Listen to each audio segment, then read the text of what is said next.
A Perilous Secret by Charles Reade, author of Hard Cash. Put yourself in his place. Griffith Gaunt, it is. Never too late to mend. Etc., etc. 1884. Chapter 1. The Poor Man's Child. Chapter 2. The Rich Man's Child. Chapter 3. The Two Fathers. Chapter 4. An Old Servant. Chapter 5. Mary's Peril. Chapter 6. Sharp Practice. Chapter 7. The Course of True Love. Chapter 8. The Course of True Love. Chapter 9. Lovers Parted. Chapter 10. The Gordian Knot. Chapter 11. The Knot Cut. Another Tied. Chapter 12. The Clandestine Marriage. Chapter 13. The Serpent Let Loose. Chapter 14. The Serpent. Chapter 15. The Secret in Danger. Chapter 16. Reminiscences. The False Accuser. The Secret Exploded. Chapter 17. Lovers' Quarrels. Chapter 18. Apologies. Chapter 19. A Woman Outwits Two Men. Chapter 20. Calamity. Chapter 21. Buried Alive. Chapter 22. Remorse. Chapter 23. Buried Alive. The Three Deadly Perils. Chapter 24. Strange Complications. Chapter 25. Retribution. Chapter 26. Strange Turns. Chapter 27. Curtain. A Perilous Secret. Chapter 1. The Poor Man's Child. Two worn travelers, a young man and a fair girl about 4 years old, sat on the towing path by the side of the Trent. The young man had his coat off, by which you might infer it was very hot, but no, it was a keen October day, and an east wind sweeping down the river. The coat was wrapped tightly round the little girl, so that only her fair face with blue eyes and golden hair peeped out, and the young father sat in his shirt sleeves, looking down on her with a loving but anxious look. Her mother, his wife, had died of consumption, and he was in mortal terror lest biting winds and scanty food should wither this sweet flower too, his one remaining joy. William Hope was a man full of talent, self-educated, and wonderfully quick at learning anything. He was a linguist, a mechanic, a mineralogist, a draftsman, an inventor. A bit of a farrier, and half a surgeon, could play the fiddle and the guitar, could draw and paint and drive a four-in-hand. Almost the only thing he could not do was to make money and keep it. Versatility seldom pays. But to tell the truth, luck was against him, and although in a long life every deserving man seems to get a chance, yet fortune does baffle some meritorious men for a limited time. Generally, we think good fortune and ill fortune succeed each other rapidly, like red cards and black, but to some ill luck comes in great long slices, and if they don't drink or despair, by and by good luck comes continuously, and everything turns to gold with him who has waited and deserved. Well, for years fortune was hard on William Hope. It never let him get his head above water. If he got a good place, the employer died or sold his business. If he patented an invention, and exhausted his savings to pay the fees, no capitalist would work it, or some other inventor proved he had invented something so like it that there was no basis for a monopoly. At last there fell on him the heaviest blow of all. He had accumulated £50 as a merchant's clerk, and was in negotiation for a small independent business, when his wife, whom he loved tenderly, sickened. For 8 months he was distracted with hopes and fears. These gave way to dismal certainty. She died, and left him broken-hearted and poor, impoverished by the doctors, and pauperized by the undertaker. Then his crushed heart had but one desire: to fly from the home that had lost its sunshine, and the very country which had been calamitous to him. He had one stanch friend, who had lately returned rich from New Zealand, and had offered to send him out as his agent, and to lend him money in the colony. Hope had declined, and his friend had taken the huff, and had not written to him since. But Hope knew he was settled in Hull, and too good-hearted at bottom to go from his word in his friend's present sad condition. So William Hope paid every debt he owed in Liverpool, took his child to her mother's tombstone, and prayed by it, and started to cross the island, and then leave it for many a long day. He had a bundle with one brush, one comb, a piece of yellow soap, and 2 changes of linen, one for himself, and one for his little Grace, his fiddle, and a reaping hook, for it was a late harvest in the north, and he foresaw he should have to work his way and play his way, or else beg, and he was too much of a man for that. His child's face won her many a ride in a wagon, and many a cup of milk from humble women standing at their cottage doors. Now and then he got a day's work in the fields, and the farmer's wife took care of little Grace, and washed her linen, and gave them both clean straw in the barn to lie on, and a blanket to cover them. Once he fell in with a harvest home, and his fiddle earned him 10 shillings, all in sixpences. But on unlucky days he had to take his fiddle under his arm, and carry his girl on his back. These unlucky days came so often that still as he traveled his small pittance dwindled. Yet halfway on this journey fortune smiled on him suddenly. It was in Derbyshire. He went a little out of his way to visit his native place. He had left it at 10 years old. Here an old maid, his first cousin, received Grace with rapture, and Hope pottered about all day, reviving his boyish recollections of people and places. He had left the village ignorant. He returned full of various knowledge, and so it was that in a certain despised field, all thistles and docks and every known weed, which field the tenant had condemned as a sour clay unfit for cultivation, William Hope found certain strata and other signs which, thanks to his mineralogical studies and practical knowledge, sent a sudden thrill all through his frame. "Here's luck at last," said he. "My child! My child! Our fortune is made." The proprietor of this land, and indeed of the whole parish, was a retired warrior, Colonel Clifford. Hope knew that very well, and hurried to Clifford Hall, all on fire with his discovery. He obtained an interview without any difficulty. Colonel Clifford, though proud as Lucifer, was accessible and stiffly civil to humble folk.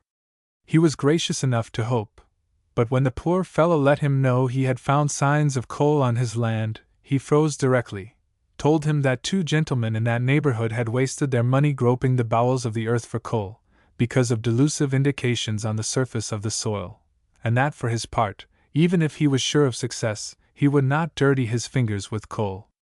"I believe," said he, "the northern nobility descend to this sort of thing, but then they have not smelled powder, and seen glory, and served Her Majesty. I have." Hope tried to reason with him, tried to get round him. But he was unassailable as Gibraltar, and soon cut the whole thing short by saying, "There, that's enough. I am much obliged to you, sir, for bringing me information you think valuable. You are traveling, on foot, short of funds perhaps. Please accept this trifle, and good morning." He retreated at marching pace, and the hot blood burned his visitor's face. "An alms." But on second thoughts he said, "Well, I have offered him a fortune, and he gives me 10 shillings. One good turn deserves another." So he pocketed the half-sovereign, and bought his little Grace a neck-handkerchief, blue with white spots. And so this unlucky man and his child fought their way from west to east, till they reached that place where we introduced them to the reader. That was an era in their painful journey, because until then Hope's only anxiety was to find food and some little comfort for his child. But this morning little Grace had begun to cough, a little dry cough that struck on the father's heart like a knell. Her mother had died of consumption. Were the seeds of that fatal malady in her child? If so, hardship, fatigue, cold, and privation would develop them rapidly, and she would wither away into the grave before his eyes. So he looked down on her in an agony of foreboding, and shivered in his shirt sleeves, not at the cold, but at the future. She, poor girl, was, like the animals, blessed with ignorance of everything beyond the hour, and soon she woke her father from his dire reverie with a cry of delight. "Oh, what's they?" said she, and beamed with pleasure. Hope followed the direction of her blue eyes, opened to their full extent, and lo! There was a little fleet of swans coming round a bend of the river. Hope told her all about the royal birds, and that they belonged to sovereigns in one district, to cities in another. Meantime the fair birds sailed on, and passed stately, arching their snowy necks. Grace gloated on them, and for a day or 2 her discourse was of swans. At last, when very near the goal, misfortunes multiplied. They came into a town on a tidal river, whence they could hope to drift down to their destination for a shilling or 2. But here Hope spent his last farthing on Grace's supper at an eating-house, and had not wherewithal to pay for bed or breakfast at the humble inn. Here, too, he took up the local paper, praying heaven there might be some employment advertised, however mean, that so he might feed his girl, and not let the fiend consumption take her at a gift. No, there was nothing in the advertising column, but in the body of the paper he found a paragraph to the effect that Mr. Samuelson, of Hull, had built a gigantic steam vessel in that port, and was going out to New Zealand in her on her trial trip, to sail that morning at high tide, 6:45 a.m., and it was now 9. How a sentence in a newspaper can blast a man! Bereavement, despair, lost love, they come like lightning in a single line. Hope turned sick at these few words, and down went his head and his hands, and he sat all of a heap, cold at heart. Then he began to disbelieve in everything, especially in honesty. For why? If he had only left Liverpool in debt and taken the rail, he would have reached Hull in ample time, and would have gone out to New Zealand in the new ship with money in both pockets. But it was no use fretting. Starvation and disease impended over his child. He must work, or steal, or something. In truth, he was getting desperate. He picked himself up and went about, offering his many accomplishments to humble shopkeepers. They all declined him, some civilly. At last he came to a superior place of business. There were large offices and a handsome house connected with it in the rear. At the side of the offices were pulleys, cranes, and all the appliances for loading vessels, and a yard with horses and vans, so that the whole frontage of the premises was very considerable. A brass plate said, R. Bartley, shipbroker and commission agent. But the man was evidently a shipowner and a carrier besides, so this miscellaneous shop roused hopes in our versatile hero. He rapidly surveyed the outside, and then cast hungry glances through the window of the man's office. It was a bow window of unusual size, through which the proprietor or his employees could see a long way up and down the river. Through this window Hope peered. Repulses had made him timid. He wanted to see the face he had to apply to before he ventured. But Mr. Bartley was not there. The large office was at present occupied by his clerks. One of these was Leonard Monckton, a pale young man with dark hair, a nose like a hawk, and thin lips. The other was quite a young fellow, with brown hair, hazel eyes, and an open countenance. Many a hard rub puts a point on a man. So Hope resolved at once to say nothing to that pale clerk so like a kite, but to interest the open countenance in him and his hungry child. There were 2 approaches to the large office. One, to Hope's right, through a door and a lobby. This was seldom used except by the habitués of the place. The other was to Hope's left, through a very small office, generally occupied by an inferior clerk, who kept an eye upon the work outside. However, this office had also a small window looking inward. This opened like a door when the man had anything to say to Mr. Bartley or the clerks in the large office. William Hope entered this outer office, and found it empty. The clerk happened to be in the yard. Then he opened the inner door and looked in on the 2 clerks, pale and haggard, and apprehensive of a repulse. He addressed himself to the one nearest him. It was the one whose face had attracted him. Sir, can I see Mr. Bartley? The young fellow glanced over the visitor's worn garments and dusty shoes, and said dryly, If it is for charity, this is the wrong shop. I want no charity, said Hope, with a sigh. I want employment. But I do want it very badly. My poor little girl and I are starving. Then that is a shame, said the young fellow, warmly. Why, you are a gentleman, aren't you? I don't know for that, said Hope. But I am an educated man, and I could do the whole business of this place. But you see I am down in the world. You look like it, said the clerk bluntly. But don't you be so green as to tell old Bartley that, or you are done for. No, I'll show you how to get in here. Wait till 1:30. He lunches at 1, and he isn't quite such a brute after luncheon. Then you come in like Julius Caesar, and brag like blazes, and offer him £20 worth of industry and ability, and above all arithmetic, and he will say he has no opening, and that is a lie, and offer you 15 shillings, perhaps. If he does, I'll jump at it, said Hope eagerly. But whether I succeed with him or not, take my child's blessing and my own. His voice faltered, and Bolton, with a young man's uneasiness under sentiment, stopped him. "Oh, come, old fellow, bother all that! Why, we are all stumped in turn." Then he began to chase a solitary coin into a corner of his waistcoat pocket. "Look here, I'll lend you a shilling, pay me next week, it will buy the kid a breakfast. I wish I had more, but I want the other for luncheon. I haven't drawn my screw yet. It is due at 12. I'll take it for my girl," said Hope, blushing. "And because it is offered me by a gentleman and like a gentleman." "Granted, for the sake of argument," said this sprightly youth, and so they parted for the time, little dreaming, either of them, what a chain they were weaving round their two hearts, and this little business the first link. Chapter 2. The Rich Man's Child. The world is very big, and contains hundreds of millions who are strangers to each other. Yet every now and then this big world seems to turn small. So many people whose acquaintance we make turn out to be acquaintances of our acquaintances.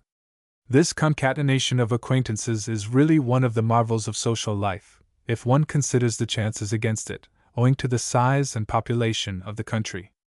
As an example of this phenomenon, which we have all observed, William Hope was born in Derbyshire, in a small parish which belonged, nearly all of it, to Colonel Clifford, yet in that battle for food which is, alas, the prosaic but true history of men and nations, he entered an office in Yorkshire, and there made friends with Colonel Clifford's son, Walter, who was secretly dabbling in trade and matrimony under the name of Bolton, and this same Hope was to come back, and to apply for a place to Mr. Bartley. Mr. Bartley was brother-in-law to that same Colonel Clifford, though they were at daggers drawn, the pair. Miss Clifford, aged 32, had married Bartley, aged 37. Each had got fixed habits, and they soon disagreed. In 2 years they parted, with plenty of bitterness but no scandal. Bartley stood on his rights, and kept their one child, little Mary. He was very fond of her, and as the mother saw her whenever she liked, his love for his child rather tended to propitiate Mrs. Bartley, though nothing on earth would have induced her to live with him again. Little Mary was 2 months younger than Grace Hope, and, like her, had blue eyes and golden hair. But what a difference in her condition! She had 2 nurses and every luxury. Dressed like a princess, and even when in bed smothered in lace, some woman's eye always upon her, a hand always ready to keep her from the smallest accident. Yet all this care could not keep out sickness. The very day that Grace Hope began to cough and alarm her father, Mary Bartley flushed and paled, and showed some signs of feverishness. The older nurse, a vigilant person, told Mr. Bartley directly, and the doctor was sent for post-haste. He felt her pulse, and said there was some little fever, but no cause for anxiety.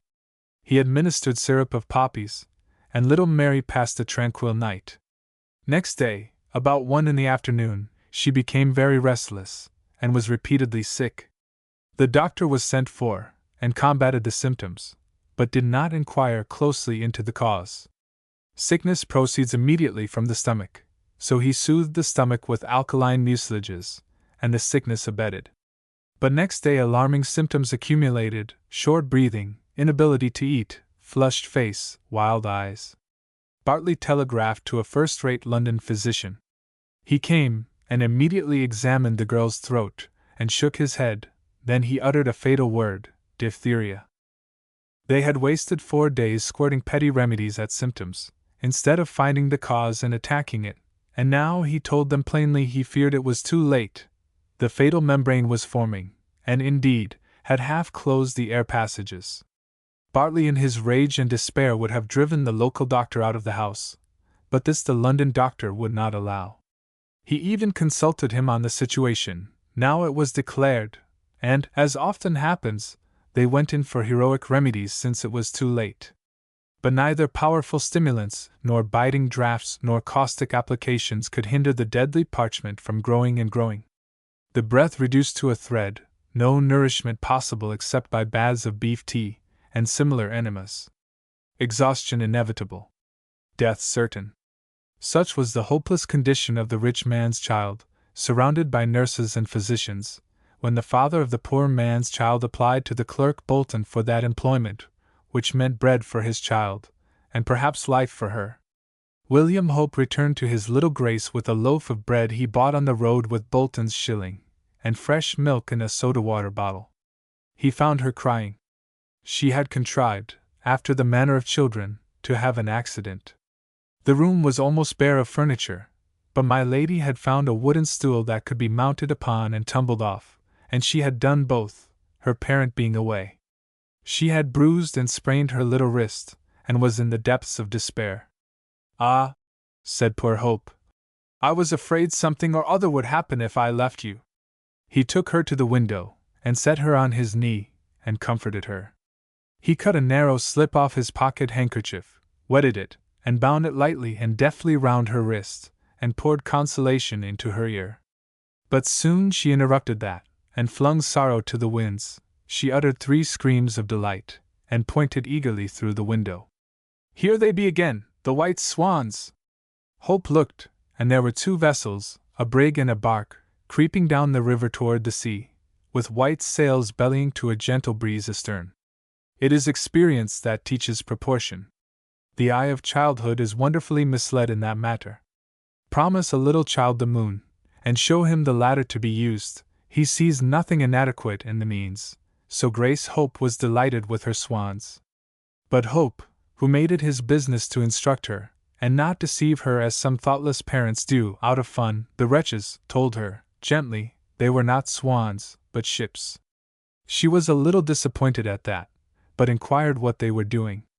"Darling," said he, "they are going to some other land, where honest, hard-working people cannot starve, and mark my words, darling," said he. She pricked her little ears at that. "You and I shall have to go with them, for we are poor." "Oh," said little Grace, impressed by his manner as well as his words, and nodded her pretty head with apparent wisdom, and seemed greatly impressed. Then her father fed her with bread and milk, and afterward laid her on the bed, and asked her whether she loved him. "Dearly, dearly," said she. "Then if you do," said he, "you will go to sleep like a good girl, and not stir off that bed till I come back." "No more I will," said she. However, he waited until she was in an excellent condition for keeping her promise, being fast as a church. Then he looked long at her beautiful face, wax-like and even-tinted, but full of life after her meal, and prayed to him who loved little children, and went with a beating heart to Mr. Bartley's office. But in the short time, little more than an hour and a half, which elapsed between Hope's first and second visit, some most unexpected and remarkable events took place. Bartley came in from his child's dying bed distracted with grief, but business to him was the air he breathed, and he went to work as usual, only in a hurried and bitter way unusual to him. He sent out his clerk Bolton with some bills, and told him sharply not to return without the money, and whilst Bolton, so called, was making his toilette in the lobby, his eye fell on his other clerk, Monckton. Monckton was poring over the ledger with his head down, the very picture of a faithful servant absorbed in his master's work. But appearances are deceitful. He had a small book of his own nestled between the ledger and his stomach. It was filled with hieroglyphics, and was his own betting book. As for his brown study, that was caused by his owing £100 in the ring, and not knowing how to get it. To be sure, he could rob Mr. Bartley. He had done it again and again by false accounts, and even by abstraction of coin, for he had false keys to his employer's safe, cash-box, drawers, and desk. But in his opinion he had played this game often enough, and was afraid to venture it again so soon and on so large a scale. He was so absorbed in these thoughts that he did not hear Mr. Bartley come to him. To be sure, he came softly, because of the other clerk, who was washing his hands and brushing his hair in the lobby.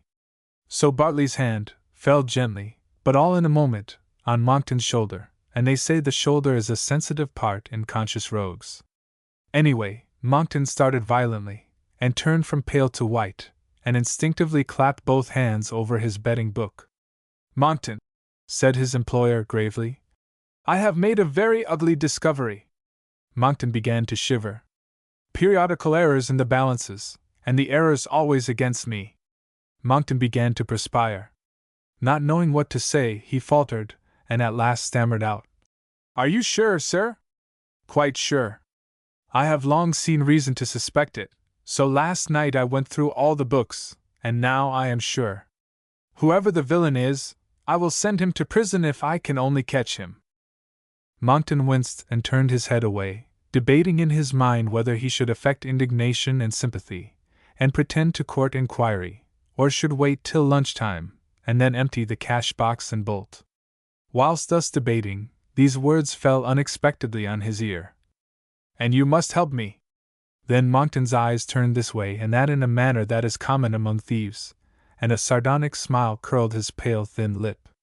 "It is my duty," said the sly rogue, demurely. Then, after a pause, "But how?" Then Mr. Bartley glanced at Bolton in the lobby, and not satisfied with speaking under his breath, drew this ill-chosen confidant to the other end of the office. "Why, suspect everybody, and watch them. Now there's this clerk Bolton. I know nothing about him. I was taken by his looks. Have your eye on him." "I will, sir," said Monckton eagerly. He drew a long breath of relief. For all that, he was glad when a voice in the little office announced a visitor. It was a clear, peremptory voice, short, sharp, incisive, and decisive.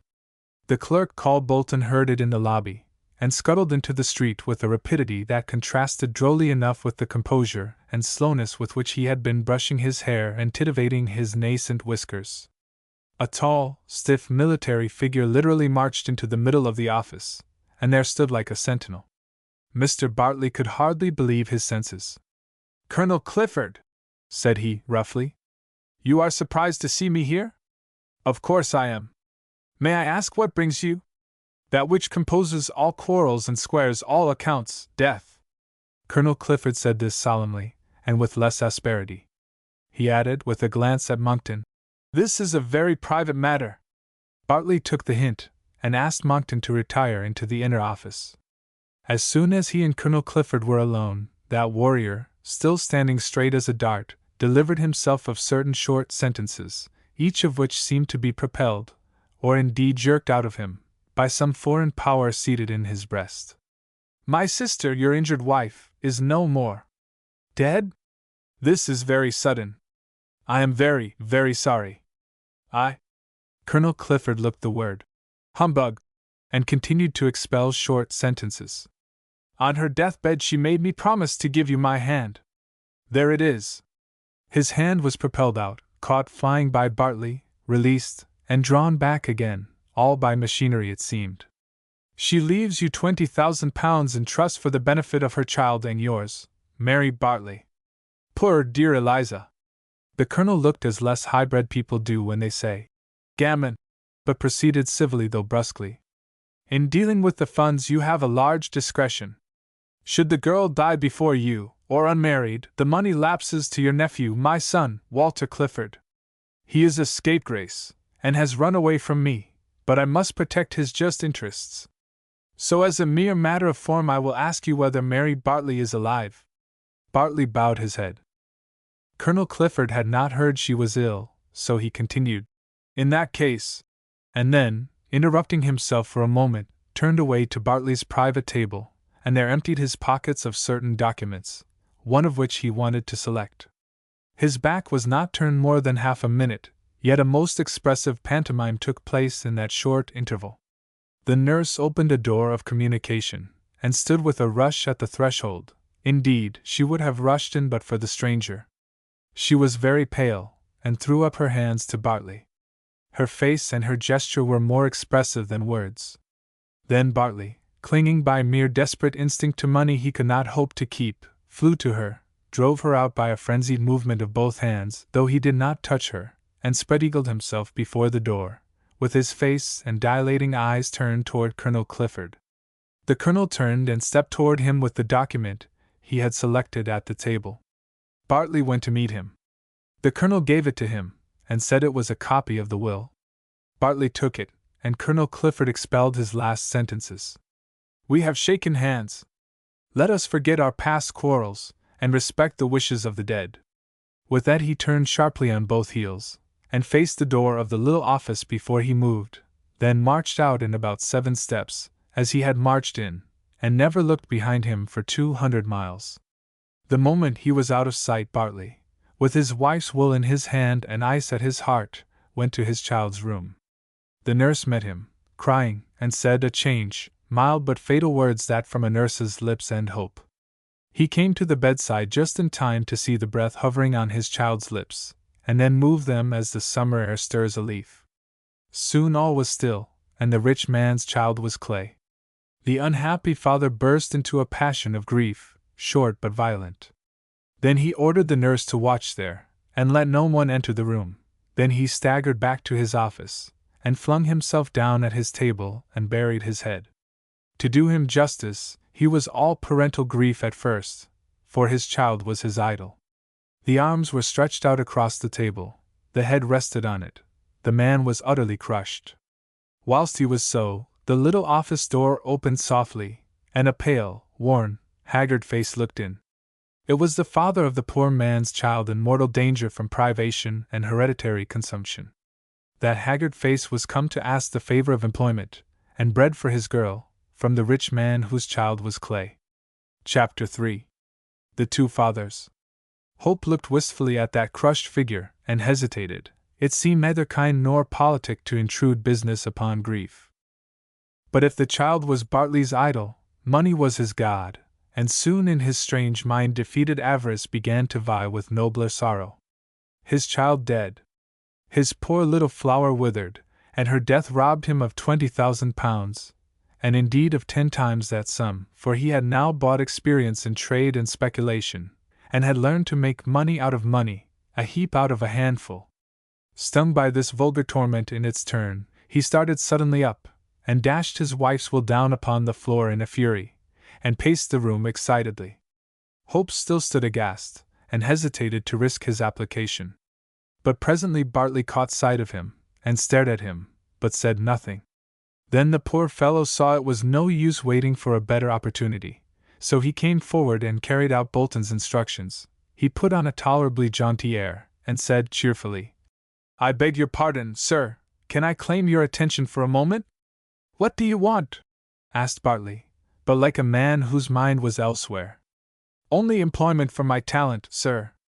I hear you have a vacancy for a manager." "Nothing of the sort. I am manager." Hope drew back despondent, and his haggard countenance fell at such prompt repulse. But he summoned courage, and once more acting genial confidence, returned to the attack. "But you don't know, sir, in how many ways I can be useful to you. A grand and complicated business like yours needs various acquirements in those who have the honor to serve you. For instance, I saw a small engine at work in your yard. Now I am a mechanic, and I can double the power of that engine by merely introducing an extra band and a couple of cogs."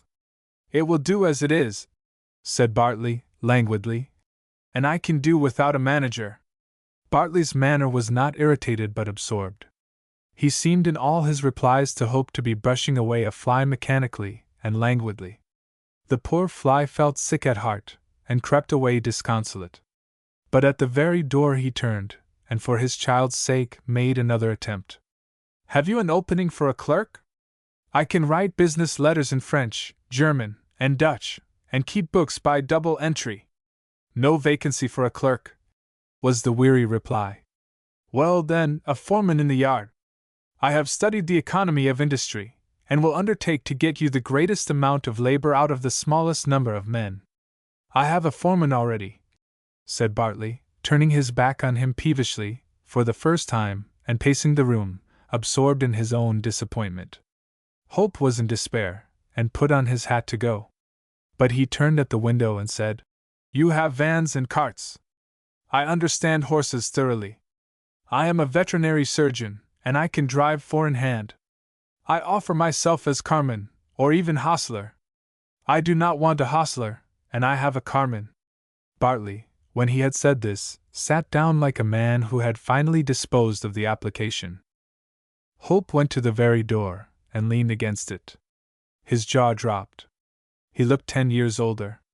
Then, with a piteous attempt at cheerfulness, he came nearer and said, "A messenger, then. I'm young and very active, and never waste my employer's time." Even this humble proposal was declined, though Hope's cheeks burned with shame as he made it. He groaned aloud, and his head dropped on his breast. His eye fell on the will lying on the ground. He went and picked it up, and handed it respectfully to Bartley. Bartley stared, took it, and bowed his head an inch or two in acknowledgment of the civility. This gave the poor daunted father courage again. Now that Bartley's face was turned to him by this movement, he took advantage of it, and said persuasively, "Give me some kind of employment, sir. You will never repent it." Then he began to warm with conscious power. "I've intelligence, practicability, knowledge, and in this age of science knowledge is wealth. Example, I saw a swell march out of this place that owns all the parish I was born in. I knew him in a moment, Colonel Clifford. Well, that old soldier draws his rents when he can get them, and never looks deeper than the roots of the grass his cattle crop. But I tell you he never takes a walk about his grounds but he marches upon millions, coal, sir, coal, and near the surface. I know the science. But I am impotent. Only fools possess the gold that wise men can coin into miracles. Try me, sir, honor me with your sympathy. You are a father, you have a sweet little girl, I hear." Bartley winced at that. "Well, so have I, and the whole my poverty makes me pig in is not good for her, sir. She needs the sea air, the scent of flowers, and bless her little heart, she does enjoy them so. Give them to her, and I will give you zeal, energy, brains, and 1,000,000 of money." This, for the first time in the interview, arrested Mr. Bartley's attention. "I see you are a superior man," said he, "but I have no way to utilize your services." "You can give me no hope, sir?" asked the poor fellow, still lingering. "None, and I am sorry for it." This one gracious speech affected poor Hope so that he could not speak for a moment. Then he fought for manly dignity, and said, with a lamentable mixture of sham sprightliness and real anguish, "Thank you, sir. I only trust that you will always find servants as devoted to your interest as my gratitude would have made me. Good morning, sir." He clapped his hat on with a sprightly, ghastly air, and marched off resolutely. But ere he reached the door, nature overpowered the father's heart. Away went Bolton's instructions, away went fictitious deportment and feigned cheerfulness. The poor wretch uttered a cry, indeed a scream, of anguish, that would have thrilled 10,000 hearts had they heard it. He dashed his hat on the ground, and rushed toward Bartley, with both hands out. "For God's sake don't send me away, my child is starving." Even Bartley was moved. "Your child," said he, with some little feeling. This slight encouragement was enough for a father. His love gushed forth. "A little golden-haired, blue-eyed angel, who is all the world to me. We have walked here from Liverpool, where I had just buried her mother. God help me! God help us both! Many a weary mile, sir, and never sure of supper or bed. The birds of the air have nests, the beasts of the field a shelter, the fox a hole, but my beautiful and fragile girl, only 4 years old, sir, is houseless and homeless. Her mother died of consumption, sir, and I live in mortal fear, for now she is beginning to cough, and I cannot give her proper nourishment. Often on this fatal journey I have felt her shiver, and then I have taken off my coat and wrapped it round her, and her beautiful eyes have looked up in mine, and seemed to plead for the warmth and food I'd sell my soul to give her." "Poor fellow," said Bartley. "I suppose I ought to pity you. But how can I? Man, your child is alive, and while there is life there is hope, but mine is dead, dead!" he almost shrieked. "Dead?" said Hope, horrified. "Dead?" cried Bartley. "Cut off at 4 years old, the very age of yours. There, go and judge for yourself. You are a father. I can't look upon my blasted hopes, and my withered flower. Go and see my blue-eyed, fair-haired darling, Clay, hastening to the tomb, and you will trouble me no more with your imaginary griefs." He flung himself down with his head on his desk. Hope, following the direction of his hand, opened the door of the house, and went softly forward till he met the nurse. He told her Mr. Bartley wished him to see the deceased. The nurse hesitated, but looked at him. His sad face inspired confidence, and she ushered him into the chamber of mourning.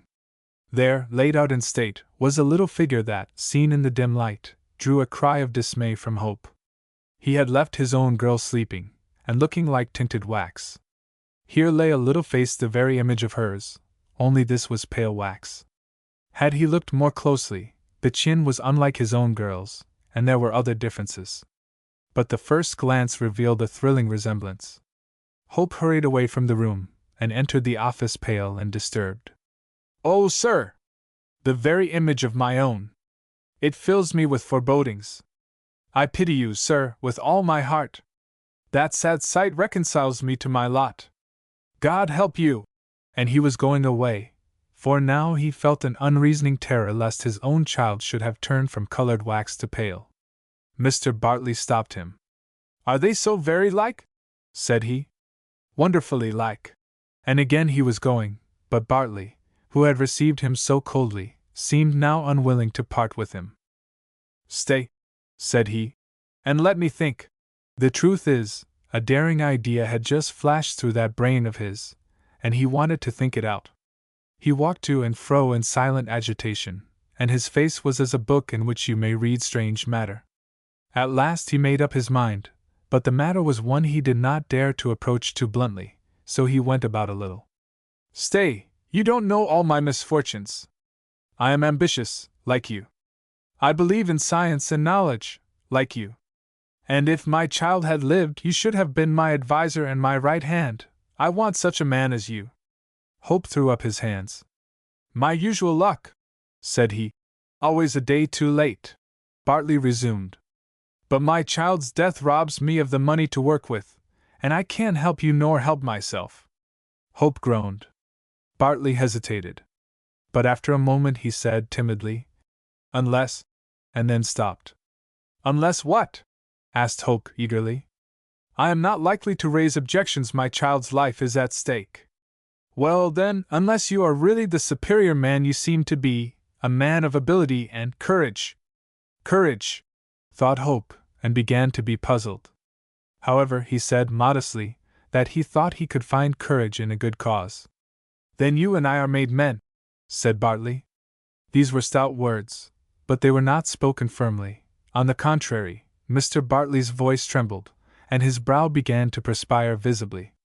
His agitation communicated itself to Hope, and the latter said, in a low, impressive voice, "This is something very grave, Mr. Bartley." "Sir, what is it?" Mr. Bartley looked uneasily all round the room, and came close to Hope. "The very walls must not hear what I now say to you." Then, in a thrilling whisper, "My daughter must not die." Hope looked puzzled. "Your daughter must take her place." Now just before this, two quick ears began to try and catch the conversation. Monckton had heard all that Colonel Clifford said, that warrior's tones were so incisive. But, as the matter only concerned Mr. Bartley, he merely grinned at the disappointment likely to fall on his employer, for he knew Mary Bartley was at death's door. He said as much to himself, and went out for a sandwich, for it was his lunch time. But when he returned with stealthy foot, for all his movements were cat-like, he caught sight of Bartley and Hope in earnest conversation, and felt very curious. There was something so mysterious in Bartley's tones that Monckton drew up against the little window, pushed it back an inch, and listened hard. But he could hear nothing at all until Hope's answer came to Bartley's proposal. Then the indignant father burst out, so that it was easy enough to hear every word. "I part with my girl! Not for the world's wealth." "What? You call yourself a father, and would tempt me to sell my own flesh and blood? No! Poverty, beggary, anything sooner than that. My darling, we will thrive together or starve together. We will live together or die together." He snatched up his hat to leave. But Bartley found a word to make him hesitate. He never moved, but folded his arms and said, "So, then, your love for your child is selfish." "Selfish!" cried Hope. "So selfish that I would die for her any hour of the day." For all that, the taunt brought him down a step, and Bartley, still standing like a rock, attacked him again. "If it is not selfish, it is blind." Then he took 2 strides and attacked him with sudden power. "Who will suffer most if you stand in her light?" "Your daughter. Why, she may die." Hope groaned. "Who will profit most if you are wise, and really love her, not like a jealous lover, but like a father?" "Why, your daughter. She will be taken out of poverty and want, and carried to sea breezes and scented meadows.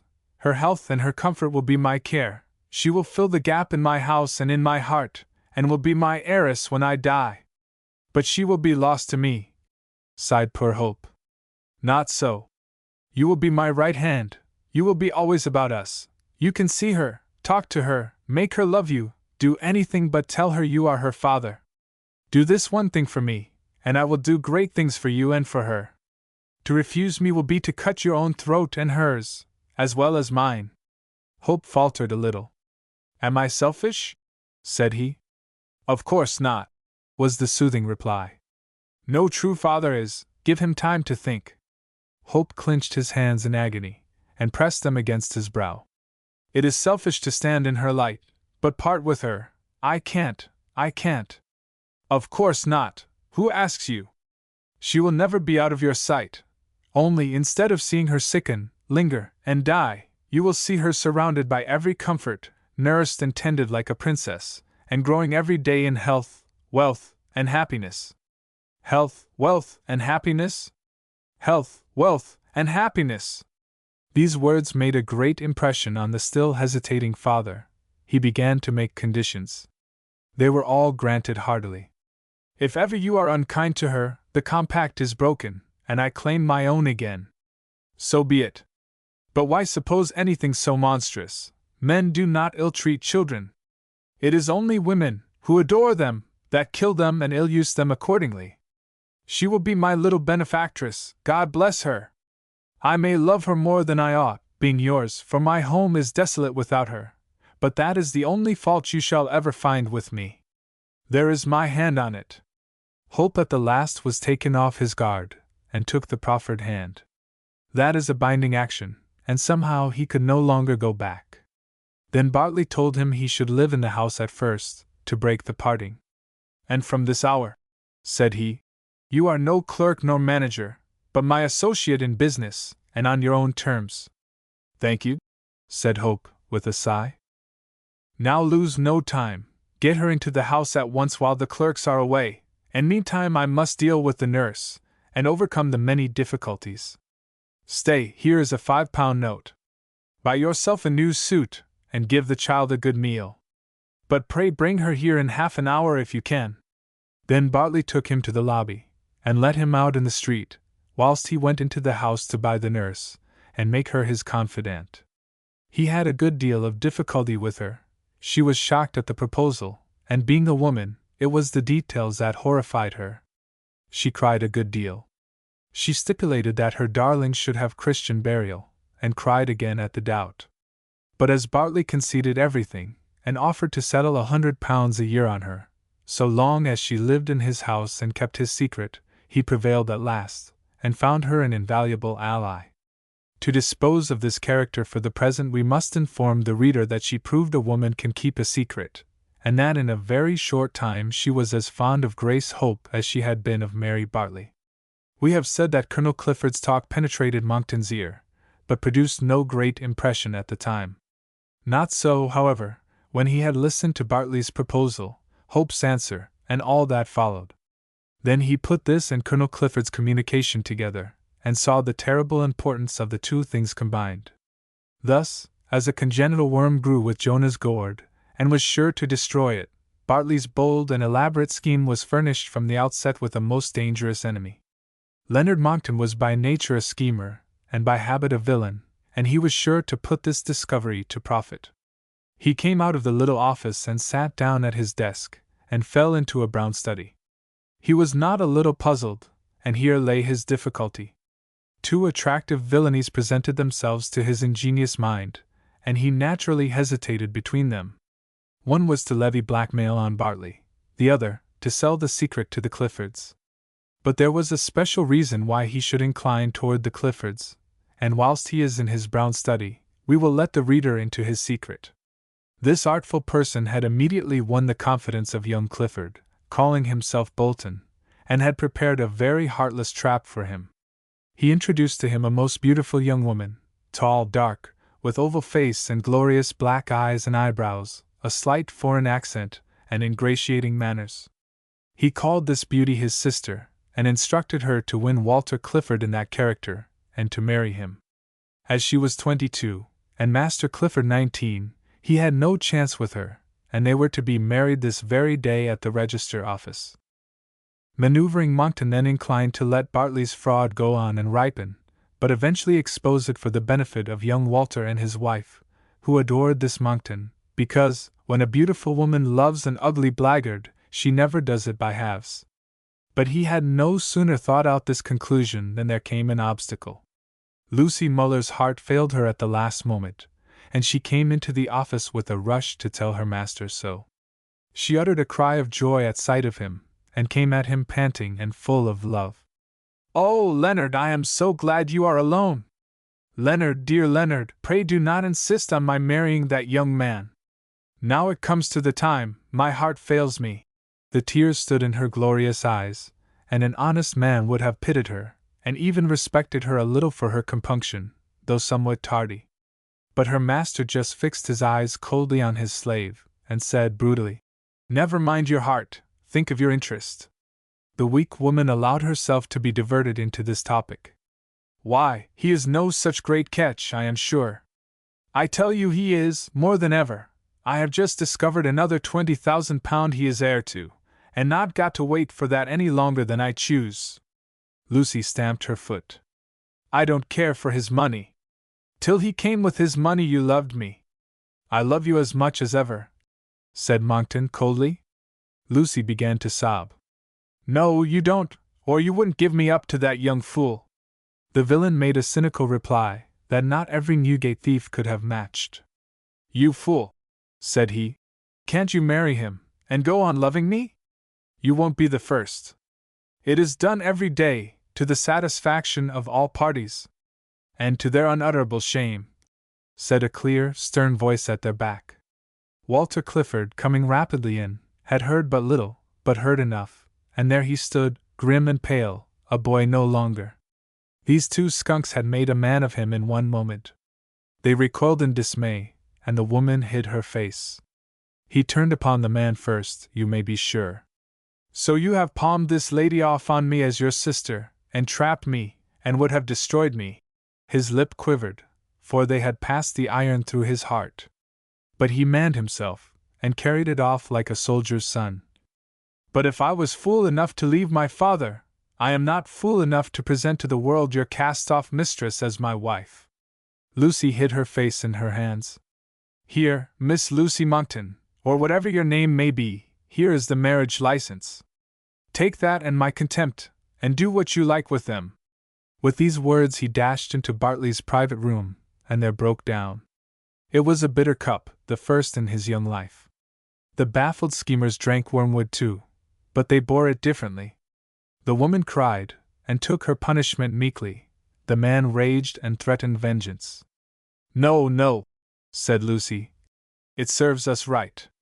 I wish I had never seen the fellow, then you would have kept your word, and married me. I will marry you now, if you can obey me." "Obey you, Leonard? You have been my ruin, but only marry me, and I will be your slave in everything, your willing, devoted, happy slave." "That is a bargain," said Monkton coolly. "I'll be even with him. I will marry you in his name and in his place." This puzzled Lucy. "Why in his name?" said she. He did not answer. "Well, never mind the name," said she, "so that it is the right man, and that is you." Then Monkton's fertile brain, teeming with villainies, fell to hatching a new plot more felonious than the last. He would rob the safe, and get Clifford convicted for the theft. Convicted as Bolton, Clifford would never tell his real name, and Lucy should enter the Clifford's house with a certificate of his death and a certificate of his marriage, both obtained by substitution, and so collar his share of the £20,000, and off with the real husband to fresh pastures. Lucy looked puzzled. Hers was not a brain to disentangle such a monstrous web. Monkton reflected a moment. "What is the first thing? Let me see. Humph! I think the first thing is to get married." "Yes," said Lucy, with an eagerness that contrasted strangely with his cynical composure. "That is the first thing, and the most understandable." And she went dancing off with him as gay as a lark, and leaning on him at an angle of 45, whilst he went erect and cold, like a stone figure marching.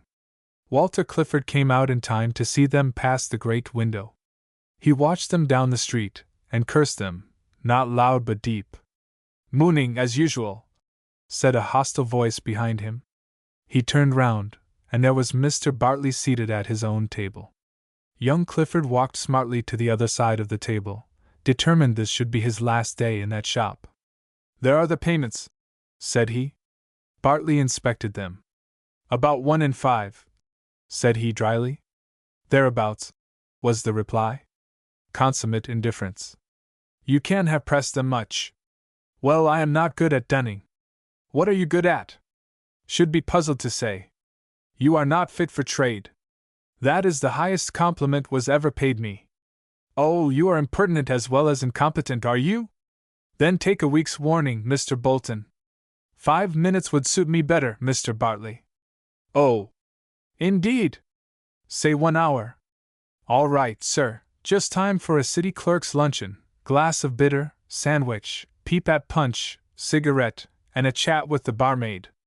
Mr. Walter Clifford was a gentleman, but we must do him the justice to say that in this interview with his employer he was a very impertinent one, not only in words, but in the delivery thereof. Bartley, however, thought this impertinence was put on, and that he had grave reasons for being in a hurry. He took down the numbers of the notes Clifford had given him, and looked very grave and suspicious all the time. Then he locked up the notes in the safe, and just then Hope opened the door of the little office and looked in. "At last," said Bartley. "Well, sir," said Hope, "I have only been half an hour, and I have changed my clothes and stood witness to a marriage.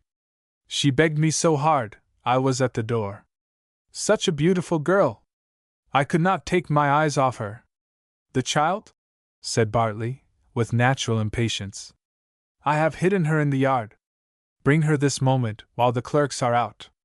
Hope hurried out, and soon returned with his child, wrapped up in a nice warm shawl he had bought her with Bartley's money. Bartley took the child from him, looked at her face, and said, "Little darling, I shall love her as my own." Then he begged Hope to sit down in the lobby till he should call him and introduce him to his clerks. "One of them is a thief, I'm afraid." He took the child inside, and gave her to his confederate, the nurse. "Dear me," thought Hope, "only 2 clerks, and one of them dishonest. I hope it is not that good-natured boy. Oh no! Impossible." And now Bartley returned, and at the same time Monckton came briskly in through the little office. At sight of him Bartley said, "Oh, Monckton, I gave that fellow Bolton a week's notice. But he insists on going directly." Monckton replied slyly that he was sorry to hear that. "Suspicious? Eh?" said Bartley. "So suspicious that if I were you, indeed, Mr. Bartley, I think, in justice to me, the matter ought to be cleared to the bottom." "You are right," said Bartley. "I'll have him searched before he goes. Fetch me a detective at once." Bartley then wrote a line upon his card, and handed it to Monckton, directing him to lose no time. He then rushed out of the house with an air of virtuous indignation, and went to make some delicate arrangements to carry out a fraud, which, begging his pardon, was as felonious, though not so prosaic, as the one he suspected his young clerk of. Monckton was at first a little taken aback by the suddenness of all this, but he was too clear-headed to be long at fault. The matter was brought to a point. Well, he must shoot flying. In a moment he was at the safe, whipped out a bunch of false keys, opened the safe, took out the cash-box, and swept all the gold it contained into his own pockets, and took possession of the notes. Then he locked up the cash-box again, restored it to the safe, locked that, and sat down at Bartley's table. He ran over the notes with feverish fingers, and then took the precaution to examine Bartley's day-book. His caution was rewarded. He found that the notes Bolton had brought in were numbered. He instantly made 2 parcels, clapped the unnumbered notes into his pocket. The numbered ones he took in his hand into the lobby. Now this lobby must be shortly described.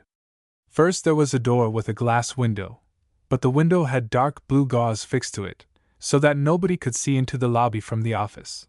But a person in the lobby, by putting his eye close to the gauze, could see into the office in a filmy sort of way. This door opened on a lavatory, and there were also pegs on which the clerks hung their overcoats. Then there was a swing door leading direct to the street, and sideways into a small room indispensable to every office. Monckton entered this lobby, and inserted the numbered notes into young Clifford's coat, and the false keys into his bag. Then he whipped back hastily into the office, with his craven face full of fiendish triumph. He started for the detective. But it was bitter cold, and he returned to the lobby for his own overcoat. As he opened the lobby door, the swing door moved, or he thought so. He darted to it and opened it, but saw nobody, Hope having whipped behind the open door of the little room. Monckton then put on his overcoat, and went for the detective. He met Clifford at the door, and wore an insolent grin of defiance, for which, if they had not passed each other rapidly, he would very likely have been knocked down. As it was, Walter Clifford entered the office flushed with wrath, and eager to leave behind him the mortifications and humiliations he had endured. He went to his own little desk and tore up Lucy Mailer's letters, and his heart turned toward home. He went into the lobby, and feeling hot, which was no wonder, bundled his office overcoat and his brush and comb into his bag. He returned to the office for his penknife, and was going out all in a hurry, when Mr. Bartley met him. Bartley looked rather stern, and said, "A word with you, sir."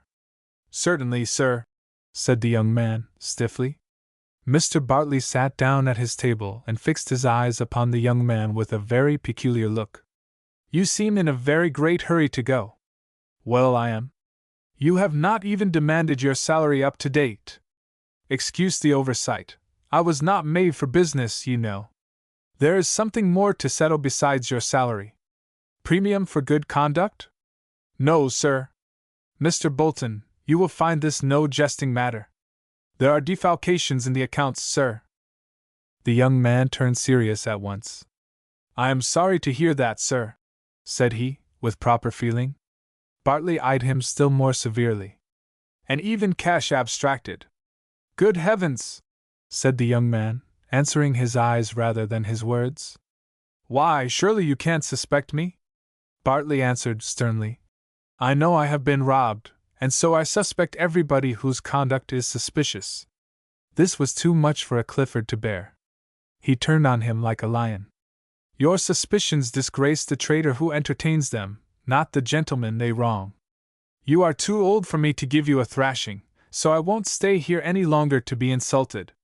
He snatched up his bag and was marching off, when the door opened, and Monckton with the detective confronted him. "No!" roared Bartley, furious in turn. "But you will stay to be examined." "Examined?"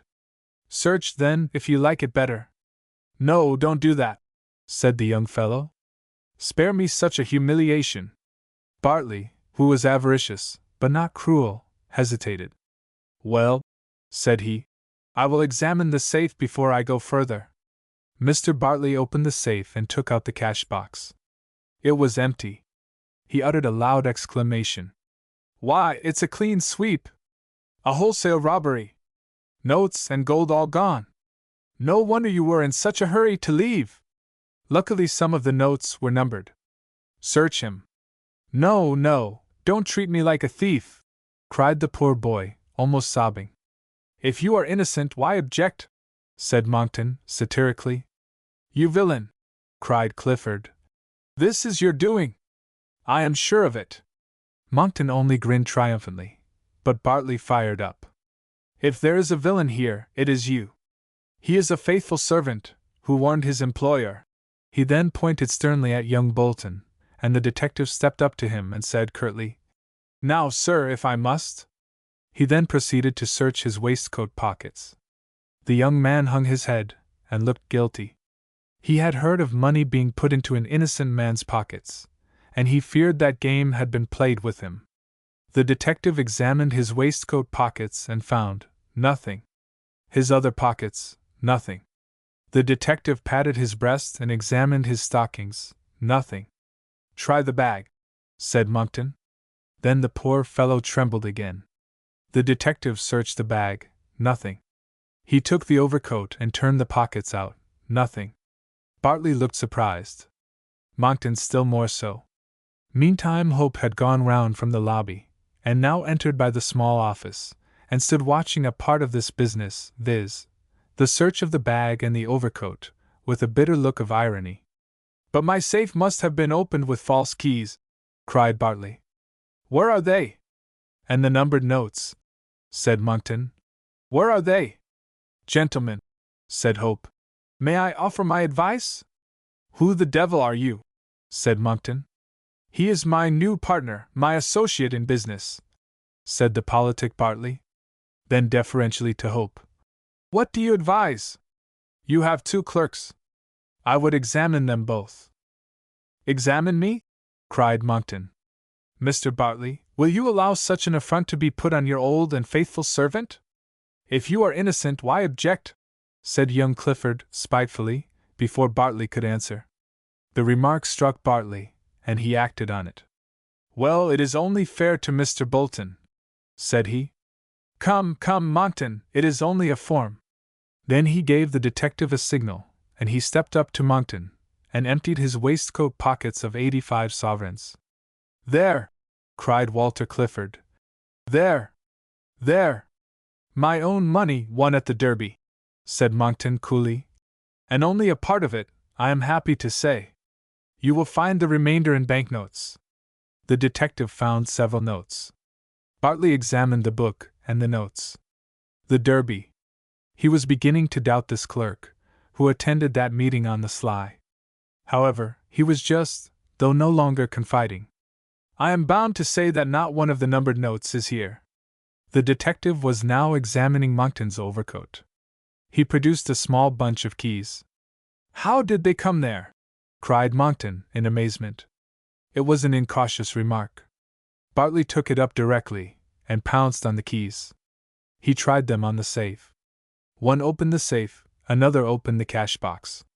Meantime, the detective found some notes in the pocket of the overcoat, and produced them. "Great heavens!" cried Monkton. "How did they come there?" "Oh, I dare say you know," said the detective. Bartley examined them eagerly. They were the numbered notes. "You scoundrel!" he roared. "These show me where your gold and your other notes came from. The whole contents of my safe, in that villain's pockets." "No, no!" cried Monkton, in agony. "It's all a delusion. Some rogue has planted them there to ruin me." "Keep that for the beak," said the policeman. "He is sure to believe it. Come, my bloke. I knew who was my bird the moment I clapped eyes on the 2. 'Tain't his first job, gents, you take my word. We shall find his photo in some jail or other in time for the assizes." "Away with him!"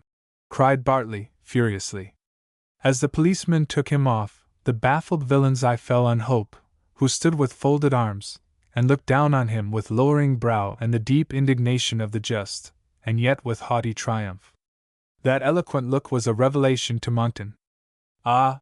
he cried. "It was you!" Hope's only reply was this: "You double felon, false accuser and thief, you are caught in your own trap." And this he thundered at him with such sudden power that the thief went cringing out, and even those who remained were awed. But Hope never told anybody except Walter Clifford that he had undone Monkton's work in the lobby, and then the poor boy fell upon his neck, and kissed his hand. To run forward a little, Monkton was tried, and made no defense. He dared not call Hope as his witness, for it was clear Hope must have seen him commit the theft and attempt the other villainy. But the false accusation leaked out as well as the theft. A previous conviction was proved, and the indignant judge gave him 14 years. Thus was Bartley's fatal secret in mortal peril on the day it first existed, yet on that very day it was saved from exposure, and buried deep in a jail. Bartley set Hope over his business, and was never heard of for months. Then he turned up in Sussex with a little girl, who had been saved from diphtheria by tracheotomy, and some unknown quack. There was a scar to prove it. The tender parent pointed it out triumphantly, and railed at the regular practitioners of medicine. Chapter 4. An old servant. Walter Clifford returned home pretty well weaned from trade, and anxious to propitiate his father, but well aware that on his way to reconciliation he must pass through jobation. He slipped into Clifford Hall at night, and commenced his approaches by going to the butler's pantry.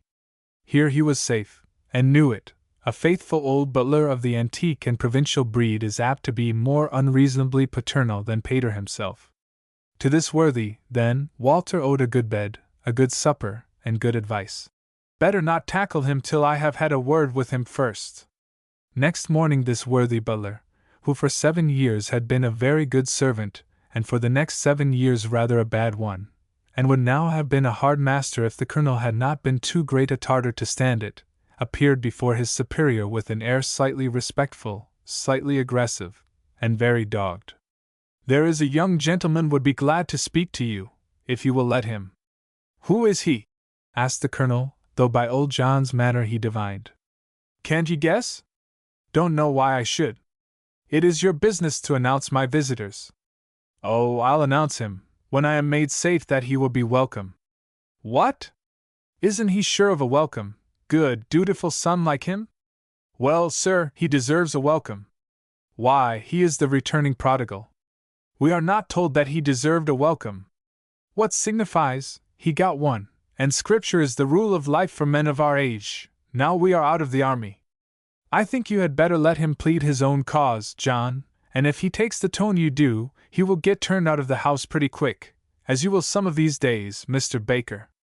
"We shan't go, either of us," said Mr. Baker, but with a sudden tone of affectionate respect, which disarmed the words of their true meaning. He added, hanging his head for the first time, "Poor young gentleman! Afraid to face his own father." "What's he afraid of?" asked the colonel, roughly. "Of you cursing and swearing at him," said John. "Cursing and swearing!" cried the colonel. "A thing I never do now. Cursing and swearing, indeed! You be—" "There you go," said old John. "Come, colonel, be a father. What has the poor boy done?" "He has deserted, a thing I have seen a fellow shot for, and he has left me a prey to parental anxieties. And so he has me, for that matter. But I forgive him. Anyway, I should like to hear his story before I condemn him." "Why, he's only 19 and 4 months, come Martmas. Besides, how do we know? He may have had some very good reason for going. His age makes that probable, doesn't it?" "I dare say it was after some girl, sir." "Call that a good reason?" "I call it a strong one." "Haven't you never found it?" The colonel was betrayed into winking. "From 16 to 60 a woman will draw a man where a horse can't." "Since that is so," said the colonel dryly, "you can tell him to come to breakfast." "Am I to say that from you?" "No, you can take that much upon yourself. I have known you presume a good deal more than that, John." "Well, sir," said John, hanging his head for a moment, "old servants are like old friends, they do presume a bit, but then," raising his head proudly, "they care for their masters, young and old. New servants, sir, why, this lot that we've got now, they would not shed a tear for you if you was to be hanged." "Why should they?" said the colonel. "A man is not hanged for building churches. Come, beat a retreat. I've had enough of you. See, there's a good breakfast." "Oh," said John, "I've took care of that." When the colonel came down he found his son leaning against the mantelpiece. But he left it directly, and stood erect, for the colonel had drilled him with his own hands. "Ugh!" said the colonel, giving a snort peculiar to himself, but he thought, "How handsome the dog is!" and was proud of him secretly, only he would not show it. "Good morning, sir," said the young man, with civil respect. "You're most obedient, sir," said the old man, stiffly. After that neither spoke for some time, and the old butler glided about like a cat, helping both of them, especially the young one, to various delicacies from the side table. When he had stuffed them pretty well, he retired softly and listened at the door. Neither of the gentlemen was in a hurry to break the ice, each waited for the other. Walter made the first remark. "What delicious tea! As good as where you come from?" inquired Colonel Clifford, insidiously. "A deal better," said Walter. "By the by," said the colonel, "where do you come from?" Walter mentioned the town. "You astonish me," said the colonel. "I made sure you had been enjoying the pleasures of the capital." My purse wouldn't have stood that, sir. Very few purses can, said Colonel Clifford. Then, in an offhand way, have you brought her along with you? Certainly not, said Walter off his guard. Her? Who? Why, the girl that decoyed you from your father's roof. No girl decoyed me from here, sir, upon my honor. Whom are we talking about, then? Who is her? Her? Why, Lucy Monckton. And who is Lucy Monckton? Why, the girl I fell in love with, and she deceived me nicely, but I found her out in time. And so you came home to snivel? No, sir, I didn't. I'm not such a muff. I'm too much your son to love any woman long when I have learned to despise her. I came home to apologize, and to place myself under your orders, if you will forgive me, and find something useful for me to do. So I will, my boy, there's my hand. Now out with it. What did you go away for, since it wasn't a petticoat? Well, sir, I am afraid I shall offend you. Not a bit of it, after I've given you my hand. Come now, what was it? Walter pondered and hesitated, but at last hit upon a way to explain. Sir, said he, until I was 6 years old they used to give me peaches from Oddington House. But one fine day the supply stopped, and I uttered a small howl to my nurse.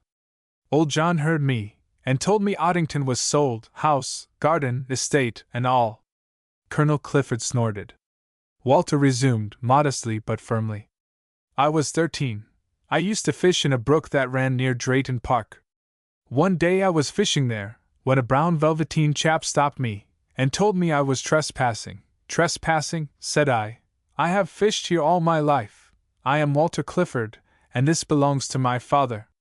Well, said the man, I've heard it did belong to Colonel Clifford onst, but now it belongs to Muster Mills, so you must fish in your own water, young gentleman, and leave on to us as owns it.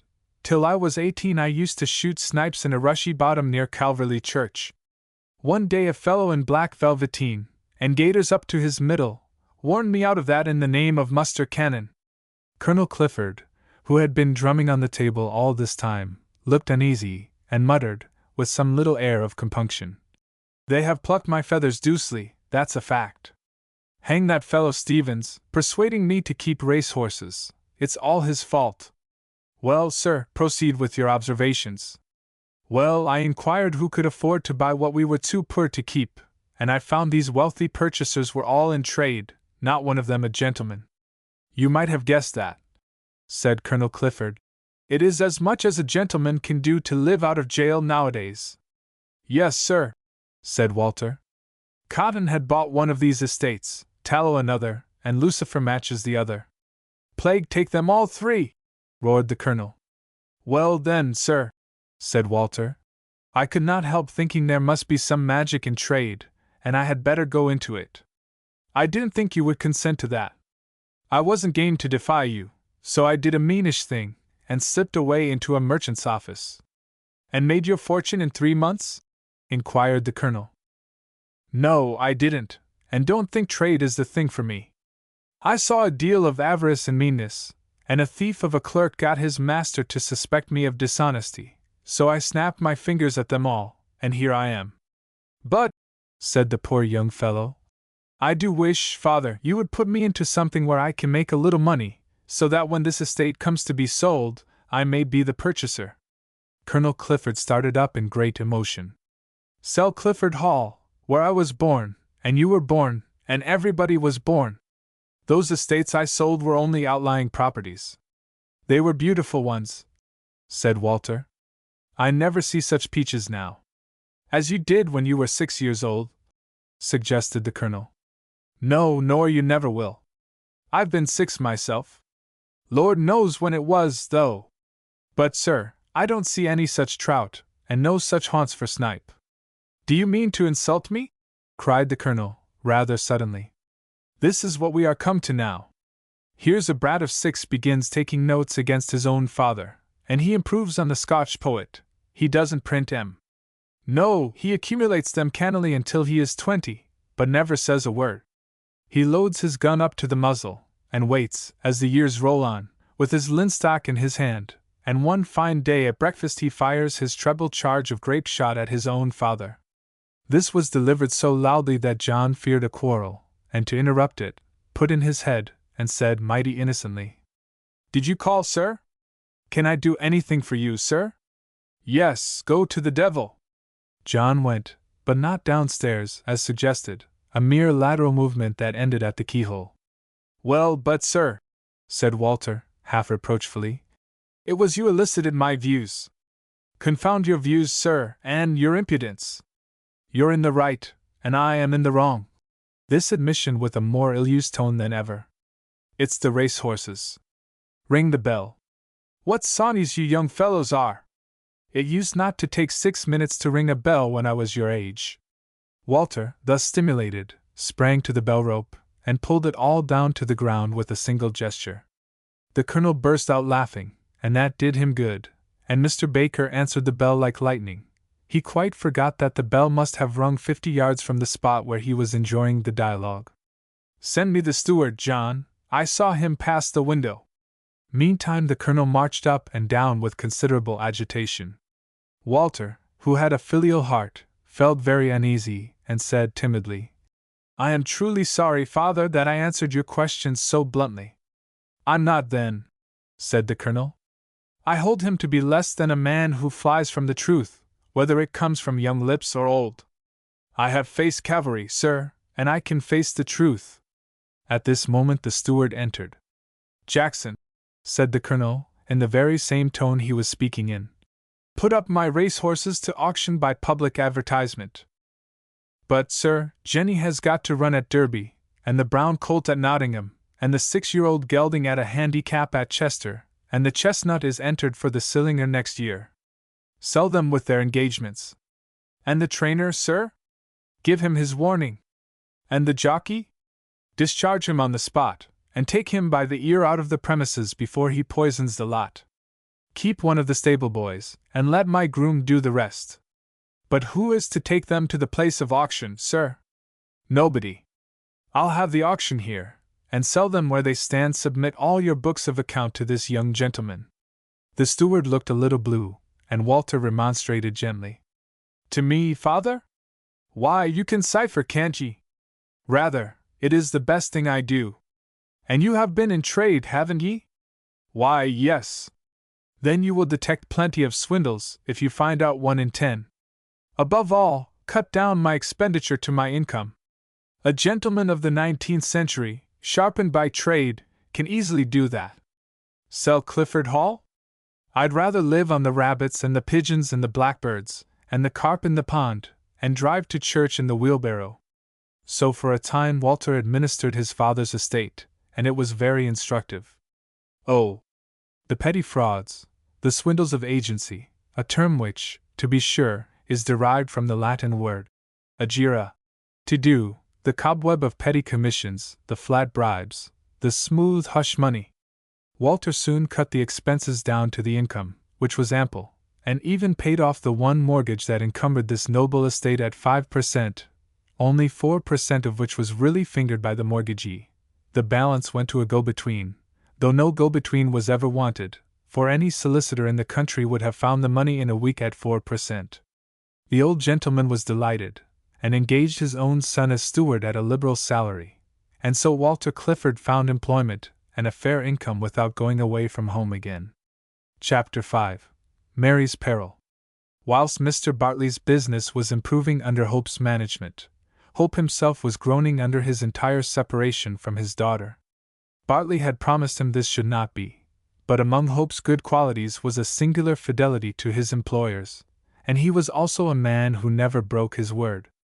So when Bartley showed him that the true parentage of Grace Hope, now called Mary Bartley, could never be disguised unless her memory of him was interrupted and puzzled before she grew older, and that she as well as the world must be made to believe Bartley was her father, he assented, and it was 2 years before he ventured to come near his own daughter. But he demanded to see her at a distance, himself unseen, and this was arranged. He provided himself with a powerful binocular of the kind that is now used at sea, instead of the unwieldy old telescope, and the little girl was paraded by the nurse, who was in the secret. She played about in the sight of this strange spy. She was plump, she was rosy, She was full of life and spirit.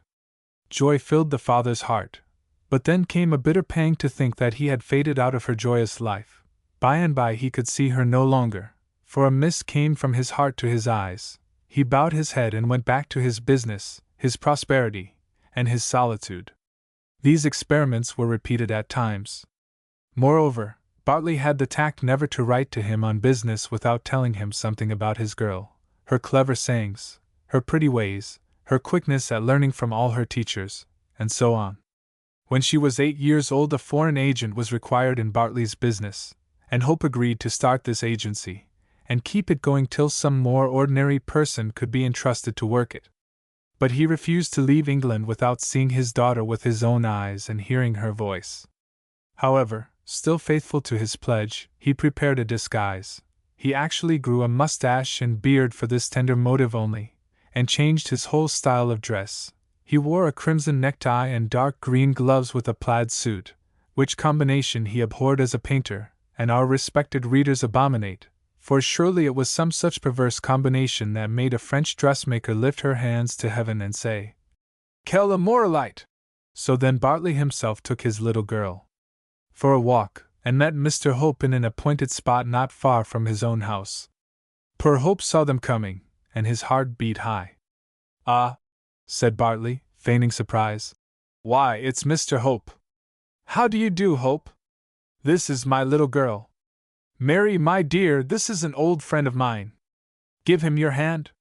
The girl looked in Hope's face, and gave him her hand, and did not recognize him. "Fine girl for her years, isn't she?" said Bartley.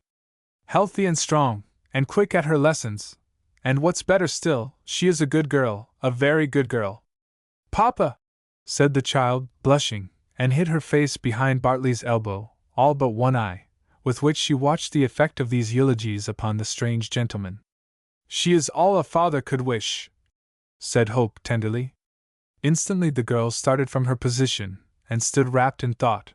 Her beautiful eyes wore a strange look of dreamy intelligence, and both men could see she was searching the past for that voice. Bartley drew back, that the girl might not see him, and held up his finger. Hope gave a slight nod of acquiescence, and spoke no more.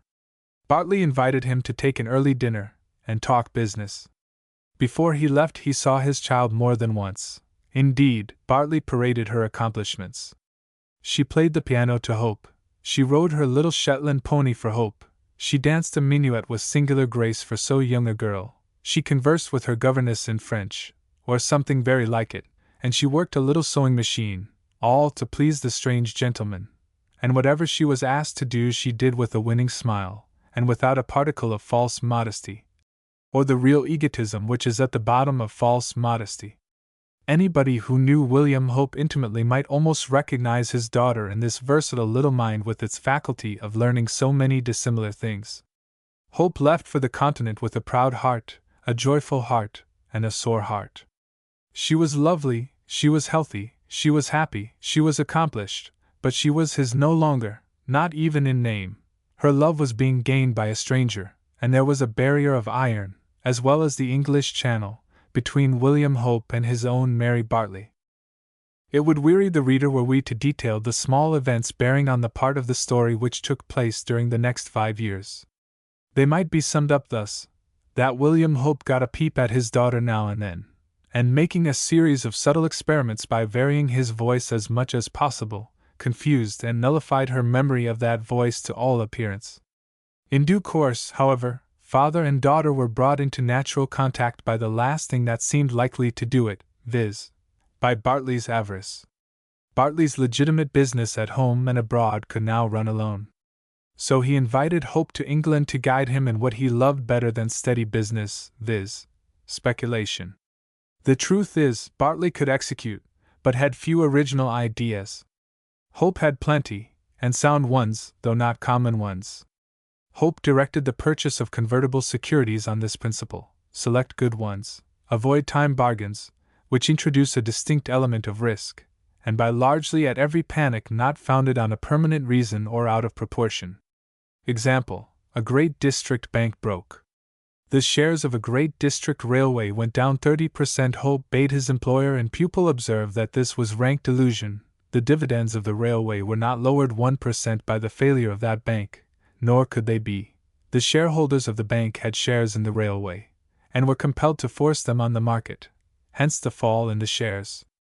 But, said Hope, those depreciated shares are now in the hands of men who can hold them, and will, too, until they return from this ridiculous 85 to their normal value, which is from 105 to 115.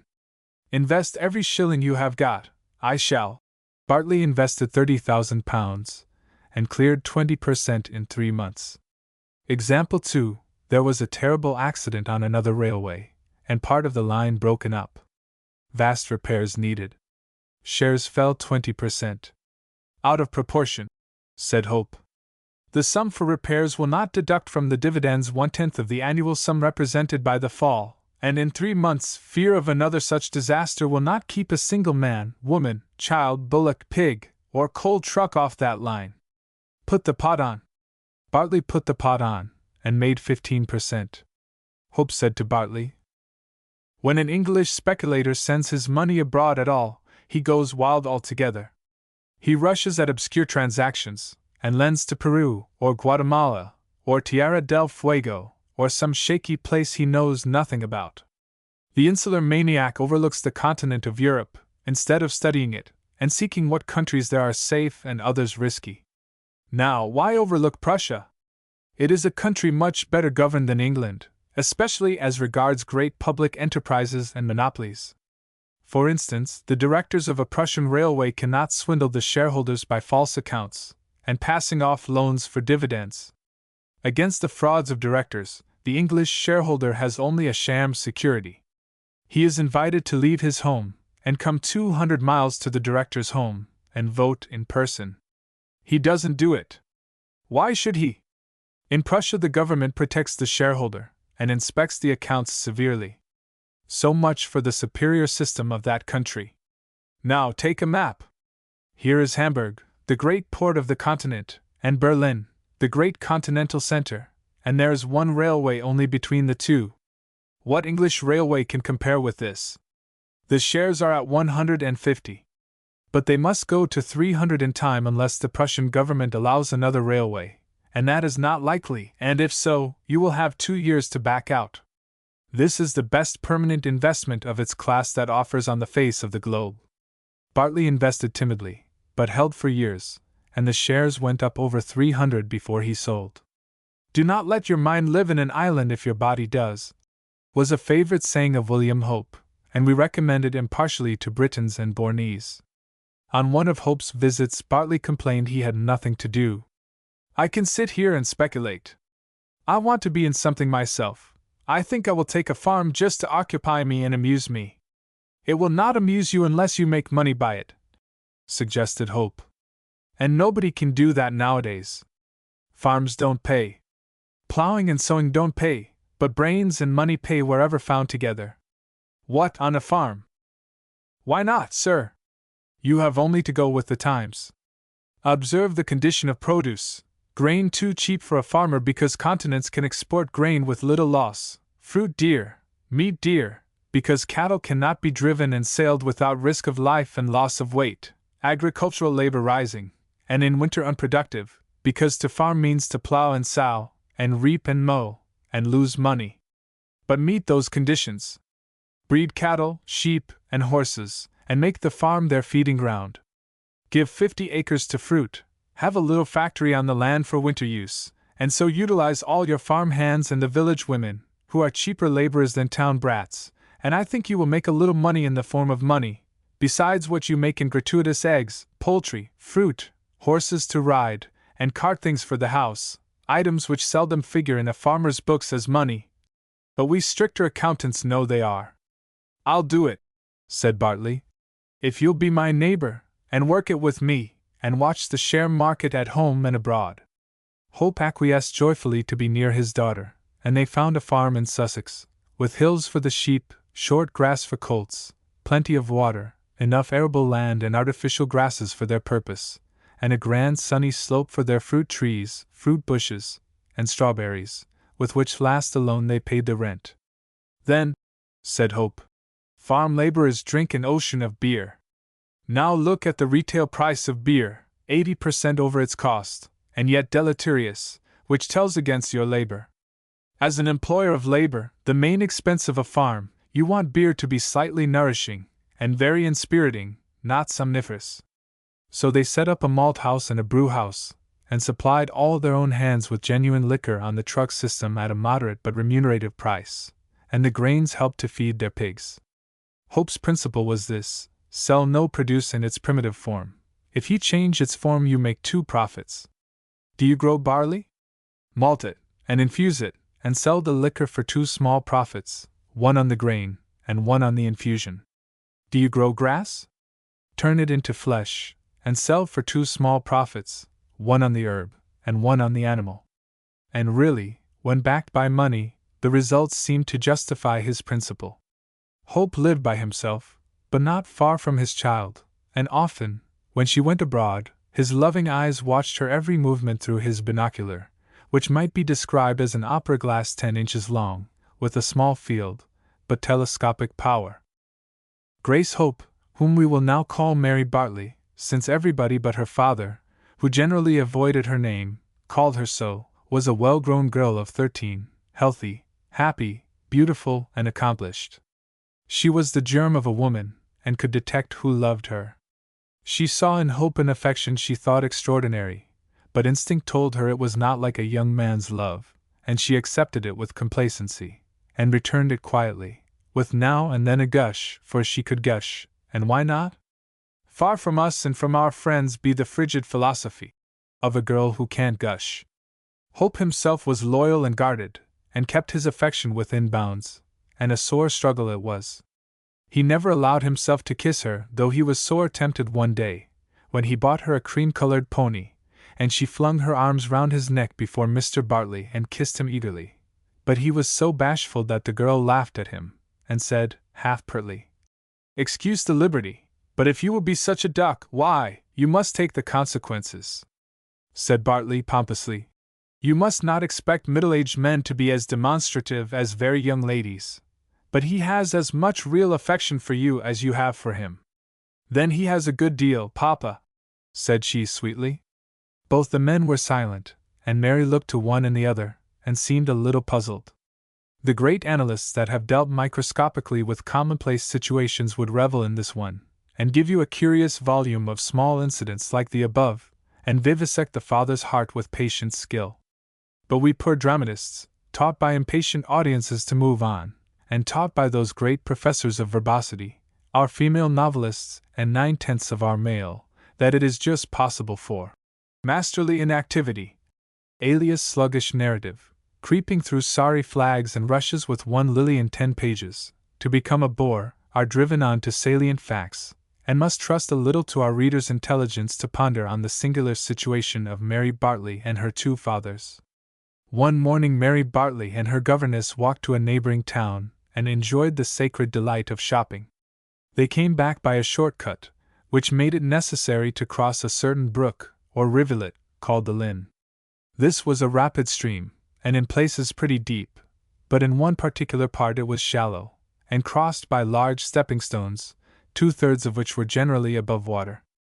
The village girls, including Mary Bartley, used all to trip over these stones, and think nothing of it, though the brook went past at a fine rate, and gradually widened and deepened as it flowed, till it reached a downright fall. After that, running no longer down a decline, it became rather a languid stream. Mary and her governess came to this ford and found it swollen by recent rains, and foaming and curling round the stepping stones, and their tops only were out of the water now. The governess objected to pass this current. "Well, but," said Mary, "the other way is a mile round, and Papa expects us to be punctual at meals, and I am, oh, so hungry. Dear Miss Everett, I have crossed it 100 times. But the water is so deep. It is deeper than usual, but see, it is only up to my knee. I could cross it without the stones. You go round, dear, and I'll explain against you come home. Not until I've seen you safe over." "That you will soon see," said the girl, and fearing a more authoritative interference, she gathered up her skirts and planted one dainty foot on the first stepping stone, another on the next, and so on to the fourth, and if she had been a boy she would have cleared them all. But holding her skirts instead of keeping her arms to balance herself, and wearing idiotic shoes, her heels slipped on the fifth stone, which was rather slimy, and she fell into the middle of the current with a little scream. To her amazement she found that the stream, though shallow, carried her off her feet, and though she recovered them, she could not keep them, but was alternately up and down, and driven along, all the time floundering. Oh, then she screamed with terror, and the poor governess ran screaming too, and making idle clutches from the bank, but powerless to aid. Then, as the current deepened, the poor girl lost her feet altogether, and was carried on toward the deep water, flinging her arms high and screaming, but powerless. At first she was buoyed up by her clothes, and particularly by a petticoat of some material that did not drink water. But as her other clothes became soaked and heavy, she sank to her chin, and death stared her in the face. She lost hope, and being no common spirit, she gained resignation. She left screaming, and said to Everett, "Pray for me." But the next moment hope revived, and fear with it. This is a law of nature, for a man, bareheaded and his hair flying, came galloping on a bare-backed pony, shouting and screaming with terror louder than both the women. He urged the pony furiously to the stream.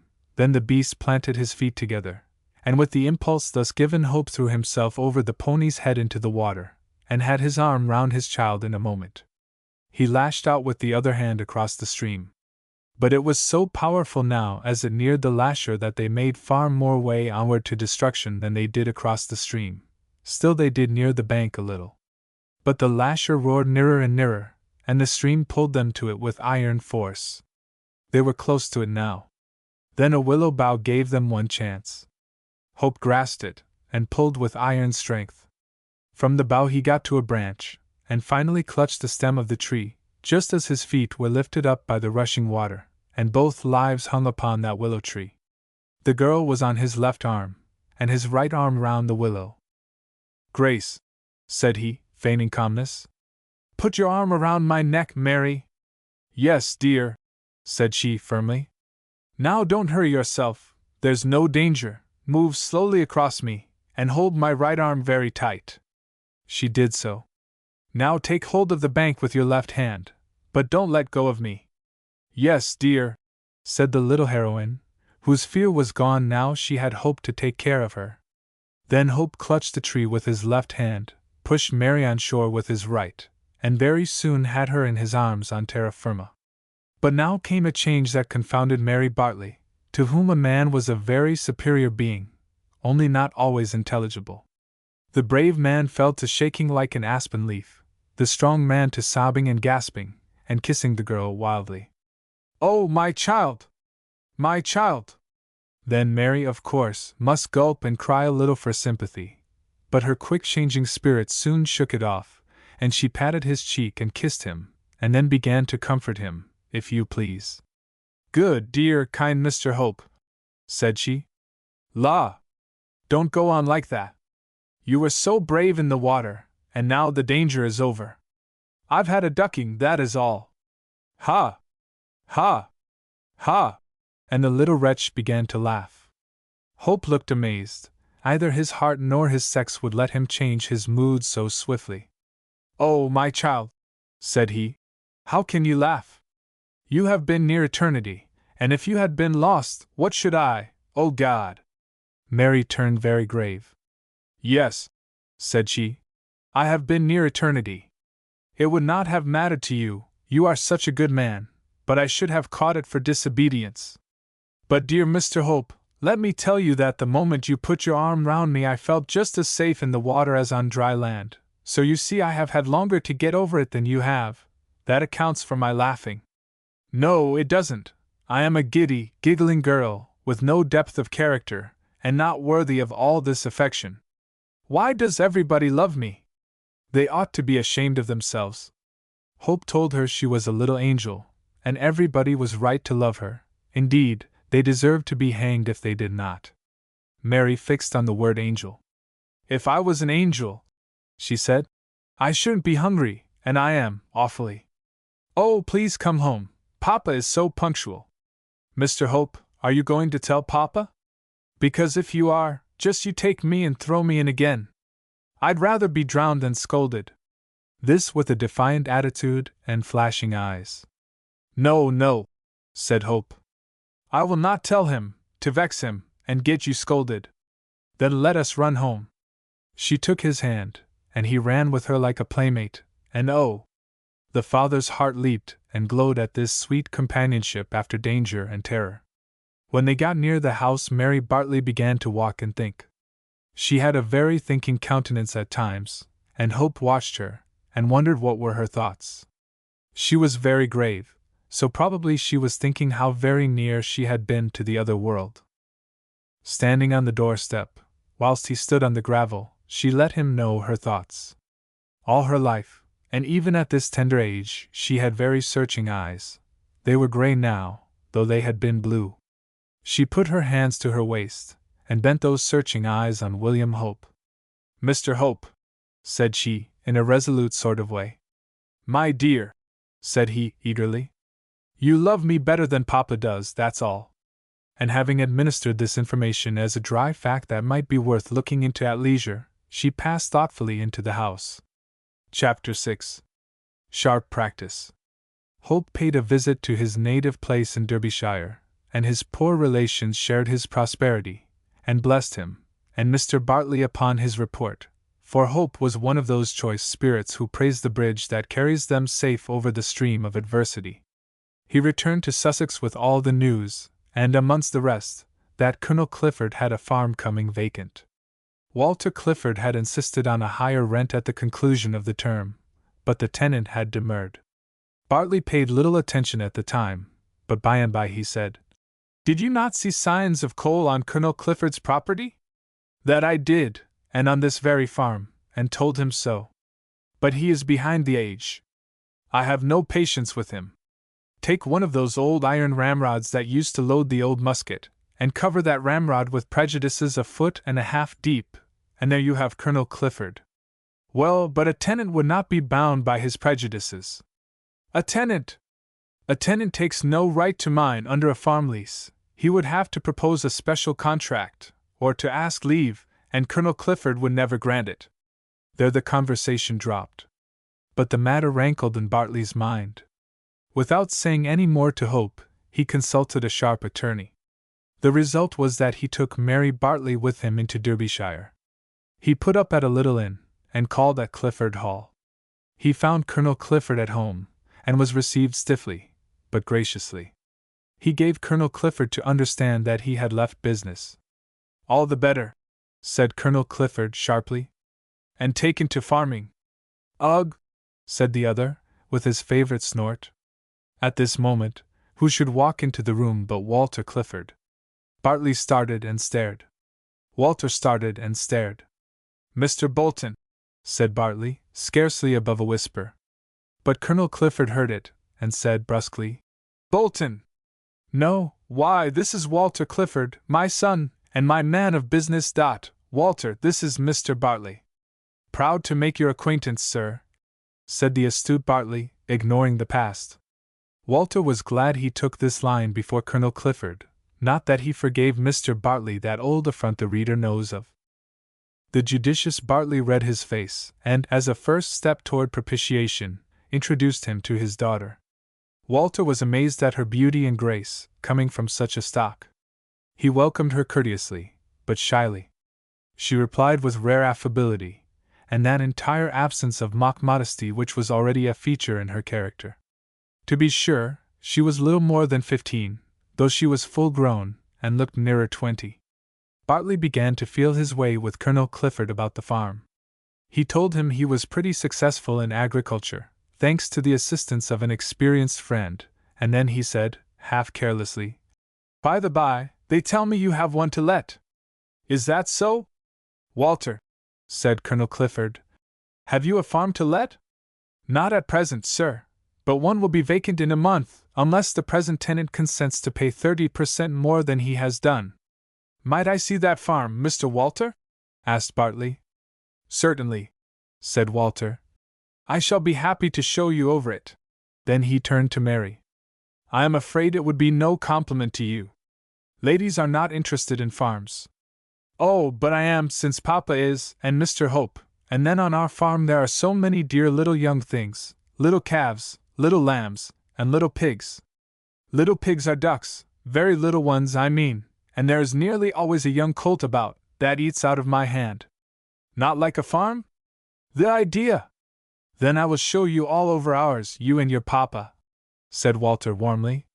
He then asked Mr. Bartley where he was to be found, and when Bartley told him at the Dun Cow, he looked at Mary and said, "Oh!" Mary understood in a moment, and laughed, and said, "We are very comfortable, I assure you. We have the parlor all to ourselves, and there are samplers hung up, and oh! such funny pictures, and the landlady is beginning to spoil me already." "Nobody can spoil you, Mary," said Mr. Bartley. "You ought to know, Papa, for you have been trying a good many years." "Not very many, Miss Bartley," said Colonel Clifford graciously. Then he gave half a start and said, "Here am I calling her Miss when she is my own niece, and now I think of it, she can't be half as old as she looks. I remember the very day she was born." "My dear, you are an impostor." Bartley changed color at this chance shaft.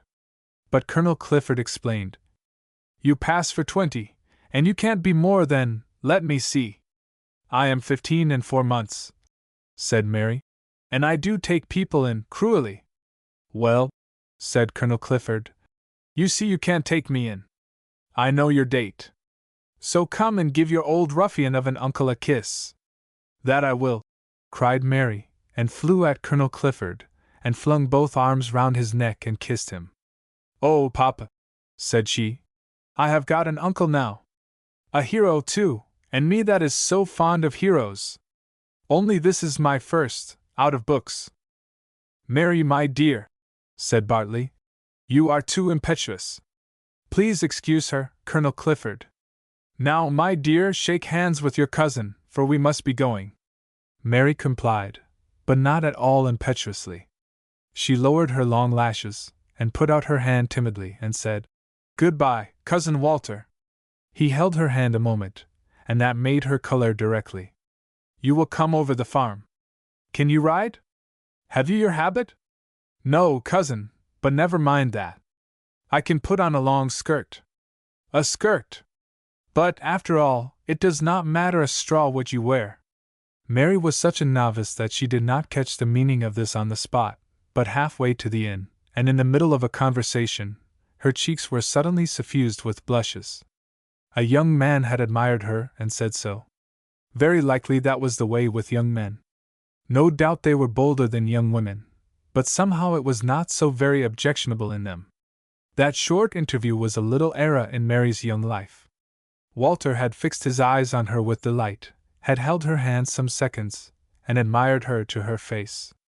She began to wonder a little, and flutter a little, and to put off childhood. Next day, punctual to the minute, Walter drove up to the door in an open carriage drawn by 2 fast steppers. He found Mr. Bartley alone, and why? Because, at sight of Walter, Mary, for the first time in her life, had flown upstairs to look at herself in the glass before facing the visitor, and to smooth her hair, and retouch a bow, etc., underrating, as usual, the power of beauty, and overrating melodies.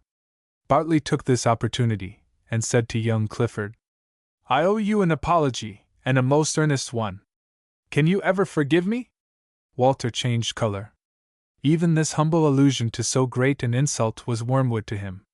He bit his lip, and said, "No man can do more than say he is sorry."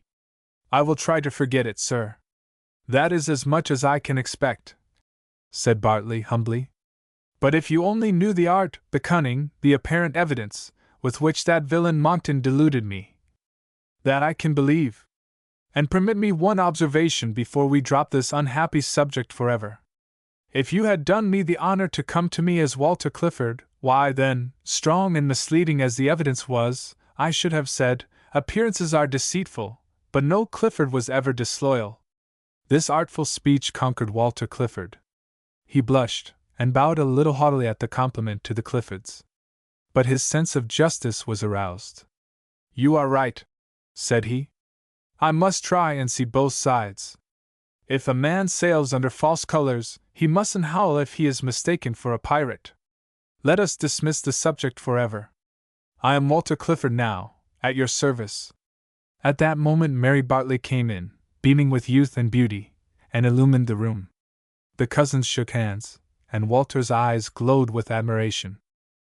After a few words of greeting he handed Mary into the drag. Her father followed, and he was about to drive off, when Mary cried out, "Oh, I forgot my skirt if I am to ride." The skirt was brought down, and the horses, that were beginning to fret, dashed off. A smart little groom rode behind, and on reaching the farm they found another with 2 saddle horses. One of them, a small, gentle Arab gelding, had a side saddle. They rode all over the farm, and inspected the buildings, which were in excellent repair, thanks to Walter's supervision. Bartley inquired the number of acres and the rent demanded. Walter told him. Bartley said it seemed to him a fair rent, still, he should like to know why the present tenant declined. "Perhaps you had better ask him," said Walter. "I should wish you to hear both sides." "That is like you," said Bartley. "But where does the shoe pinch, in your opinion?" "Well, he tells me, in sober earnest, that he loses money by it as it is, but when he is drunk he tells his boon companions he has made £7,000 here. He has 1 or 2 grass fields that want draining, but I offer him the pipes. He has only got to lay them and cut the drains. My opinion is that he is the slave of habit. He is so used to make an unfair profit out of these acres that he cannot break himself of it, and be content with a fair one." "I dare say you have hit it," said Bartley. "Well, I am fond of farming, but I don't live by it, and a moderate profit would content me." Walter said nothing. The truth is, he did not want to let the farm to Bartley. Bartley saw this, and drew Mary aside. "Should not you like to come here, my child?" "Yes, Papa, if you wish it, and you know it's dear Mr. Hope's birthplace." "Well, then, tell this young fellow so. I will give you an opportunity." That was easily managed, and then Mary said timidly, "Cousin Walter, we should all 3 be so glad if we might have the farm." "3?" said he. "Who is the 3rd? "Oh, somebody that everybody likes and I love. It is Mr. Hope. Such a duck! I am sure you would like him."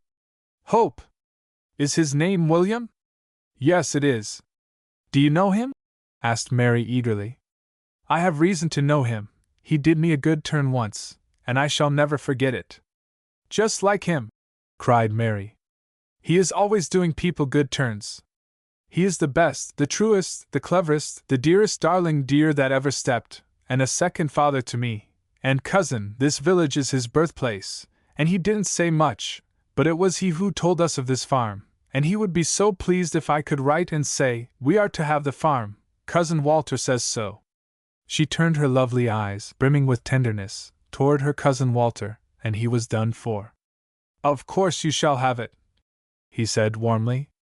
"Only you will not be angry with me if I insist on the increased rent. You know, cousin, I have a father too, and I must be just to him." "To be sure you must, dear," said Mary incautiously, and the word penetrated Walter's heart as if a woman of 25 had said it all of a sudden and for the first time. When they got home, Mary told Mr. Bartley he was to have the farm if he would pay the increased rent. "That is all right," said Bartley. "Then tomorrow we can go home." "So soon?" said Mary, sorrowfully. "Yes," said Bartley firmly. "The rest had better be done in writing." "Why, Mary, what is the use of staying on now? We are going to live here in a month or 2. "I forgot that," said Mary, with a little sigh. It seemed so ungracious to get what they wanted, and then turn their backs directly. She hinted as much, very timidly. But Bartley was inexorable, and they reached home next day. Mary would have liked to write to Walter, and announce their safe arrival, but nature withheld her. She was a child no longer. Bartley went to the sharp solicitor, and had a long interview with him. The result was that in about 10 days he sent Walter Clifford a letter and the draft of a lease, very favorable to the landlord on the whole, but cannily inserting one unusual clause that looked inoffensive.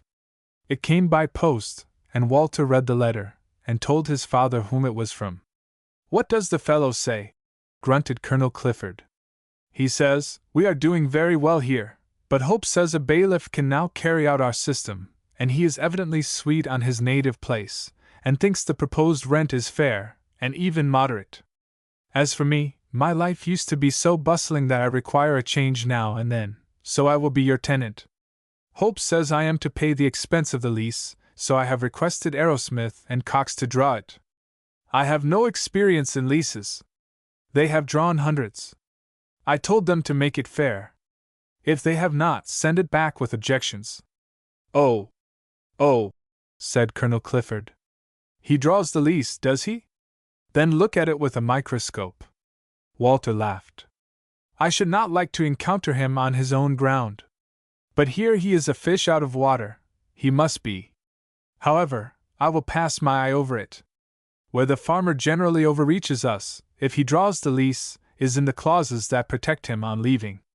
He gets part possession for months without paying rent, and he hampers and fleeces the incoming tenant, so that you lose a year's rent or have to buy him out.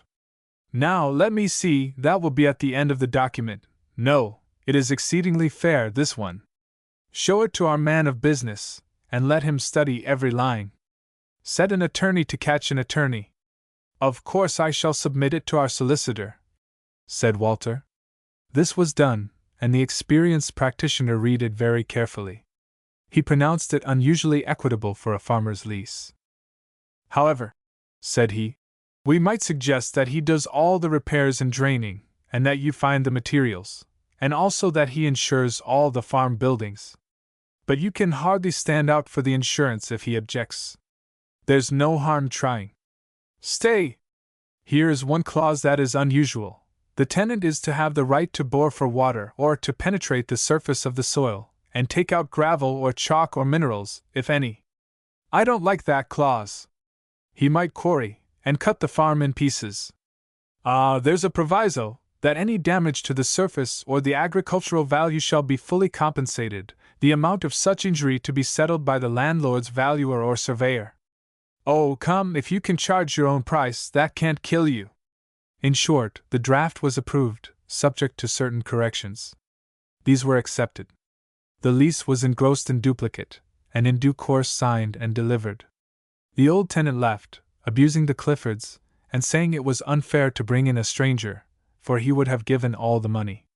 Bartley took possession. Walter welcomed Hope very warmly, and often came to see him. He took a great interest in Hope's theories of farming, and often came to the farm for lessons. But that interest was very much increased by the opportunities it gave him of seeing and talking to sweet Mary Bartley. Not that he was forward or indiscreet. She was not yet 16, and he tried to remember she was a child. Unfortunately for that theory, she looked a ripe woman, and this very Walter made her more and more womanly. Whenever Walter was near, she had new timidity, new blushes, fewer gushes, less impetuosity, more reserve. Sweet, innocent. She was set by nature to catch the man by the surest way, though she had no such design. Oh, it was a pretty, subtle piece of nature, and each sex played its part. Bold advances of the man, with internal fear to offend, mock retreats of the girl, with internal throbs of complacency, and life invested with a new and growing charm to both.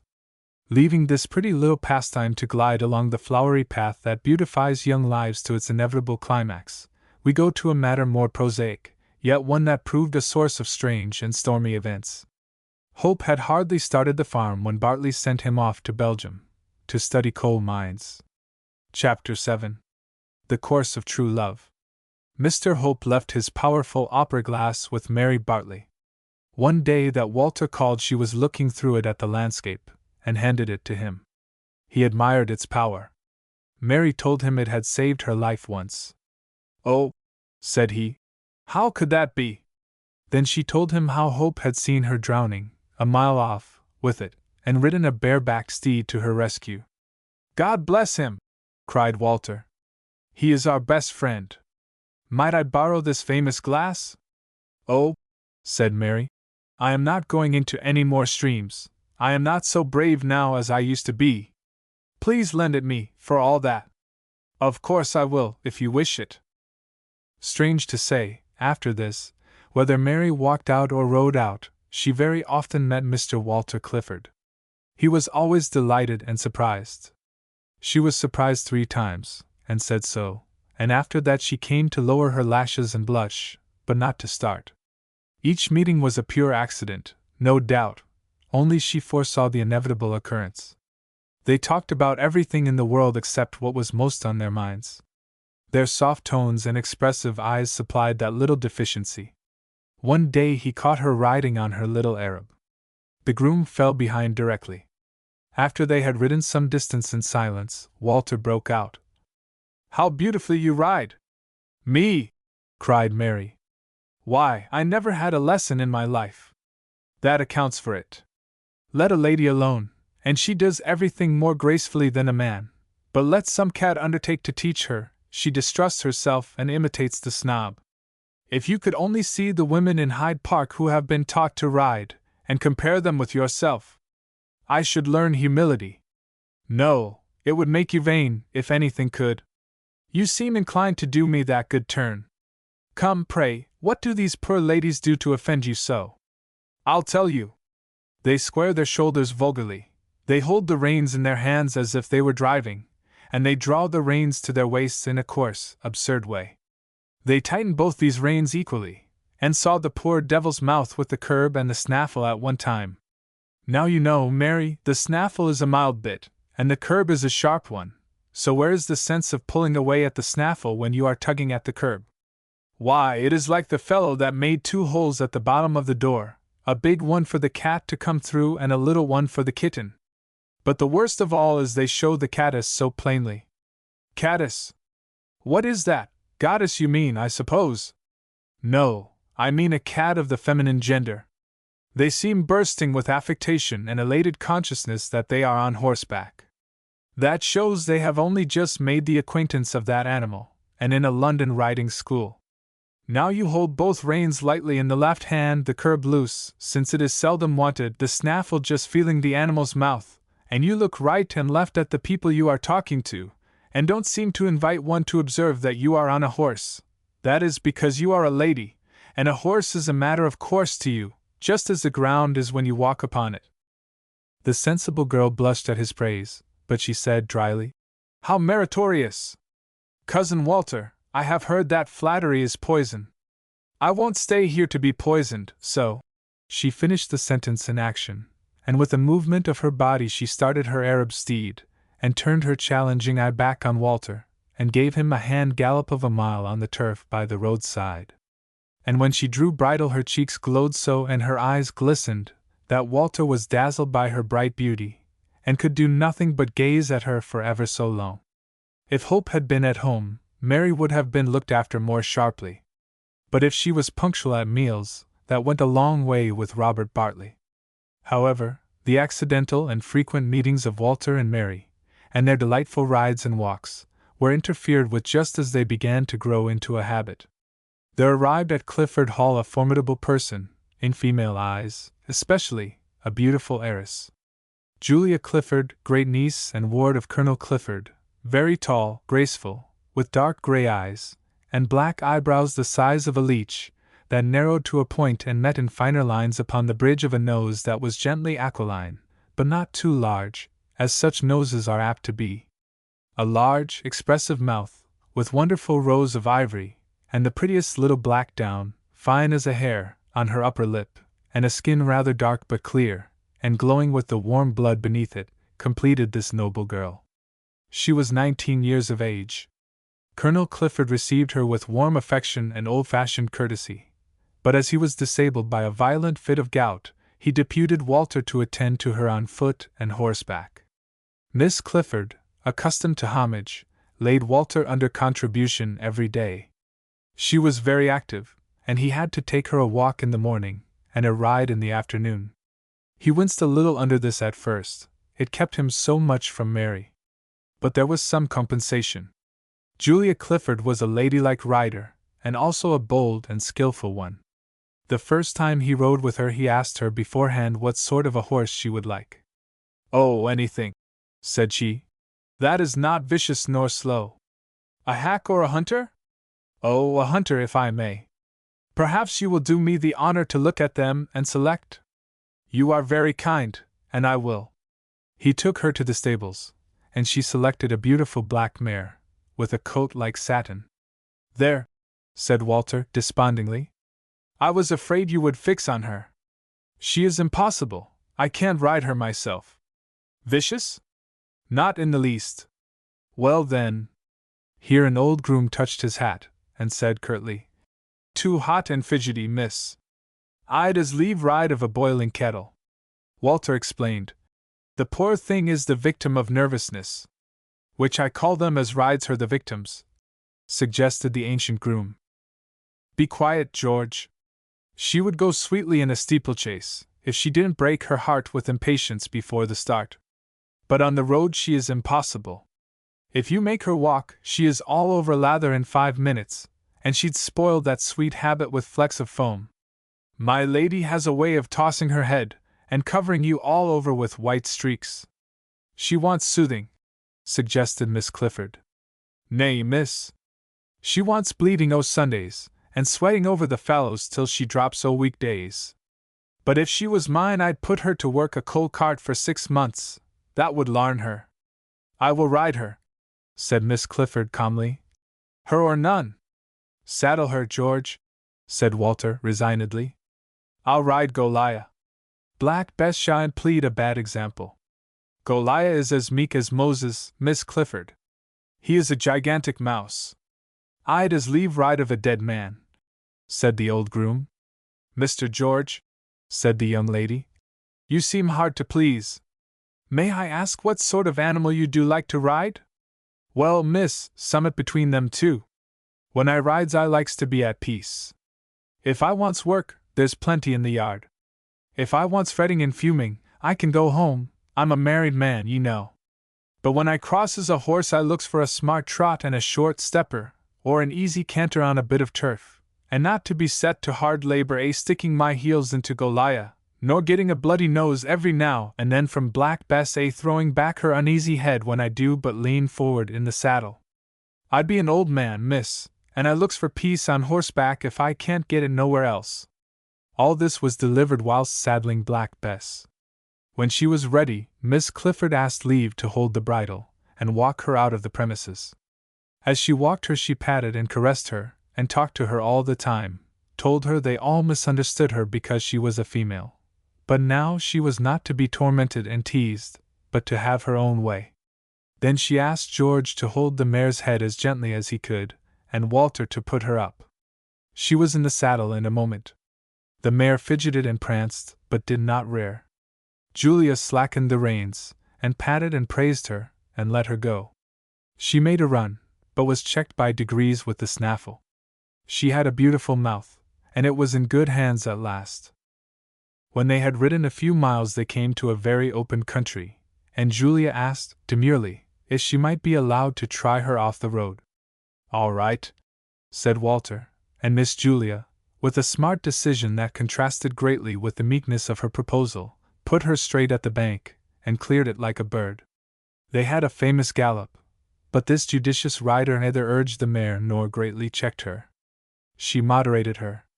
Black Bess came home that day sweating properly, but with a marked diminution of lather and foam. Miss Clifford asked leave to ride her into the stable yard, and after dismounting talked to her, and patted her, and praised her. An hour later the pertinacious beauty asked for a carrot from the garden, and fed Black Bess with it in the stable. By these arts, a very light hand, and tact in riding, she soothed Black Bess's nerves so that at last the very touch of her habit skirt, or her hand, or the sound of her voice seemed to soothe the poor nervous creature, and at last one day in the stable Bess protruded her great lips and kissed her fair rider on the shoulder after her manner. All this interested and amused Walter Clifford, but still he was beginning to chafe at being kept from Miss Bartley, when one morning her servant rode over with a note. Dear Cousin Walter, will you kindly send me back my opera glass? I want to see what is going on at Clifford Hall. Yours affectionately, Mary Bartley. Walter wrote back directly that he would bring it himself, and tell her what was going on at Clifford Hall.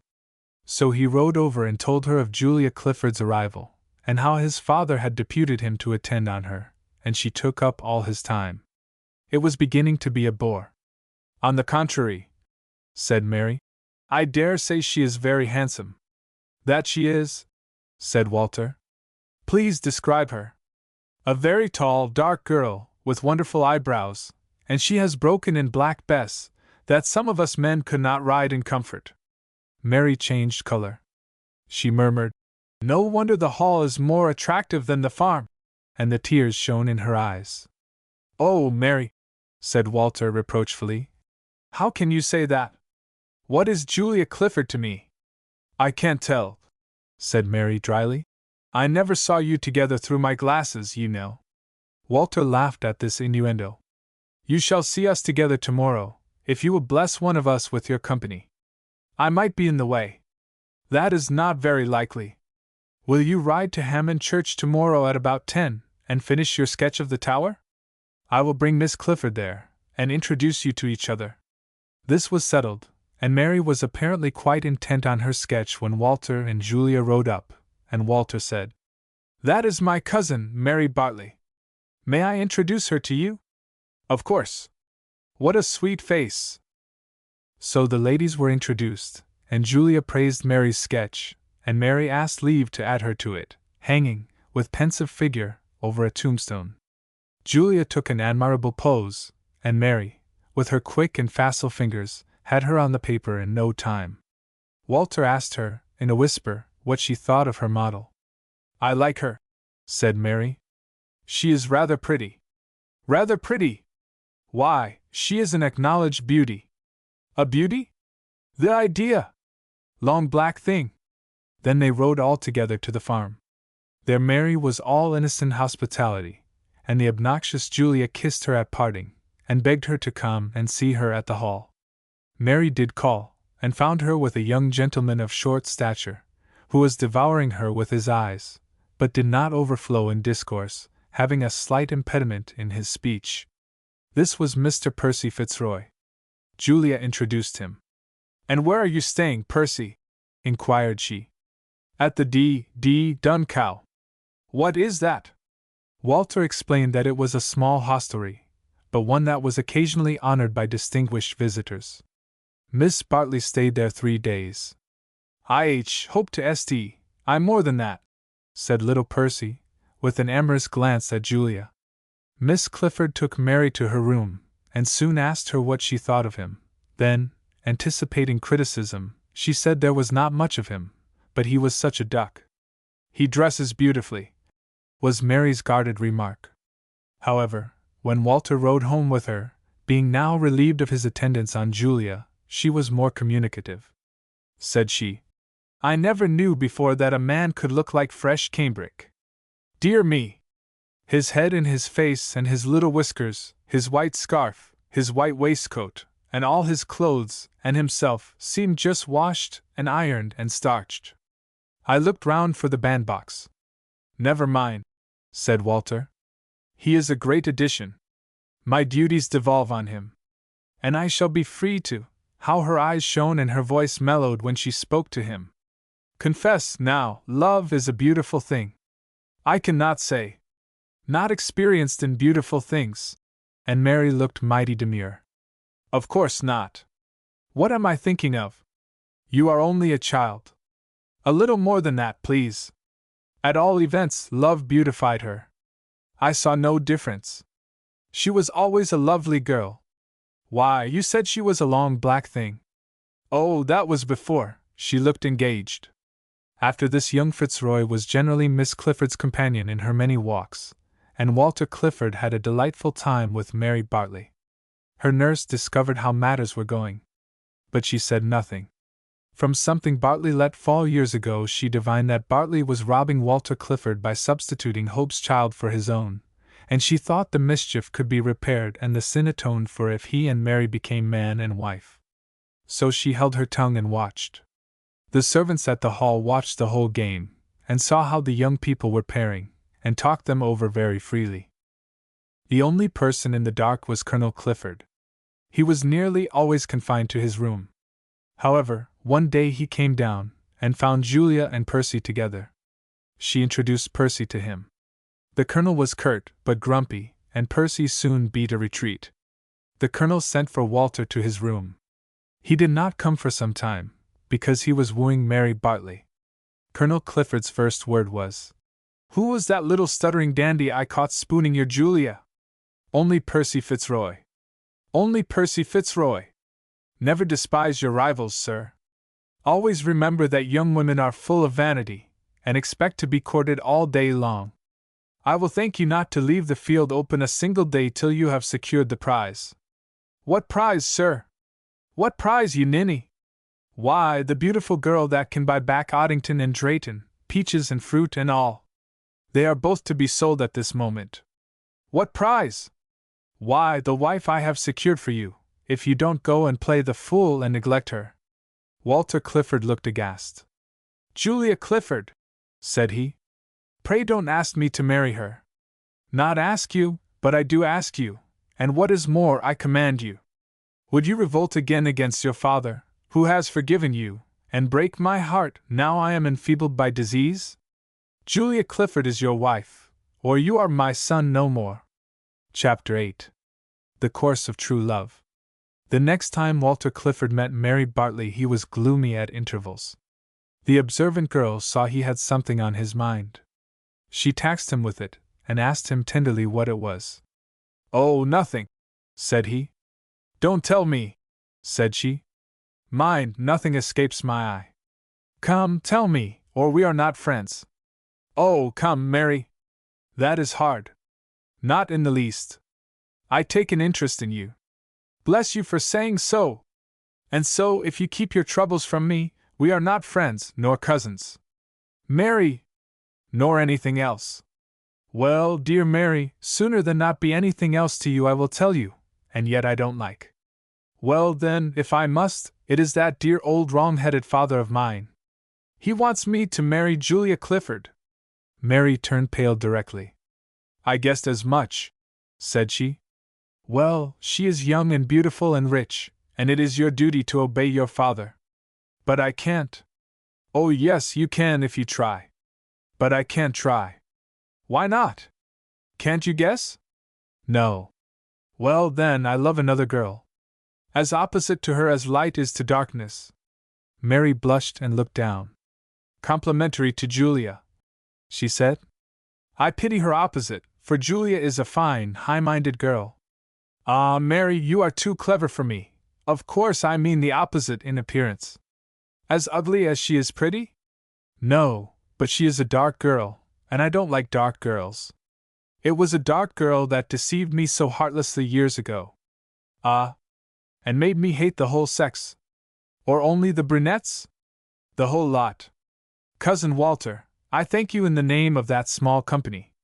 Until I saw you, and you converted me in one day." "Only to the blondes?" "Only to one of them." "My sweet Mary, the situation is serious. You, whose eye nothing escapes, you must have seen long ago how I love you." "Never mind what I have seen, Walter," said Mary, whose bosom was beginning to heave. "Very well," said Walter. "Then I will tell you as if you didn't know it. I admired you at first sight. Every time I was with you I admired you, and loved you more and more. It is my heaven to see you and to hear you speak. Whether you are grave or gay, saucy or tender, it is all one charm, one witchcraft. I want you for my wife, and my child, and my friend. Mary, my love, my darling, how could I marry any woman but you? And you, could you marry any man but me, to break the heart that beats only for you?" This and the voice of love, now ardent, now broken with emotion, were more than sweet, saucy Mary could trifle with. Her head drooped slowly upon his shoulder, and her arm went round his neck, and the tremor of her yielding frame and the tears of tenderness that flowed slowly from her fair eyes told Walter Clifford without a word that she was won. He had the sense not to ask her for words. What words could be so eloquent as this? He just held her to his manly bosom, and trembled with love and joy and triumph. She knew, too, that she had replied, and treated her own attitude like a sentence in rather a droll way. "But for all that," said she, "I don't mean to be a wicked girl if I can help. This is an age of wicked young ladies. I soon found that out in the newspapers. That and science are the two features. And I have made a solemn vow not to be one of them. Query, a science or a naughty girl? Making mischief between father and son. No more you shall, dear, said Walter. Leave it to me. We must be patient, and all will come right. Oh, I'll be true to you, dear, if that is all, said Mary. And if you would not mind just temporizing a little, for my sake, who love you? Temporize, said Mary eagerly. With all my heart. I'll temporize till we are all dead and buried. Oh, that will be too long for me, said Walter. Oh, never do things by halves, said the ready girl. If his tongue had been as prompt as hers, he might have said that, temporizing, was doing things by halves, but he let her have the last word. And perhaps he lost nothing, for she would have had that whether or no. So this day was another era in their love. Girls after a time are not content to see they are beloved, they must hear it too, and now Walter had spoken out like a man, and Mary had replied like a woman. They were happy, and walked hand in hand purring to one another, instead of sparring any more.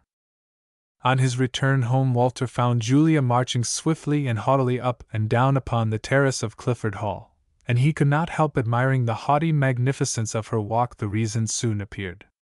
She was in a passion. She was always tall, but now she seemed lofty, and to combine the supple panther with the erect peacock in her ireful march. Such a fine woman as Julia really awes a man with her carriage at such a time. The poor soul thinks he sees before him the indignation of the just, when very likely it is only what in a man would be called petulance. Anything the matter, Miss Clifford? Said he, obsequiously. No, sir. Very stiffly. Can I be of any service? No, you cannot. And then, swifter than any weathercock ever turned. You are a good creature, why should I be rude to you? I ought to be ashamed of myself. It is that little wretch. Not our friend Fitzroy. Why, what other little wretch is there about? We are all grenadiers and maypoles in this house except him. Well, let him go. I dare say somebody else, and Uncle Clifford has told me more than once I ought to look higher. I couldn't well look lower than 5 feet nothing. Ha! Ha! Ha! I told him so. That was cruel. Don't scold me. I won't be lectured by any of you. Of course it was, dear. Poor little Percy. Oh! Oh! Oh! And after all this thunder there was a little rain, by a law that governs atmosphere and woman impartially. Seeing her softened, and having his own reasons for wishing to keep Fitzroy to his duty, Walter begged leave to mediate, if possible, and asked if she would do him the honor to confide the grievance to him. Of course I will, said Julia. He is angry with Colonel Clifford for not wishing him to stay here, and he is angry with me for not making Uncle Clifford invite him. As if I could!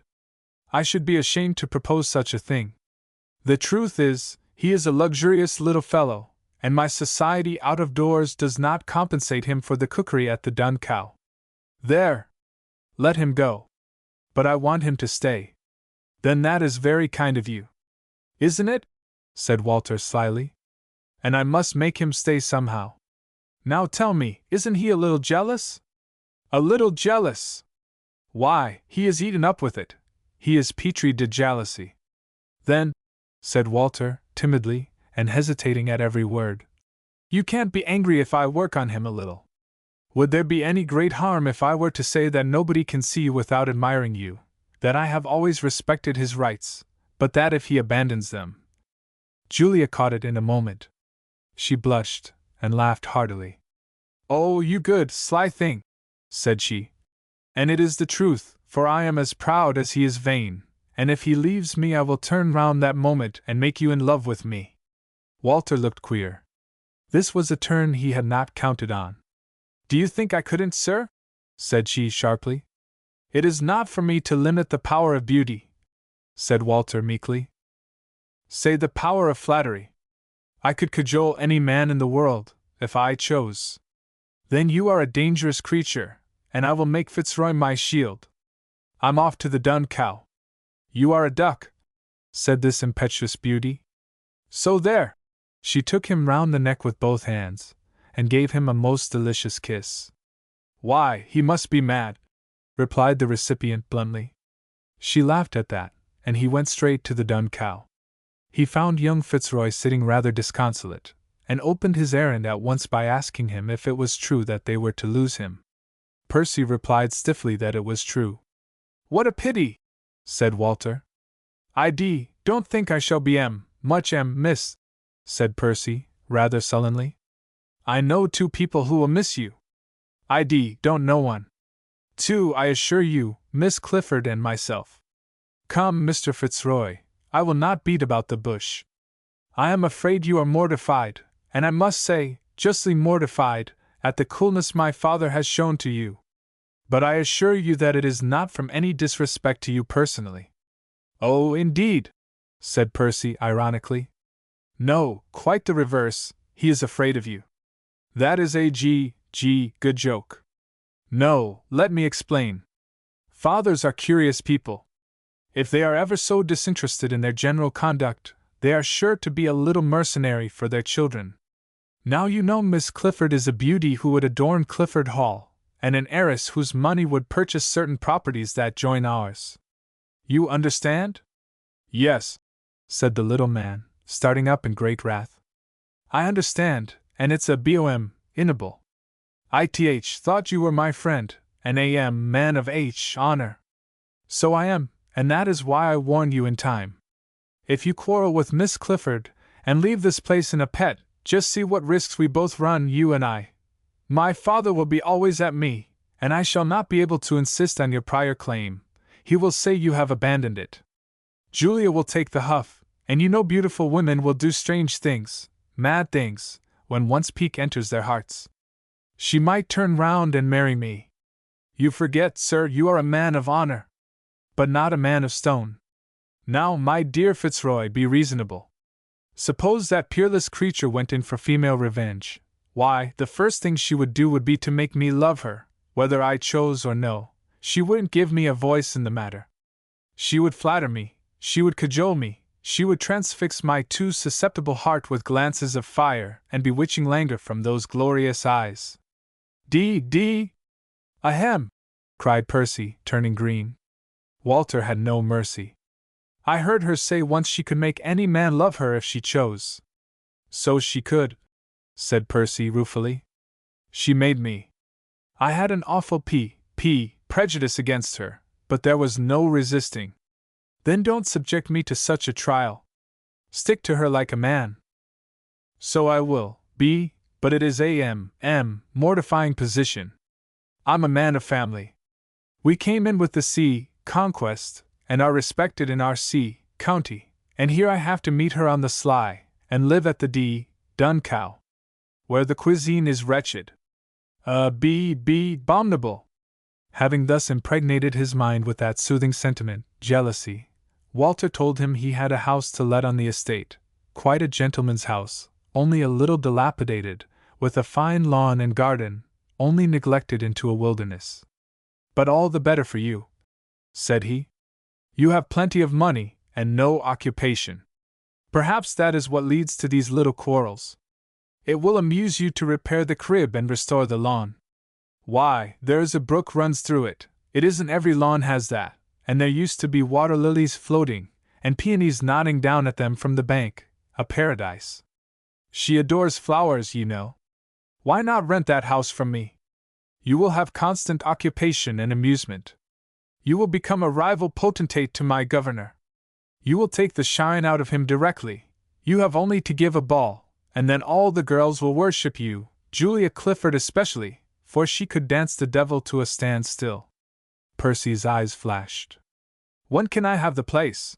Said he eagerly. In half an hour. I'll draw you a 3 months' agreement. Got any paper? Of course not. Julia is so near.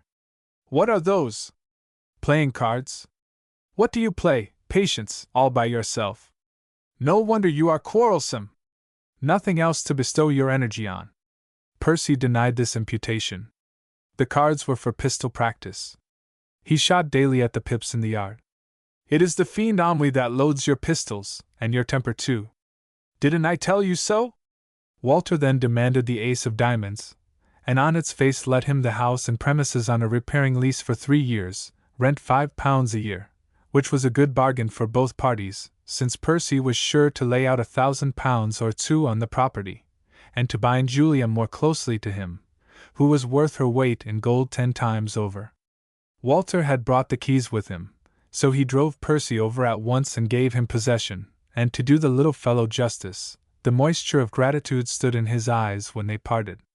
Walter told Julia about it the same night, and her eyes were eloquent too. The next day he had a walk with Mary Bartley, and told her all about it. She hung upon him, and gazed admiringly into his eyes all the time, and they parted happy lovers. Mr. Bartley met her at the gate. "Mary," said he gravely, "who was that I saw with you just now?" "Cousin Walter." "I feared so.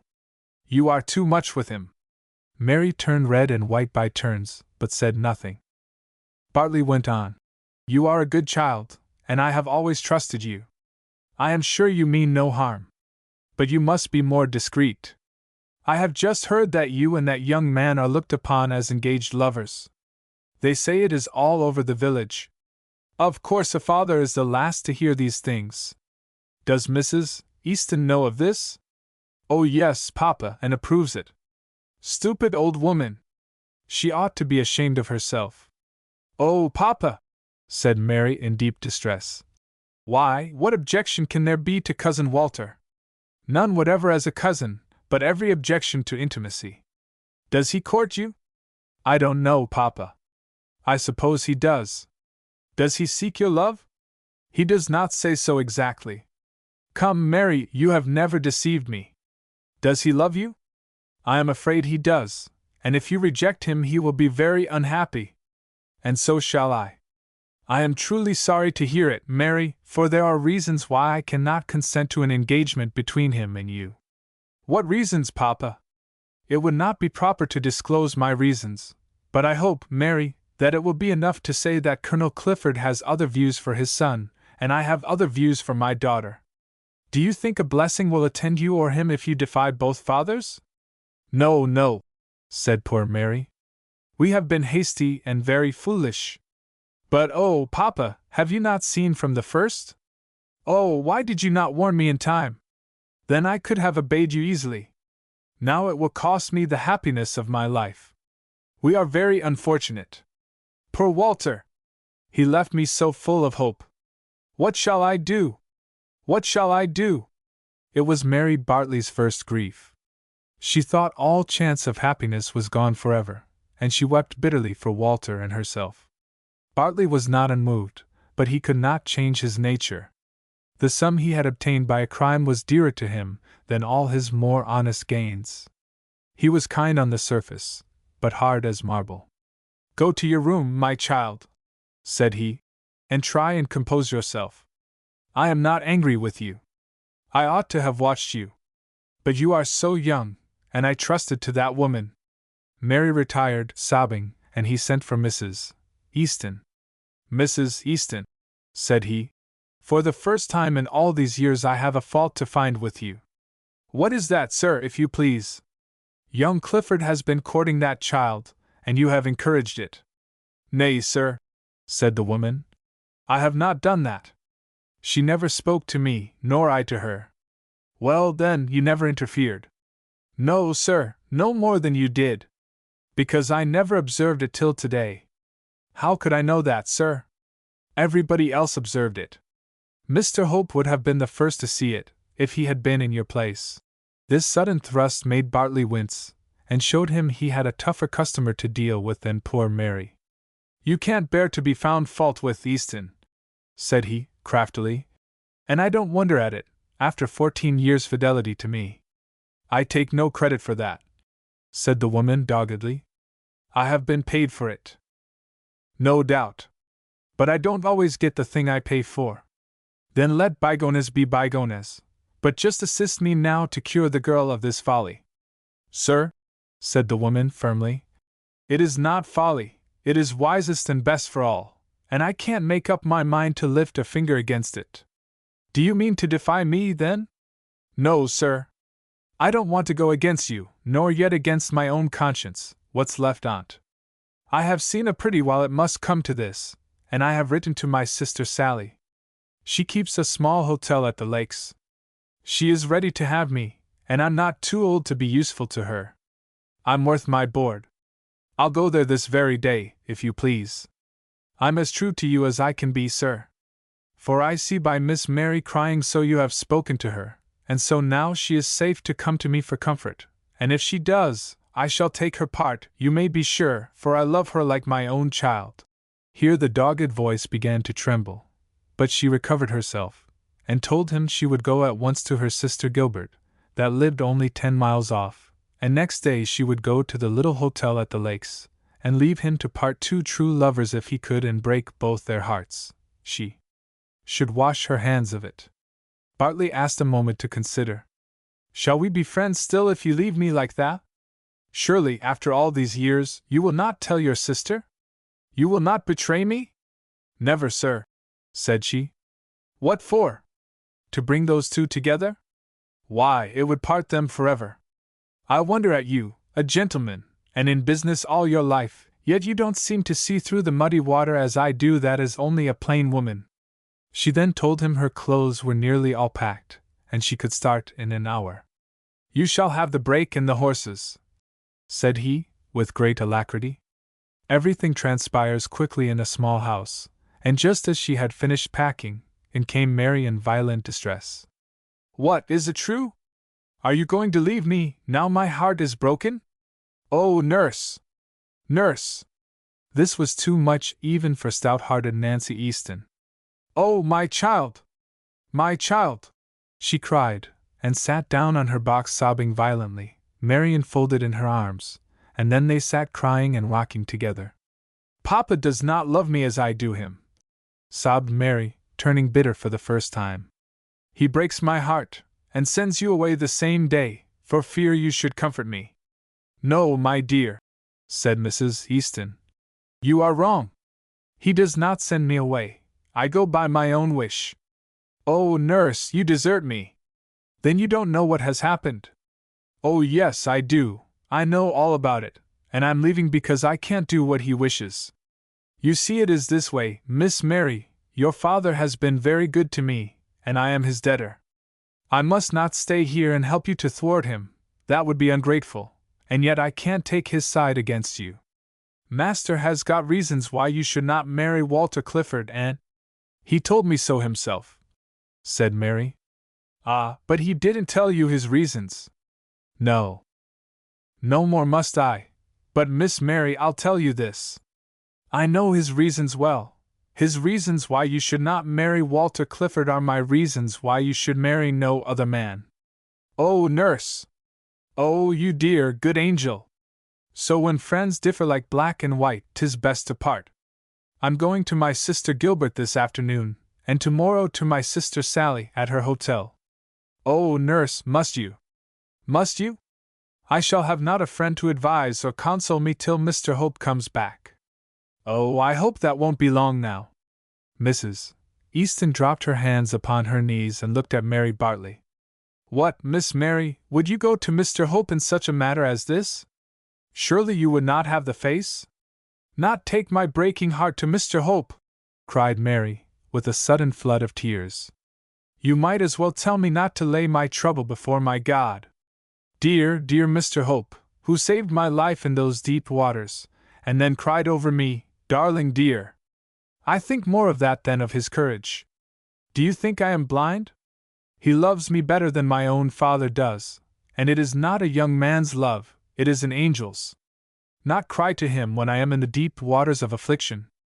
I could not write of such a thing to him for blushing, but the moment he returns I shall find some way to let him know how happy I have been, how broken-hearted I am, and that Papa has reasons against him, and they are your reasons for him, and that you are both afraid to let me know these curious reasons, me, the poor girl whose heart is being made a football of in this house.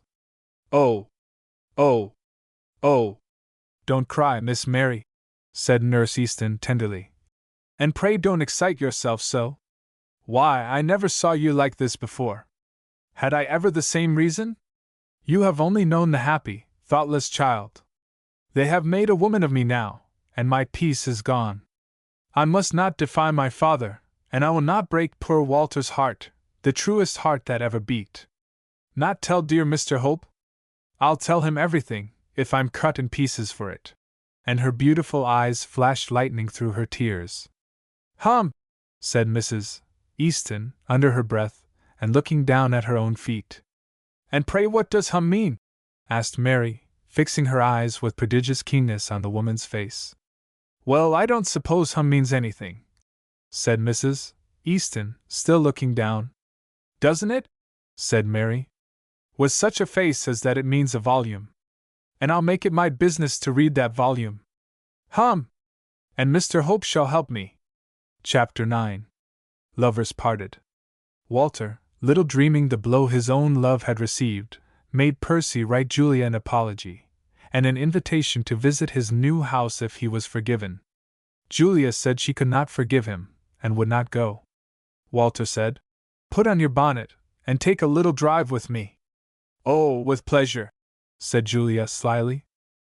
So then Walter drove her to the new house, without a word of remonstrance on her part, and Fitzroy met her radiant, and Walter slipped away round a corner, and when he came back the quarrel had dissolved. He had brought a hamper with all the necessaries of life, tablecloth, napkins, knives, forks, spoons, cold pie, salad, and champagne. They lunched beside the brook on the lawn.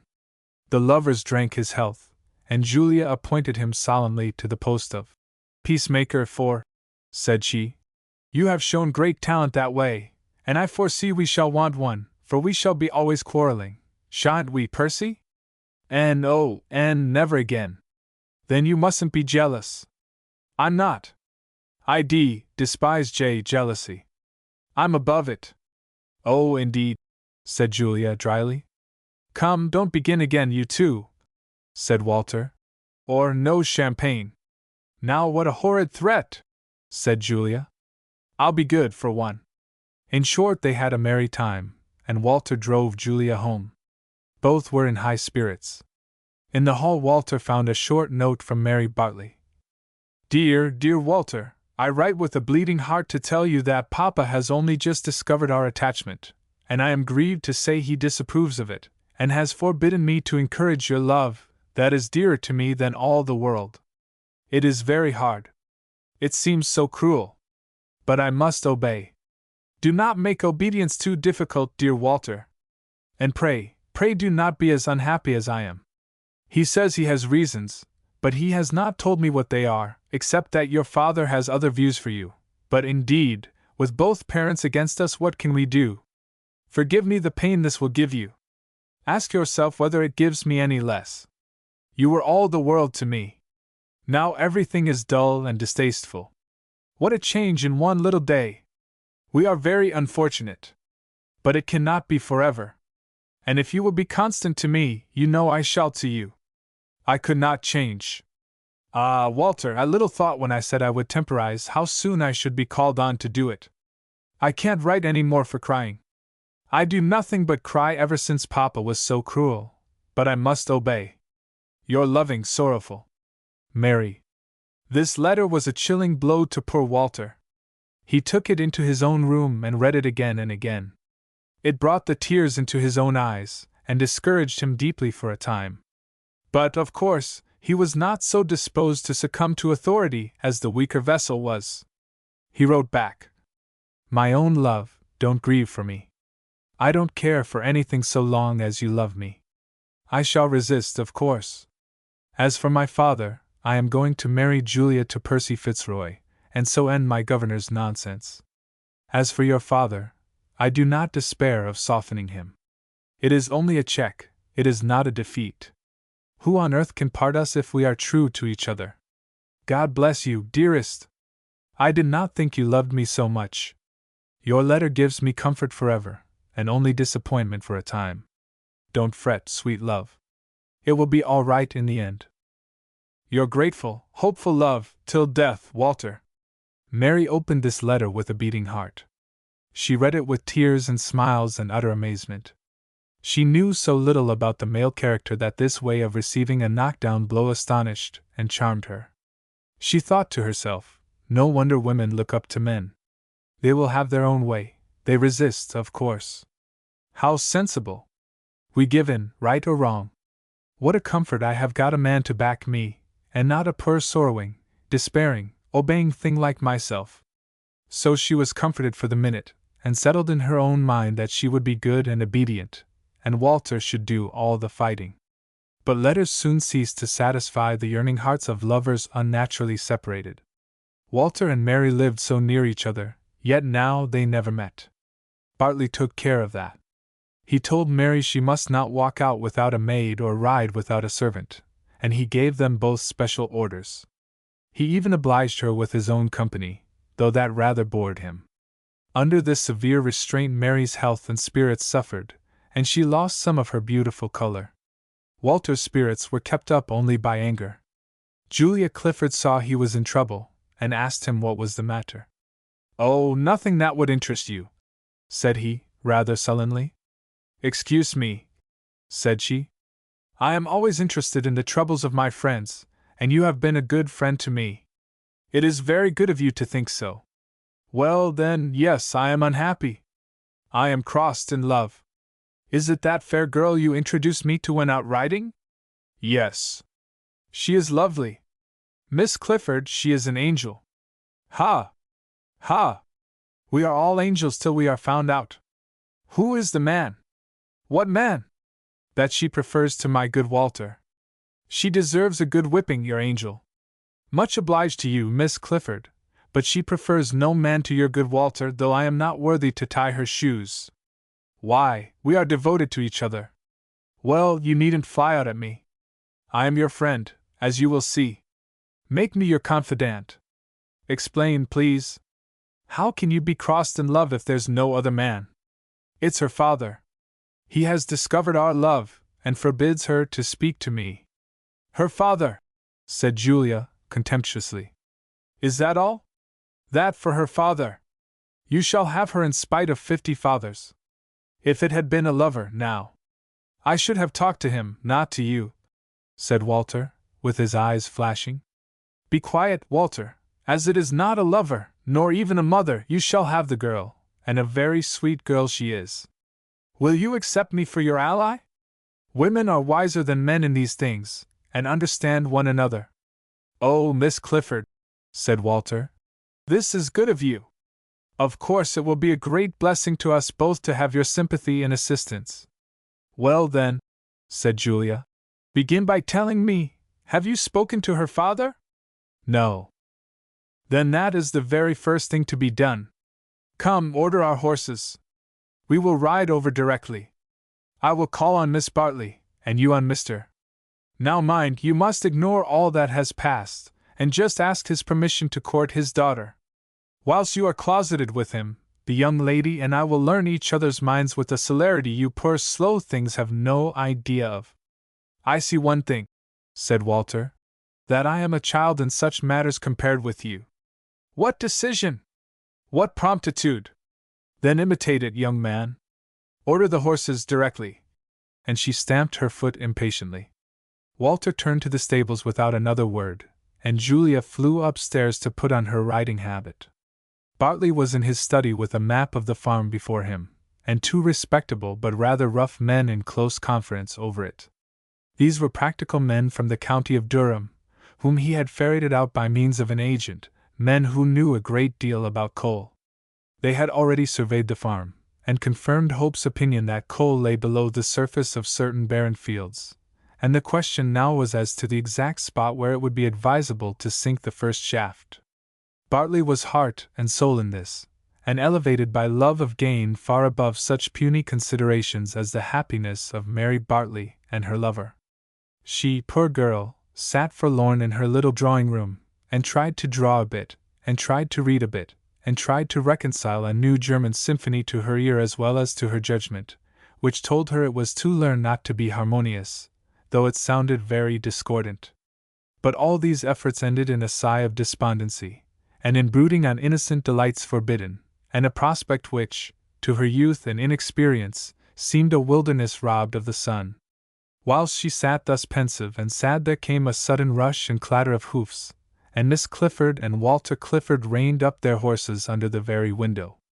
Mary started up delighted at the bare sight of Walter, but amazed and puzzled. The next moment her quick intelligence told her this was some daring maneuver or other, and her heart beat high. Walter opened the door and stood beside it, affecting a cold ceremony. "Miss Bartley, I have brought Miss Clifford to call on you at her request. My own visit is to your father." "Where shall I find him?" "In his study," murmured Miss Bartley. Walter returned, and the two ladies looked at each other steadily for one moment, and took stock of one another's dress, looks, character, and souls with supernatural rapidity. Then Mary smiled, and motioned her visitor to a seat, and waited. Miss Clifford made her approaches obliquely at first. "I ought to apologize to you for not returning your call before this. At any rate, here I am at last." "You are most welcome, Miss Clifford," said Mary warmly. "Now the ice is broken, I want you to call me Julia. May I?" "You may, and you must, if I call you Mary. Why, you know we are cousins, at least I suppose so. We are both cousins of Walter Clifford, so we must be cousins to each other." And she fixed her eyes on her fair hostess in a very peculiar way. Mary returned this fixed look with such keen intelligence that her gray eyes actually scintillated. "Mary, I seldom waste much time before I come to the point. Walter Clifford is a good fellow. He has behaved well to me. I had a quarrel with mine, and Walter played the peacemaker, and brought us together again without wounding my pride. By and by I found out Walter himself was in grief about you. It was my turn, wasn't it? I made him tell me all. He wasn't very willing, but I would know. I see his love is making him miserable, and so is yours, dear." "Oh, yes. So I took it on me to advise him. I have made him call on your father. Fathers sometimes pooh-pooh their daughters' affections, but when the son of Colonel Clifford comes with a formal proposal of marriage, Mr. Bartley cannot pooh-pooh him." Mary clasped her hands, but said nothing. Julia flowed on. "And the next thing is to comfort you. You seem to want a good cry, dear." "Yes, I do. Then come here and take it." No sooner said than done. Mary's head on Julia's shoulder, and Julia's arm round Mary's waist. "Are you better, dear?" "Oh, so much." "It is a comfort, isn't it? Well, now listen to me. Fathers sometimes delay a girl's happiness, but they don't often destroy it.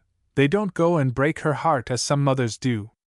A mother that is resolved to have her own way brings another man forward. Fathers are too simple to see that is the only way. And then a designing mother cajoles the poor girl and deceives her, and does a number of things a man would call villainies. Don't you fret your heart out for so small a thing as a father's opposition. You are sure to tire him out if he loves you, and if he doesn't love you, or loves money better, why then, he is not a worthy rival to my cousin Walter, for that man really loves you, and would marry you if you had not a penny. So would Percy Fitzroy marry me. And that is why I prefer him to the grenadiers and plungers with silky mustaches, and half an eye on me and an eye and a half on my money." Many other things passed between these two, but what we have endeavored to repeat was the cream of Julia's discourse, and both her advice and her sympathy were for the time a wonderful comfort to the lovesick, solitary girl. But our business is with Walter Clifford. As soon as he was announced, Mr. Bartley dismissed his rugged visitors, and received Walter affably, though a little stiffly. Walter opened his business at once, and told him he had come to ask his permission to court his daughter. He said he had admired her from the first moment, and now his happiness depended on her, and he felt sure he could make her happy, not, of course, by his money, but by his devotion. Then as to making a proper provision for her. Here Bartley stopped him. "My young friend," said he, "there can be no objection either to your person or your position. But there are difficulties, and at present they are serious ones. Your father has other views." "But, Mr. Bartley," said Walter eagerly, "he must abandon them. The lady is engaged." "Well then," said Bartley, "it will be time to come to me when he has abandoned those views, and also overcome his prejudices against me and mine. But there is another difficulty. My daughter is not old enough to marry, and I object to long engagements. Everything, therefore, points to delay, and on this I must insist. Bartley, having taken this moderate ground, remained immovable. He promised to encourage no other suitor, but in return he said he had a right to demand that Walter would not disturb his daughter's peace of mind until the prospect was clearer. In short, instead of being taken by surprise, the result showed Bartley quite prepared for this interview, and he baffled the young man without offending him.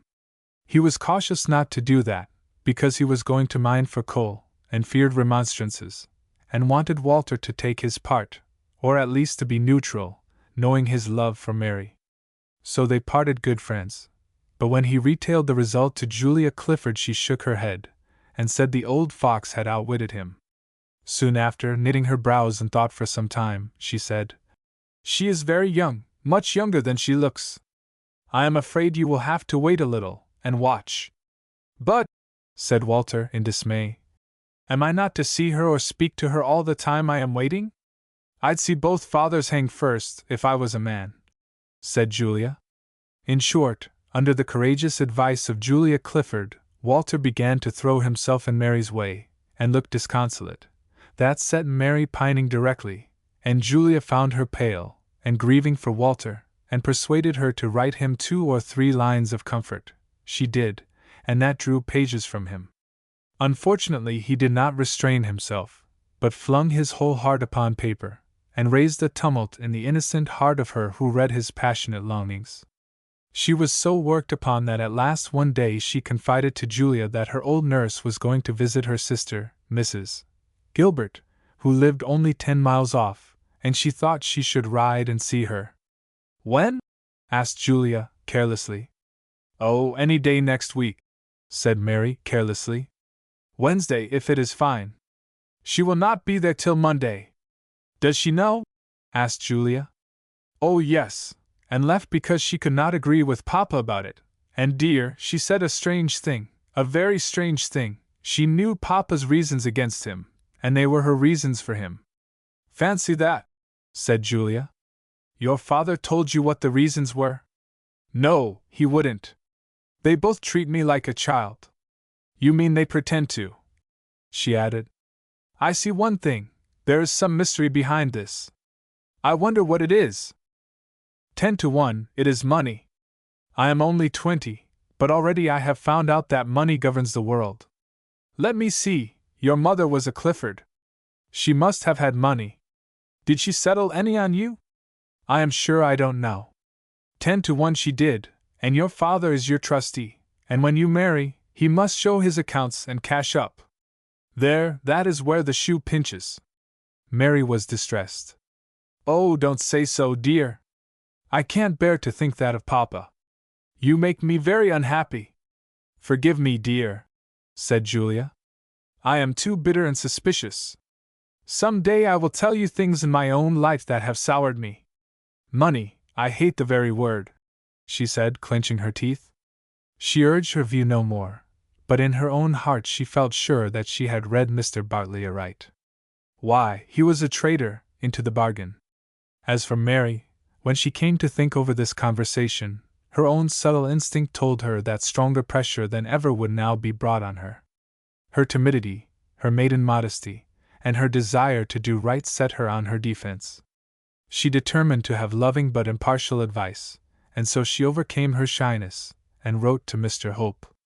Even then she was in no hurry to enter on such a subject by letter, so she must commence by telling him that her father had set a great many people, most of them strangers, to dig for coal. That cross old thing, Colonel Clifford, had been heard to sneer at her dear father, and say unkind and disrespectful things, that the love of money led to loss of money, and that Papa might just as well dig a well and throw his money into that. She herself was sorry he had not waited for Mr. Hope's return before undertaking so serious a speculation. Warned by this preliminary, she ventured into the delicate subject, and told him the substance of what we have told the reader, only in a far more timid and suggestive way, and implored him to advise her by return of post if possible, or why not come home. Papa had said only yesterday, "I wish Hope was here." She got an answer by return of post. It disappointed her, on the whole. Mr. Hope realized the whole situation, though she had sketched it faintly instead of painting it boldly. He was all sympathy, and he saw at once that he could not himself imagine a better match for her than Walter Clifford. But then he observed that Mr. Bartley himself offered no personal objection, but wished the matter to be in abeyance until she was older, and Colonel Clifford's objection to the connection should be removed or softened. That might really be hoped for should Miss Clifford marry Mr. Fitzroy, and really in the meantime he, hope, could hardly take on him to encourage her in impatience and disobedience. He should prefer to talk to Bartley first. With him he should take a less hesitating line, and set her happiness above everything. In short, he wrote cautiously. He inwardly resolved to be on the spot very soon, whether Bartley wanted him or not, but he did not tell Mary this. Mary was disappointed. "How kind and wise he is," she said to Julia. "Too wise." Next Wednesday morning Mary Bartley rode to Mrs. Gilbert, and was received by her with courtesy, but with a warm embrace by Mrs. Easton. After a while the latter invited her into the parlor, saying there is somebody there, but no one knows. This, however, though hardly unexpected, set Mary's heart beating, and when the parlor door was opened, Mrs. Easton stepped back, and Mary was alone with Walter Clifford. Then might those who oppose an honest and tender affection have learned a lesson. It was no longer affection only. It was passion. Walter was pale, agitated, eager. He kissed her hands impetuously, and drew her to his bosom. She sobbed there. He poured inarticulate words over her, and still held her, panting, to his beating heart. Even when the first gush of love subsided a little he could not be so reasonable as he used to be. He was wild against his own father, hers, and every obstacle, and implored her to marry him at once by special license, and leave the old people to untie the knot if they could. Then Mary was astonished and hurt. "A clandestine marriage, Mr. Clifford," said she. "I thought you had more respect for me than to mention such a thing." Then he had to beg her pardon, and say the separation had driven him mad. Then she forgave him. Then he took advantage of her clemency, and proceeded calmly to show her it was their only chance. Then Mary forgot how severely she had checked him, and merely said that was the last thing she would consent to, and bound him on his honor never to mention to Julia Clifford that he had proposed such a thing. Walter promised that readily enough, but stuck to his point, and as Mary's pride was wounded, and she was a girl of great spirit though lovesick, she froze to him, and soon after said she was very sorry, but she must not stay too long or Papa would be angry. She then begged him not to come out of the parlor, or the servant would see him. "That is a trifle," said Walter. "I am going to obey you in greater things than that." "Ah! Mary, Mary, you don't love me as I love you." "No, Walter," said Mary. "I do not love you as you love me, for I respect you." Then her lip trembled, and her eyes filled with tears. Walter fell on his knees, and kissed her skirt several times, then ended with her hand. "Oh, don't harbor such a thought as that," said he. She sobbed, but made no reply. They parted good friends, but chilled. That made them both unhappy to think of. It was only 2, or at the most 3, days after this that, as Mary was walking in the garden, a nosegay fell at her feet. She picked it up, and immediately found a note half secreted in it. The next moment it was entirely secreted in her bosom. She sauntered indoors, and scudded upstairs to her room to read it. The writer told her in a few agitated words that their fathers had met, and he must speak to her directly. Would she meet him for a moment at the garden gate at 9 o'clock that evening? "No, no, no!" cried Mary, as if he was there. She was frightened. Suppose they should be caught. The shame, the disgrace. But oh, the temptation! Well, then, how wrong of him to tempt her! She must not go. There was no time to write and refuse, but she must not go. She would not go. And in this resolution she persisted. 9 o'clock struck, and she never moved. Then she began to picture Walter's face of disappointment, and his unhappiness. At 10 minutes past 9 she tied a handkerchief round her head and went. There he was at the gate, pale and agitated. He did not give her time to scold him. "Pray forgive me," he said. But I saw no other way. It is all over, Mary, unless you love me as I love you. Don't begin by doubting me, she said. Tell me, dear. It is soon told. Our fathers have met at that wretched pit, and the foreman has told me what passed between them. My father complained that mining for coal was not husbandry, and it was very unfair to do it, and to smoke him out of house and home. Unfortunately, the wind was west, and blew the smoke of the steam engine over his lawn. Your father said he took the farm under that express stipulation. Colonel Clifford said no, the condition was smuggled in. Then smuggle it out, said Mr. Bartley.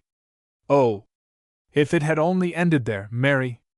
But they were both in a passion, and must empty their hearts. Colonel Clifford said he had every respect for you, but had other views for his son. Mr. Bartley said he was thankful to hear it, for he looked higher for his daughter. Higher in trade, I suppose, said my father, the Lord Mayor's nephew. Well, said Mr. Bartley, I would rather marry her to money than to mortgages. And the end of it was they parted enemies for life. No, no, not for life. For life, Mary. It is an old grudge revived. Indeed, the first quarrel was only skinned over. Don't deceive yourself. We have nothing to do but disobey them or part. And you can say that, Walter? Oh, have a little patience. So I would, said Walter, if there was any hope. But there is none. There is nothing to wait for but the death of our parents, and by that time I shall be an elderly man, and you will have lost your bloom and wasted your youth. For what? No, I feel sometimes this will drive me mad, or make me a villain. I am beginning to hate my own father, and everybody else that thwarts my love. How can they earn my hate more surely? No, Mary, I see the future as plainly as I see your dear face, so pale and shocked. I can't help it. If you will marry me, and so make sure, I will keep it secret as long as you like. I shall have got you, whatever they may say or do, but if you won't, I'll leave the country at once, and get peace if I can't get love. Leave the country? Said Mary faintly. What good would that do? I don't know. Perhaps bring my father to his senses for one thing, and who knows, perhaps you will listen to reason when you see I can't wait for the consent of two egotists, for that is what they both are, that have no real love or pity for you or me. Ah, said Mary with a deep sigh. I see even men have their faults, and I admired them so. They are impatient, selfish. Yes, if it is selfish to defend one's self against brutal selfishness, I am selfish, and that is better than to be a slave to egotists, and lie down to be trodden on as you would do. Come, Mary, for pity's sake, decide which you love best, your father, who does not care much for you, or me, who adore you, and will give you a life of gratitude as well as love, if you will only see things as they are and always will be, and trust yourself to me as my dear, dear, blessed, adored wife. I love you best, said Mary, and I hope it is not wicked. But I love him too, though he does say wait, and I respect myself, and I dare not defy my parent, and I will not marry secretly. That is degrading. And oh, Walter, think how young I am and inexperienced, and you that are so much older, and I hope would be my guide and make me better. Is it you who tempt me to clandestine meetings that I blush for, and a clandestine marriage for which I should despise myself? Walter turned suddenly calm, for these words pricked his conscience. You are right, said he. I am a blackguard, and you are an angel of purity and goodness. Forgive me, I will never tempt nor torment you again. For pity's sake, forgive me. You don't know what men's passions are. Forgive me. With all my heart, dear, said Mary, crying gently. He put both arms suddenly round her neck and kissed her wet eyes with a sigh of despair. Then he seemed to tear himself away by a great effort, and she leaned limp and powerless on the gate, and heard his footsteps die away into the night. They struck chill upon her foreboding heart, for she felt that they were parted. Chapter 10. The Gordian Knot. Walter, however, would not despair until he had laid the alternative before his father. He did so, firmly but coolly.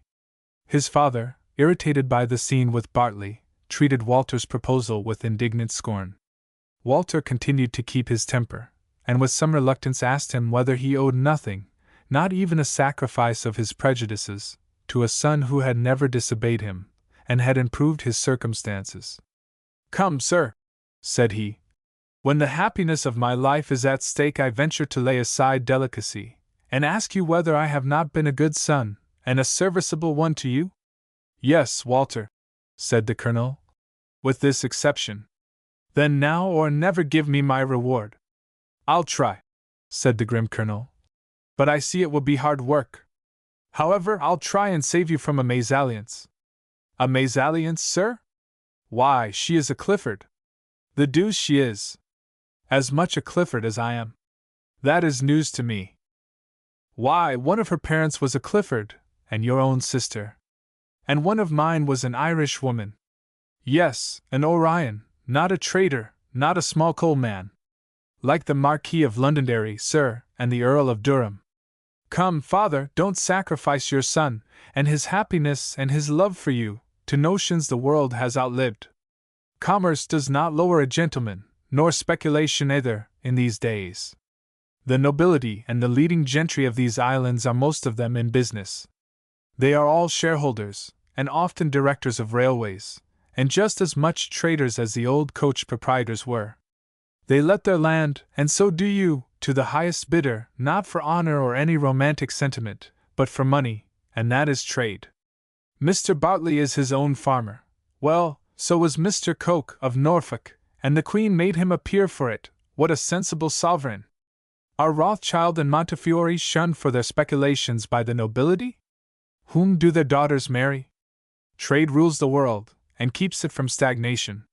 Genius writes, or paints, or plays Hamlet, for money, and is respected in exact proportion to the amount of money it gets. Charity holds bazaars, and sells at 100% profit, and nearly every new church is a trade speculation. Is my happiness and hers to be sacrificed to the chimeras and crotchets that everybody in England but you has outlived? All this, replied the unflinching sire, I have read in the papers, and my son shall not marry the daughter of a traitor and cad who has insulted me grossly, but that, I presume, you don't object to. This stung Walter so that he feared to continue the discussion. I will not reply, said he. You drive me to despair. I leave you to reflect. Perhaps you will prize me when you see me no more. With this he left the room, packed up his clothes, went to the nearest railway, off to London, collected his funds, crossed the water, and did not write one word to Clifford Hall, except a line to Julia. Left England heartbroken, the victim of two egotists and my sweet Mary's weak conscientiousness. God forgive me, I am angry even with her, but I don't doubt her love. This missive and the general consternation at Clifford Hall brought Julia full gallop to Mary Bartley. They read the letter together, and Julia was furious against Colonel Clifford. But Mary interposed. I am afraid, said she, that I am the person who was most to blame. Why, what have you done? He said our case was desperate, and waiting would not alter it, and he should leave the country unless. Unless what? How can I advise you if you have any concealments from me? Well, then, it was unless I would consent to a clandestine marriage. And you refused, very properly. And I refused, very properly one would think, and what is the consequence? I have driven the man I love away from his friends, as well as from me, and now I begin to be very sorry for my properness. But you don't blush for it as you would for the other. The idea! To be married on the sly and to have to hide it from everybody, and to be found out at last, or else be suspected of worse things. What worse things? Never you mind, child, your womanly instinct is better than knowledge or experience, and it has guided you straight. If you had consented, I should have lost my respect for you. And then, as the small view of a thing is apt to enter the female head along with the big view, she went on, with great animation. And then for a young lady to sneak into a church without her friends, with no carriages, no favors, no wedding cake, no bishop, no proper dress, not even a bridal veil fit to be seen. Why, it ought to be the great show of a girl's life, and she ought to be a public queen, at all events for that one day, for 10 to 1 she will be a slave all the rest of her life if she loves the fellow. She paused for breath one moment. And it isn't as if you were low people.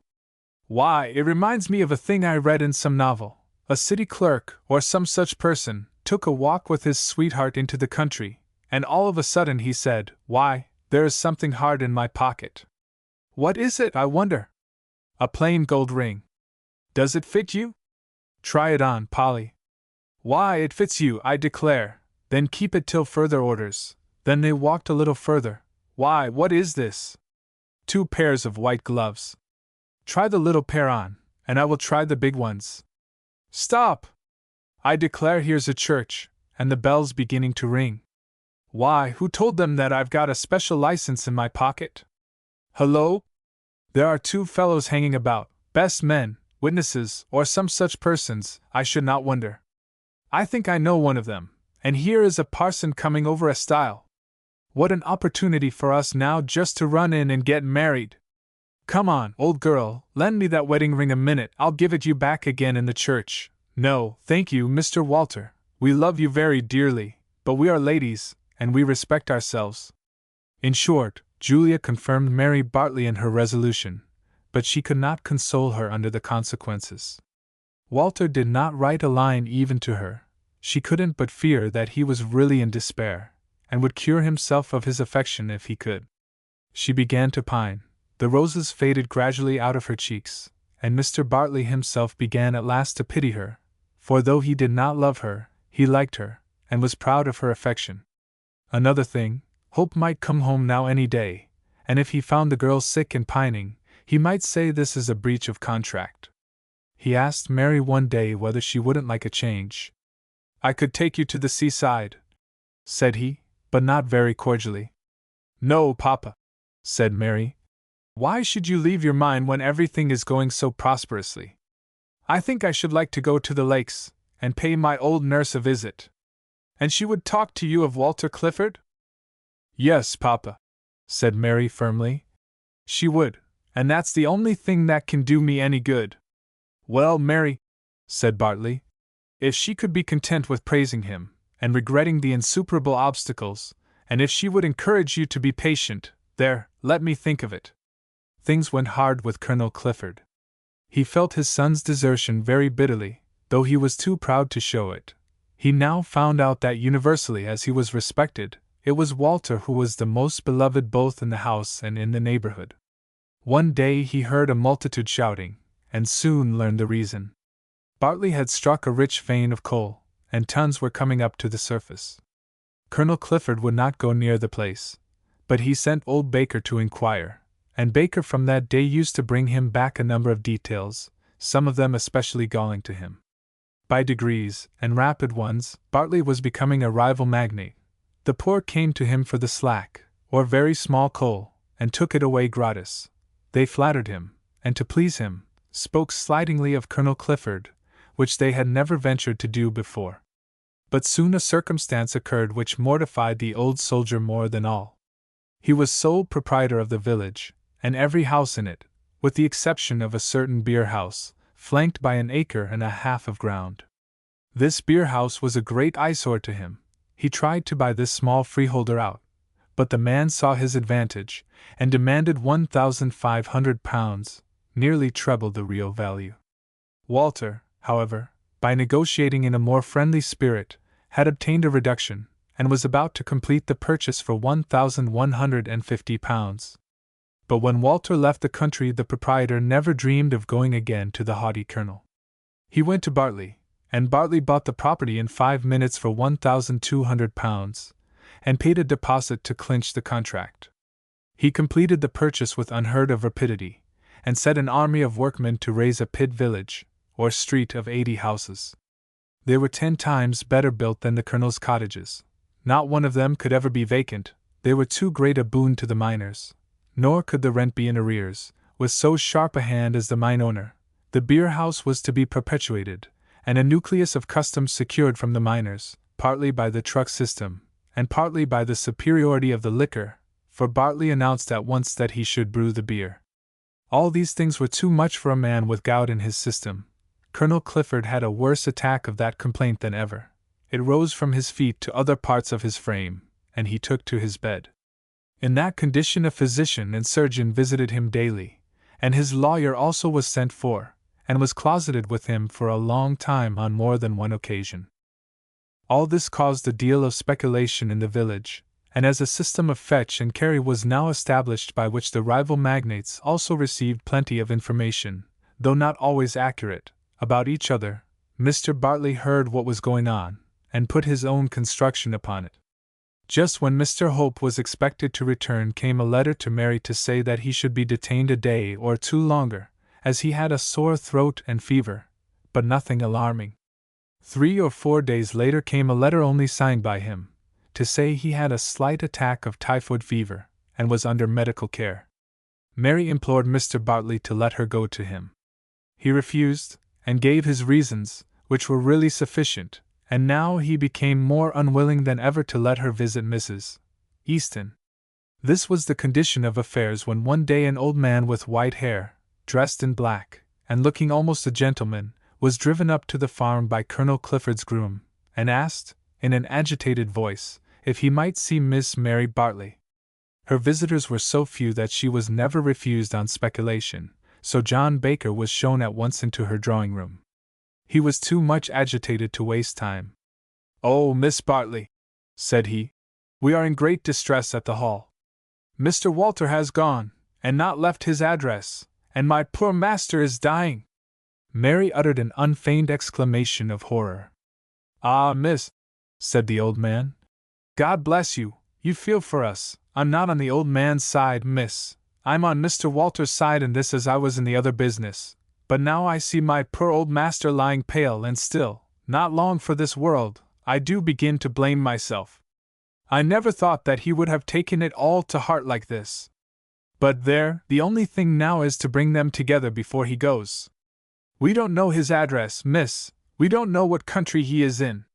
He sent a line to Miss Clifford a month ago from Dover, but that is all. But in course he writes to you, that stands to reason. You'll give me his address, miss, won't you? And we shall all bless you." Mary turned pale, and the tears streamed down her eyes. "Oh, sir," said she, "I'd give the world if I could tell you.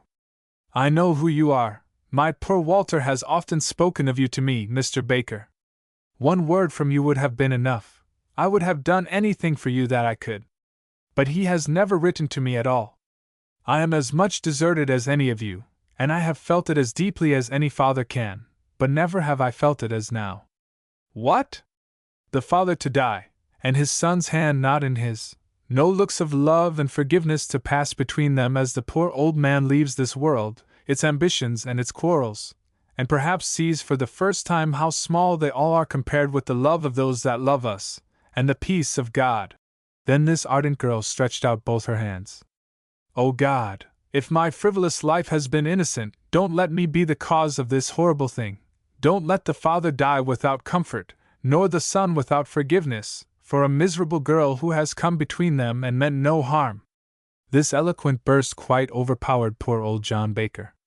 He dropped into a chair, his white head sunk upon his bosom, he sobbed and trembled, and for the first time showed his age. "What on earth is the matter?" said Mr. Bartley's voice, as cold as an icicle, at the door. Mary sprang toward him impetuously. "Oh, Papa!" she cried. "Colonel Clifford is dying, and we don't know where Walter is, we can't know." "Wait a little," said Bartley in some agitation. "My letters have just come in, and I thought I saw a foreign postmark." He slipped back into the hall, brought in several letters, selected one, and gave it to Mary. "This is for you, from Marseilles." He then retired to his study, and without the least agitation or the least loss of time returned with a book of telegraph forms. Meanwhile Mary tore the letter open, and read it eagerly to John Baker. "Grand Hotel, Noailles, Marseilles, May 16th. My own dear love, I have vowed that I will not write again to tempt you to anything you think wrong, but it looks like quarreling to hide my address from you. Only I do beg of you, as the only kindness you can do me now, never to let it be known by any living creature at Clifford Hall. Yours till death, Walter." Mr. Bartley entered with the telegraph forms, and said to Mary, sharply, "Where is he?" Mary told him. "Well, write him a telegram. It shall be at the railway in half an hour, at Marseilles theoretically in 1 hour, practically in 4. Mary sat down and wrote her telegram. Pray come to Clifford Hall. Your father is dangerously ill. Show it to me, said Bartley. And on perusing it, a woman's telegram. Don't frighten him too much. Leave him the option to come or stay. He tore it up and said, Now write a business telegram, and make sure of the thing you want. Come home directly. Your father is dying. Old Baker started up. God bless you, sir, says he. And God bless you, miss, and make you happy one day. I'll take it myself, as my trap is at the door. He bustled out, and his carriage drove away at a great rate. Mr. Bartley went quietly to his study to business without another word, and Mary leaned back a little exhausted by the scene. But a smile almost of happiness came and tarried on her sweet face for the first time these many days. As for old John Baker, he told his tale triumphantly at the hall, and not without vanity, for he was proud of his good judgment in going to marry Bartley. To the old housekeeper, a most superior woman of his own age, and almost a lady, he said something rather remarkable which he was careful not to bestow on the young wags in the servants' hall. Mrs. Milton, says he, I am an old man, and have knocked about at home and abroad, and seen a deal of life, but I've seen something today that I never saw before. Aye, John, surely, and whatever was that? I've seen an angel pray to God, and I have seen God answer her. From that day Mary had two stout partisans in Clifford Hall. Mr. Bartley's views about Mary now began to waver. It occurred to him that should Colonel Clifford die and Walter inherit his estates, he could easily come to terms with the young man so passionately devoted to his daughter. He had only to say, I can make no allowance at present, but I'll settle my whole fortune upon Mary and her children after my death, if you'll make a moderate settlement at present. And Walter would certainly fall into this, and not demand accounts from Mary's trustee. So now he would have positively encouraged Mary in her attachment, but one thing held him back a little. He had learned by accident that the last entail of Clifford Hall and the dependent estates dated 2 generations back, so that the entail expired with Colonel Clifford, and this had enabled the colonel to sell some of the estates, and clearly gave him power now to leave Clifford Hall away from his son. Now the people who had begun to fetch and carry tales between the 2 magnates told him of the lawyer's recent visits to Clifford Hall, and he had some misgivings that the colonel had sent for the lawyer to alter his will and disinherit, in whole or in part, his absent and rebellious son. All this taken together made Mr. Bartley resolve to be kinder to Mary in her love affair than he ever had been, but still to be guarded and cautious. Mary, my dear, said he, I am sure you'll be on thorns till this young man comes home. Perhaps now would be a good time to pay your visit to Mrs. Easton. Oh, Papa, how good of you! But it's 20 miles, I believe, to where she is staying at the Lakes. No, said Mr. Bartley. She's staying with her sister Gilbert, quite within a drive. Are you sure, Papa? Quite sure, my dear. She wrote to me yesterday about her little pension. The quarter is just due. What? Do you allow her a pension? Certainly, my dear, or rather I pay her little stipend as before. How surprised you look, Mary! Why, I'm not like that old colonel, intolerant of other people's views, when they advance them civilly.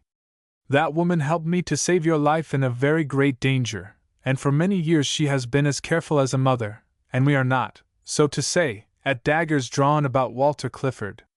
Why, I only demand a little prudence and patience both from you and from her. Now tell me, is there proper accommodation for you in Mrs. Gilbert's house? Oh yes, Papa, it is a farmhouse now, but it was a grand place.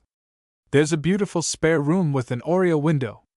Well, then, you secure that, and write today to have a blazing fire, and the bed properly aired as well as the sheets, and you shall go tomorrow in the 4-wheel, and you can take her little stipend in a letter. This sudden kindness and provision for her health and happiness filled Mary's heart to overflowing, and her gratitude gushed forth upon Mr. Bartley's neck.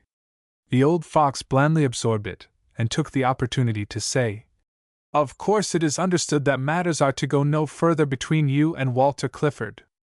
Oh, I don't mean that you're to make him unhappy, or drive him to despair, only insist upon his being patient like yourself. Everything comes sooner or later to those that can wait. "Oh, Papa!" cried Mary. "You've said more to comfort me than Mrs. Easton or anybody can, but I feel the change will do me good. I am, oh, so grateful!" So Mary wrote her letter, and went to Mrs. Easton next day. After the usual embraces, she gave Mrs. Easton the letter, and was duly installed in the state bedroom. She wrote to Julia Clifford to say where she was, and that was her way of letting Walter Clifford know. Walter himself arrived at Clifford Hall next day, worn, anxious, and remorseful, and was shown at once to his father's bedside. The colonel gave him a wasted hand, and said, "Dear boy, I thought you'd come. We've had our last quarrel, Walter." Walter burst into tears over his father's hand, and nothing was said between them about their temporary estrangement. The first thing Walter did was to get 2 professional nurses from Derby, and secure his father constant attention night and day, and above all, nourishment at all hours of the night when the patient would take it. On the afternoon after his arrival the colonel fell into a sound sleep. Then Walter ordered his horse, and in less than an hour was at Mrs. Gilbert's place. Chapter 11. The Knot Cut Dot, Another Tide. The farmhouse the Gilberts occupied had been a family mansion of great antiquity with a moat around it. It was held during the Civil War by a stout royalist, who armed and garrisoned it after a fashion with his own servants. This had a different effect to what he intended. It drew the attention of one of Cromwell's generals, and he dispatched a party with cannon and petards to reduce the place, whilst he marched on to join Cromwell in enterprises of more importance. The detachment of Roundheads summoned the place. The royalist, to show his respect for their authority, made his kitchen wench squeak a defiance from an upper window, from which she bolted with great rapidity as soon as she had thus represented the valor of the establishment, and when next seen it was in the cellar, wedged in between 2 barrels of beer. The men went at it hammer and tongs, and in 24 hours a good many cannon balls traversed the building, a great many stuck in the walls like plums in a Christmas pudding, the doors were blown in with petards, and the principal defenders, with a few wounded Roundheads, were carried off to Cromwell himself, whilst the house itself was fired, and blazed away merrily. Cromwell threatened the royalist gentleman with death for defending an untenable place. "I didn't know it was untenable," said the gentleman. "How could I till I had tried?" "You had the fate of fortified places to instruct you," said Cromwell, and he promised faithfully to hang him on his own ruins. The gentleman turned pale and his lips quivered, but he said, "Well, Mr. Cromwell, I've fought for my royal master according to my lights, and I can die for him." "You shall, sir," said Mr. Cromwell. About next morning Mr. Cromwell, who had often a cool fit after a hot one, and was a very big man, take him altogether, gave a different order. The fool thought he was doing his duty, turn him loose. The fool in question was so proud of his battered house that he left it standing there, bullets and all, and built him a house elsewhere. King Charles II had not landed a month before he made him a baronet, and one tenant after another occupied a portion of the old mansion. 2 staterooms were roofed and furnished with the relics of the entire mansion, and these 2 rooms the present baronet's surveyor occupied at rare intervals when he was inspecting the large properties connected with the baronet's estate. Mary Bartley now occupied these 2 rooms, connected by folding doors, and she sat pensive in the oriel window of her bedroom. Young ladies cling to their bedrooms, especially when they are pretty and airy. Suddenly she heard a scurry and patter of a horse's hoof, reined up at the side of the house. She darted from the window, and stood panting in the middle of the room. The next minute Mrs. Easton entered the sitting-room all in a flutter, and beckoned her. Mary flew to her. "He is here. I thought he would be. Will you meet him downstairs?" "No, here." Mrs. Easton acquiesced, rapidly closed the folding doors, and went out, saying, "Try and calm yourself, Miss Mary."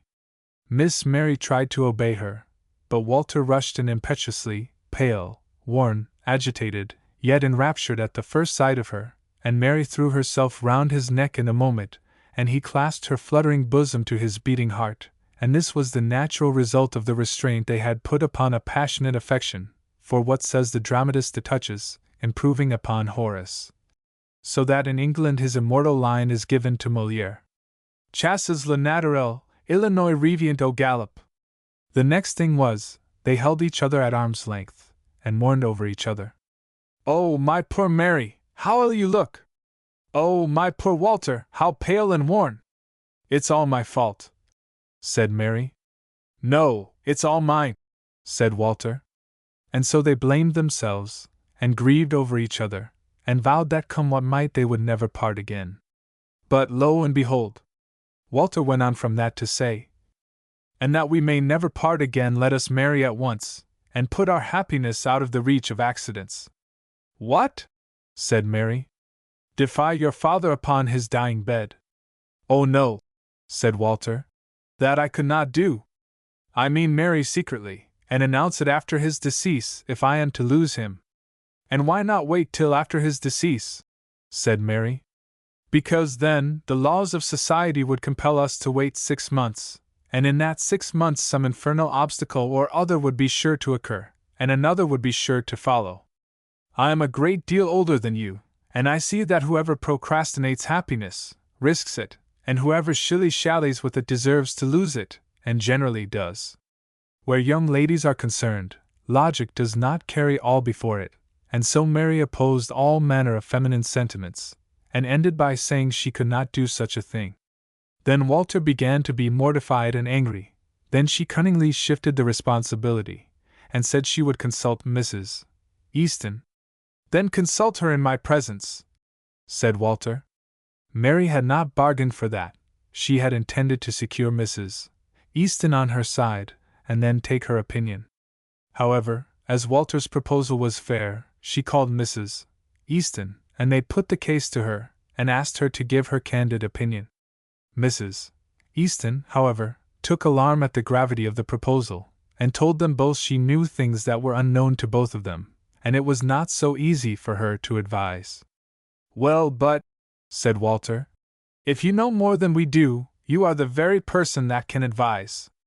All I know is that if we are not married now, I shall have to wait 6 months at least, and if I stay here Mr. Bartley and I shall quarrel, and he will refuse me Mary, and if I go abroad again I shall get knocked on the head, or else Mary will pine away again, and Bartley will send her to Madeira, and we shall lose our happiness, as all shilly-shallying fools do. Mrs. Easton made no reply to this, though she listened attentively to it. She walked to the window and thought quietly to herself. Then she came back again and sat down, and after a pause she said, very gravely, knowing all I know, and seeing all I see, I advise you two to marry at once by special license, and keep it secret from every one who knows you, but myself, till a proper time comes to reveal it, and it's borne in upon me that that time will come before long, even if Colonel Clifford should not die this bout, which everybody says he will. Oh, nurse, said Mary faintly, I little thought that you'd be against me. Against you, Miss Mary, said Mrs. Easton, with much feeling. I admire Mr. Walter very much, as any woman must with eyes in her head, and I love him for loving of you so truly, and like a man, for it does not become a man to shilly-shally, but I never saw him till he was a man, but you are the child I nursed, and prayed over, and trembled for in sickness, and rejoiced over in health, and left a good master because I saw he did not love you so well as I did. These words went to Mary's heart, and she flew to her nurse, and hung weeping round her neck. Her tears made the manly but tender-hearted Walter give a sort of gulp. Mary heard it, and put her white hand out to him. He threw himself upon his knees, and kissed it devotedly, and the coy girl was won. From this hour Walter gave her no breathing time. He easily talked over old Baker, and got him to excuse his short absence. He turned his hunters into roadsters, and rode them very hard. He got the special license. He squared a clergyman at the head of the lake, who was an old friend of his and fond of fees, and in 3 days after her consent, Mary and Mrs. Easton drove a 4-wheeled carriage Walter had lent them to the little hotel at the lakes. Walter had galloped over at 11 o'clock, and they all 3 took a little walk together. Walter Clifford and Mary Bartley returned from that walk man and wife. Chapter 12. The Clandestine Marriage. Walter Clifford and Mary sat at a late breakfast in a little inn that looked upon a lake, which appeared to them more lovely than the lake of Thun or of Lucerne. He beamed steadily at her with triumphant rapture. She stole looks at him of wonder, admiration, and the deepest love. As they had nothing now to argue about, they only spoke a few words at a time, but these were all musical with love. To them, as we dramatists say, entered Mrs. Easton, with signs of hurry. "Miss Mary," said she. "Mrs. Mary," suggested Walter meekly. Mrs. Mary blew him a kiss. "Aye," said Mrs. Easton, smiling. "Of course you will both hate me, but I have come to take you home, Mistress Mary." "Home!" said Mary. "Why, this feels like home." "No doubt," said Mrs. Easton. "But, for all that, in half an hour we must start." The married couple remonstrated with one accord, but Mrs. Easton was firm. "I dreamed," said she, "that we were all found out, and that's a warning. Mr. Walter, you know that you'll be missed at Clifford Hall, and didn't ought to leave your father another day. And you, Miss Mary, do but think what a weight I have taken upon my shoulders, and don't put off coming home, for I am almost shaking with anxiety, and for sure and certain my dream it was a warning, and there's something in the wind." They were both so indebted to this good woman that they looked at each other piteously, but agreed. Walter rang the bell, and ordered the four-wheeler and his own nag. "Mary, one little walk in that sweet garden." "Yes, dear," said Mary, and in another moment they were walking in the garden, intertwined like the ivy and the oak, and purring over their present delights and glowing prospects. In the meantime Mrs. Easton packed up their things. Walter's were enrolled in a light rug with straps, which went upon his saddle. They left the little inn, Mary driving.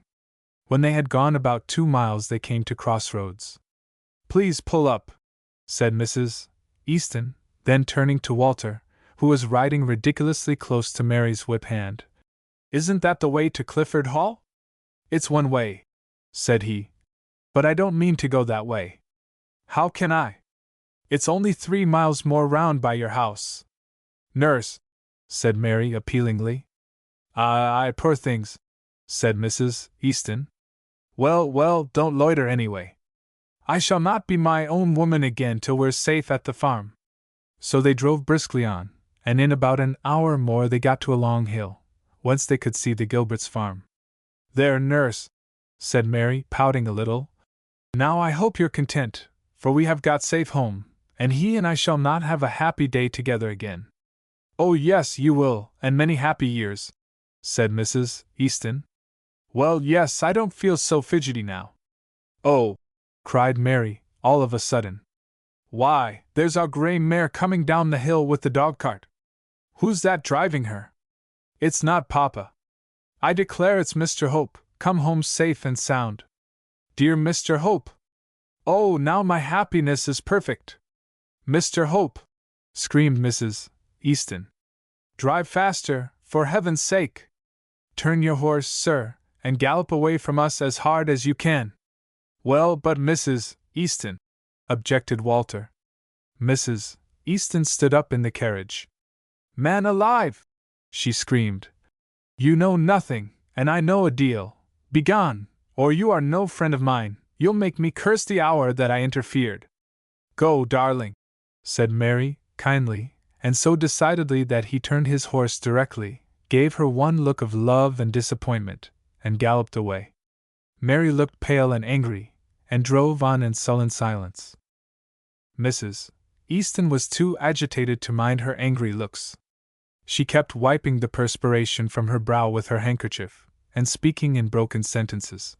"If we could only get there first! Fool not to teach my sister her lesson before we went, she's such a simpleton. Can't you drive faster?" "Why, nurse," said Mary, "don't be so afraid of Mr. Hope. It's not him I'm afraid of, it's Papa. Yon don't know what you're talking about, child. Mr. Bartley is easily blinded. I won't tell you why. It isn't so with Mr. Hope. Oh, if I could only get in to have one word with my simple sister before he turns her inside out!" This question was soon decided. Hope drove up to the door whilst Mary and Mrs. Easton were still some distance off and hidden by a turn in the road. When they emerged again into sight of the farm they just caught sight of Hope's back, and Mrs. Gilbert curtsying to him and ushering him into the house. drive into the stable-yard," said Mrs. Easton faintly. "He mustn't see your traveling basket, anyway." She told the servant to put the horse into the stable immediately, and the basket into the brew-house. Then she hurried Mary up the back stairs to her room, and went with a beating heart to find Mr. Hope and her sister. Mrs. Gilbert, though a simple and unguarded woman, could read faces like the rest, and she saw at once that her sister was very much put out by this visit of Mr. Hope, and wanted to know what had passed between her and him. This set the poor woman all in a flutter for fear she should have said something injudicious, and thereupon she prepared to find out, if possible, what she ought to have said. "What? Mr. Hope?" said Mrs. Easton. "Well, Mary will be glad. And have you been long home, sir?" "Came last night," said Hope. "She hasn't been well, I hear." "What is the matter?" And he looked very anxious. "Well, sir," said Mrs. Easton, very guardedly, "she certainly gave me a fright when she came here. She looked quite pale, but whether it was that she wanted a change, but whatever it was, it couldn't be very serious. You shall judge for yourself. Sister, go to Miss Mary's room, and tell her." Mrs. Easton, in giving this instruction, frowned at her sister as much as to say, "Now don't speak, but go." When she was gone, the next thing was to find out if the woman had made any foolish admission to Mr. Hope, so she waited for him. She had not long to wait. Hope said, "I hardly expected to see you. Your sister said you were from home." "Well, sir," said Mrs. Easton, "we were not so far off, but we did come home a little sooner than we intended, and I am rare glad we did, for Miss Mary wouldn't have missed you for all the views in the county." With that she made an excuse, and left him. She found her sister in Mary's room. They were comparing notes. "Now," said she to Mrs. Gilbert, "you tell me every word you said to Mr. Hope about Miss Mary and me." "Well, I said you were not at home, and that is every word. He didn't give me time to say any more for questioning of me about her health." "That's lucky," said Mrs. Easton dryly. "Thank heaven, there's no harm done. He shan't see the carriage." "Dear me, nurse," said Mary, "all this time I'm longing to see him." "Well, you shall see him, if you won't own to having been a night from home." Mary promised, and went eagerly to Mr. Hope. It did not come natural to her to be afraid of him, and she was impatient for the day to come when she might tell him the whole story. The reception he gave her was not of a nature to discourage this feeling. His pale face, for he had been very ill, flushed at sight of her, his eyes poured affection upon her, and he held out both hands to her. "This the pale girl they frightened me about?" said he. "Why, you're like the roses in July." "That's partly was seeing of you, sir," said Mrs. Easton, quietly following. "But we do take some credit to ourselves too, for Miss Mary was rather pale when she came here a week ago, but la, young folks want a change now and then." "Nurse," said Mary, "I really was not well, and you have done wonders for me, and I hope you won't think me ungrateful, but I must go home with Mr. Hope." Hope's countenance flushed with delight, and Mrs. Easton saw in a moment that Mary's affection was cooperating with her prudence. "I thought that would be her first word, sir," said she. "Why, of course you will, miss. There, don't you take any trouble. We'll pack up your things and put them in the dog-cart, but you must eat a morsel both of you before you go. There's a beautiful piece of beef in the pot, not over-salted, and some mealy potatoes and suet dumplings. You sit down and have your chat, whilst Polly and I get everything ready for you." Then Mary asked Mr. Hope so many questions with such eager affection that he had no time to ask her any, and then she volunteered the home news, especially of Colonel Clifford's condition, and then she blushed and asked him if he had said anything to her father about Walter Clifford. "Not much," said Mr. Hope. "You are very young, Mary, and it's not for me to interfere, and I won't interfere. But if you want my opinion, why, I admire the young man extremely. I always liked him. He is a straightforward, upright, manly, good-hearted chap, and has lots of plain good sense. Heaven knows where he got it." This eulogy was interrupted by Mary putting a white hand and a perfect nose upon Hope's shoulder, and kissing the cloth thereon. "What?" said Hope, tenderly, and yet half sadly, for he knew that all middle-aged men must now be second. "Have I found the way to your heart?" "You always knew that, Mr. Hope," said Mary softly.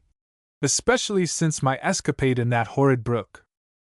Their affectionate chat was interrupted by a stout servant laying a snowy cloth, and after her sailed in Mrs.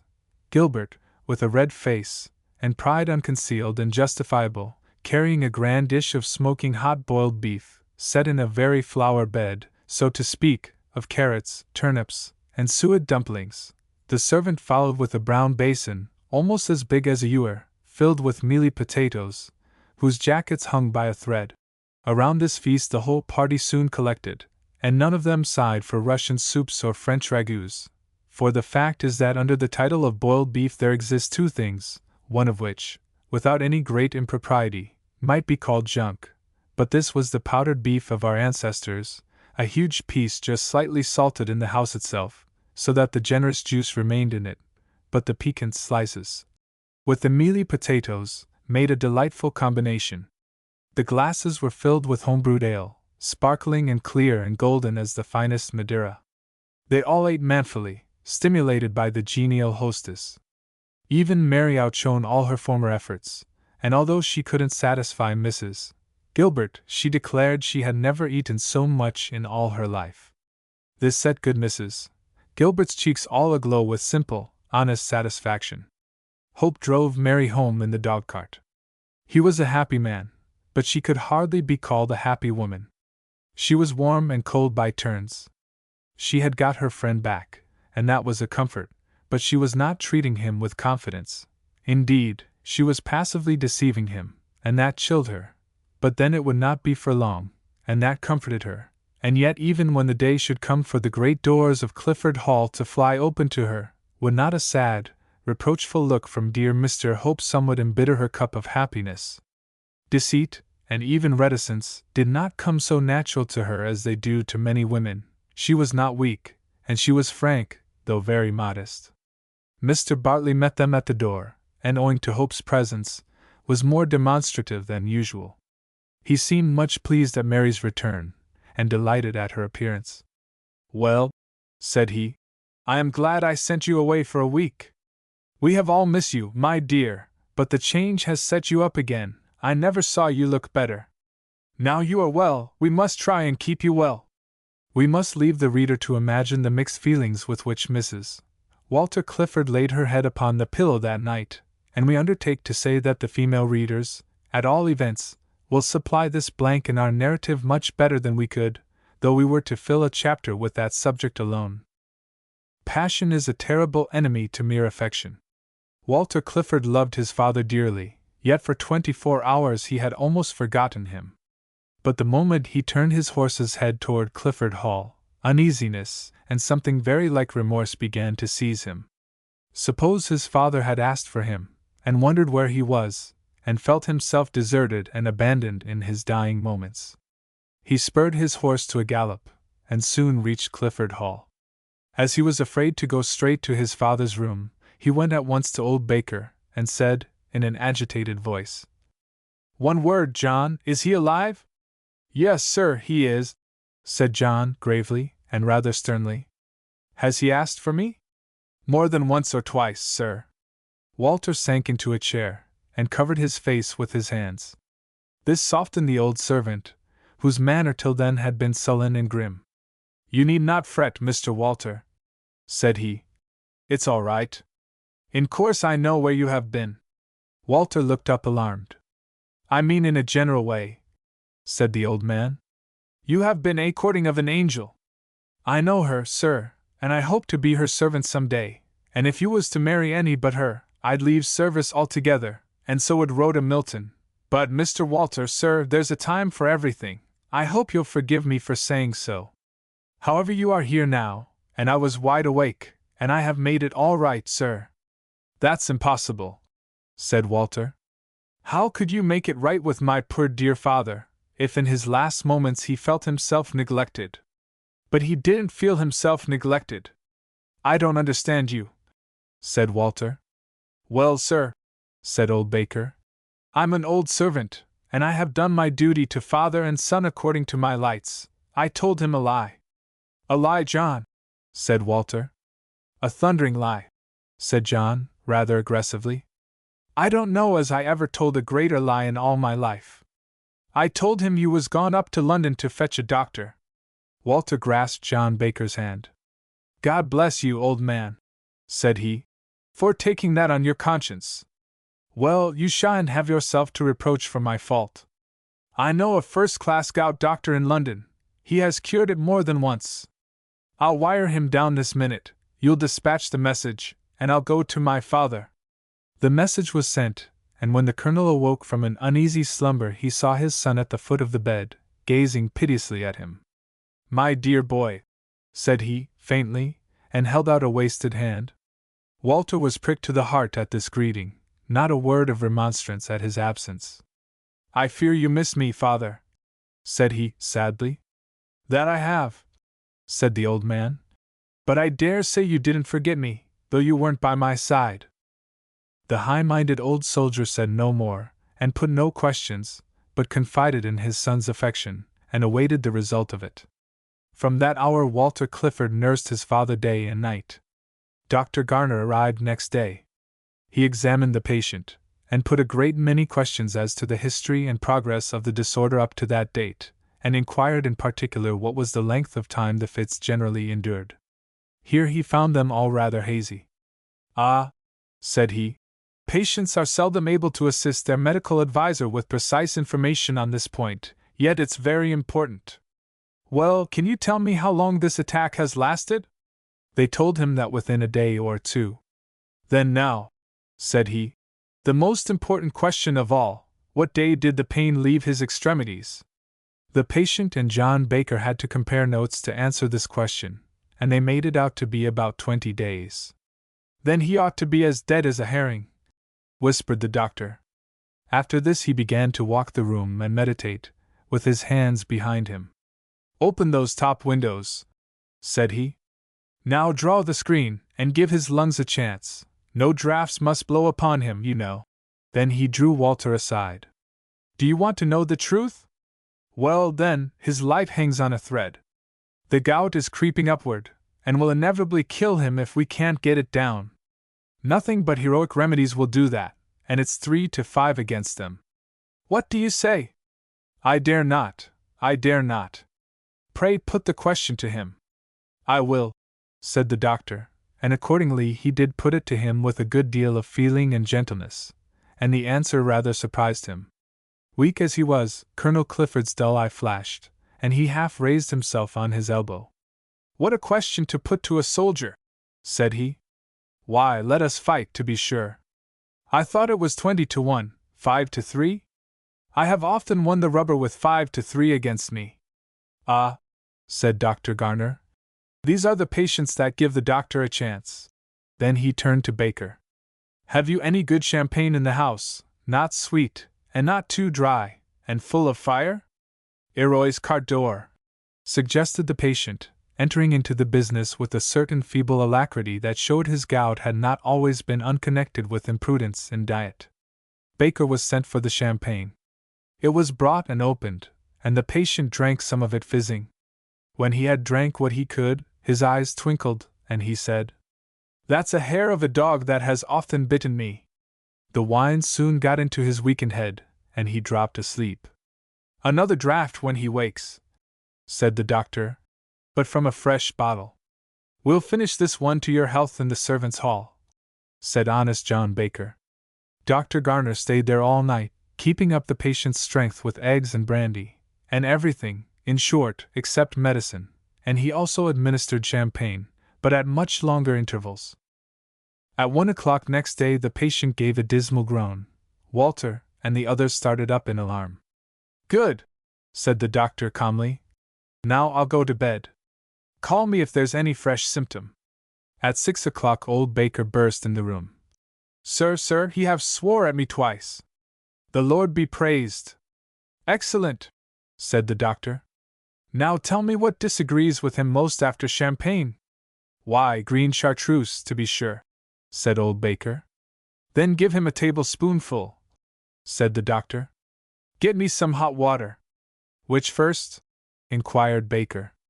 The patient, to be sure, said Dr. Garner. Soon after this the doctor stood by his patient's side, and found him writhing, and, to tell the truth, he was using bad language occasionally, though he evidently tried not to. Dr. Garner looked at his watch. I think there's time to catch the evening train. Why? Said Walter. Surely you would not desert us. This is the crisis, is it not? It's something more than that, said the doctor. The disease knows its old place. It has gone back to the foot like a shot, and if you can keep it there, the patient will live. He's not the sort of patient that strikes his colors while there's a bastion left to defend. These words pleased the old colonel so that he waved a feeble hand above his head, then groaned most dismally, and ground his teeth to avoid profanity. The doctor, with exquisite gentleness, drew the clothes off his feet, and sent for a lot of fleecy cotton or wool, and warned them all not to touch the bed, nor even to approach the lower part of it, and then he once more proposed to leave, and gave his reasons. Now look here, you know, I have done my part, and if I give special instructions to the nurses, they can do the rest. I'm rather dear, and why should you waste your money? Dear, said Walter warmly. You're as cheap as dirt, and as good as gold, and the very sight of you is a comfort to us. There's a fast train at 10. I'll drive you to the station after breakfast myself. Your fees, they are nothing to us. We love him, and we are the happiest house in Christendom, that were the saddest. Well, said the doctor, you North countrymen are hearty people. I'll stay till tomorrow morning, indeed, I'll stay till the afternoon, for my London day will be lost anyway.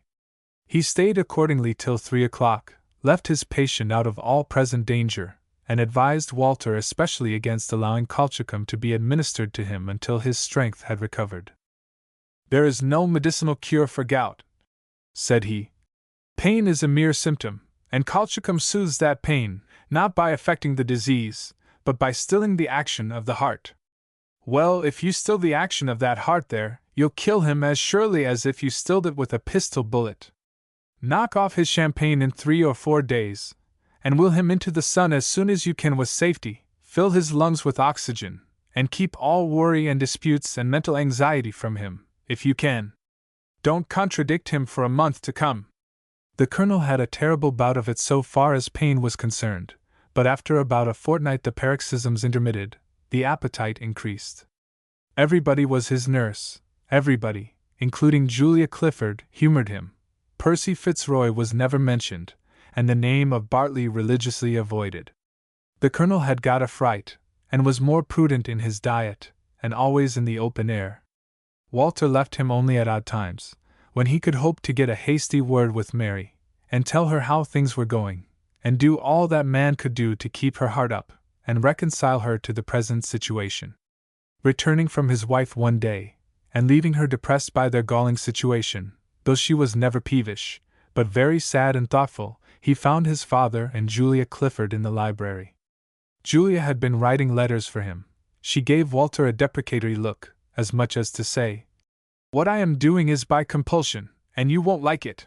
Colonel Clifford didn't leave the young man in any doubt about the matter. He said, "Walter, you heard me speak of Bell, the consul who leads this circuit. I was once so fortunate as to do him a good turn, and he has not forgotten it. He will sleep here the day after tomorrow, and he will go over that blackguard's lease. He has been in plenty of mining cases. I have got a sort of half opinion out of him already. He thinks it contrary to the equity of contracts that minerals should pass under a farm lease where the surface of the soil is a just equivalent to the yearly payment. But the old fox won't speak positively till he has read every syllable of the lease. However, it stands to reason that it's a fraud. It comes from a man who is all fraud. But thank God I am myself again." He started up erect as a dart. "I'll have him off my lands. I'll drag him out of the bowels of the earth, him and all his clan." With this and other threats of the same character he marched out of the room, striking the floor hard with his stick as he went, and left Julia Clifford amazed, and Walter Clifford aghast, at his vindictive fury. Chapter 13. The Serpent Let Loose.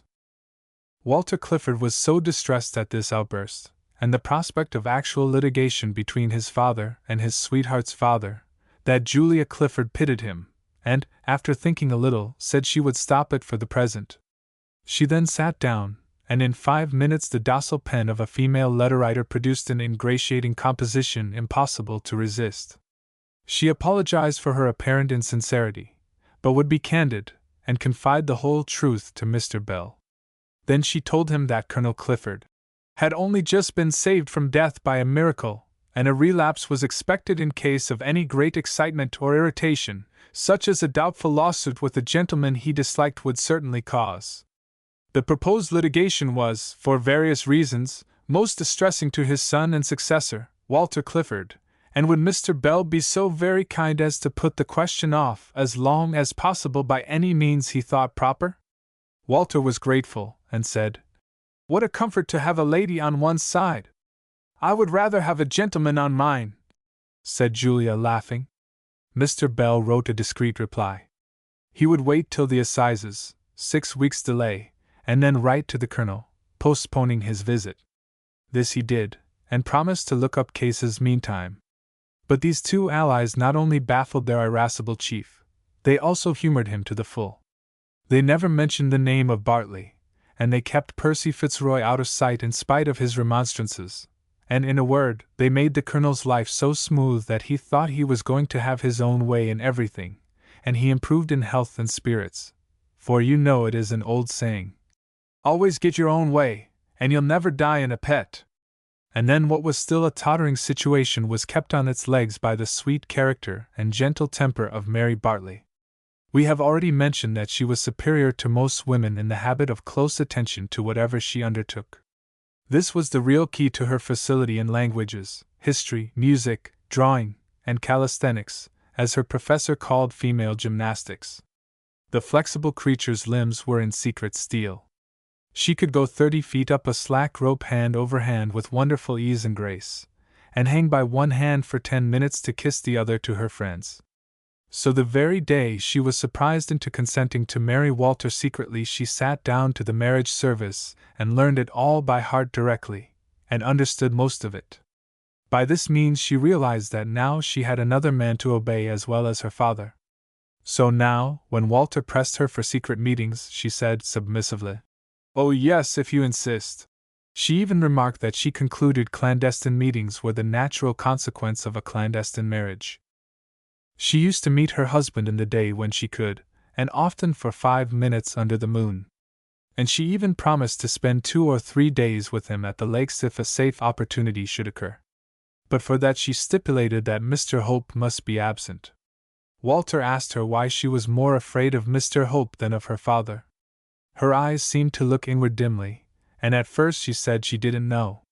But after pondering the matter a little she said, "Because he watches me more closely than Papa, and that is because you won't tell anybody?" "No. Not a soul, upon your honor?" "Not a soul, dearest, upon my honor." "Well, then, because he loves me more." "Oh, come!" said Walter, incredulously. But Mary would neither resign her opinion nor pursue a subject which puzzled and grieved her. We have now indicated the peaceful tenor of things in Derbyshire for a period of some months. We shall have to show by and by that elements of discord were accumulating under the surface. But at present we must leave Derbyshire, and deal very briefly with another tissue of events, beginning years ago, and running to a date 3 months, at least, ahead of Colonel Clifford's recovery. The reader will have no reason to regret this apparent interruption. Our tale hitherto has been rather sluggish, but it is in narrative as it is in nature. When 2 streams unite their forces, the current becomes broader and stronger. Leonard Monckton was sent to Pentonville, and after some years transferred to Portland. In both places he played the game of an old hand, always kept his temper and carnied everybody, especially the chaplain and the turnkeys. These last he treated as his only masters, and if they gave him short weight in bread or meat, catch him making matters worse by appealing to the governor. Toward the end of his time at Pentonville he had some thought of suicide, but his spirits revived at Portland, where he was cheered by the conversation of other villains.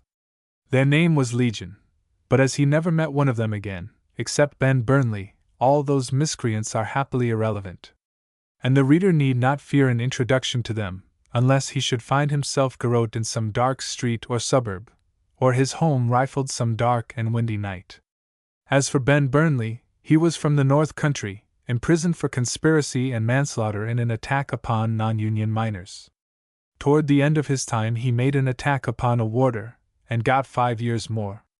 Then Monckton showed him he was a fool, and explained to him his own plan of conduct, and bade him observe how popular he was with the warders, and reaped all the favor they dared to show him. "He treated me like a dog," said the man, sullenly. "I saw it," said Leonard. "And if I had been you I would have said nothing, but waited till my time was out, and then watched for him till he got his day out, and settled his hash. That is the way for your sort. As for me, killing is a poor revenge, it is too soon over. Do you think I don't mean to be revenged on that skunk Bartley, and above all, on that scoundrel Hope, who planted the swag in my pockets, and let me into this hole for 14 years? Then, with all his self-command, he burst into a torrent of curses, and his pale face was ghastly with hate, and his eyes glared with demoniac fire, for hell raged in his heart. Just then a warder approached, and to Burnley's surprise, who did not see him coming, Monckton said gently, "And therefore, my poor fellow, do just consider that you have broken the law, and the warders are only doing their duty and earning their bread, and if you were a warder tomorrow, you'd have to do just what they do." "Aye," said the warder in passing, "you may lecture the bloke, but you will not make a silk purse out of a sow's ear." That was true, but nevertheless the smooth villain Monckton obtained a great ascendancy over this rough, shock-headed ruffian Burnley, and he got into no more scrapes. He finished his 2 sentences, and left before Monckton. This precious pair revealed to each other certain passages in their beautiful lives. Monckton's were only half-confidences, but Burnley told Monckton he had been concerned with others in a burglary at Stockton, and also in the death of an overseer in a mine in Wales, and gave the particulars with a sort of quaking gusto, and washing his hands nervously in the tainted air all the time. To be sure the overseer had earned his fate. He had himself been guilty of a crime. He had been true to his employer. The grateful Burnley left Portland at last, and promised faithfully to send word to a certain friend of Monckton's, in London, where he was, and what he was doing. Meantime he begged his way northward from Portland, for the southern provinces were a dead letter to him. Monckton's wife wrote to him as often as the rules of the jail permitted, and her letters were full of affection, and of hope that their separation would be shortened. She went into all the details of her life, and it was now a creditable one. Young women are educated practically in Germany, and Lucy was not only a good scholar, and almost a linguist, but excellent at all needlework, and better still, could cut dresses and other garments in the best possible style. After 1 or 2 inferior places, she got a situation with an English countess, and from that time she was passed as a treasure from one member of the aristocracy to another, and received high stipends, and presents of at least equal value. Being a German, she put by money, and let her husband know it. But in the 7th year of her enforced widowhood her letters began to undergo subtle changes, one after another. First there were little exhibitions of impatience. Then there were signs of languor and a diminution of gush.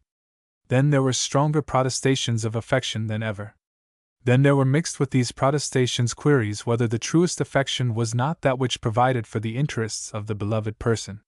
Then in the 8th year of Monckton's imprisonment she added to remarks of the above kind certain confessions that she was worn out with anxieties, and felt her lonely condition, that youth and beauty did not last forever, that she had let slip opportunities of doing herself substantial service, and him too, if he could look at things as coolly now as he used to, and she began to think she had done wrong. This line once adopted was never given up, though it was accompanied once or twice with passionate expressions of regret at the vanity of long-cherished hopes. Then came a letter or 2 more in which the fair writer described herself as torn this way and that way, and not knowing what to do for the best, and inveighed against fate. Then came a long silence. Then came a short letter imploring him, if he loved her as she loved him, to try and forget her, except as one who would always watch over his interests, and weep for him in secret. "Crocodile!" said Monckton, with a cold sneer. All this showed him it was his interest not to lose his hold on her.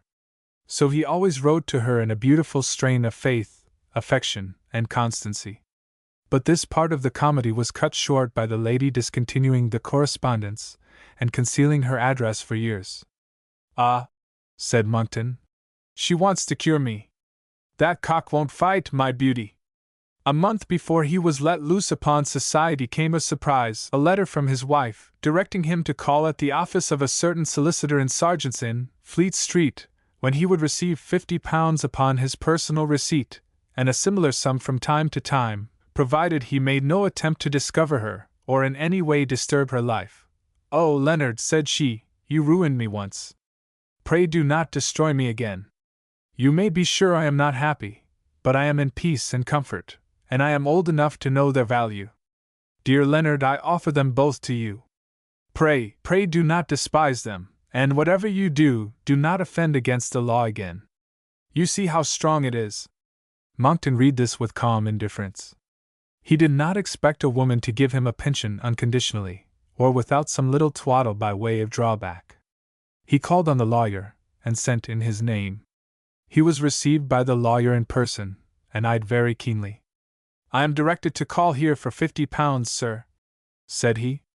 "Yes, Mr. Monkton. I believe the payment is conditional." "No, sir, not the first £50. It is the future payments that are to depend upon my conniving at my wife's infidelity." And with that he handed him the letter. The lawyer perused it, and said, "You are right, sir.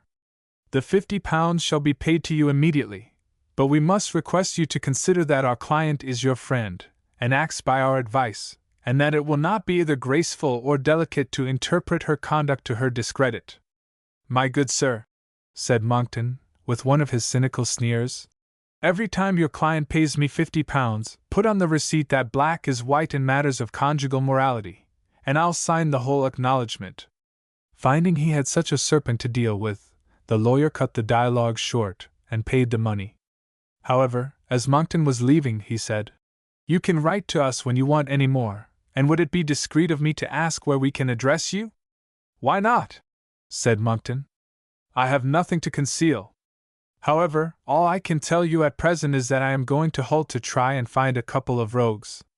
To Hull he went, breathing avarice and vengeance. This dangerous villain was quite master of Bartley's secret, and Hope's.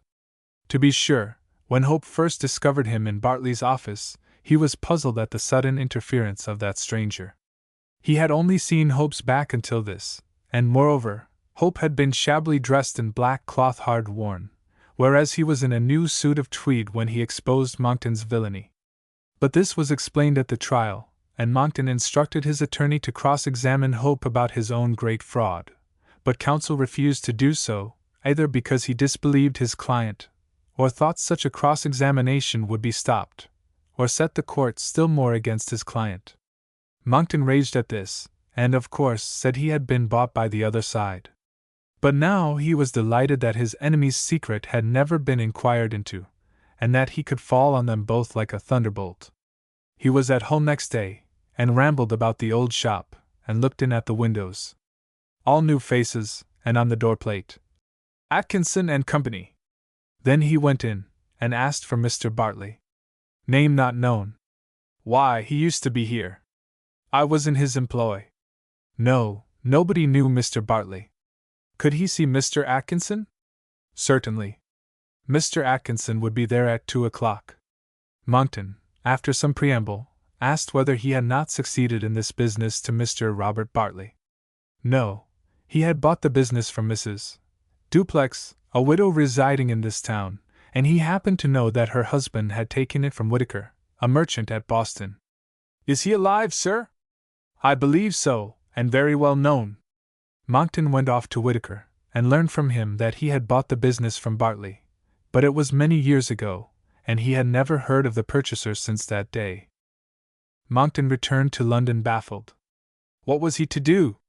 Go to a secret inquiry office?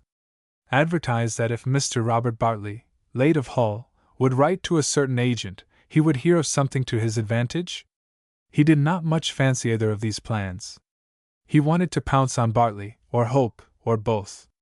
Then he argued thus: "Bartley has got lots of money now, or he would not have given up business.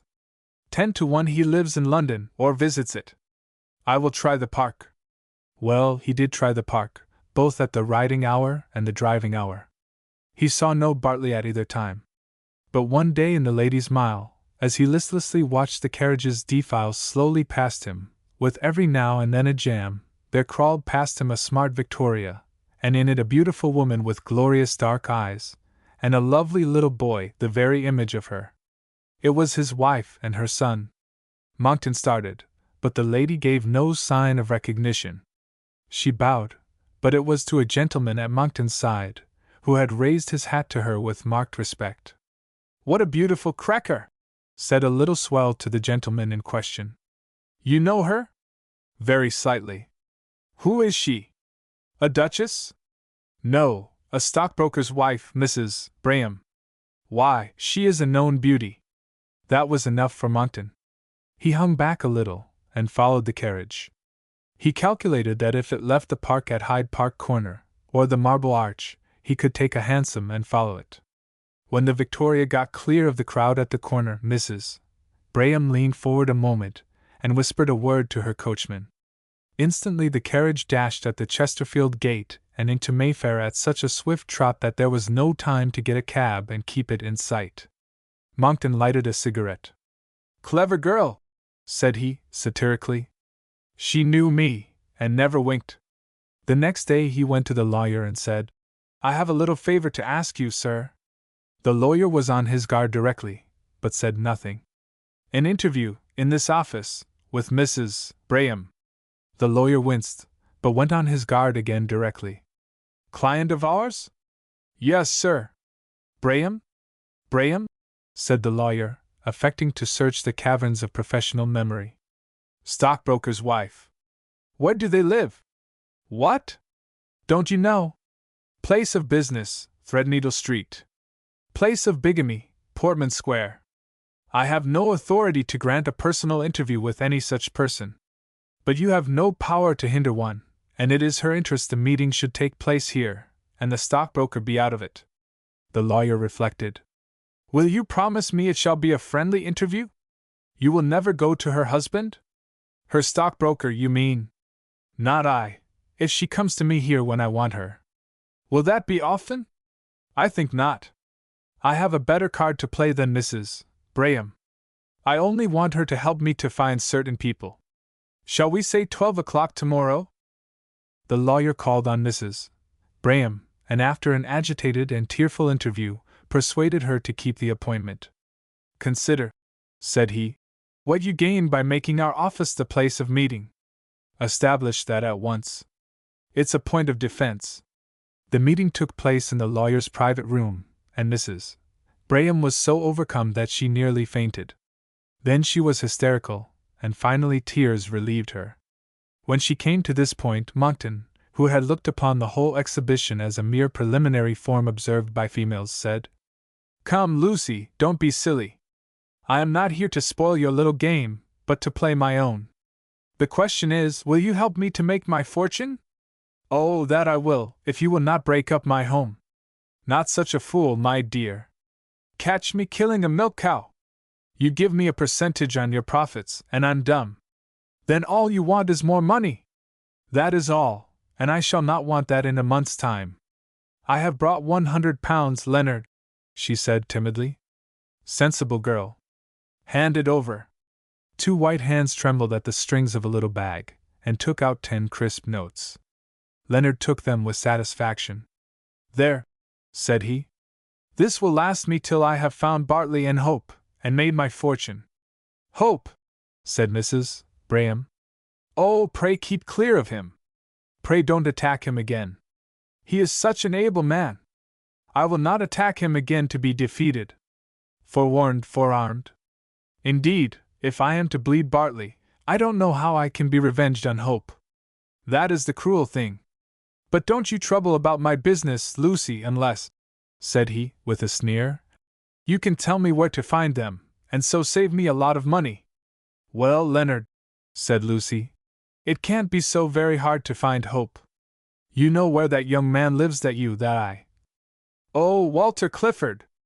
Yes, of course I know where he lives. At Clifford Hall, in Derbyshire. Well, Leonard, Hope saved him from prison and ruined you. That young man had a good heart. He would not forget such a kindness. He may not know where Mr. Bartley lives, but surely he will know where Hope is. Lucy, said Leonard, you are not such a fool as you were. It is a chance, at all events. I'll go down to that neighborhood directly. I'll have a first-rate disguise, and spy about, and pick up all I can. And you will never say anything or do anything to— oh, Leonard, I'm a bad wife. I never can be a good one now to anybody. But I'm a good mother, and I thought God had forgiven me when He sent me my little angel. You will never ruin His poor mother, and make her darling blush for her. Curse me if I do, said Leonard, betrayed into a moment's warmth. But he was soon himself again. There, said he, I'll leave the little bloke my inheritance.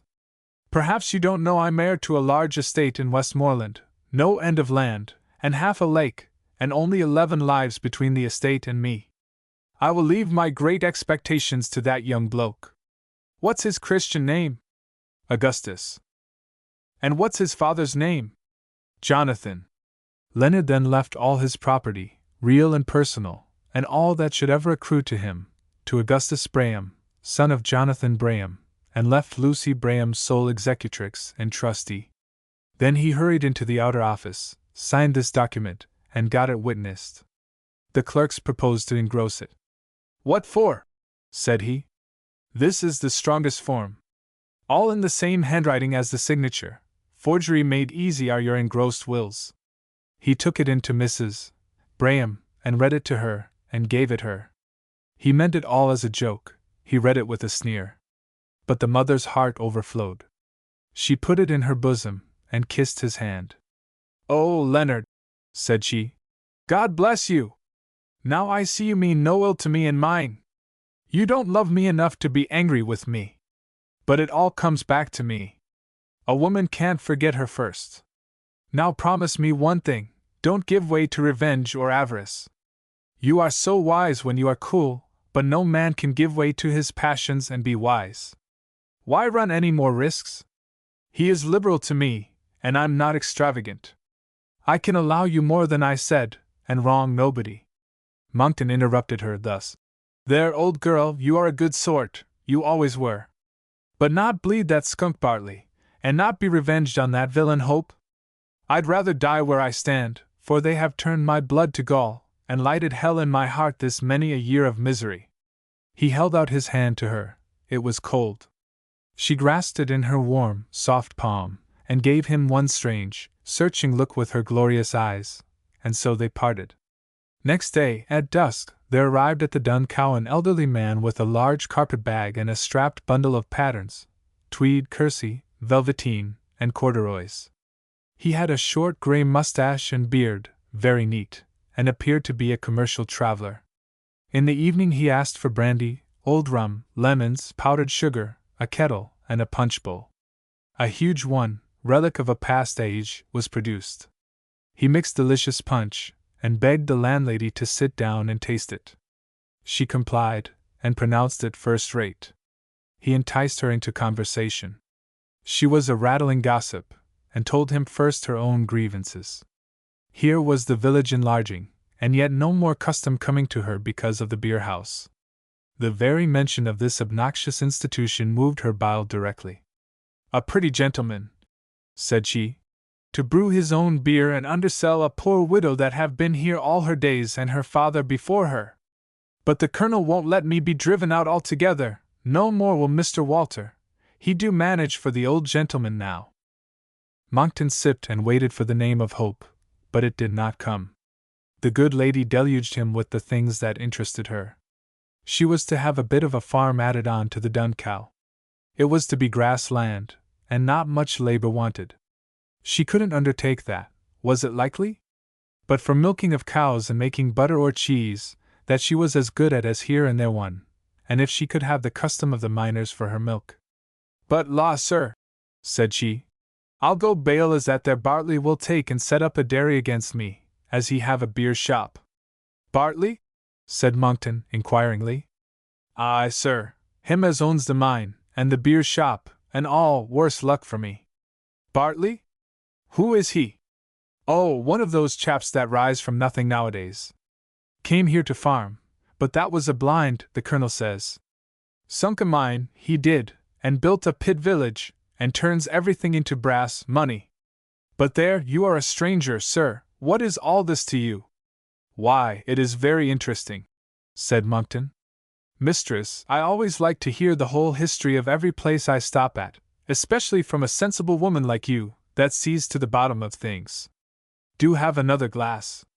Why, I should be as dull as ditch water now, if I had not your company. La, sir, I'm sure you are welcome to my company in a civil way, and for the matter of that you are right.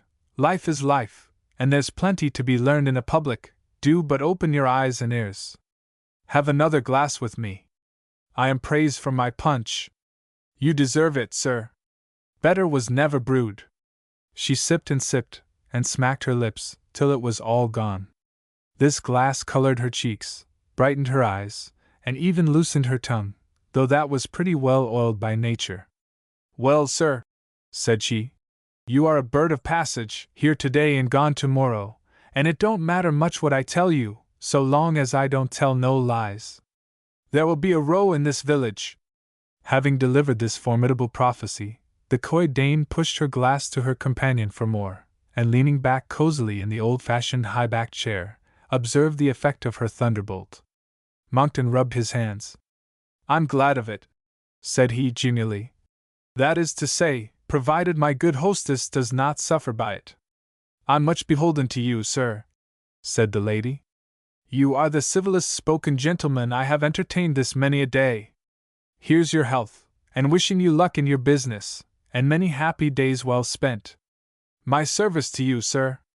The same to you, ma'am. Well, sir, in regard to a row between the gentlefolks, not that I call that there Bartley one, judge for yourself.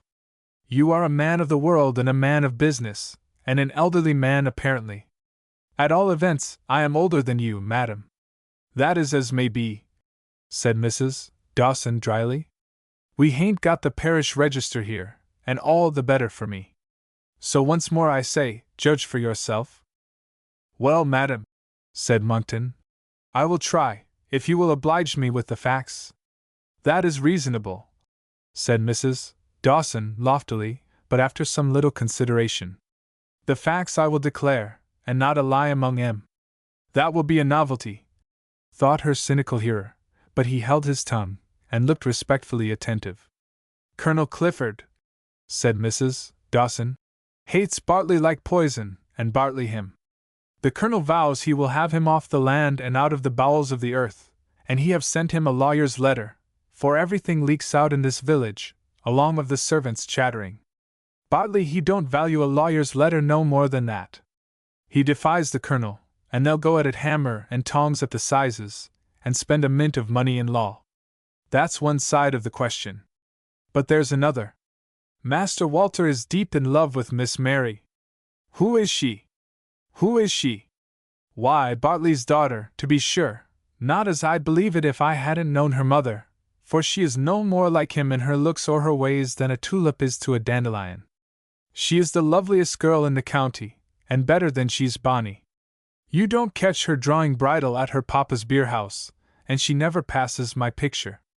It's oh, Mrs. Dawson, I am so thirsty, a glass of your good cider, please, and a little hay and water for Deersfoot. That's her way, bless your silly heart. She ain't dry, and Deersfoot, he's full of beans, and his coat's like satin, but that's Miss Mary's way of letting me know that she's my customer, and nobody else's in the town. God bless her, and send her many happy days with the man of her heart, and that is Walter Clifford, for she is just as fond of him as he is of her. I seen it all from the first day. 'Twas love at first sight, and still growing to this day. Them old fogies may tear each other to pieces, but they won't part such lovers as those. There's not a girl in the village that doesn't run to look at them, and admire them, and wish them joy. Aye, and you mark my words, they are young, but they have got a spirit, both of them. Miss Mary, she looks you in the face like a lion and a dove all in one. They may lead her, but they won't drive her. And Walter, he's a Clifford from top to toe. Nothing but death will part them two. Them's the facts, sir, without a lie, which now I may waiting for judgment. Mrs. Dawson, said Monckton, solemnly, since you do me the honor to ask my opinion, I say that out of these facts a row will certainly arise, and a deadly one. It must, sir, and we'll hope we'll have to take a side. 'Tis no use his trying to be everybody's friend this time, though that's his natural character, poor chap. Monckton's eyes flashed fire, but he suppressed all appearance of excitement, and asked who Mr. Hope was. Mrs. Dawson brightened at the very name of her favorite, and said, Who is Will Hope? Why, the cleverest man in Derbyshire, for one thing, but he is that Bartley's right-hand man, worse luck. He is inspector of the mine and factotum. He is the handiest man in England. He invents machines, and makes fiddles and plays 'em, and mends all their clocks and watches and wheelbarrows, and charges 'em naught. He makes hisself too common. I often tell him so. Says I, why dost let 'em all put on thee so? Serve thee right if I was to send thee my pots and pans to mend. And so do, says he, directly.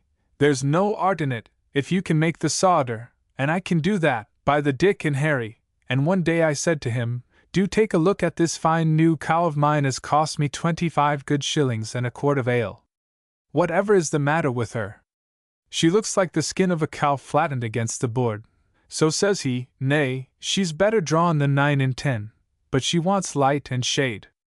Send her to my workshop.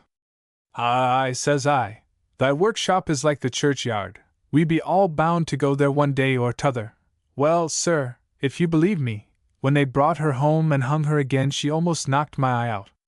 There was 3 or 4 more women looking on, and I mind all on us squeaked a bit, and our hands went up in the air as if one string had pulled the lot, and says Bet Morgan, the carter's wife, Lord Sake, gie me a bucket somebody, and let me milk her. Nay, but thou shalt milk me, said I, and a pint of 4 I gave her then and there, for complimenting of my cow. Will Hope, he's everybody's friend. He made the Colonel a crutch with his own hands, which the Colonel can use no other now. Walter swears by him. Miss Mary dotes on him. He saved her life in the river when she was a girl. The very miners give him a good word, though he is very strict with them, and as for Bartley, it's my belief he owes all his good luck to Will Hope. And to think he was born in this village, and left it a poor lad, aye, and he came back here one day as poor as Job seems but t'other day, with his bundle on his back and his poor little girl in his hand.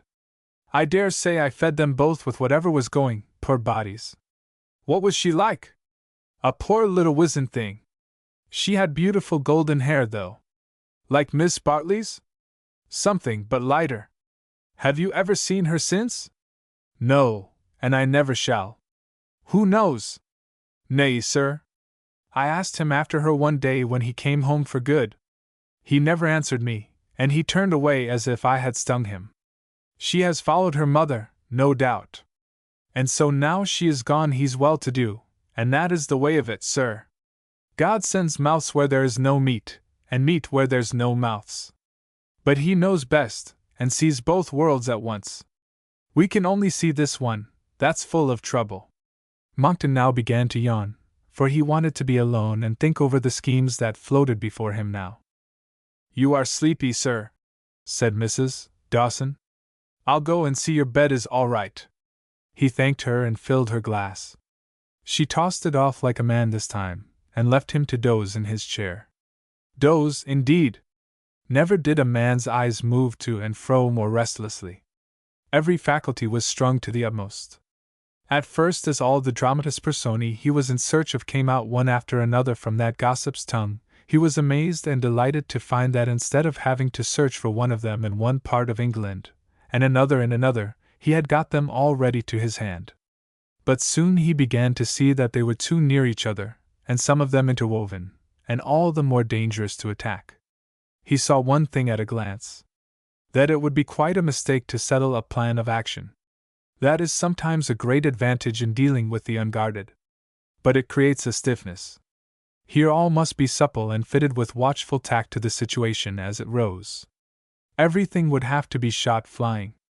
Then as to the immediate situation, reader, Did ever you see a careful setter run suddenly into the middle of a covey who were not on their feet nor close together, but a little dispersed and reposing in high cover in the middle of the day? No human face is ever so intense or human form more rigid. He knows that one bird is 3 yards from his nose, another the same distance from either ear, and, in short, that they are all about him, and to frighten one is to frighten all. His tail quivers, and then turns to steel, like his limbs. His eyes glare, his tongue fears to pant, it slips out at one side of his teeth and they close on it. Then slowly, slowly, he goes down, noiseless as a cat, and crouches on the long covert, whether turnips, rape, or clover. Even so did this designing cur crouch in the dun cow.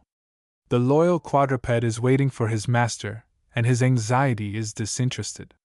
The biped cur was waiting for the first streak of dawn to slip away to some more distant and safe hiding place and sally port than the dun cow, kept by a woman who was devoted to Hope, to Walter, and to Mary, and had all her wits about her, mother-wit included. Chapter 14. The Serpent. Monckton slipped away at the dawn, and was off to Derby to prepare first-rate disguises. At Derby, going through the local papers, he found lodgings offered at a farmhouse to invalids, fresh milk and eggs, homemade bread, etc. The place was within a few miles of Clifford Hall. Monckton thought this would suit him much better than being too near. When his disguises were ready, he hired a horse and dog cart by the month, and paid a deposit, and drove to the place in question. He put some shadow under his eyes to look more like an invalid. He had got used to his own cadaverous tint, so that seemed insufficient. The farmer's wife looked at him, and hesitated. "Well, sir," said she, with a blush, "we takes 'em in to cure, not to bury," said Monckton. "Don't you be alarmed. I have got no time to die, I'm too busy. Why, I have been much worse than this. I am convalescent now." "You don't say so, sir," said she. "Well, I see your heart is good." The first time he had ever been told that. "And so I've a mind to risk it." Then she quickly clapped on 10 shillings a week more for color, and he was installed. He washed his face, and then the woman conceived hopes of him, and expressed them in rustic fashion. "Well," said she, "dirt is a disguise. Now I look at you, you have got more mischief to do in the world yet, I do believe." "A deal more, I hope," said he. It now occurred to him, all of a sudden, that really he was not in good health, and that he had difficulties before him which required calm nerves, and that nerves are affected by the stomach. So, not to throw a chance away, he had the sense and the resolution to devote a few days to health and unwholesome meditation. This is a discordant world, even vices will not always pull the same way. Here was a sinister villain distracted between avarice and revenge, and sore puzzled which way to turn. Of course he could expose the real parentage of Mary Bartley, and put both Bartley and Hope to shame, and then the Cliffords would make Bartley disgorge the £20,000. But he, Monckton, would not make a shilling by that, and it would be a weak revenge on Bartley, who could now spare £20,000, and no revenge at all on Hope, for Hope was now well-to-do, and would most likely be glad to get his daughter back. Then, on the other hand, he could easily frighten Bartley into giving him £5,000 to keep dark, but in that case he must forego his vengeance on Hope. This difficulty had tormented Monckton all along, but now Mrs. Dawson had revealed another obstacle. Young Clifford and Mary in love with each other. What Mrs.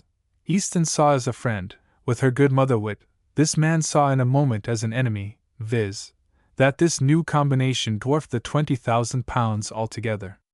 Monckton had no idea that his unknown antagonist Nurse Easton had married the pair, but the very attachment, as the chatterbox of the dun cow described it, was a bitter pill to him.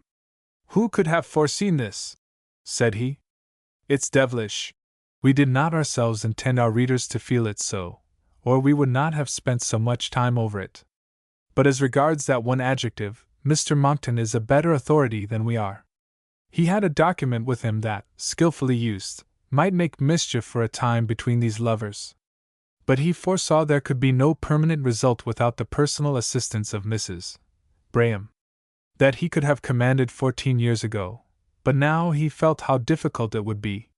He would have to threaten and torment her almost to madness before she would come down to Derbyshire and declare that this Walter Clifford was the Walter Clifford of the certificate, and that she was his discarded wife. But Monckton was none the less resolved she should come if necessary. Leaving him various distractum vitiis, and weighing every scheme, with its pros and cons, and like a panther crouching and watching before he would make his first spring, we will now bring our other characters up to the same point, and that will not take us long, for during the months we have skipped there were not many events, and Mrs. Dawson has told the reader some of them, and the rest were only detached incidents. The most important, in our opinion, were 1. That Colonel Clifford resumed his determination to marry Julia Clifford to Walter, and pooh-poohed Fitzroy entirely, declaring him to be 5 feet nothing, and therefore far below the military standard. 2. That Hope rented a cottage of Walter about 300 yards from the mine, and not upon the land that was leased to Bartley, that there was a long detached building hard by, which Walter divided for him, and turned into an office with a large window close to the ground, and a workshop with a doorway and an aperture for a window, but no window nor door. 3. That Hope got more and more uneasy about the £20,000, and observed to Bartley that they must be robbing somebody of it without the excuse they once had. He, for his part, would work to disgorge his share. Bartley replied that the money would have gone to a convent if he had not saved it from so vile a fate. This said the astute Bartley because one day Hope, who had his opinions on everything, inveighed against a convent, and said no private prisons ought to exist in a free country. So Bartley's ingenious statement stunned Hope for a minute, but did not satisfy his conscience. 4. Hope went to London for a week, and Mary spent 4 days with her husband at a hotel near the lake, but not the one held by Mrs. Easton's sister. This change was by advice of Mrs. Easton. On this occasion Mary played the woman. She requested Walter to get her some orange blossoms, and she borrowed a diamond bracelet of Julia, and sat down to dinner with her husband in evening dress, and dazzled him with her lovely arms and bust, and her diamond bracelet and eyes that outshone it. She seemed ever so much larger as well as lovelier, and Walter gazed at her with a sort of loving awe, and she smiled archly at him, and it was the first time she had really enjoyed her own beauty, or even troubled her head much about it. They condensed a honeymoon into these 4 days, and came home compensated for their patience, and more devoted than ever.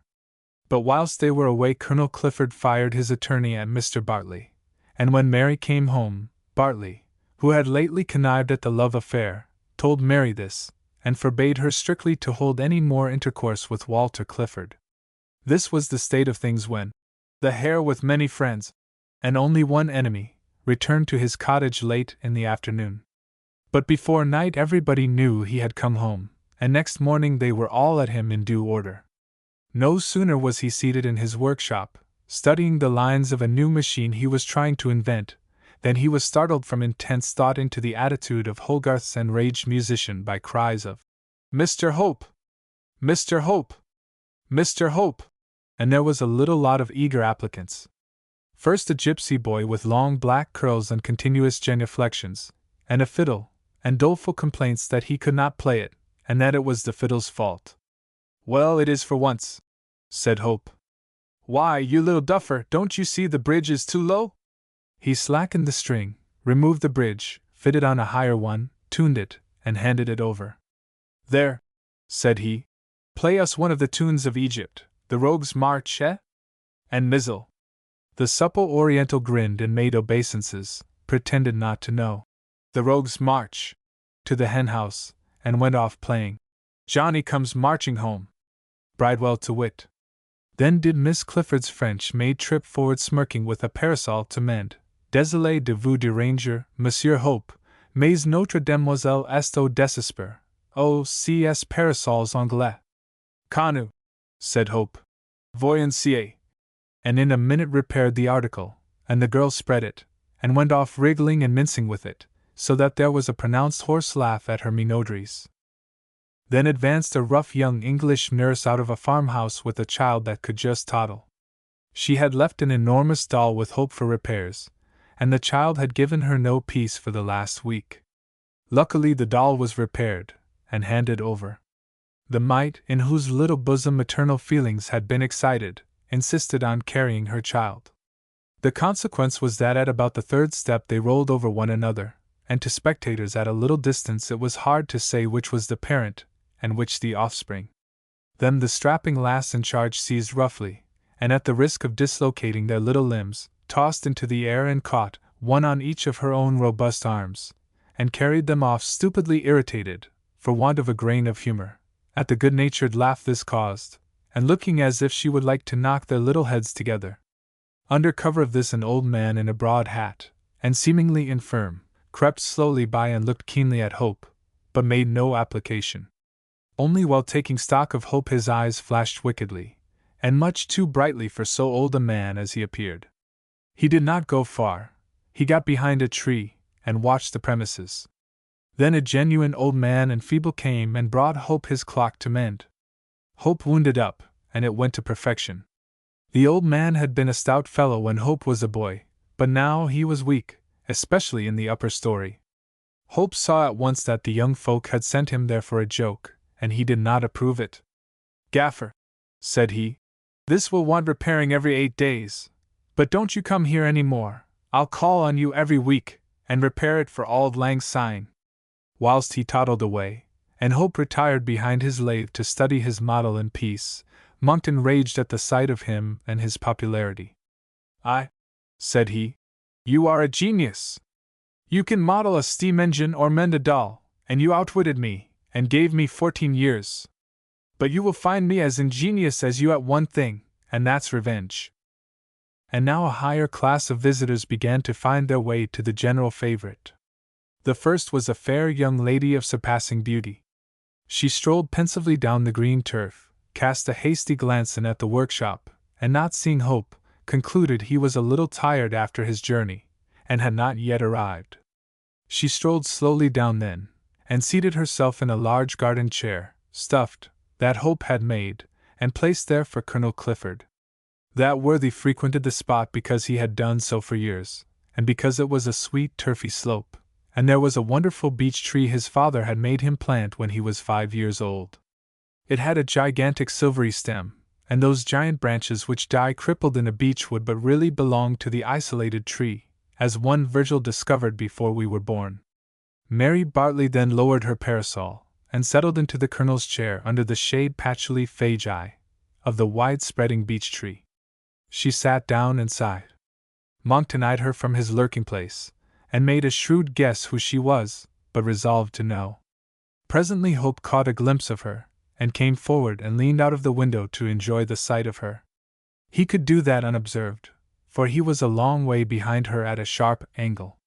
He was still a widower, and this his only child, and lovely as an angel, and he had seen her grow into ripe loveliness from a sick girl. He had sinned for her and saved her. He had saved her again from a more terrible death. He doted on her, and it was always a special joy to him when he could gloat on her unseen. Then he had no need to make up an artificial face and hide his adoration from her. But soon a cloud came over his face and his paternal heart. He knew she had a lover, and she looked like a girl who was waiting pensively for him. She had not come there for him whom she knew only as her devoted friend. At this thought the poor father sighed. Mary's quick senses caught that, and she turned her head, and her sweet face beamed. "You are there, after all, Mr. Hope." Hope was delighted. Why, it was him she had come to see, after all. He came down to her directly, radiant, and then put on a stiff manner he often had to wear, out of fidelity to Bartley, who did not deserve it. "This is early for you to be out, Miss Bartley." "Of course it is," said she. "But I know it is the time of day when you are kind to anybody that comes, and mend all their rubbish for them, and I could kill them for their impudence in wasting your time so. And I am as bad as the rest. For here I am wasting your time in my turn. Yes, dear Mr. Hope, you are so kind to everybody and mend their things, I want you to be kind to me and mend my prospects for me." Hope's impulse was to gather into his arms and devour with kisses this sweet specimen of womanly tenderness, frank inconsistency, naivete, and archness. As he could not do that, he made himself extra stiff. Your prospects, Miss Bartley? Why, they are brilliant. Heirs to all the growing wealth and power around you. Wealth and power, said the girl. What is the use of them, if our hearts are to be broken? Oh, Mr. Hope, Papa is so unkind. He has forbidden me to speak to him. Then, gravely, that command comes too late. I fear it does, said Hope. I have long suspected something. Suspected? Said Mary, turning pale. What? That you and Walter Clifford. Yes, said Mary, trembling inwardly, but commanding her face. Are engaged. Mary drew a long breath. What makes you think so? Said she, looking down. Well, there is a certain familiarity. No, that is too strong a word, but there is more ease between you than there was. Ever since I came back from Belgium, I have seen that the preliminaries of courtship were over, and you two looked on yourselves as one.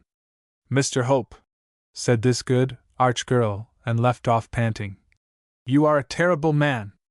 Papa is eyes and no eyes. You frighten me, but not very much, for you would not watch me so closely if you did not love me, a little. Not a little, Miss Bartley. Mary, please. Mary. I have seen you a sickly child. I have been anxious. Who would not? I have seen you grow in health and strength, and every virtue. And seen me tumble into the water and frighten you out of your senses, and there's nothing one loves like a downright pest, especially if she loves us. And I do love you, Mr. Hope, dearly, dearly, and I promise to be a pest to you all your days. Ah, here he comes at last. She made 2 eager steps to meet him, then she said, Oh, I forgot, and came back again and looked prodigiously demure and innocent. Walter came on with his usual rush, crying, Mary, how good of you! Mary put her fingers in her ears. No, no, no, we are forbidden to communicate. Then, imitating a stiff man of business, for she was a capital mimic when she chose, any communication you may wish to honor me with must be addressed to this gentleman, Mr. Hope. He will convey it to me, and it shall meet with all the attention it deserves. Walter laughed and said, That's ingenious. Of course it is ingenious, said Mary subtly. That's my character to a fault. Well, young people, said Hope, I am not sure that I have time to repeat verbal communications to keen ears that heard them. And I think I can make myself more useful to you. Walter, your father has set his lawyer on to Mr. Bartley, and what is the consequence? Mr. Bartley forbids Mary to speak to you, and the next thing will be a summons, lawsuit, and a great defeat, and loss to your father and you. Mr. Bartley sent me the lawyer's letter. He hopes to get out of a clear contract by pleading a surprise. Now you must go to the lawyer. It is no use arguing with your father in his present heat, and you must assure him there has been no surprise. Why, I called on Colonel Clifford years ago, and told him there was coal on that farm, and I almost went on my knees to him to profit by it. You don't say that, Mr. Hope? I do say it, and I shall have to swear it. You may be sure Mr. Bartley will subpoena me, if this wretched squabble gets into court. But what did my father say to you? He was kind and courteous to me. I was poor as a rat, and dusty with travel, on foot, and he was a fine gentleman, as he always is, when he is not in too great a passion. He told me more than one landowner had wasted money in this county groping for coal. He would not waste his money nor dirty his fingers. But he thanked me for my friendly zeal, and rewarded me with 10 shillings. Oh! Cried Walter, and hid his face in his hands.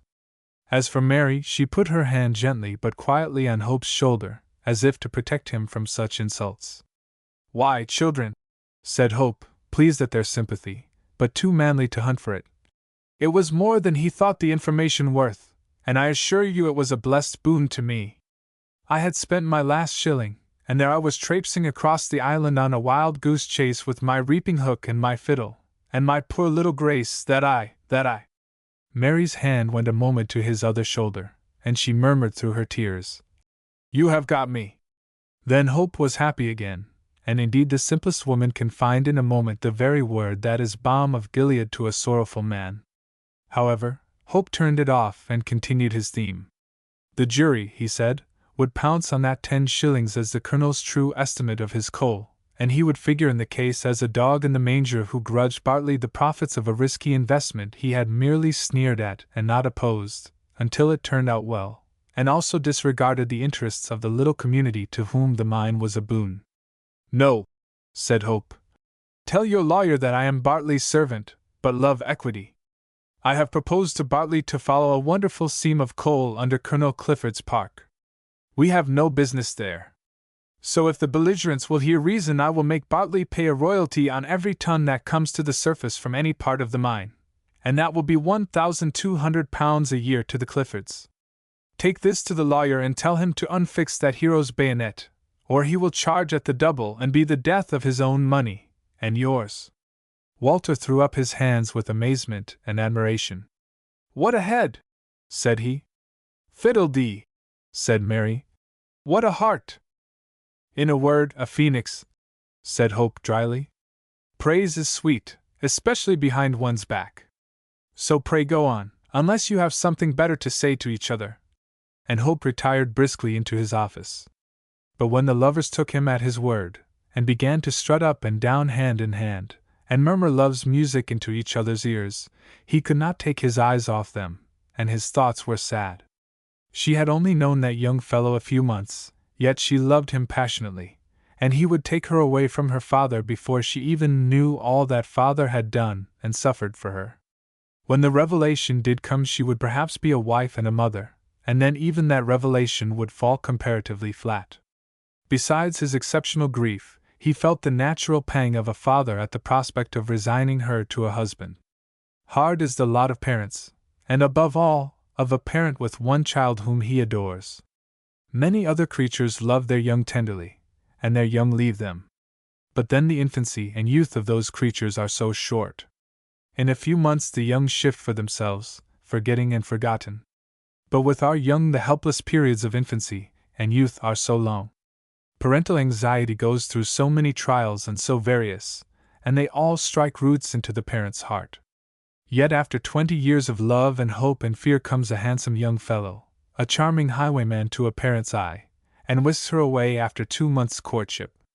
Then, O ye young, curb for a moment your blind egotism, and feel a little for the parents who have felt so much for you.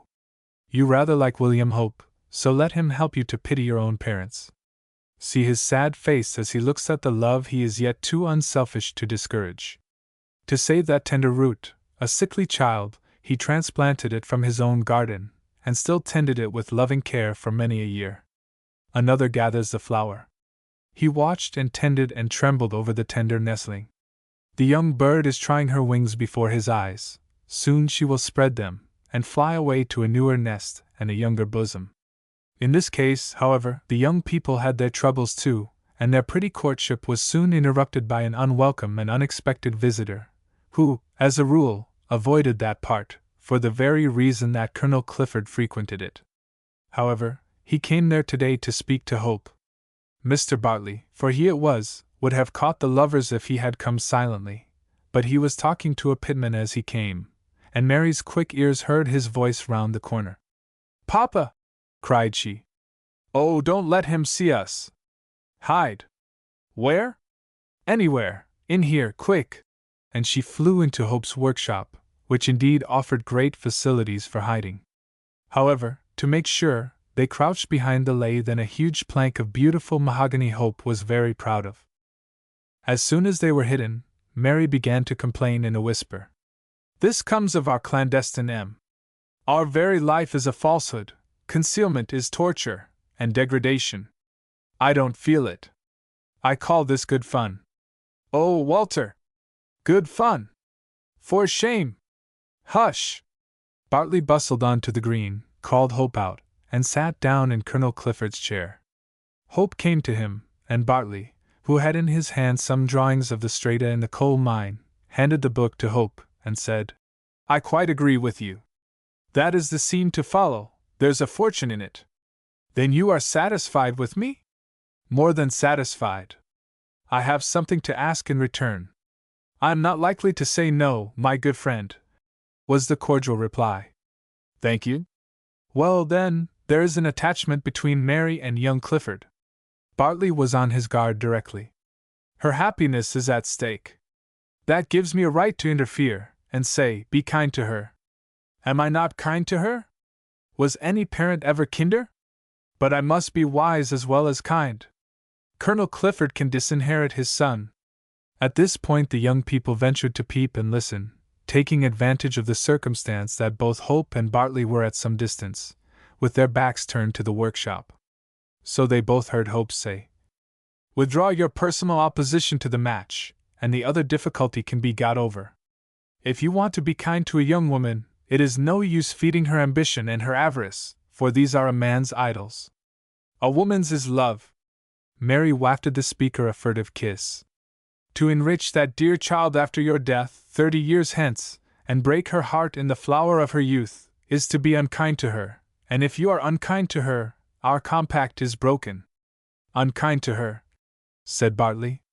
"What male parent has ever been more kind, more vigilant? Sentimental weakness is another matter. My affection is more solid. Can I oblige you in anything that is business?" "Mr. Bartley," said Hope, "you cannot divert me from the more important question. Business is secondary to that dear girl's happiness.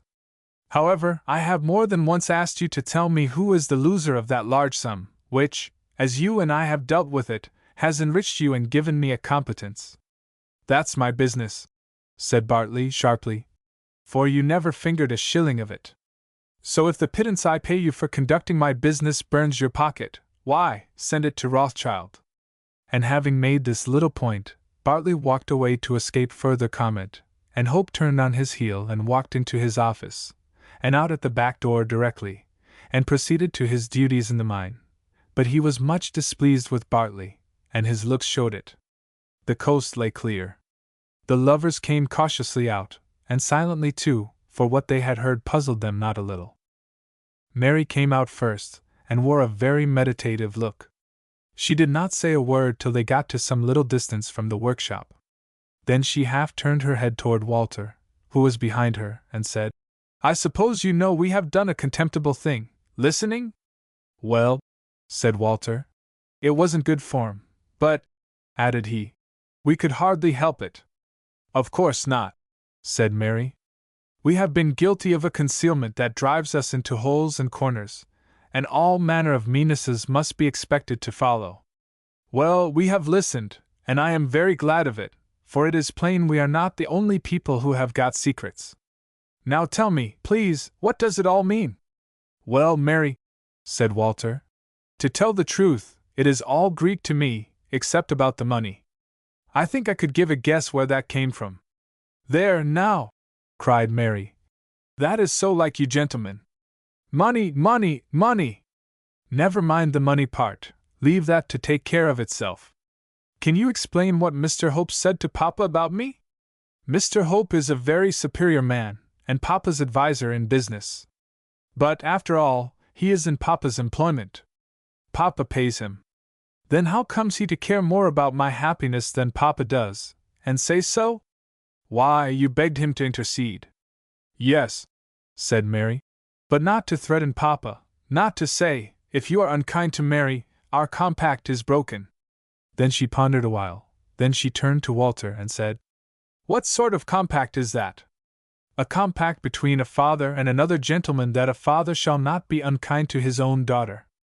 Did you ever hear of such a thing?" "I can't say I ever did." "Did you ever hear tell of such a thing?" "Well, now you put it to me, I don't think I ever did." "And yet you could run off about money." "What's money?" "This compact is a great mystery.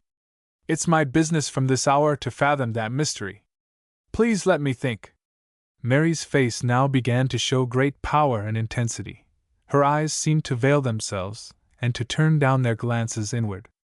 Walter was struck with the intensity of that fair brow, those remarkable eyes, and that beautiful face. They seemed now to be all strung up to concert pitch. He kept silent and looked at his wife with a certain reverence, for to tell the truth she had something of the Pythian priestess about her, when she concentrated her whole mind on any one thing in this remarkable manner. At last the oracle spoke. "Mr. Hope has been deceiving me with some good intention. He pretends to be subservient to Papa, but he is the master. How he comes to be master I don't know, but so it is, Walter. If it came to a battle royal, Mr. Hope would side, not with Papa, but with me. That's important if true, said Walter dryly. It's true, said Mary. And it's important. Then she turned suddenly round on him. How did you feel when you ran into that workshop, and we both crouched, and hid like criminals or slaves? Well, said Walter, hanging his head, to tell the truth, I took a comic view of the business. I can't do that, said Mary. I respect my husband, and can't bear him to hide from the face of any mortal man, and I am proud of my own love, and indignant to think that I have condescended to hide it. It is a shame, said Walter, and I hope we shan't have to hide it much longer. Oh, bother, how unfortunate! Here's my father. What are we to do? I'll tell you, said Mary, resolutely. You must speak to him at once, and win him over to our side. Tell him Julia is going to marry Percy Fitzroy on the 1st of next month, then tell him all that Mr. Hope said you were to tell the lawyer, and then tell him what you have made me believe, that you love me better than your life, and that I love you better still, and that no power can part us. If you can soften him, Mr. Hope shall soften Papa. But if he is too headstrong to be softened? Faltered Walter. Then, said Mary, you must defy my Papa, and I shall defy yours. After a moment's thought she said, Walter, I shall stay here till he sees me and you together, then he won't be able to run off about his mines, and his lawsuits, and such rubbishy things. His attention will be attracted to our love, and so you will have it out with him, whilst I retire a little way, not far, and meditate upon Mr. Hope's strange words, and ponder over many things that have happened within my recollection. True to this policy, the spirited girl waited till Colonel Clifford came on the green, and then made Walter as perfect a courtesy as ever graced a minuet at the court of Louis le Grand. Walter took off his hat to her with chivalric grace and respect. Colonel Clifford drew up in a stiff military attitude, which flavored rather of the parade or the field of battle than the court either of the great monarch or of little Cupid. Chapter 15. The Secret in Danger. Hum, said the colonel dryly.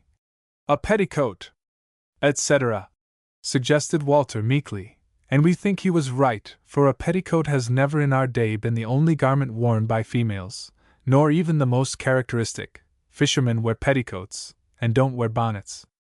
Who is she, sir? Asked the grim colonel. Your niece, father, said Walter, mellifluously, and the most beautiful girl in Derbyshire. The colonel snorted, but didn't condescend to go into the question of beauty. Why did my niece retire at sight of me? Was his insidious inquiry.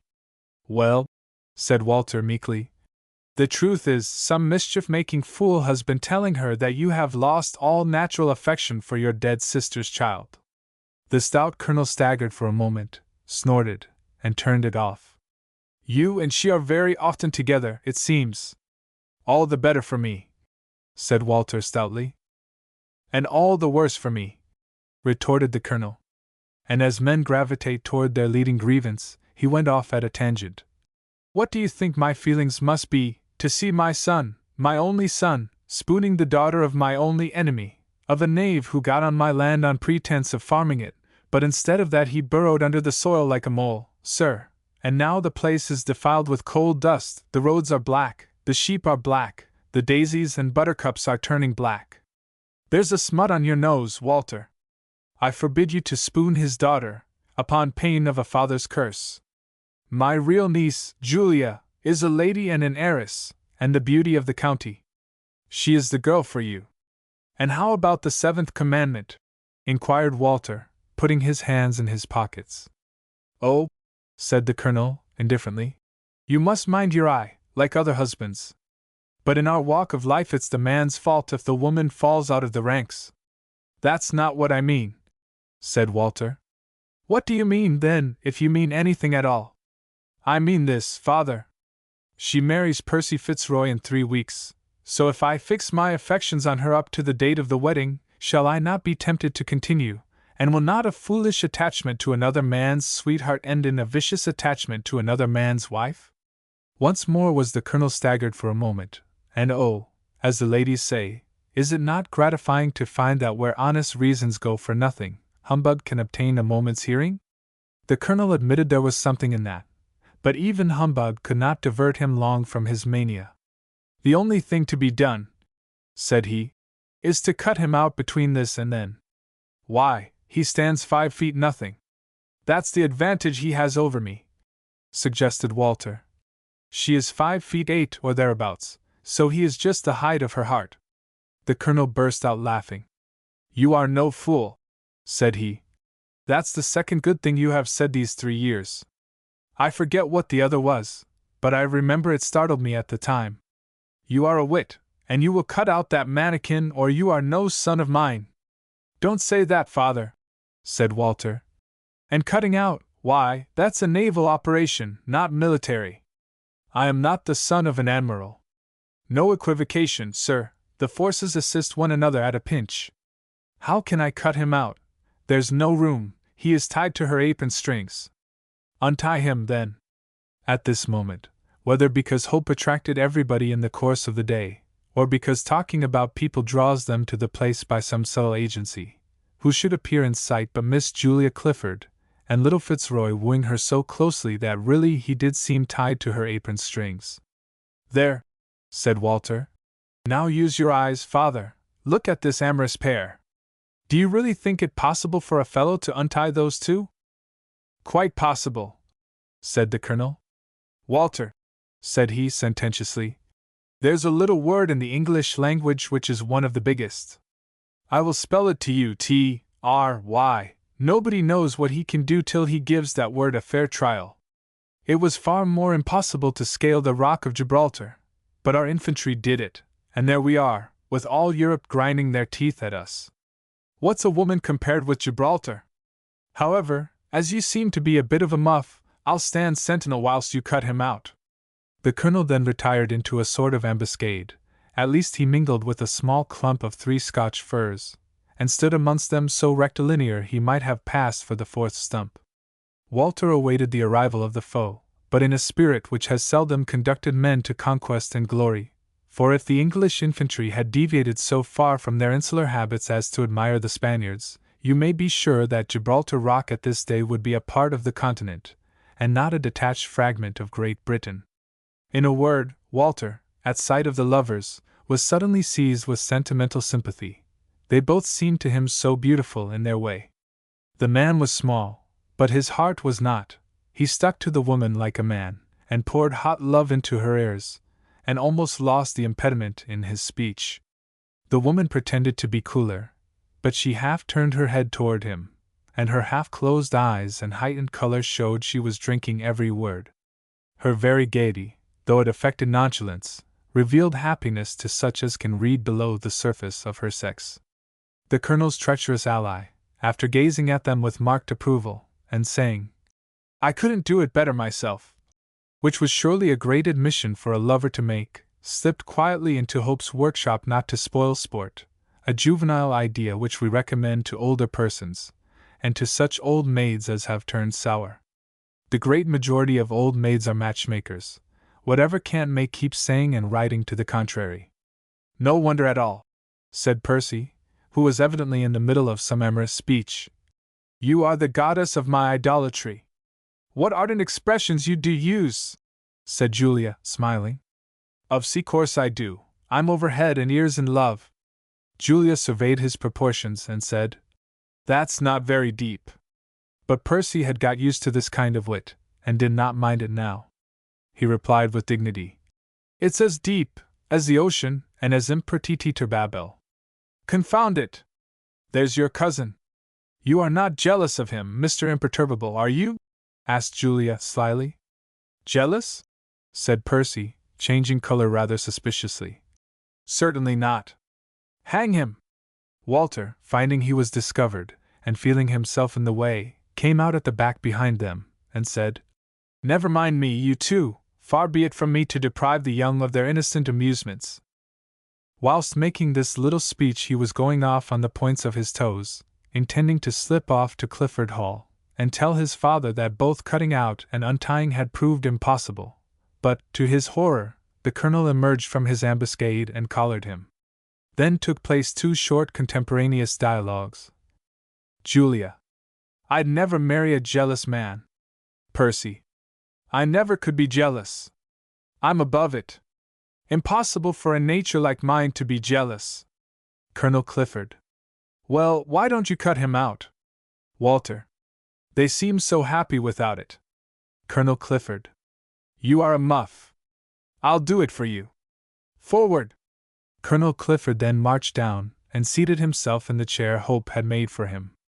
Julia saw him and whispered Percy. Ah! Here's Uncle Clifford. He is going to marry me to Walter. Never mind, you are not jealous. Percy turned yellow. Well, said Colonel Clifford to all whom it might concern, this certainly is the most comfortable chair in England. These fools of upholsterers never make the bottom of the chair long enough, but Mr. Hope has made this to run under a gentleman's knees and support him. He's a clever fellow. Julia, my dear, there's a garden chair for you. Come and sit down by me. Julia gave a sly look at Percy, and went to Colonel Clifford. She kissed him on the forehead to soften the coming negative, and said, To tell you the truth, dear uncle, I have promised to go down a coal mine. See! I'm dressed accordingly. Go down a coal mine, said the Colonel, contemptuously. What fool put that idea in your head? Fitzroy strutted forward like a bantam cock. I did, sir. Coal is a very interesting product. I to a cook. To every English gentleman. I disown that imputation for one. Of being an English gentleman? There was a general titter at this sly hit. No, sir, said the Colonel angrily. Of taking an interest in coal. Well, but, said Percy, with a few slight hesitations, not to take an interest in sea coal is not to take an interest in the nation, for this nation is great, not by its powerful fleet, nor its little bit of an army. A snort from the Colonel. Nor its raw militia, but by its manufactures. These depend on machines that are driven by steam power, and the steam engines are coal-fed, and were made in coal-fed furnaces. Our machines do the work of 500 million hands, and you see coal keeps them going. The machinery will be imitated by other nations, but those nations cannot create coal fields. Should those ever be exhausted, our ingenuity will be imitated by larger nations, our territory will remain small, and we shall be a second-rate power. So I say that every man who reads and thinks about his own country ought to be able to say, I have been down a coal mine.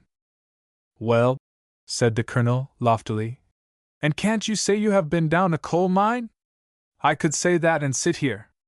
Well, sir, you have been reading the newspapers, and learning them off by heart as if they were the epistle and gospel. Of course you must go down a coal mine, but if you do, have a little mercy on the fare, and go down by yourself. In the meanwhile, Walter, you can take your cousin and give her a walk in the woods, and show her the primroses. Now Julia was surprised and pleased at Percy's good sense, and she did not care whether he got it from the newspapers or where he got it from. It was there. So she resisted, and said coldly and firmly, Thank you, uncle, but I don't want the primroses, and Walter does not want me. Come, Percy dear. And so she marched off, but she had not gone many steps before, having a great respect for old age, she ordered Percy, in a whisper, to make some apology to her uncle. Percy did not much like the commission. However, he went back, and said very civilly, This is a free country, but I am afraid I have been a little too free in expressing my opinion. Let me hope you are not annoyed with me. I am never annoyed with a fool, said the implacable Colonel. This was too much for any little man to stand. That is why you are always on such good terms with yourself, said Percy, as red as a turkey cock. The Colonel literally stared with amazement. Hitherto it had been for him to deliver bayonet thrusts, not to receive them. Julia pounced on her bantam cock, and with her left hand literally pulled him off the premises, and shook her right fist at him till she got him out of sight of the foe. Then she kissed him on both cheeks, and burst out laughing, and indeed, she was so tickled that she kept laughing at intervals, whether the immediate subject of the conversation was grave or gay. It is hard not to laugh when a very little fellow cheeks a very big one. Even Walter, though he admired as well as loved his father, hung his head, and his shoulders shook with suppressed risibility. Colonel Clifford detected him in this posture, and in his wrath gave his chair a whack with his staff that brought Master Walter to the position of a private soldier when the drill sergeant cries, "Attention! Did you hear that, sir?" said he. "I did," said Walter. "Cheeky little beggar. But you know, father, you were rather hard upon him before his sweetheart, and a little pot is soon hot." "There was nothing to be hot about," said the colonel naively. "But that is neither here nor there. You are 10 times worse than he is. He is only a prating, pedantic puppy, but you are a muff, sir, a most unmitigated muff, to stand there mum chance and let such an article as that carry off the prize."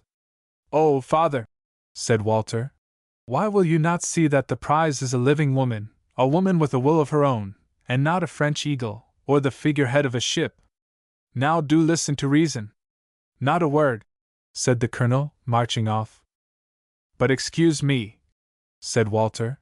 "I have another thing far more important to speak to you about, this unhappy lawsuit. That's no business of yours, and I don't want your opinion of it. There is no more fight in you than there is in a hen sparrow. I decline your company and your pacific twaddle. I have no patience with a muff." And the colonel marched off, leaving his son planted there, as the French say. Walter, however, was not long alone. The interview had been watched from a distance by Mary. She now stole noiselessly on the scene, and laid her white hand upon her husband's shoulder before he was aware of her. The sight of her was heaven to him, but her first question clouded his happy face. "Well, dear, have you propitiated him?" Walter hung his head sorrowfully, and said hardly anything. "He has been blustering at me all the time, and insists upon my cutting out Percy whether I can or not, and marrying Julia whether she chooses or not." "Then we must do what I said. Indeed, there is no other course. We must own the truth. Concealment and deceit will not mend our folly." "Oh, hang it, Mary, don't call it folly." "Forgive me, dear, but it was the height of folly. Not that I mean to throw the blame on you, that would be ungenerous. But the truth is you had no business to marry me, and I had no business to marry you. Only think, me, Mary Bartley, a clandestine marriage, and then our going to the lakes again, and spending our honeymoon together just like other couples, the recklessness, the audacity. Oh, what happiness it was!" Walter very naturally pounced upon this unguarded and naive conclusion of Mary's self-reproaches. "Yes," said he eagerly. "Let us go there again next week. Not next week, not next month, not next year, nor ever again until we have told all the world." "Well, Mary," said Walter, "it's for you to command and me to obey. I said so before, and I say so now. If you are not ashamed of me, how can I be ashamed of you? You say the word, and I will tell my father at dinner time, before Julia Clifford and John Baker, and request them to tell everybody they know that I am married to a woman I adore, and there is nobody I care for on earth as I do for her, and nothing I value compared with her love and her esteem." Mary put her arm tenderly around her husband's neck, and now it was with her as it is often with generous and tender-hearted women. When all opposition to their wishes is withdrawn, they begin to see the other side. "My dearest," said Mary, "I couldn't bear you to sacrifice your prospects for me." "Why, Mary," said Walter, "what would my love be worth if it shrank from self-sacrifice? I really think I should feel more pleasure than pain if I gave up friends, kindred, hope, everything that is supposed to make life pleasant for you." "And so would I for you," said Mary. "And oh, Walter, women have presentiments, and something tells me that fate has great trials in store for you or for me, perhaps for both. Yes, you are right, the true measure of love must be self-sacrifice, and if there is to be self-sacrifice, oh, let the self-sacrifice fall on me, for I cannot think any man can love a woman quite so deeply as I love you, my darling." He had only time to draw her sweet forehead to his bosom, whilst her arm encircled his neck, when in came an ordinary love by way of contrast. Julia Clifford and Percy came in, walking 3 yards apart. Percy had untied the apron strings without Walter's assistance. Ah, said she, you two are not like us. I am ashamed to interrupt you, but they would not let us go down the mine without an order from Mr. Hope. Really, I think Mr. Hope is king of this country. Not that we have wasted our time, for he has been quarreling with me all the way there and back. Oh, Mr. Fitzroy, said Mary Bartley. Miss Bartley, said Percy, very civilly. I never quarrel. I merely distinguish between right and wrong. I shall make you the judge. I gave her a diamond bracelet which came down from my ancestors. She did me the honor to accept it, and she said it should never leave her day nor night. Oh, cried Julia, that I never did. I cannot afford to stop my circulation altogether. It's much too little. Then she flew at him suddenly. Your ancestors were pygmies. Percy drew himself up to his full height, and defied the insinuation. They were giants in chain armor, said he. What? Said Julia, without a moment's hesitation. The ladies? Or was it the knights that wore bracelets? Some French writer says, the tongue of a woman is her sword. And Percy Fitzroy found it so. He could no more answer the sudden thrust than he could win the high leap at Lily Bridge. He stood quivering as if a polished rapier had really been passed clean through him. Mary was too kind-hearted to laugh in his face, but she could not help turning her head away and giggling a little. At last Percy recovered himself enough to say, The truth is you have gone and given it to somebody else. Oh, you wicked, bad-hearted, you that couldn't be jealous. By this time Percy was himself again, and said, with some reason, that invectives were not arguments. Produce the bracelet. And so I can, said Julia stoutly. Give me time. Oh, said Percy, if it's a mere question of time, there's no more to be said.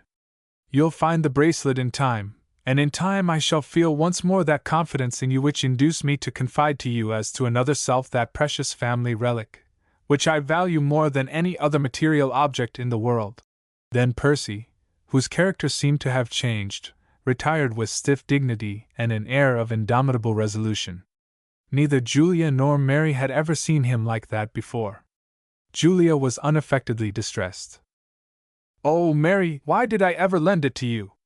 Now Mary knew very well where the bracelet was, but she was ashamed to say. She stammered and said, You know, dear, it is too small, much too small, and my arm is bigger than yours. There, said Julia. You have broken the clasp. Mary colored up to the eyes at her own disingenuousness, and said hastily, But I'll have it mended directly. I'll return it tomorrow at the latest. I shall be wretched till you do, said Julia eagerly. I suppose you know what I want it for now. Why, said Mary, of course I do, to soothe his wounded feelings. Soothe his feelings, cried Julia scornfully. And how about mine? No, the only thing I want it for now is to fling it in his face. His soul is as small as his body. He's a little, mean, suspicious, jealous fellow, and I'm very glad to have lost him. She flounced off all on fire, looking 6 feet high, and got quite out of sight before she began to cry. Then the truth came out. Mary, absorbed in conjugal bliss, had left it at the hotel by the lakes. She told Walter. Oh, hang it, said Walter. That's unlucky, you will never see it again. Oh, yes, I shall, said Mary.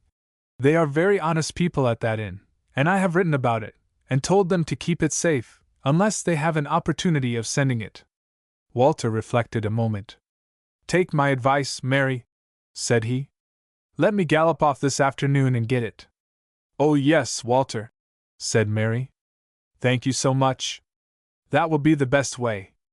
At this moment loud and angry voices were heard coming round the corner, and Mary uttered a cry of dismay, for her discriminating ear recognized both those voices in a moment.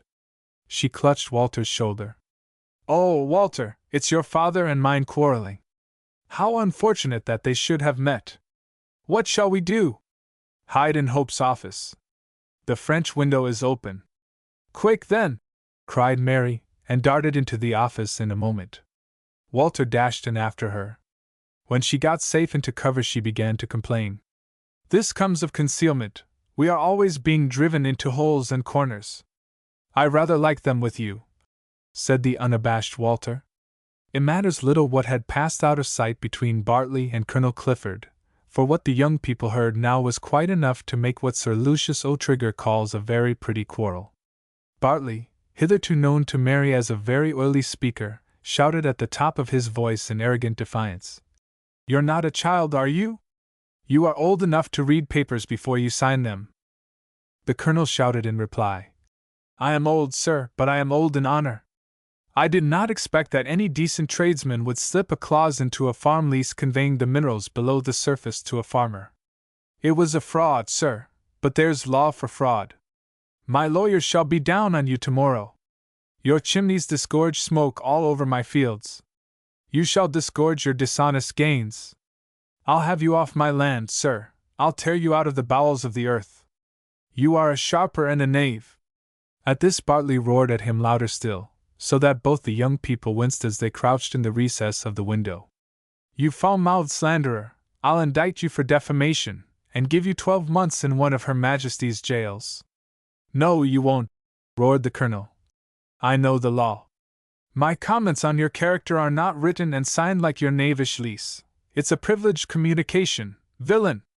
There are no witnesses, sharper. By Jupiter, there are, though." He had caught sight of a male figure just visible at the side of the window. "Who is it?" "My son! My daughter!" cried Bartley, catching sight of Mary. "Come out, sir," said the colonel, no longer loudly, but trembling with emotion. "Come here, Mary," said Bartley sternly. At this moment who should open the back door of the office but William Hope? "Walter," said the colonel, with the quiet sternness more formidable than all his bluster. "Have not I forbidden you to court this man's daughter?" said Bartley to Mary. "Haven't I forbidden you to speak to this ruffian's son?" Then, being a cad who had lost his temper, he took the girl by the wrist and gave her a rough pull across him that sent her effectually away from Walter. She sank into the colonel's seat, and burst out crying with shame, pain, and fright. "Brute!" said the colonel. But the thing was not to end there. Hope strode in amongst them, with a pale cheek and a lowering brow as black as thunder. His first words were, "Do you call yourself a father?" Not one of them had ever seen Hope like that, and they all stood amazed, and wondered what would come next. Chapter 16. Reminiscences. The false accuser. The secret exploded. The secret hung on a thread. Hope, after denouncing Bartley, as we have described, was rushing across to Mary, and what he would have said or done in the first impulse of his wrath, who can tell? But the quick-witted Bartley took the alarm, and literally collared him. "My good friend," said he, "you don't know the provocation. It is the affront to her that has made me forget myself. Affronts to myself from the same quarter I have borne with patience. But now this insolent man has forbidden his son to court her, and that to her face, as if we wanted his son or him. Haven't I forbidden the connection? We are agreed for once," said the colonel, and carried his son off bodily, sore against his will. "Yes," shrieked Bartley after him. "Only I did it like a gentleman, and did not insult the young man to his face for loving my daughter." "Let me hear what Mary says," was Hope's reply. "Mr. Hope," said Mary, "did you ever know Papa to be hard on me before? He is vexed because he feels I am lowered. We have both been grossly insulted, and he may well be in a passion. But I am very unhappy," and she began to cry again. "My poor child," said Bartley, coaxingly, "talk it all over with Mr. Hope. He may be able to comfort you, and, indeed, to advise me. For what can I do when the man calls me a sharper, a villain, and a knave, before his son and my daughter?" "Is it possible?" said Hope, beginning to relent a little. "It is true," replied Mary. Bartley then drew Hope aside and said, "See what confidence I place in you. Now show me my trust is not misplaced." Then he left them together. Hope came to Mary and said tenderly, "What can I say or do to comfort you?" Mary shook her head. "I asked you to mend my prospects, but you can't do that. They are desperate. You can do nothing for me now but comfort me with your kind voice. And mend my poor wrist, Ha! Ha! Ha! Oh! Oh! Hysterical. What? Cried Hope, in sudden alarm. Is it hurt? Is it sprained? Mary recovered her composure. Oh no, said she. Only twisted a little. Papa was so rough.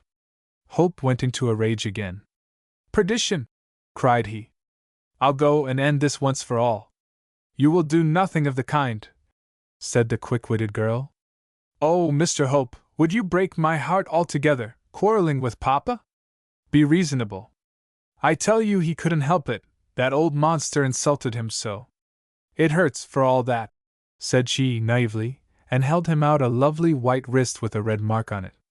Hope inspected it. Poor little wrist, said he. I think I can cure it. Then he went into his office for something to bind it with. But he had spoken those few words as one speaks to an afflicted child. There was a mellow softness and an undisguised paternity in his tones, and what more natural, the girl being in pain. But Mary's ear was so acute that these tones carried her out of the present situation, and seemed to stir the depths of memory. She fell into a little reverie, and asked herself had she not heard a voice like that many years ago. She was puzzling herself a little over this when Hope returned with a long thin band of white Indian cotton, steeped in water, and taking her hand gently, began to bind her wrist with great lightness and delicacy. And as he bound it he said, There, the pain will soon go. Mary looked at him full, and said slowly, I believe it will. Then, very thoughtfully, It did before. These three simple words struck Hope as rather strange. It did before? Said he, and stared at her. Why, when was that? Mary said in a hopeless sort of way. I don't know when, but long before your time. Before my time, Mary? What, are you older than me? And he smiled sweetly on her. One would think not. But let me ask you a question, Mr. Hope? Yes, Mary. Have you lived 2 lives? Said Hope solemnly. I have lived through great changes, but only 1 life. Well then, said Mary, I have lived 2, or more likely it was 1 life, only some of it in another world, my other world, I mean. Hope left off binding her wrist and said, I don't understand you.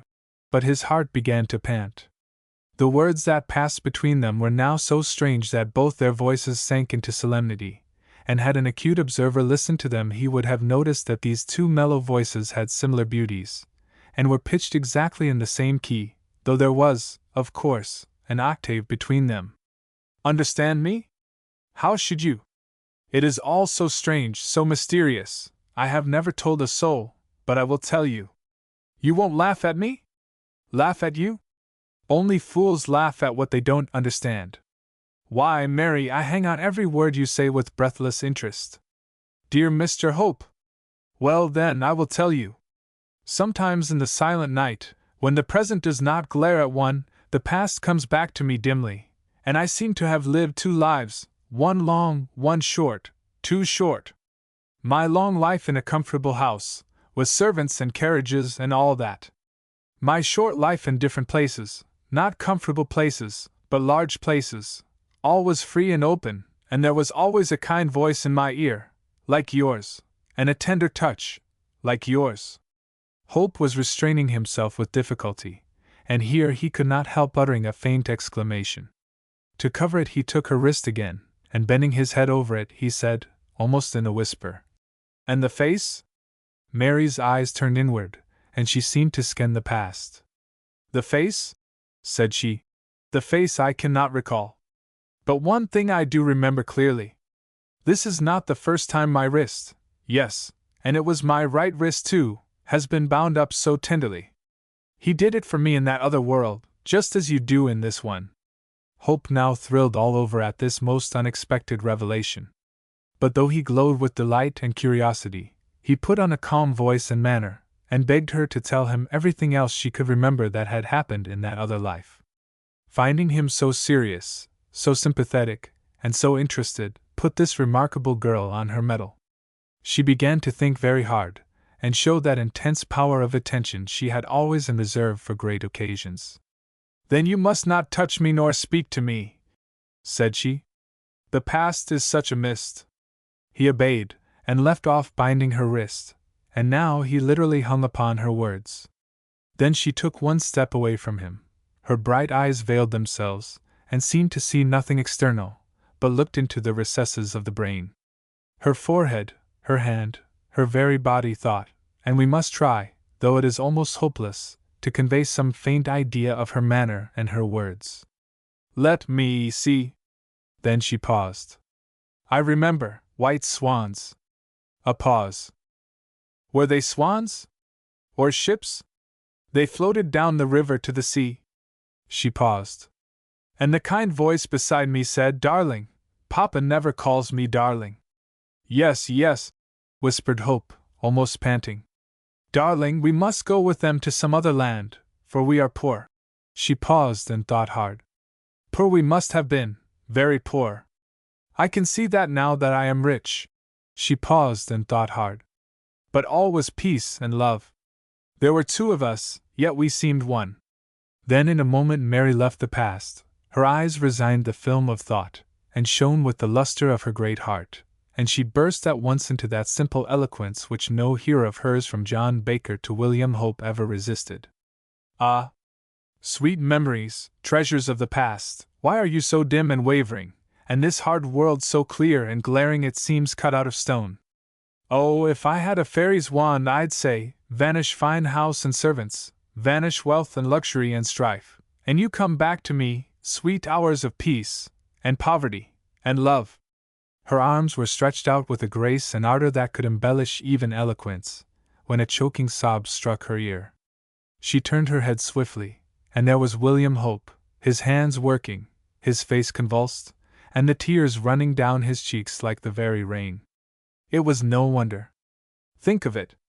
The child he adored, yet had parted with to save her from dire poverty, remembered that sad condition to ask for it back again, because of his love that made it sweet to her after all these years of comfort. And of late he had been jealous, and saw, or thought, he had no great place in her heart, and never should have. Ah, it is a rarity to shed tears of joy. The thing is familiarly spoken of, but the truth is that many pass through this world of tears and never shed one such tear. The few who have shed them can congratulate William Hope for this blissful moment, after all he had done and suffered. But the sweet girl who so surprised that manly heart, and drew those heavenly tears, had not the key. She was shocked, surprised, distressed. She burst out crying directly from blind womanly sympathy, and then she took herself to task. Oh, Mr. Hope! What have I done? Ah! I have touched some chord of memory. Wicked, selfish girl, to distress you with my dreams. Distress me! Cried Hope. These tears you have drawn from me are pearls of memory and drops of balm to my sore, tried heart. I, too, have lived and struggled in a bygone world. I had a lovely child, she made me rich in my poverty, and happy in my homelessness. She left me. Poor Mr. Hope! Then I went abroad, drudged in foreign mines, came home and saw my child again in you. I need no fairy's wand to revive the past, you are my fairy, your sweet words recall those bygone scenes, and wealth, ambition, all I live for now, vanish into smoke. The years themselves roll back, and all is once more peace, and poverty, and love. Dear Mr. Hope, said Mary, and put her forehead upon his shoulder. After a while she said timidly, Dear Mr. Hope, now I feel I can trust you with anything. Then she looked down in charming confusion. My reminiscences, they are certainly a great mystery. But I have another secret to confide to you, if I am permitted. Is the consent of some other person necessary? Not exactly necessary, Mr. Hope, but advisable. Mary nodded her head. Then take your time, said Hope. He took out his watch and said, I want to go to the mine. My right-hand man reports that a ruffian has been caught lighting his pipe in the most dangerous part after due warning. I must stop that game at once, or we shall have a fatal accident. But I will be back in half an hour. You can rest in my office if you are here first. It is nice and cool. Hope hurried away on his errand, and Mary was still looking after him, when she heard horses' feet, and up came Walter Clifford, escaped from his father. He slipped off his horse directly at sight of Mary, and they came together like steel and magnet. "Oh, Walter," said Mary, "we are not so unfortunate as we were just now. We have a powerful friend. Where are you going in such hurry? That is a good joke. Why, did you not order me to the lakes?" "Oh, yes, for Julia's bracelet. I forgot all about that." "Very likely, but it is not my business to forget your orders." "Dear Walter!" "But, dearest, things of more importance have happened since then. We have been insulted." "Oh, how we have been insulted!" "That we have," said Walter. "And nobody knows the truth." "Not yet. And our secret oppresses me, torments me, degrades me." "Pray don't say that." "Forgive me. I can't help saying it, I feel it so bitterly. Now, dear, I will walk a little way with you, and tell you what I want you to do this very day, and you will be a darling, as you always are, and consent." Then Mary told how Mr. Hope had just shown her singular affection. Next she reminded him of the high tone Mr. Hope had taken with her father in their hearing. "Why," said she, "there is some mysterious compact about me between Papa and him. I don't think I shall ever have the courage to ask him about that compact, for then I must confess that I listen, but it is clear we can depend upon Mr. Hope, and trust him. So now, dear, I want you to indulge your little wife, and let me take Mr. Hope into our confidence." To Mary's surprise and disappointment, Walter's countenance fell. "I don't know," said he, after a pause. "Unfortunately, it's not Mr. Bartley only that's against us." "Well, but dear," said Mary, "the more people there are against us, the more we need one powerful friend and champion. Now you know Mr. Hope is a man that everybody loves and respects, even your father." Walter just said gloomily, "I see objections for all that, but do as you please." Mary's tender heart and loving nature couldn't accept an unwilling assent. She turned her eyes on Walter a little reproachfully. "That's the way to make me do what you please." "I don't intend it so," said Walter. "When a husband and wife love each other as we do, they must give in to each other. That's not what we said at the altar. Oh, the marriage service is rather one-sided. I promise very different things to get you to marry me, and I mean to stand by them. If you are impatient at all of this secrecy, tell Mr. Hope." "I can't now," said Mary, a little bitterly. "Why not, since I consent?" "An unwilling consent is no consent. Mary, you are too tyrannical. How can I downright like a thing I don't like? I yield my will to yours, there's a certain satisfaction in that. I really can say no more." "Then say no more," said Mary, almost severely. "At all events, give me a kiss at parting." Mary gave him that directly, but it was not a warm one. He galloped away upon his errand, and as she paced slowly back toward Mr. Hope's office she was a good deal put out. What should she say to Mr. Hope now? She could not defy Walter's evident wishes, and make a clean breast of the matter. Then she asked herself what was Walter's objection. She couldn't conceive why he was afraid to trust Mr. Hope. It was a perfect puzzle to her. Indeed, this was a most unfortunate dialogue between her and Walter, for it set her mind speculating and guessing at Walter's mind, and thinking all manner of things just at the moment when an enemy, smooth as the old serpent, was watching for an opportunity to make mischief and poison her mind. Leonard Monckton, who had long been hanging about, waiting to catch her alone, met her returning from Walter Clifford, and took off his hat very respectfully to her, and said, "Miss Bartley, I think." Mary lifted her eyes, and saw an elderly man with a pale face and dark eyebrows and a cast of countenance quite unlike that of any of her friends. His face repelled her directly, and she said, very coldly, "Yes, sir, but I have not the pleasure of knowing you." And she quietly passed on. Monckton affected not to see that she was declining to communicate with him. He walked on quietly and said, "And I have not seen you since you were a child, but I had the honor of knowing your mother." "You knew my mother, sir?" "Knew her and respected her." "What was she like, sir?" "She was tall and rather dark, not like you." "So I have heard," said Mary. "Well, sir," said she, for his voice was ingratiating, and had modified the effect of his criminal countenance. "As you knew my mother, you are welcome to me." The artist in deceit gave a little sigh, and said, "That's more than I dare hope. For I am here upon a most unpleasant commission, but for my respect for your mother I would not have undertaken it, for really my acquaintance with the other lady is but slight." Mary looked a little surprised at this rigmarole, and said, "But this commission, what is it?"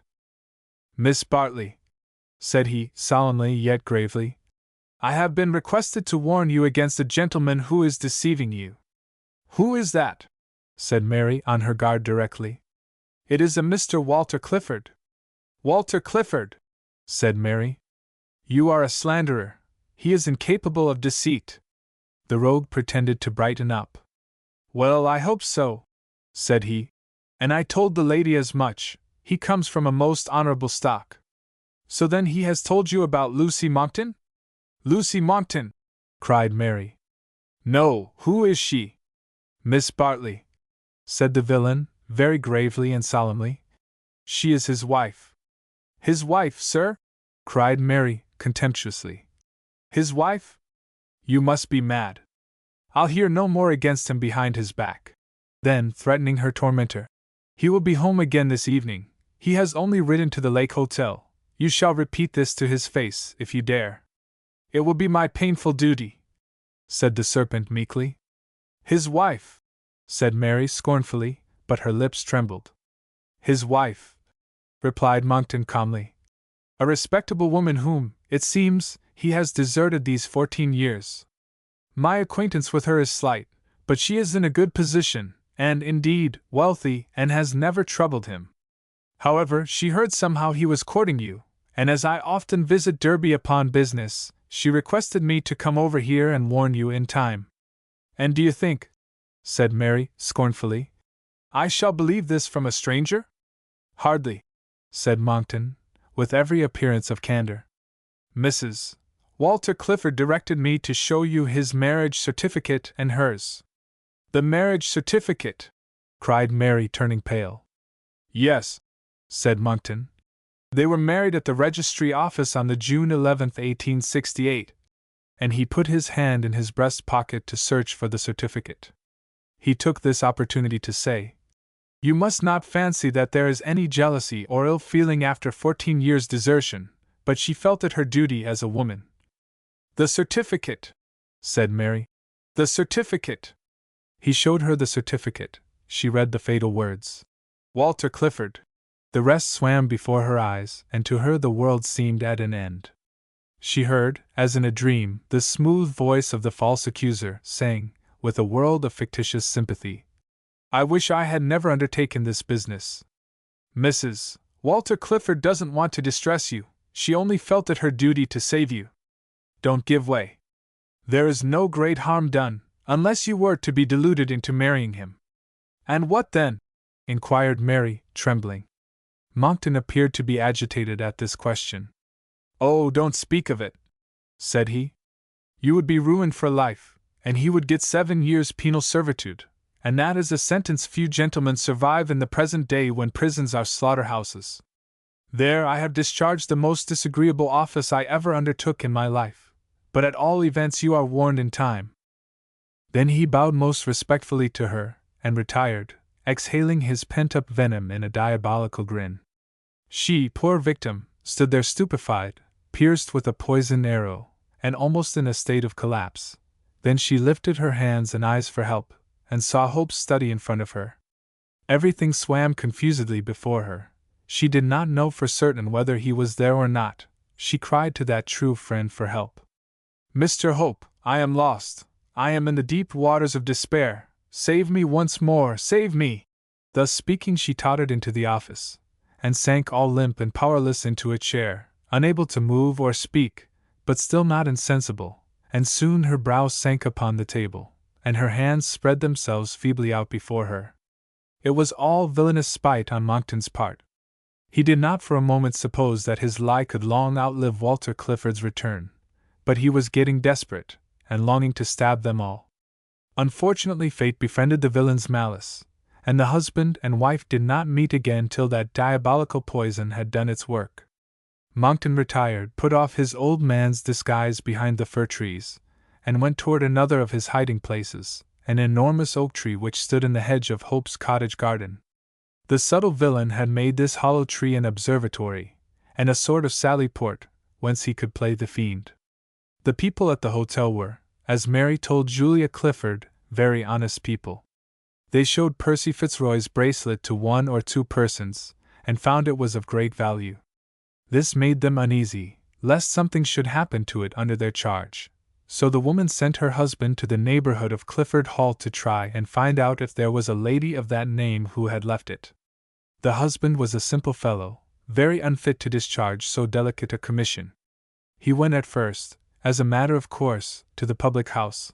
They directed him to the hall, but he missed it, and encountered a gentleman, whose quick eye fell upon the bracelet, for the foolish man had shown it to so many people that now he was carrying it in his hand, and it blazed in the meridian Sunday. This gentleman said, "What have you got there?"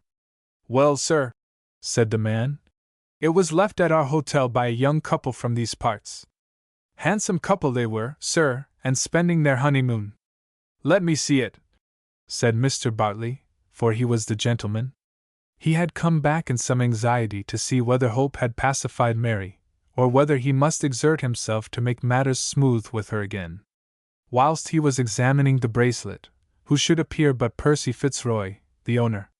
Not that he came after the bracelet; on the contrary, that impetuous young gentleman had discovered during the last 2 hours that he valued Miss Clifford's love a great deal more than all the bracelets in the world, for all that he was delighted at the unexpected sight of his property. "Why, that's mine," said he. "It's an heirloom. I lent it to Miss Julia Clifford, and when I asked her for it today she could not produce it." "Oh ho!" said Mr. Bartley. "What, do the ladies of the house of Clifford go in for clandestine marriages?" "Certainly not, sir," said Fitzroy. "Don't you know the difference between a wedding ring and a bracelet?" Then he turned to the man. "Here is a sovereign for your trouble, my man. Now give me my bracelet." To his surprise, the hotel keeper put it behind his back instead of giving it to him. "Nay," said he, shaking his head knowingly, "you are not the gentleman that spent the honeymoon with the lady as owns it. My mistress said I was not to give it into no hands but hers." This staggered Percy dreadfully, and he looked from one to another to assist him in solving the mystery. Bartley came to the assistance of his understanding, but with no regard to the feelings of his heart. "It's clear enough what it means, sir. Your sweetheart is playing you false." That went through the true lover's heart like a knife, and poor little Percy leaned in despair against Hope's workshop window, transfixed by the poisoned arrow of jealousy.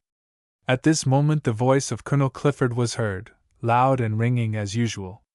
Julia Clifford had decoyed him there in hopes of falling in with Percy and making it up, and to deceive the good colonel as to her intentions she had been running him down all the way, so the colonel was heard to say, in a voice for all the village to hear, "Jealous is he, and suspicious? Then you take my advice and give him up at once. You will easily find a better man and a bigger." After delivering this, like the word of command upon parade, the colonel was crossing the turf, a yard or 2 higher up than Hope's workshop, when the spirit of revenge moved Bartley to retort upon his insulter. "Hi, Colonel Clifford!" The colonel instantly halted, and marched down with Julia on his arm, like a gamecock when another rooster crows defiance.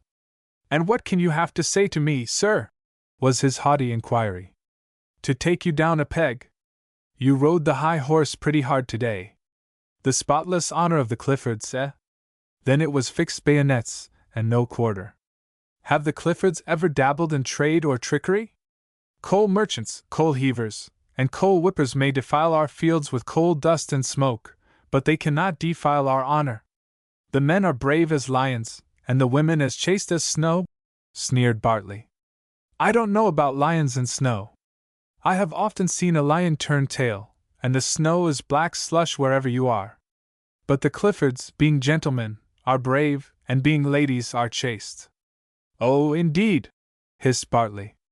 "Then how comes it that your niece there, whose name is Miss Clifford, I believe, spent what this good man calls a honeymoon, with a young gentleman, at this good man's inn?" Here the good man in question made a faint endeavor to interpose, but the gentlefolks by their impetuosity completely suppressed him. "It's a falsehood!" cried Julia, haughtily. "You scurrilous cad!" roared the colonel, and shook his staff at him, and seemed on the point of charging him. But Bartley was not to be put down this time. He snatched the bracelet from the man, and held it up in triumph. "And left this bracelet there to prove it was no falsehood."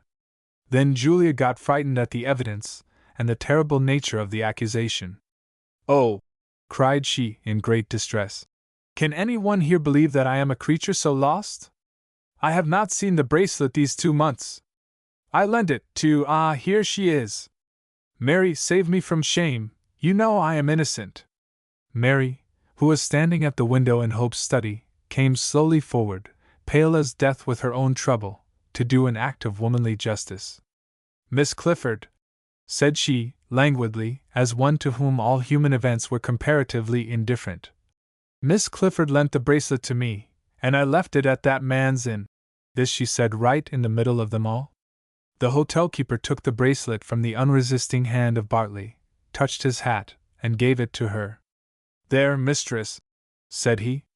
"I could have told them you was the lady, but they would not let a poor fellow get a word in edgeways." He retired with an obeisance. Mary handed the bracelet to Julia, and then remained passive. A dead silence fell upon them all, and a sort of horror crept over Mary Bartley at what must follow.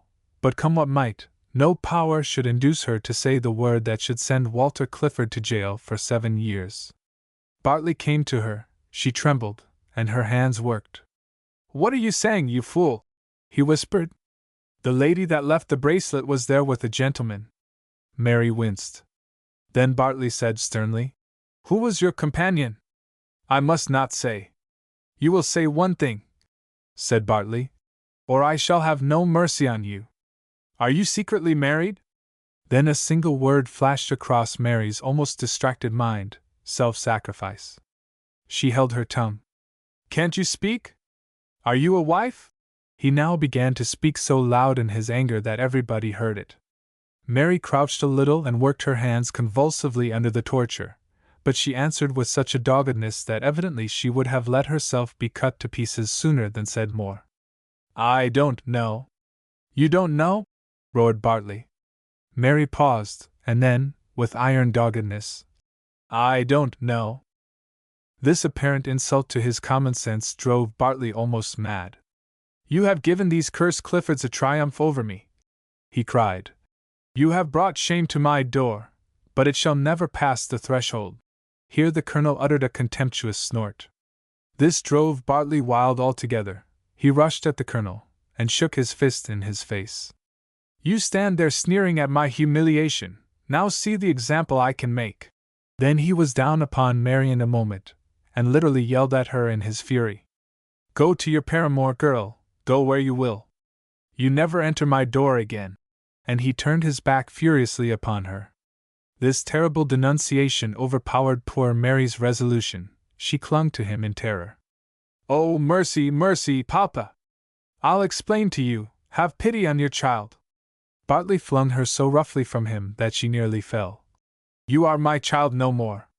But at that moment in strode William Hope, looking 7 feet high, and his eyes blazing. "Liar and hypocrite!" he roared. "She never was your child." Then, changing to a tone of exquisite love, and stretching out both his hands to Mary, "She is mine!" Mary, being now between the two men, turned swiftly first to one, then to the other, and with woman's infallible eye knew her own flesh and blood in that half-moment. She uttered a cry of love and rapture that went through every heart that heard it, and she flung herself in a moment upon her father's bosom. He whirled her round like a feather onto his right arm, then faced both her enemies, Clifford and Bartley, with haughty defiance, head thrown back, and eyes that flashed black lightning in defense of his child. Chapter 17. Lovers' Quarrels. It was a living picture. The father protecting his child like an eagle. Bartley cooled in a moment, and hanging his head apart, gloomy and alarmed at the mad blunder rage had betrayed him into.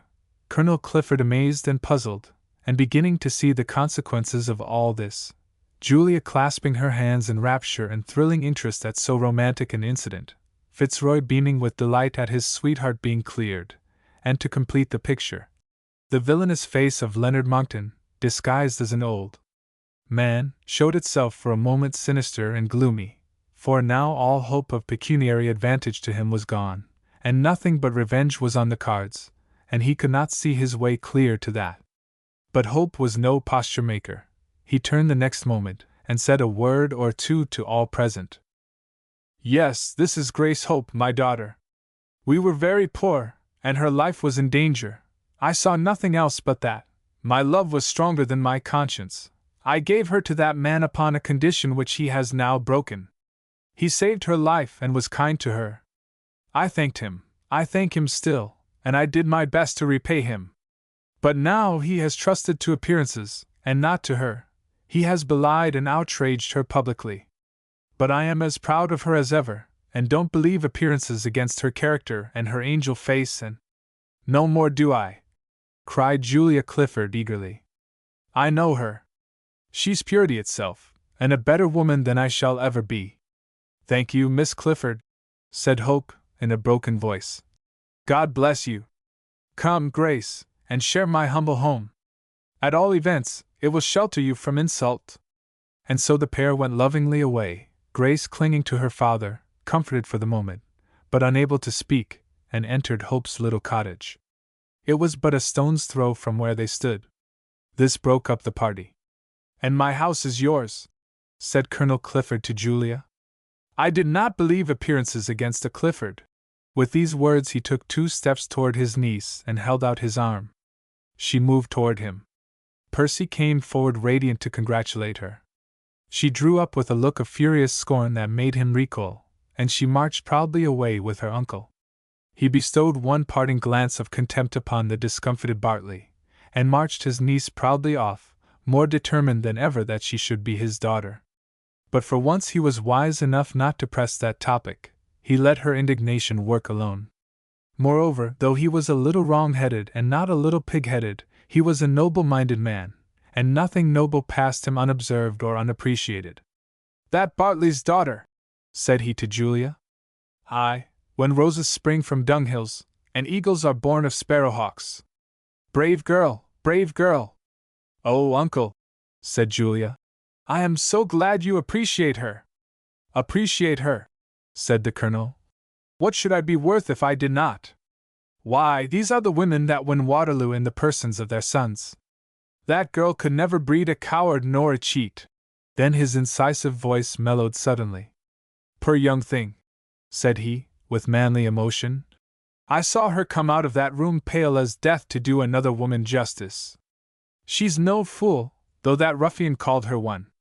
She knew what she was doing, yet for all her woman's heart she faced disgrace as unflinchingly as if it was only death.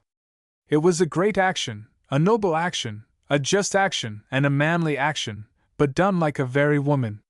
Where the 2 sexes meet like that in one brave deed, it's grand. I declare it warms an old soldier's heart, and makes him thank God there are a few creatures in the world that do humanity honor." As the colonel was a man that stuck to a topic when he got upon it, this was the main of his talk all the way to Clifford Hall. He even remarked to his niece that, so far as his observations of the sex extended, great love of justice was not the leading feature of the female mind. Other virtues he ventured to think were more prominent. "So everybody says?" was Julia's admission. "Everybody is right for once," said the colonel. They entered the house together, and Miss Clifford went up to her room. There she put on a new bonnet and a lovely shawl, recently imported from Paris. Who could this be for? She sauntered upon the lawn till she found herself somehow near the outward boundary, where there was a gate leading into the park.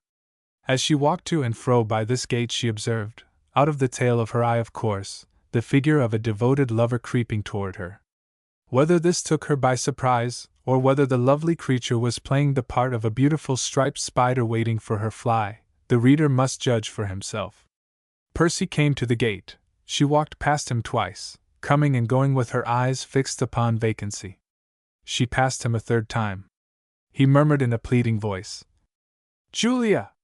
She neither saw nor heard, so attractive had the distant horizon become. Percy opened the gate and came inside, and stood before her the next time she passed. She started with surprise. "What do you want here?" said she. "To speak to you." "How dare you speak to me after your vile suspicions?" "Well, but Julia." "How dare you call me Julia?" "Well, Miss Clifford, won't you even hear me?" "Not a word.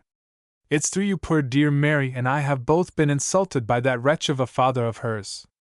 "Which father?" I said wretch. "To whom does that term apply except to Mr. Bartley and," with sudden vigor, "to you?" "Then you think I am as bad as old Bartley?" said Percy, firing up. "No, I don't." "Ah," said Percy, glad to find there was a limit. But Julia explained. "I think you are a great deal worse. You pretend to love me, and yet without the slightest reason you doubt me." "What did I doubt?" "I thought you had parted with my bracelet to another person, and so you had."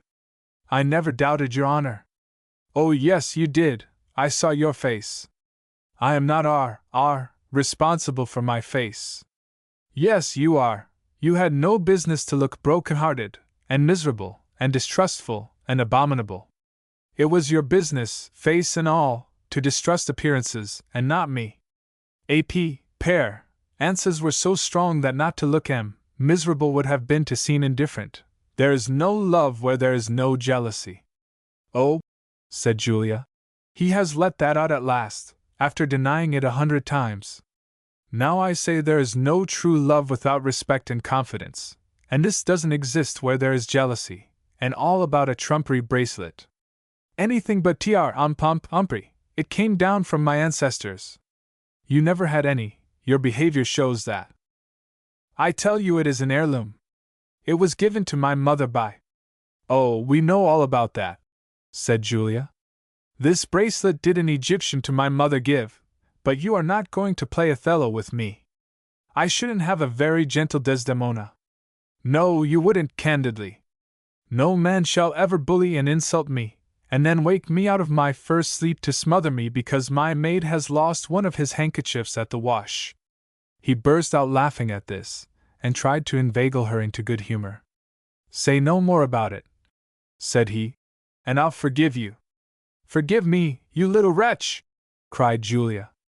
"Why, haven't you the sense to see that it is serious this time, and my patience is exhausted, and that our engagement is broken off, and I never mean to see you again, except when you come to my wedding?"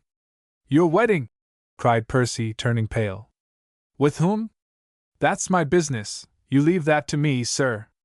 Hold out your hand, both hands. Here is the ancestral bracelet. It shall pinch me no longer, either my wrist nor my heart. Here's the brooch you gave me. I won't be pinned to it any longer, nor to you either. And there's your bunch of charms. And there's your bundle of love letters, stupid ones they are." And she crammed all the aforesaid treasures into his hands one after the other. So this was what she went to her room for. Percy looked down on his handful ruefully. "My very letters! There was no jealousy in them, they were full of earnest love." "Fuller of bad spelling," said the relentless girl. Then she went into details. "You spell abominable with 2 M's, and that's abominable. You spell ridiculous with a K, and that's ridiculous.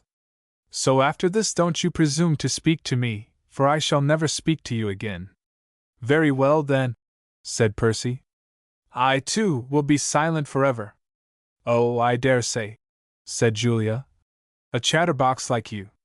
"Even chatterboxes are silent in the grave," suggested Percy. "And if we are to part like this forever today, tomorrow I shall be no more." "Well, you could not be much less," said Julia, but with a certain shamefaced change of tone that perhaps, if Percy had been more experienced, might have given him a ray of hope. "Well," said he, "I know one lady that would not treat these presents with quite so much contempt." "Oh, I have seen her," said Julia, spitefully. "She has been setting her cap at you for some time. It's Miss Susan Beckley, a fine conquest, great, fat, red-haired thing. Auburn. Yes, auburn, scarlet, carrots, flamme d'enfer. Well, go and give her my leavings, yourself and your ancestral paste." "Well," said Percy, gloomily, "I might do worse. You never really loved me, you were always like an enemy looking out for faults. You kept postponing our union for something to happen to break it off. But I won't be any woman's slave. I'll use one to drive out the other. None of you shall trample on me. Then he burst forth into singing. Nobody stammers when he sings. Shall I, wasting in despair, sigh because a woman's fair? Shall my cheeks grow pale with care because another's rosy are? If she be not kind to me, what care I how fair she be? This resolute little gentleman passed through the gate as he concluded the verse, waved his hand jauntily by way of everlasting adieu, and went off whistling the refrain with great spirit, and both hands in his pockets. You impudent! Cried Julia, almost choking, then, authoritatively, Percy, Mr. Fitzroy. Then, coaxingly, Percy dear. Percy heard, and congratulated himself upon his spirit. That's the way to treat them, said he to himself. Well, said he, with an air of indifference, and going slowly back to the gate. What is it now? Said he, a little arrogantly. She soon let him know. Directly he was quite within reach, she gave him a slap in the face that sounded like one plank falling upon another, and marched off with an air of royal dignity, as if she had done the most graceful and ladylike thing in all the world. How happy are those choice spirits who can always preserve their dignity! Percy retired red as fire, and one of his cheeks retained that high color for the rest of the day. Chapter 18. Apologies. We must now describe the place to which Hope conducted his daughter, and please do not skip our little description. It is true that some of our gifted contemporaries paint Italian scenery at prodigious length à propos de bottes, and others show in many pages that the rocks and the sea are picturesque objects, even when irrelevant. True that others gild the evening clouds and the western horizon merely to please the horizon and the clouds. But we hold with Pope that the proper study of mankind is man, and that authors' pictures are bores, except as narrow frames to big incidents.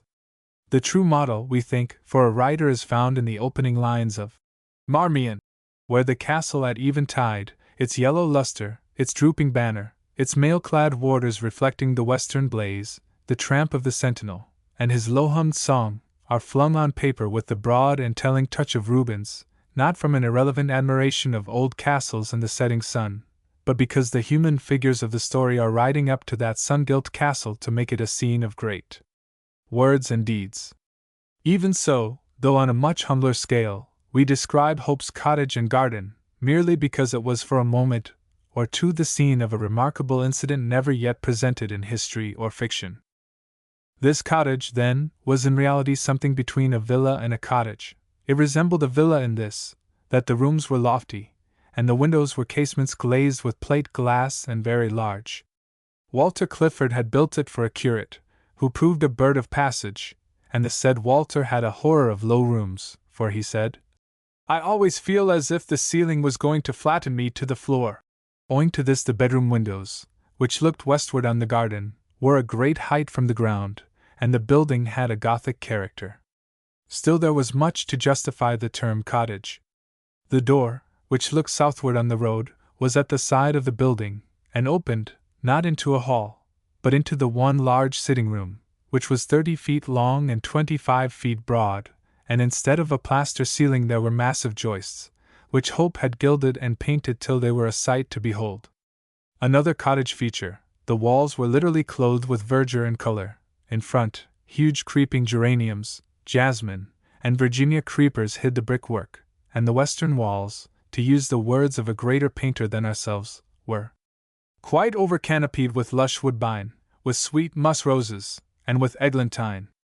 In the next place, the building stood in a genuine cottage garden. It was close to the road. The southern boundary was plain oak paling, made of upright pieces which Hope had varnished so that the color was now a fine amber.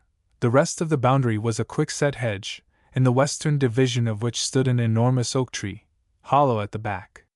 And the garden was fair with humble flowers, pinks, sweet williams, crimson nasturtiums, double daisies, lilies, and tulips. But flower beds shared the garden with friendly cabbages, potatoes, onions, carrots, and asparagus. To this humble but pleasant abode Hope conducted his daughter, and insisted upon her lying down on the sofa in the sitting room. Then he ordered the woman who kept the house for him to prepare the spare bedroom, which looked into the garden, and to cut some of the sweet-smelling flowers. He himself had much to say to his daughter, and above all, to demand her explanation of the awkward circumstances that had been just revealed. But she had received a great shock, and like most manly men, he had a great consideration for the weakness of women, and his paternal heart said, "Let her have an hour or two of absolute repose before I subject her to any trial whatever." So he opened the window to give her air, enjoining her most strictly not to move, and even to go to sleep if she could, and then he put on his shooting coat, with large inside pocket, to go and buy her a little wine, a thing he never touched himself, and what other humble delicacies the village afforded. He walked briskly away from his door without the least idea that all his movements were watched from a hiding place upon his own premises, no other than the great oak tree, hollow and open at the back, in which Leonard Monckton had bored 2 peepholes, and was now ensconced there watching him. Hope had not gone many yards from his own door when he was confronted by one of those ruffians who, by their way of putting it, are the eternal but of iniquitous people and iniquitous things, namely, honest men, curse them, and the law, confound it. This was no other than that Ben Burnley, who, being a minor, had stuck halfway between Devonshire and Durham, and had been some months in Bartley's mine. He opened on Hope in a loud voice, and dialect which we despair of conveying with absolute accuracy. "Mr. Hope, sir, they won't let me go down to mine." "No, you're discharged." "Who by?" "By me." "What for?" "For smoking in the mine, in spite of 3 warnings." "Me smoking in mine? Who tell't ye yon lie?" "You were seen to pick the lock of your Davy lamp, and that put the mine in danger. Then you were seen to light your pipe at the bare light, and that put it in worse peril." "That's a lie." "What makes yer believe my skin's nowt to me?" "It's all one as it is to them liars that would rob me of my bread out of clean spite. It's the truth, and proved by 4 honest witnesses. There are 150 men and 20 ponies in that mine, and their lives must not be sacrificed by one 2-legged brute that won't hear reason. You are discharged and paid, so be good enough to quit the premises and find work elsewhere, and Lord help your employer, whoever he is." Hope would waste no more time over this fellow. He turned his back, and went off briskly on his more important errand. Burnley shook his fist at him, and discharged a volley of horrible curses after him. Whilst he was thus raging after the man that had done his duty, he heard a satirical chuckle. He turned his head, and, behold, there was the sneering face of his fellow jailbird Monckton. Burnley started. "Yes, mate," said Monckton. "It is me." "And what sort of a pal are you, that couldn't send me a word to Portland that you had dropped on to this rascal Hope? You knew I was after him. You might have saved me the trouble, you selfish brute." Burnley submitted at once to the ascendancy of Monckton. He hung his head, and muttered, "I am no scholard to write to folk. You grudged a joey to a bloke to write for you. Now I suppose you expect me to be a good pal to you again, all the same?" "Why not?" said Burnley.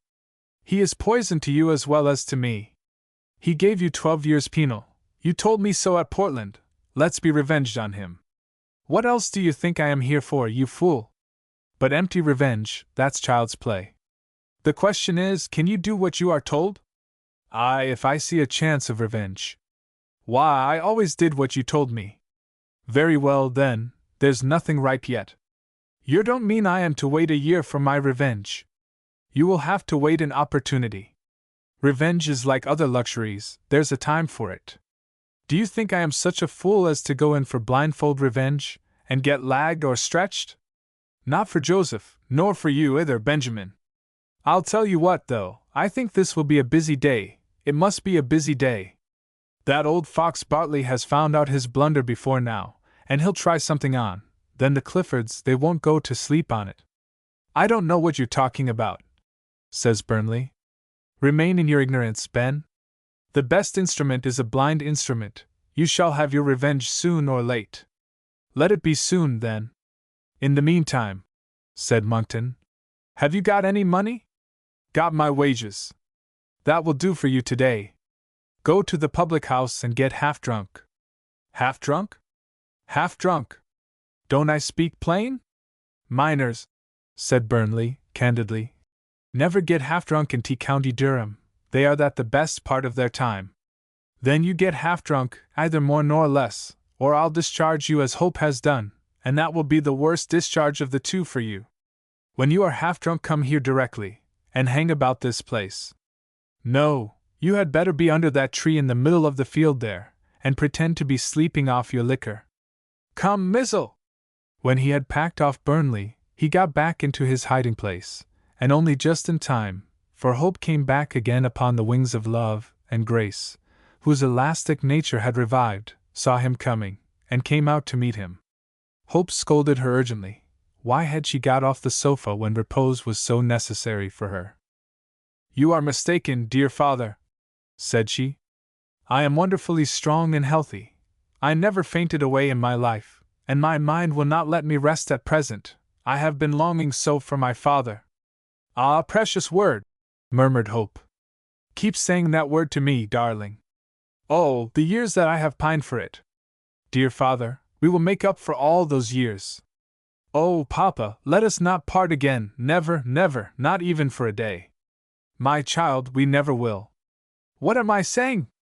I shall have to give you back to one who has a stronger claim than I, to your husband. My husband? Said Mary, turning pale. Yes, said Hope. For you know you have a husband. Oh, I heard a few words there before I interfered. But it is not to me you'll say I don't know. That was good enough for Bartley and a lot of strangers. Come, Grace dear, take my arm, have no concealments from me. Trust to a father's infinite love, even if you have been imprudent or betrayed, but that's a thing I shall never believe except from your lips. Take a turn with me, my child, since you cannot lie down and rest. A little air, and gentle movement on your father's arm, and close to your father's heart, will be the next best thing for you. Then they walked to and fro like lovers. Why, Grace, my child, said he, of course I understand it all. No doubt you promised to keep your marriage secret, or had some powerful reason for withholding it from strangers, and indeed, why should you reveal such a secret to insolence or to mere curiosity? But you will tell the truth to me, your father and your best friend, you will tell me you are a wife. Father, said Mary, trembling, and her eyes roved as if she was looking out for the means of flight. Hope saw this look, and it made him sick at heart, for he had lived too long, and observed too keenly, not to know that innocence and purity are dangers, and are more often protected by the safeguards of society than by themselves. Oh, my child, said he, anything is better than this suspense. Why do you not answer me? Why do you torture me? Are you Walter Clifford's wife?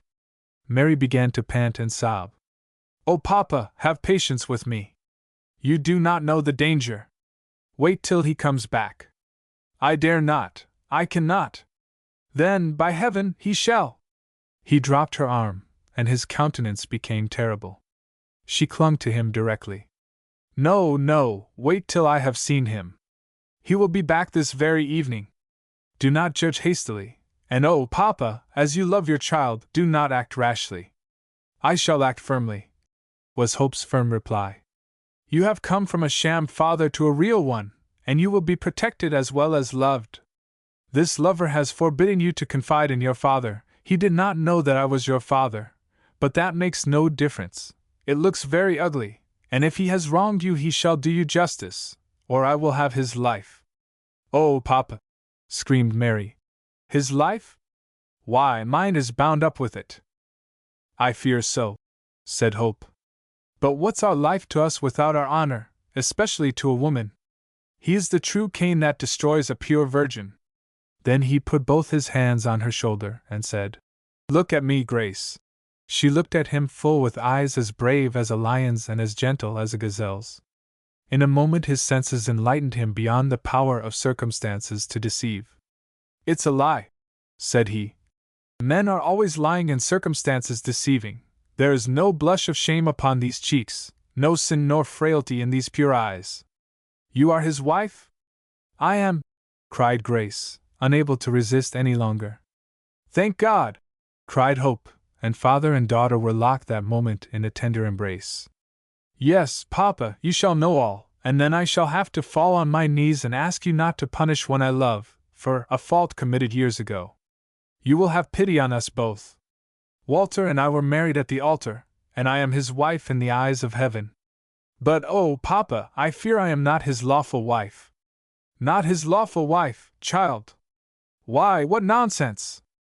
I would to heaven it was, but this morning I learned for the first time that he had been married before. Oh, it was years ago, but she is alive. Impossible! He could not be so base. Papa, said Mary very gravely, I have seen the certificate. The certificate, said Hope in dismay. What certificate? Of the registry office. It was shown me by a gentleman she sent expressly to warn me. She had no idea that Walter and I were married, but she had heard somehow of our courtship. I tried to thank her, and I tried, and always will, to save him from a prison and his family from disgrace. And sacrifice yourself? Cried Hope in agony.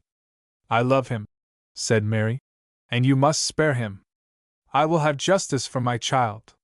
Grace was in such terror lest her father should punish Walter that she begged him to consider whether in sacrificing herself she really had not been unintentionally wise. What could she gain by publishing that she had married another woman's husband? I have lost my husband, said she, but I have found my father. Oh, take me away and let me rest my broken heart upon yours far from all who know me. Every wound seems to be cured in this world, and if time won't cure this my wound, even with my father's help, the grave will. Oh, misery! Cried Hope. Do I hear such words as these from my child just entering upon life and all its joys? Hush, Papa, said Grace. There is that man. That man was Mr. Bartley. He looked very much distressed, and proceeded at once to express his penitence. Chapter 19. A woman outwits two men. Oh, Mary, what can I say? I was simply mad, stung into fury by that foul-mouthed ruffian. Mary, I am deeply sorry, and thoroughly ashamed of my violence and my cruelty, and I implore you to think of the very many happy years we have spent together without an angry word, not that you ever deserved one. Let us silence all comments. Return to me as the head of my house and the heiress of my fortune. You will bind Mr. Hope to me still more strongly. He shall be my partner, and he will not be so selfish as to ruin your future. Said Hope. That's the same specious argument you tempted me with 12 years ago.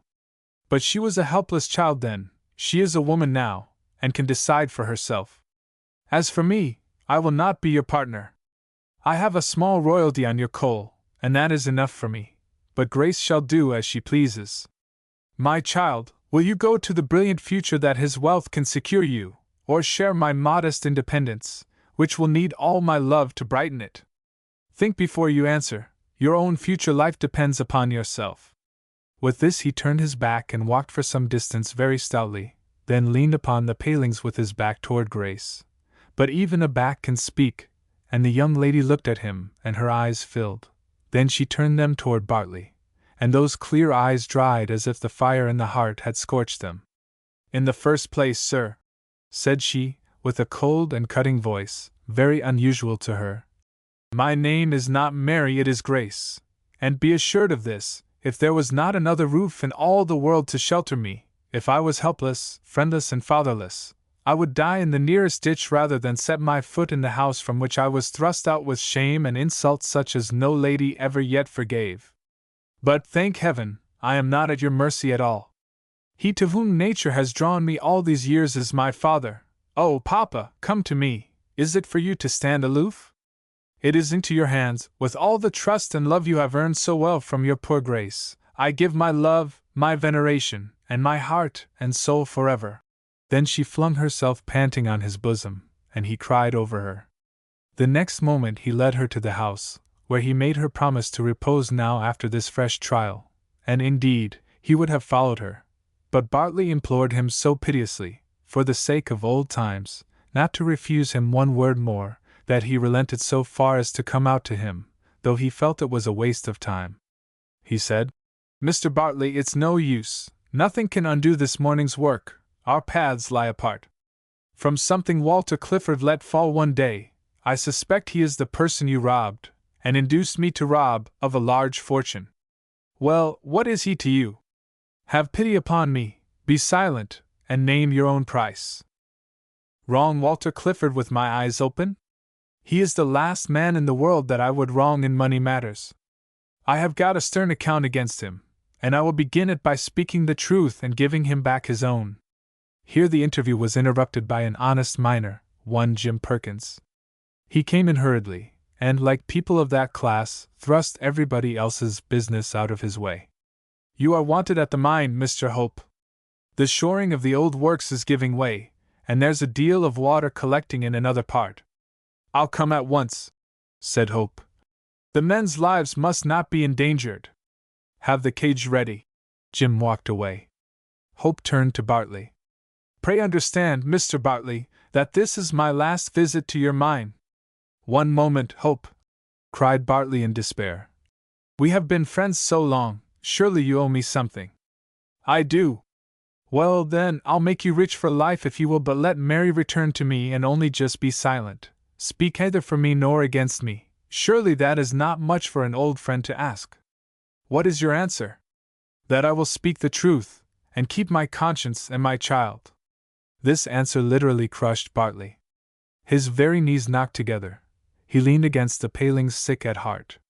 He saw that Colonel Clifford would extort not only Walter's legacy, but what the lawyers call the mean profits, that is to say, the interest and the various proceeds from the fraud during 14 years.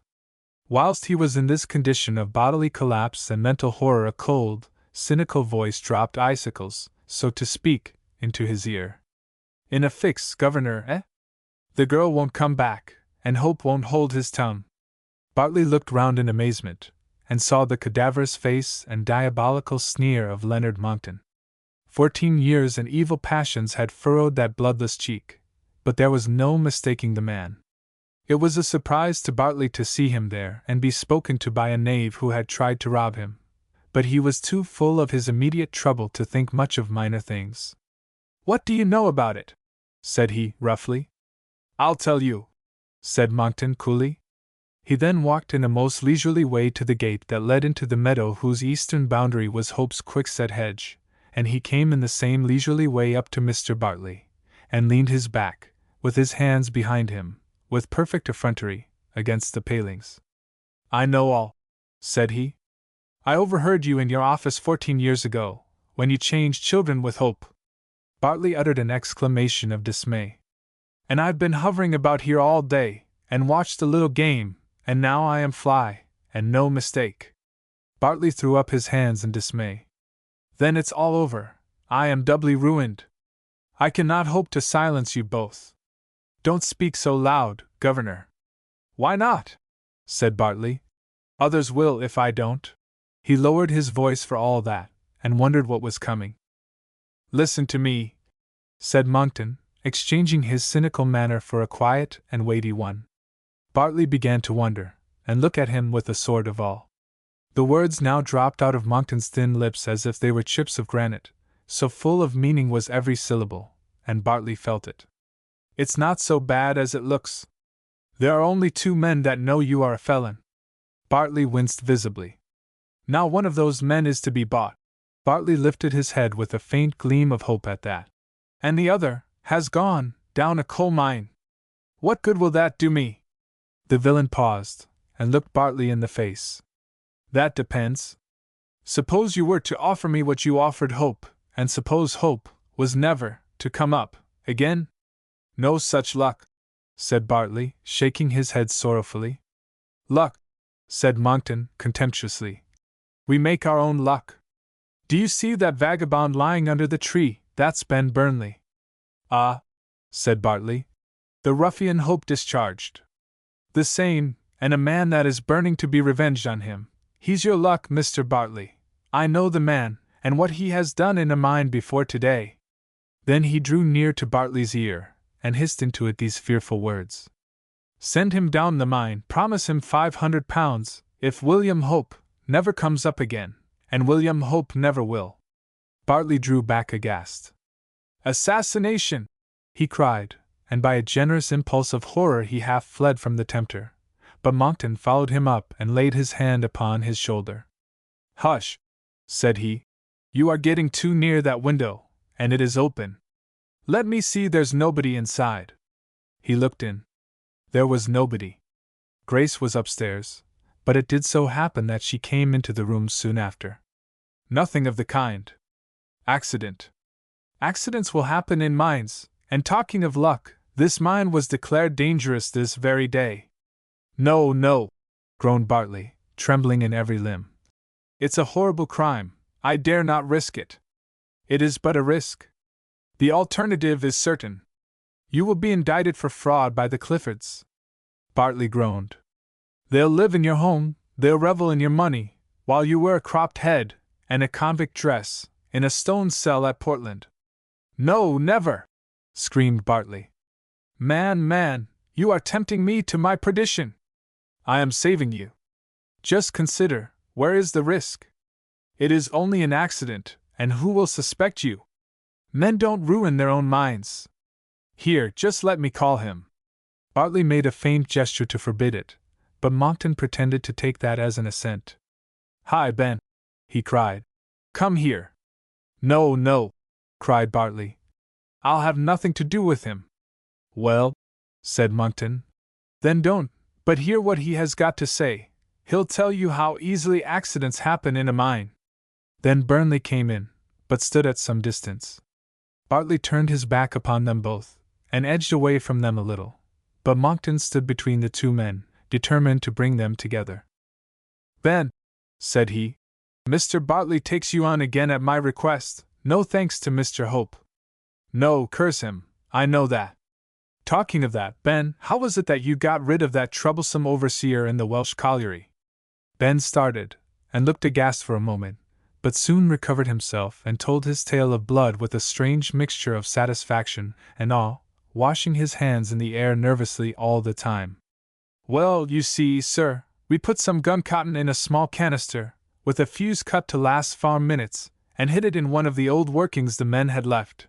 Then they tell T. Overseer they thought T. water was coming in by quickly.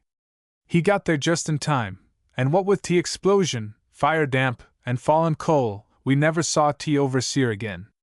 "Dear me," said Monckton. "And Mr. Hope has gone down the mine expressly to inspect old workings. Is it not a strange coincidence?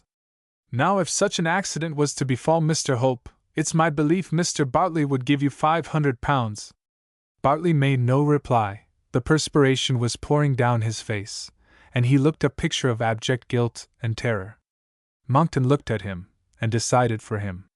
He went softly, like a cat, to Ben Burnley and said, "If an accident does occur, and that man never comes up again, you are to have £500. £500! Shouted Ben. "I do t job." Nay, but," said he, and his countenance fell. "They will not let me go down the mine." The diabolical agent went cat-like to Bartley. "Please give me a written order to let this man go to work again in the mine." Bartley trembled and hesitated, but at last took out his pocket-book and wrote on a leaf, "Take Burnley on again. R. Bartley."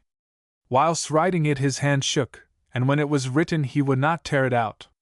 He panted and quivered and was as pale as ashes, and said, No, it's a death warrant, I cannot."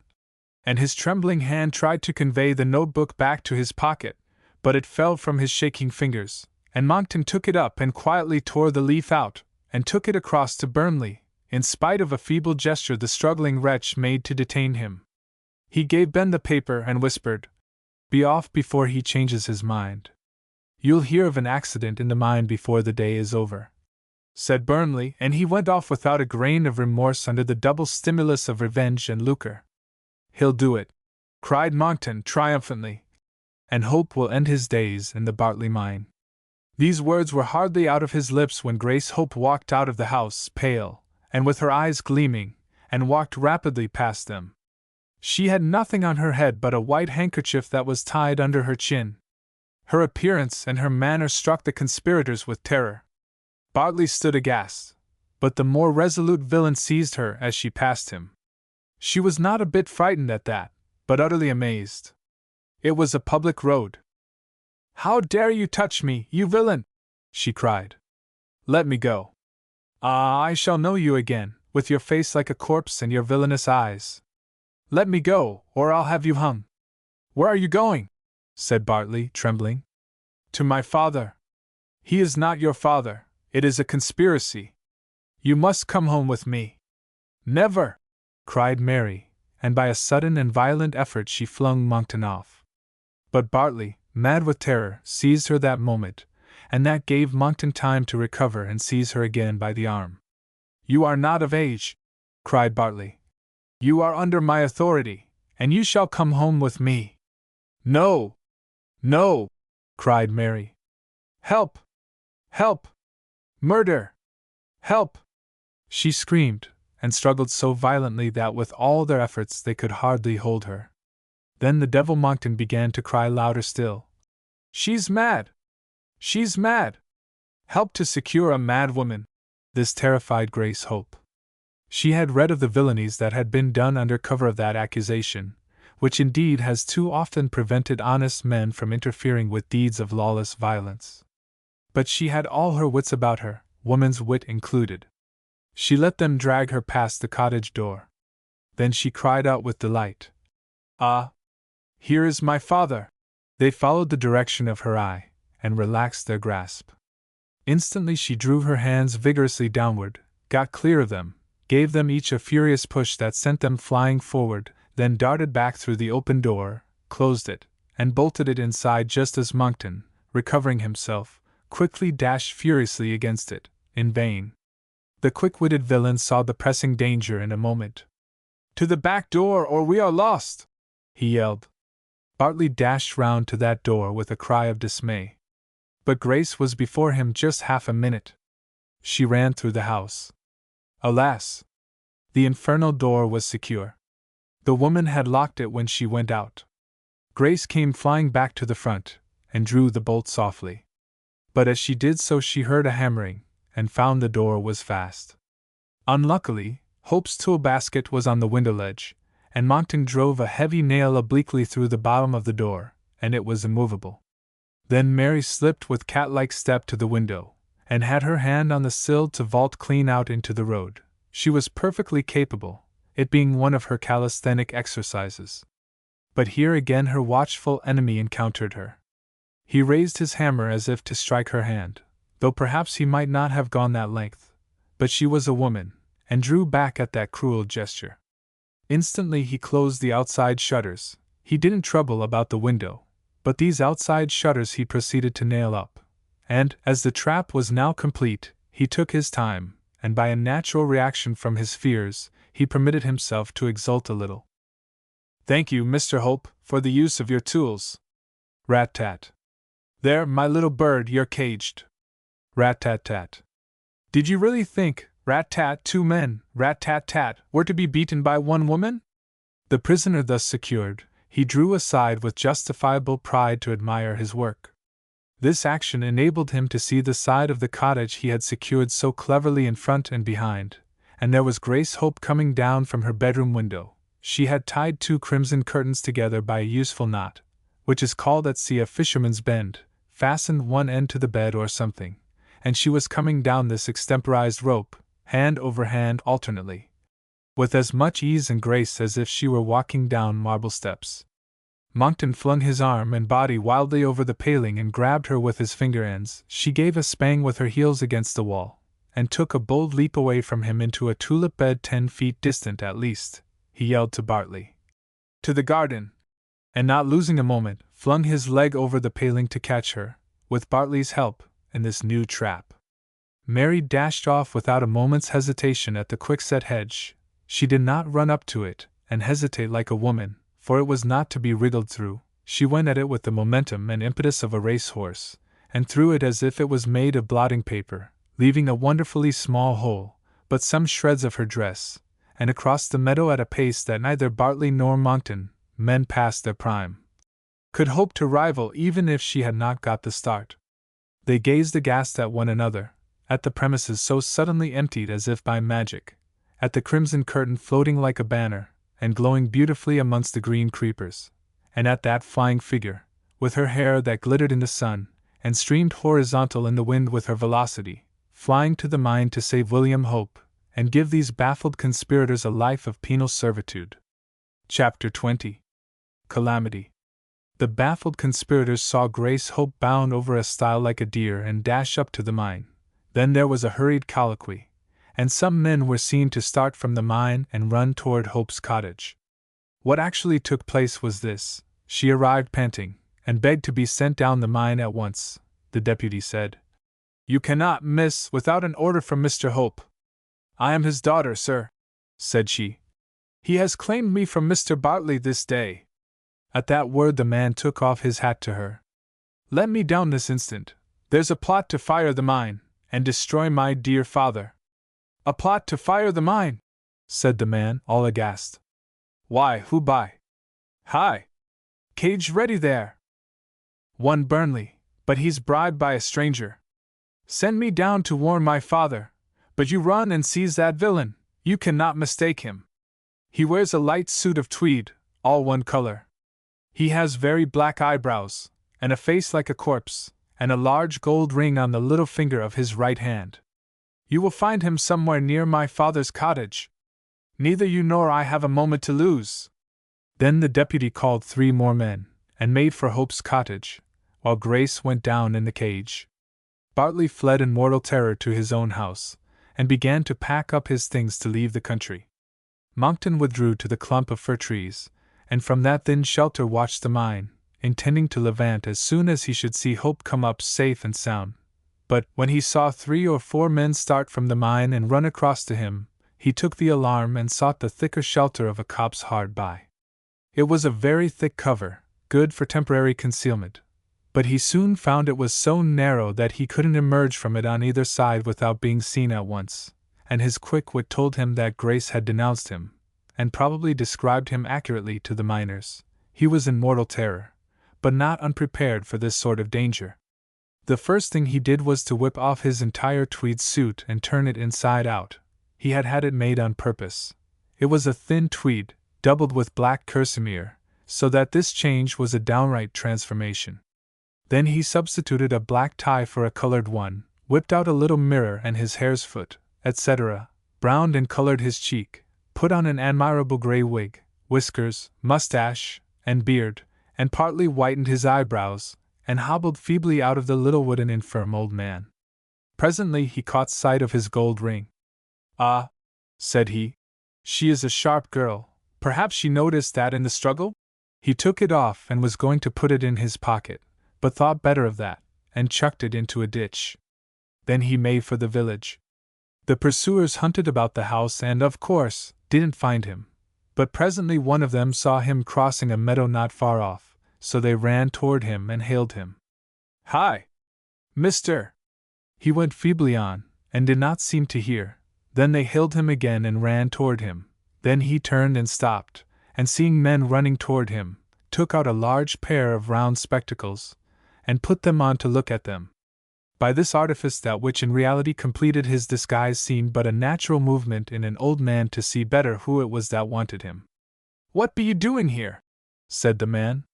"Well, my good man," said Monckton, affecting surprise, "I have been visiting an old friend, and now I'm going home again. I hope I am not trespassing. Is not this the way to the village?" "They told me it was." "That's right enough," said the deputy. "But by the way you come you just have seen him." "No, sir," said Monckton. "I haven't seen anybody except one gentleman, that came through that wood there as I passed it." "What was he like, sir?" "Well, I didn't take particular notice, and he passed me all in a hurry." "That would be the man," said the deputy. "Had he a very pale face?" "Not that I remarked. He seemed rather heated with running." "How was he dressed, sir?" "Oh, like many of the young people, all of one pattern." "Light or dark?" "Light, I think." "Was it a tweed suit?" "I almost think it was." "What had he been doing? Anything wrong?" "He seemed to me to be rather scared like." "Which way did he go, sir?" "I think he made for that great house, sir." "Come on," said the deputy, and he followed this treacherous indication, hot in pursuit. Monckton lost no time. He took off 20 years, and reached the Dun Cow as an old acquaintance. He hired the one vehicle the establishment possessed, and was off like a shot to Derby. Thence he dispatched a note to his lodgings to say he was suddenly called to town, but should be back in a week. Not that he ever intended to show his face in that neighborhood again. Nevertheless, events occasioned that stopped both his flight and Bartley's, and yet broke up their unholy alliance. It was Hope's final inspection of the Bartley mine, and he took things in order. Months ago a second shaft had been sunk by his wise instructions, and but for Bartley's parsimony would have been now completed. Hope now ascertained how many feet it was short, and noted this down for Bartley. Then, still inspecting, he went to the other extremity of the mine, and reached a sort of hall or amphitheater much higher than the passages. This was a center with diverging passages on one side, but closed on the other. Two of these passages led by oblique routes to those old works, the shoring of which had been reported unsafe. This amphitheater was now a busy scene, empty trucks being pushed off, full trucks being pushed on, all the men carrying lighted lanterns, that wavered and glinted like wills of the wisp.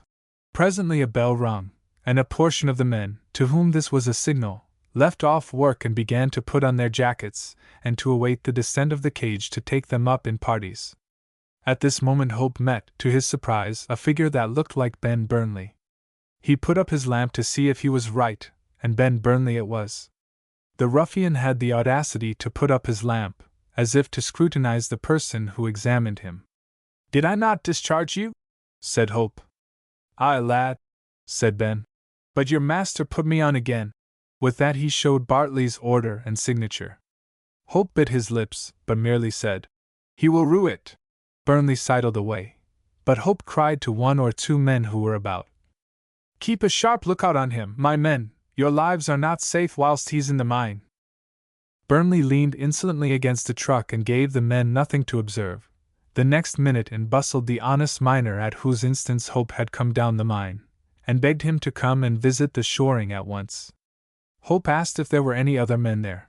The miner replied in the negative. "Very well then," said Hope. "I'll just take one look at the water here, and I'll be at the shoring in 5 minutes." Unfortunately, this unwary statement let Burnley know exactly what to do. He had already concealed in the woodwork a canister of dynamite, and a fuse to it to last about 5 minutes. He now wriggled away under cover of Hope's dialogue and lighted the fuse. Then he came flying back to get safe out of the mine, and leave Hope in his death trap. But in the meantime Grace Hope came down in the cage, and caught sight of her father, and came screaming to him. "Father, father! You here, my child? There's a plot to murder you. A man called Burnley is to cause an explosion at the old works just as you visit them." "An explosion!" cried Hope. "And fire damp about. One explosion will cause 50. Ring the bell, here men! Danger!" Then there was a rush of men. "Ben Burnley is firing the mine." There was a yell of fury, but a distant explosion turned it to one of dismay. Hope caught his daughter up in his arms and put her into a cavity. "Fly, men, to the other part of the mine!" he cried. There was a louder explosion. In ran Burnley, terrified at his own work, and flying to escape. Hope sprang out upon him. "No, you don't, living or dead, you are the last to leave this mine." Burnley struggled furiously, but Hope dashed him down at his feet. Just as a far more awful explosion than all took place, one side of that amphitheater fell in, and the very earth heaved. The corner part of the shaft fell in upon the cage and many poor miners who were hoping to escape by it. But those escaped for the present who obeyed Hope's order and fled to another part of the mine. And when the stifling vapors drifted away, there stood Hope, pale as death, but strong as iron, with the assassin at his feet, and poor Grace crouching and quivering in her recess. Their fate now awaited these three: a speedy death by choke damp, or a slow death by starvation, or a rescue from the outside under circumstances of unparalleled difficulty, since there was but one shaft completed, and that was now closed by a mountain of debris. Chapter 21. Buried alive. The explosions so tremendously loud below were but muffled sounds at the pit's mouth, but alas! These muffled sounds, and one flash of lurid flame that shot up into the air, told the tale of horror to every experienced pitman and his wife, and the cry of a whole village went up to heaven. The calamity spread like wildfire. It soon found its way to Clifford Hall, and the deputy ran himself with the news to Mr. Bartley. Bartley received it at first with a stony glare, and trembled all over. Then the deputy, lowering his voice, said, "Sir, the worst of it is, there is foul play in it. There is good authority to say that Ben Burnley fired the mine to destroy his betters, and he has done it, for Mr. Hope and Miss Hope, that is, Miss Bartley that was, are both there," he added, in a broken voice. "And if they are not buried or stifled, it will be hard work to save them. The mine is a ruin." Bartley delivered a wild scream, and dashed out of the house at once. He did not even take his hat, but the deputy, more self-possessed, took one out of the hall and followed him. Bartley hurried to the mine, and found that several stout fellows had gone down with their pickaxes and other tools to clear the shaft, but that it must be terribly slow work, so few men could work at a time in that narrow space. Bartley telegraphed to Derby for a more powerful steam engine and experienced engineers, and set another gang to open the new shaft to the bottom, and see if any sufferers could be saved that way. Whatever he did was wise, but his manner was frenzied. None of his people thought he had so much feeling, and more than one of the quaking women gave him a kind word. He made no reply, he did not even seem to hear. He wandered about the mine all night wringing his hands, and at last he was taken home almost by force. Humanity overpowered prejudice, and Colonel Clifford came to the mine to see if he could be of any use to the sufferers. He got hold of the deputy and learned from him what Bartley was doing. He said he thought that was the best course, as there would be division of labor. But said he, "I am an old campaigner, and I know that men cannot fight without food, and this work will be a fight. How will you house the newcomers? There are 47 men missing, and the new men can sleep in their cottages." "That's so," said the colonel. "But there are the wives and the children. I shall send sleeping tents and eating tents, and provisions enough to feed a battalion." 47 lives," said he, pityingly. "Aye, sir," said the deputy. "And such lives, some of them, for Mr. Hope and Miss Mary Bartley, leastways that is not her name now, she's Mr. Hope's daughter." "Why, what has she to do with it?" "I am sorry to say, sir, she is down the mine." "God forbid," said the colonel. "That noble girl dead, or in mortal danger?" "She is, sir," and lowering his voice, "by foul play." Then, seeing the colonel greatly shocked and moved, he said, "And I ought not to keep it from you. You are our nearest magistrate. The young lady told me at the pit mouth she is Mr. Hope's daughter." "And so she is." "And she said there was a plot to destroy her father in the mine by exploding the old workings he was going to visit. One Ben Burnley was to do it, a blackguard that has a spite against Mr. Hope for discharging him. But there was money behind him and a villain that she described to us, black eyebrows, a face like a corpse, and dressed in a suit of tweed one color. We hoped that she might have been mistaken, or she might have warned Mr. Hope in time, but now it is to be seen that there was no mistake, and she had not time to warn him. The deed is done, and a darker deed was never done, even in the dark." Colonel Clifford groaned. After a while he said, "Seize that Ben Burnley at once, or he will soon leave this place behind him." "No, he won't," said the deputy. "He is in the mine, that is one comfort, and if he comes out alive his life won't be worth much, with the law on one side of the blackguard and Judge Lynch on t'other. The first thing," said the colonel, "is to save these precious lives. God help us in them." He then went to the railway, and wired certain leading tradesmen in Derby for provisions, salt and fresh, on a large scale, and for new tents. He had some old ones stored away in his own house. He also secured abundance of knives, forks, plates, buckets, pitchers, and jugs, and, in short, he opened a commissariat. He inquired for his son Walter, and why he was so late. He could learn nothing but that Walter had mounted a hunter and left word with Baker that he should not be home till 8 o'clock. "John," said the colonel, solemnly, "I am in great trouble, and Walter is in worse, I fear. Let nobody speak to him about this accident at the mine till he has seen me." Walter Clifford rode to the Lake Hotel to inquire after the bracelet. The landlady told him she had sent her husband over with it that day. "Confound it," said Walter. "Why, he won't know who to take it to." "Oh, it's all right, sir," said she. "My Sam won't give it to the wrong person, you may be sure." "How do I know that?" said Walter. "And pray, who did you tell him to give it to?" "Why, to the lady as was here with you." "And how the deuce is he to find her?" "He does not know her name." "It's a great pity you could not keep it till I came." "Well, sir, you was so long coming." "That's true," said Walter. "Let us make the best of it. I shall feed my horse, and get home as quickly as I can." However, he knew he would be late, and thought he had better go straight home. He sent a telegram to Mary Bartley. "Landlord gone to you with bracelet." And this he signed with the name of the landlady, but no address.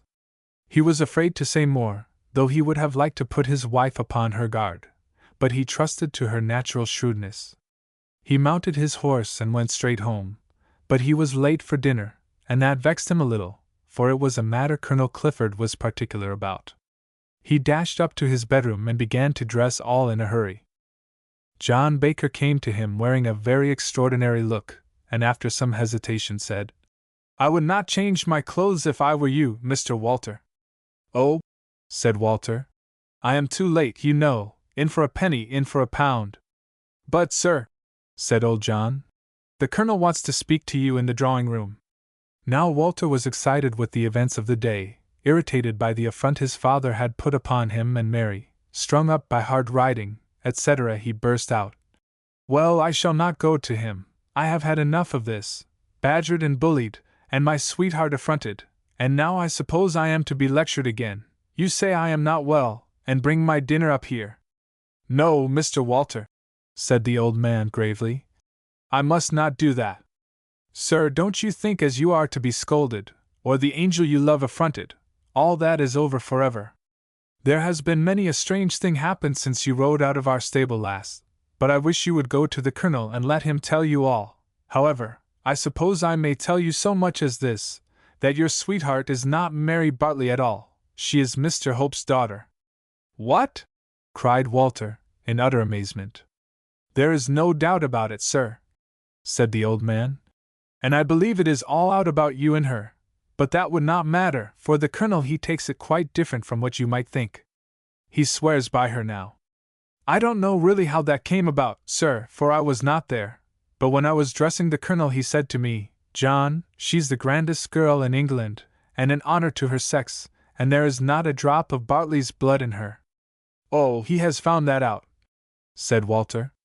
"Then I'll go to him like a bird, dear old fellow. So that is what he wanted to tell me." "No," said John Baker gravely. "No," said Walter. "What then?" "It's trouble." "Trouble," said Walter, puzzled. "Aye, my poor young master," said Baker tenderly. "Sore trouble, such trouble as a father's heart won't let me, or any man break to you, while he lives to do it. I know my master. Ever since that fellow Bartley came here we have seen the worst of him, now we shall see the best of him. Go to him, dear Master Walter. Don't waste time in talking to old John Baker. Go to your father and your friend."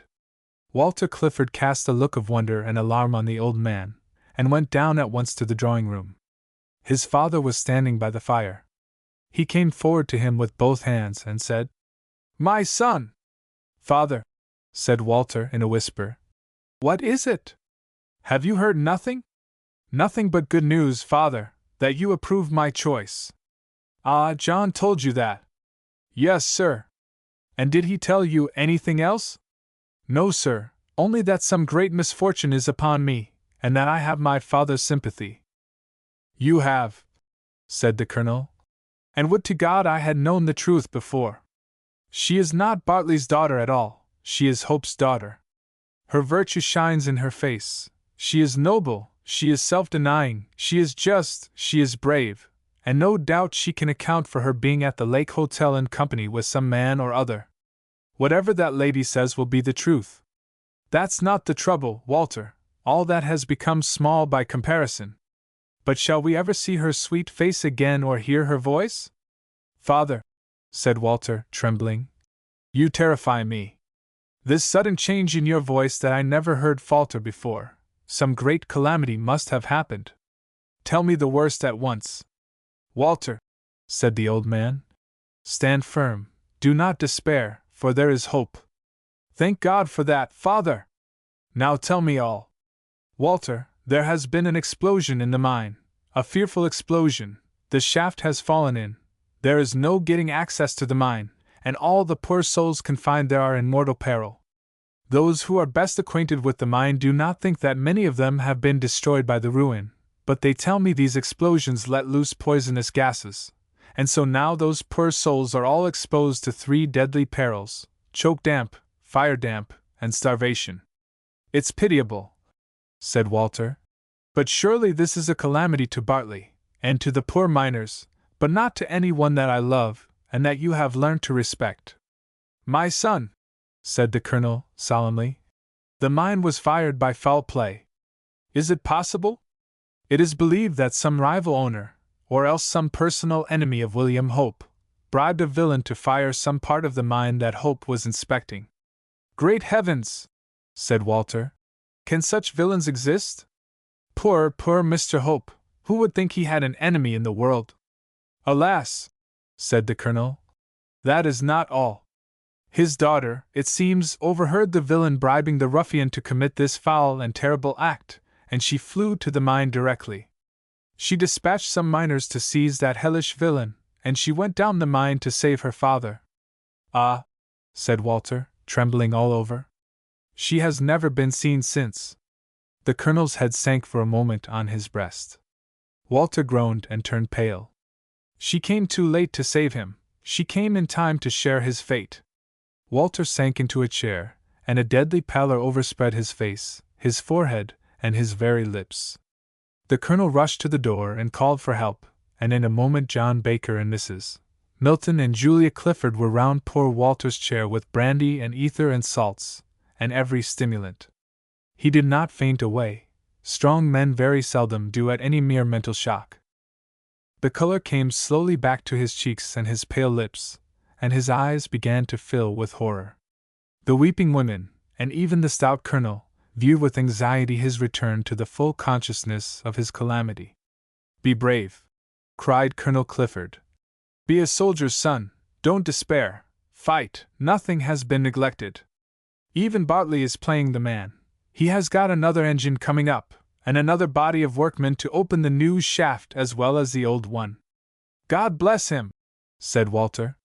And I have an experienced engineer on the road, and the things civilians always forget, tents and provisions of all sorts.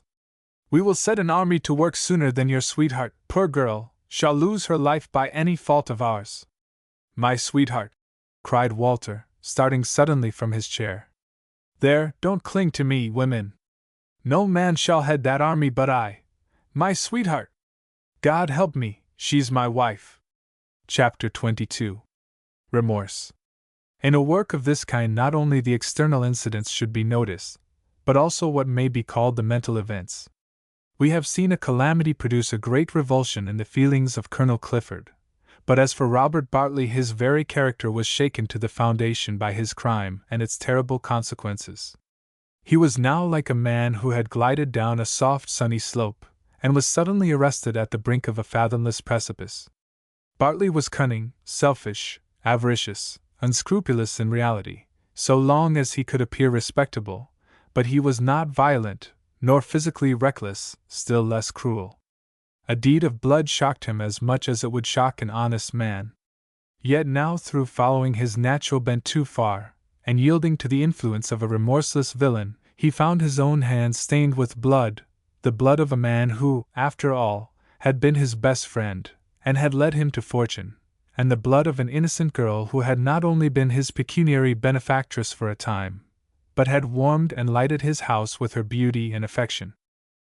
Busy men, whose views are all external, are even more apt than others to miss the knowledge of their own minds.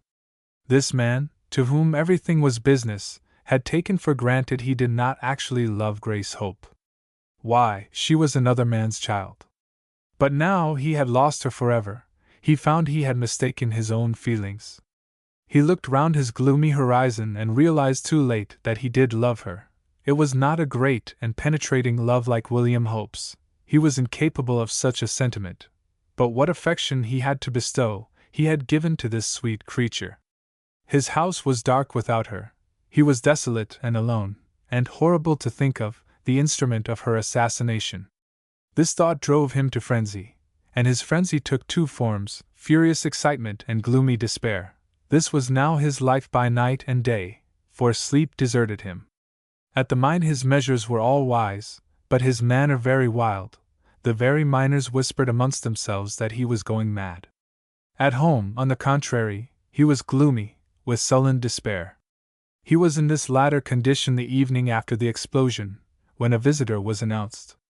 Thinking it was someone from the mine, he said faintly, "Admit him." And then his despondent head dropped on his breast. Indeed, he was in a sort of lethargy, worn out with his labors, his remorse, and his sleeplessness. In that condition his ear was suddenly jarred by a hard, metallic voice, whose tone was somehow opposed to all the voices with which goodness and humanity have ever spoken. "Well, Governor, here's a slice of luck." Bartley shivered. "Is that the devil speaking to me?" he muttered, without looking up. "No," said Monckton, jauntily. "Only one of his servants, and your best friend." "My friend?" said Bartley, turning his chair and looking at him with a sort of dull wonder. "I," said Monckton. "Your friend, the man that found you brains and resolution, and took you out of the hole, and put Hope and his daughter in it instead. No, not his daughter, she did that for us, she was so clever." "Yes," said Bartley, wildly. "It was you who made me an assassin. But for you, I should only have been a knave. Now I am a murderer, thanks to you." "Come, Governor," said Monckton. "No use looking at one side of the picture.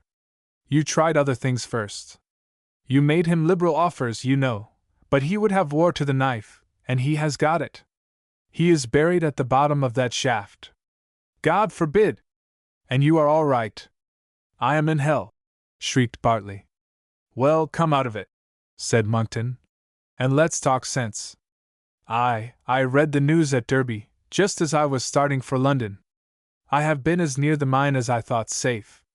They seem to be very busy clearing out both shafts, 2 steam engines, constant relays of workmen. Who has got the job in hand?" "I have," said Bartley. "Well, that's clever of you to throw dust in their eyes, and put our little game off your own shoulders. You want to save appearances? You know you cannot save William Hope. I can save him, and I will save him.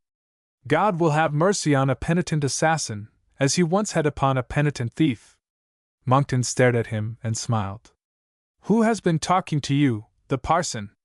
"My own conscience. I abhor myself as much as I do you, you black villain." "Ah," said Monckton, with a wicked glance. "That's how a man patters before he splits upon his pals, to save his own skin. Now, look here, old man, before you split on me ask yourself who had the greatest interest in this job. You silenced a dangerous enemy, but what have I gained? You ought to square with me first, as you promised.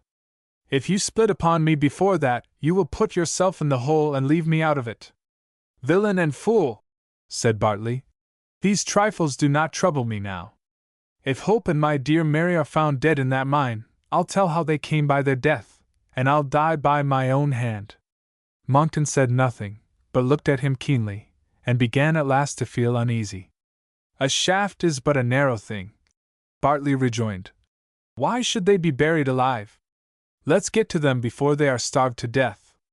We may save them yet." "Why, you fool, they'll denounce us." "What do I care? I would save them both tonight if I was to stand in the dock tomorrow, and swing on the gallows next week, or end your days in a prison."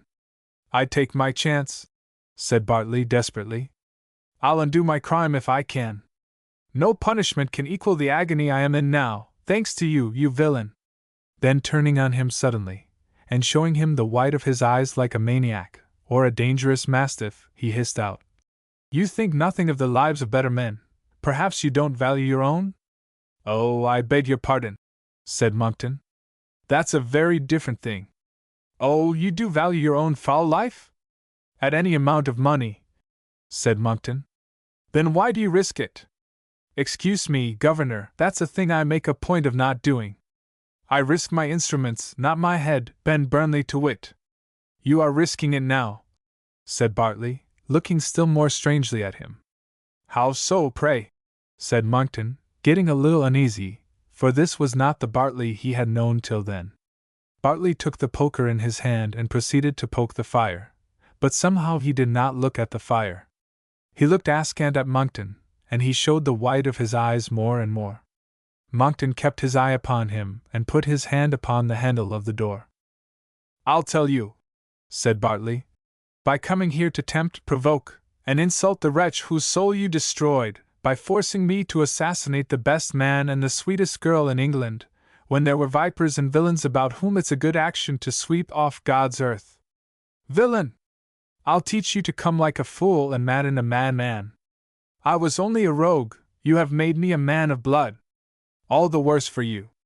I have murdered them, I'll execute you. And with these words he bounded on him like a panther. Monckton tore the doors open and dashed out, but a furious blow fell before he was quite clear of the doorway.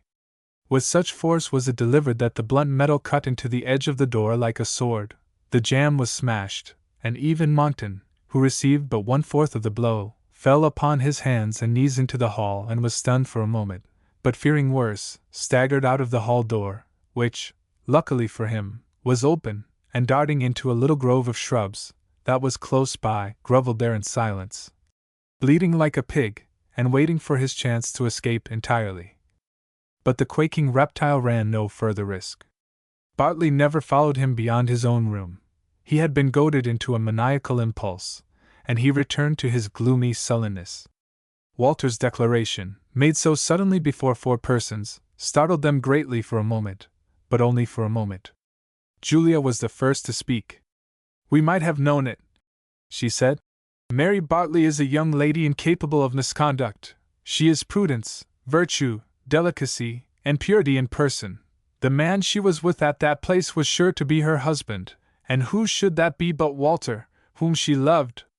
Then the servants looked anxiously at their master to see how he took this startling revelation. Well, the colonel stood firm as if he was at the head of a column in the field. He was not the man to retreat from any position, he said. All we have to do is to save her, then my house and arms are open to my son's wife.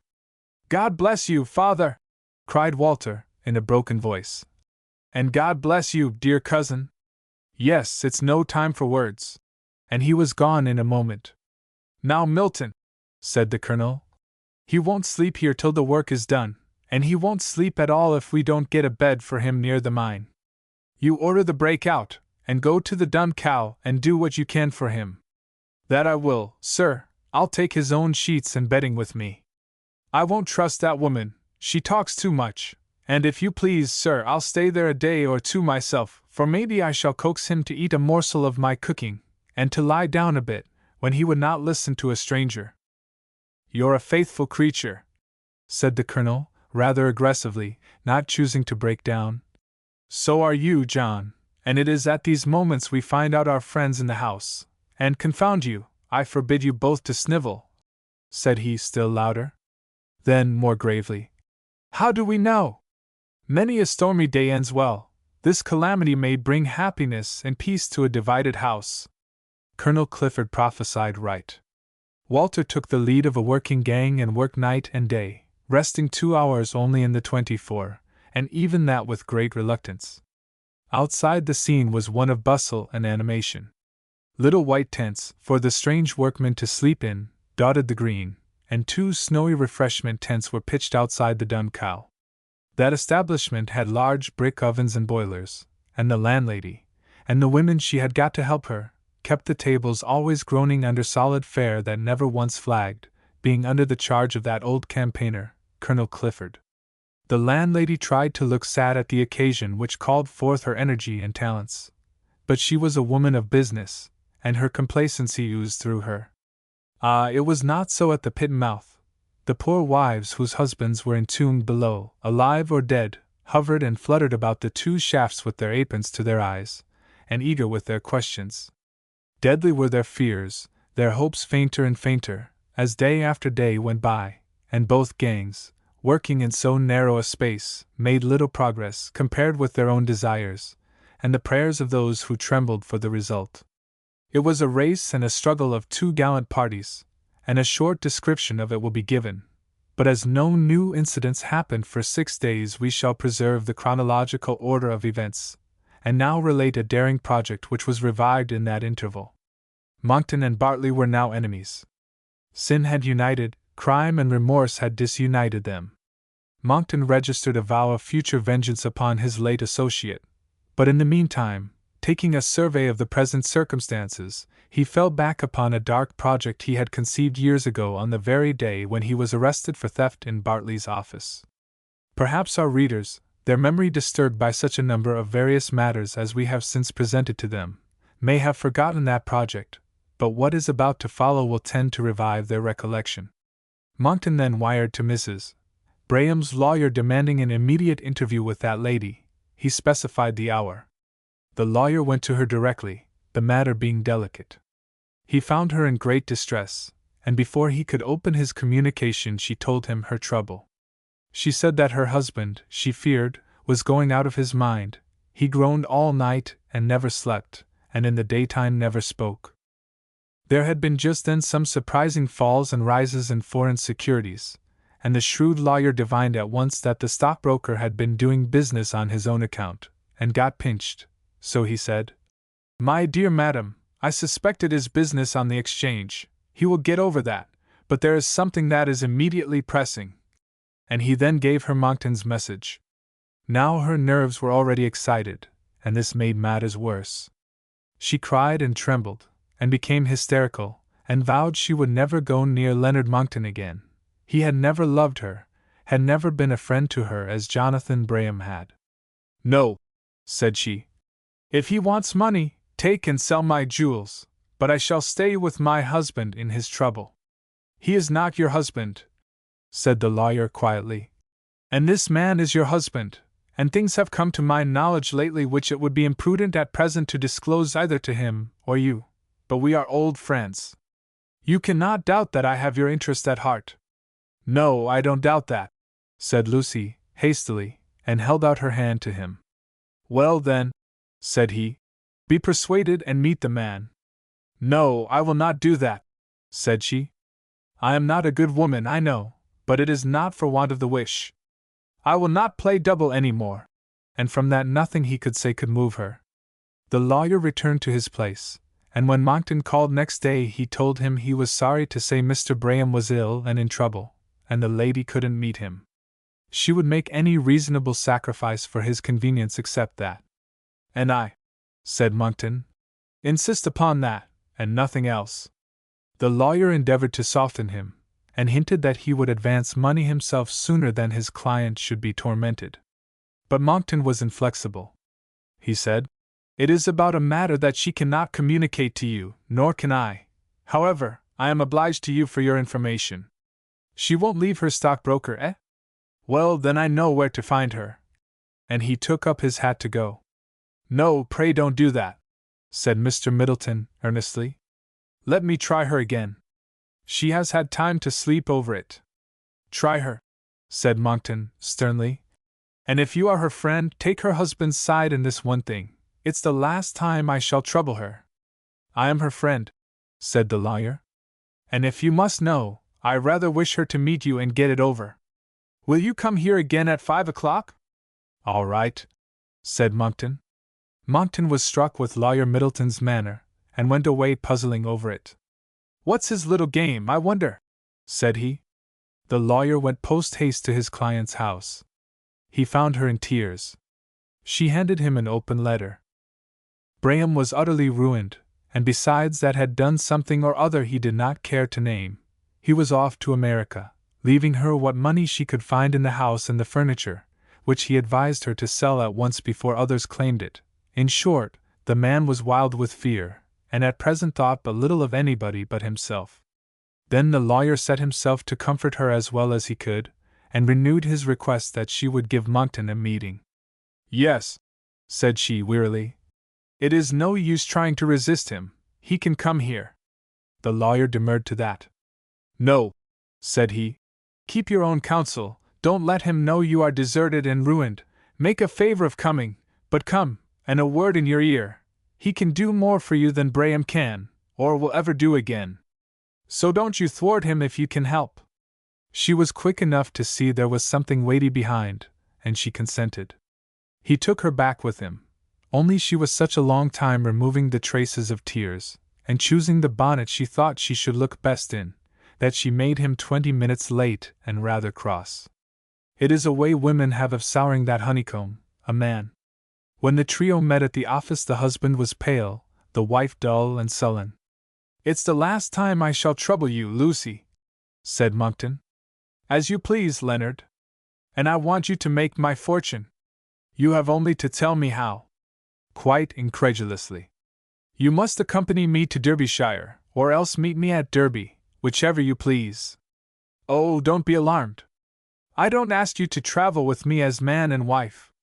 It doesn't much matter, I suppose, said Lucy doggedly. Well, you are accommodating. I'll be considerate. No doubt you will, said Lucy, then turning her glorious eyes full upon him. What's the crime? The crime, said Monckton, looking all about the room to find it. What crime? The crime I'm wanted for. All your schemes are criminal, you know. Well, you're complimentary. It's not a crime this time, it's only a confession. Ah. What am I to confess? Bigamy? The idea! No, you are to confess, in a distant part of England, what you can deny in London next day, that on a certain day you married a gentleman called Walter Clifford. I'll say that on the 11th day of June, 1868, I married a gentleman who was called Walter Clifford.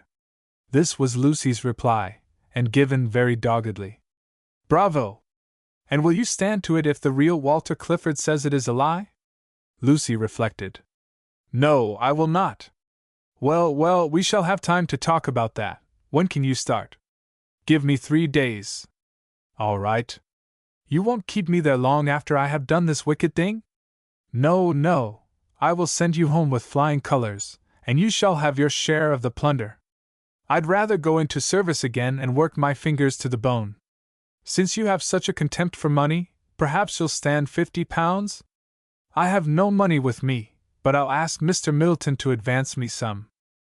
She opened the door, and asked one of the clerks if she could see the principal for a moment.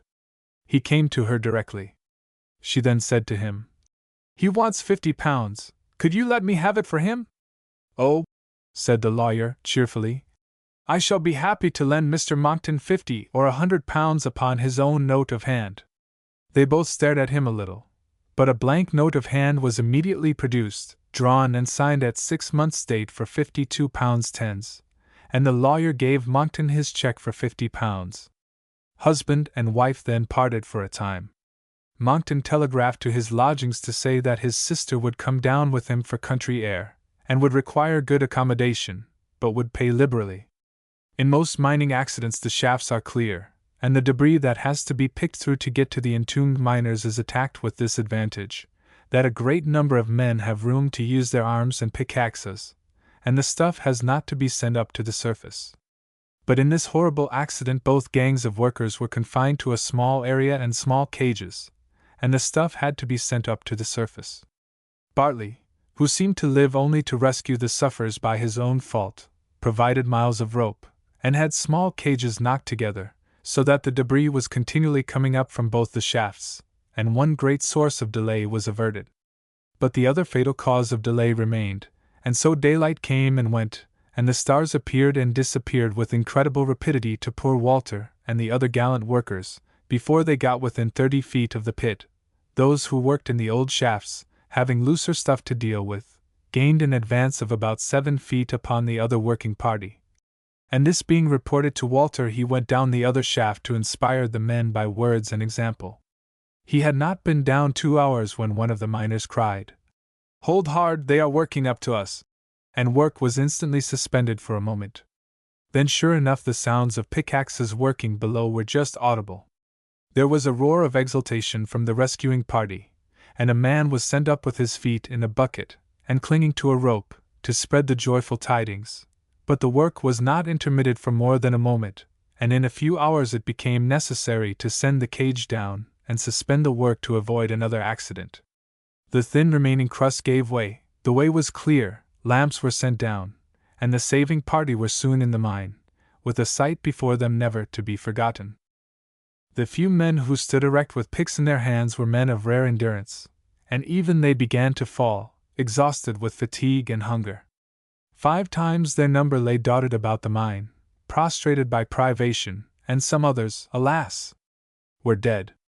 None of the poor fellows were in a condition to give a rational answer, though Walter implored them to say where Hope was and his daughter. These poor pale wretches, the shadows of their former selves, were sent up in the cages with all expedition, and received by Bartley, who seemed to forget nothing, for he had refreshment tents ready at the pit mouth. Meantime, Walter and others, whose hearts were with him, ran wildly through the works, and groped on their knees with their lamps to find Hope and his daughter, but they were not to be found, and 9 miners beside them were missing, including Ben Burnley. Then Walter came wildly up to the surface, wringing his hands with agony, and crying, "They are lost! They are lost!" "No," cried Bartley. "They must not be lost, they shall not be lost. One man has come to himself. I gave him port wine and brandy." Then he dragged the young man into the tent.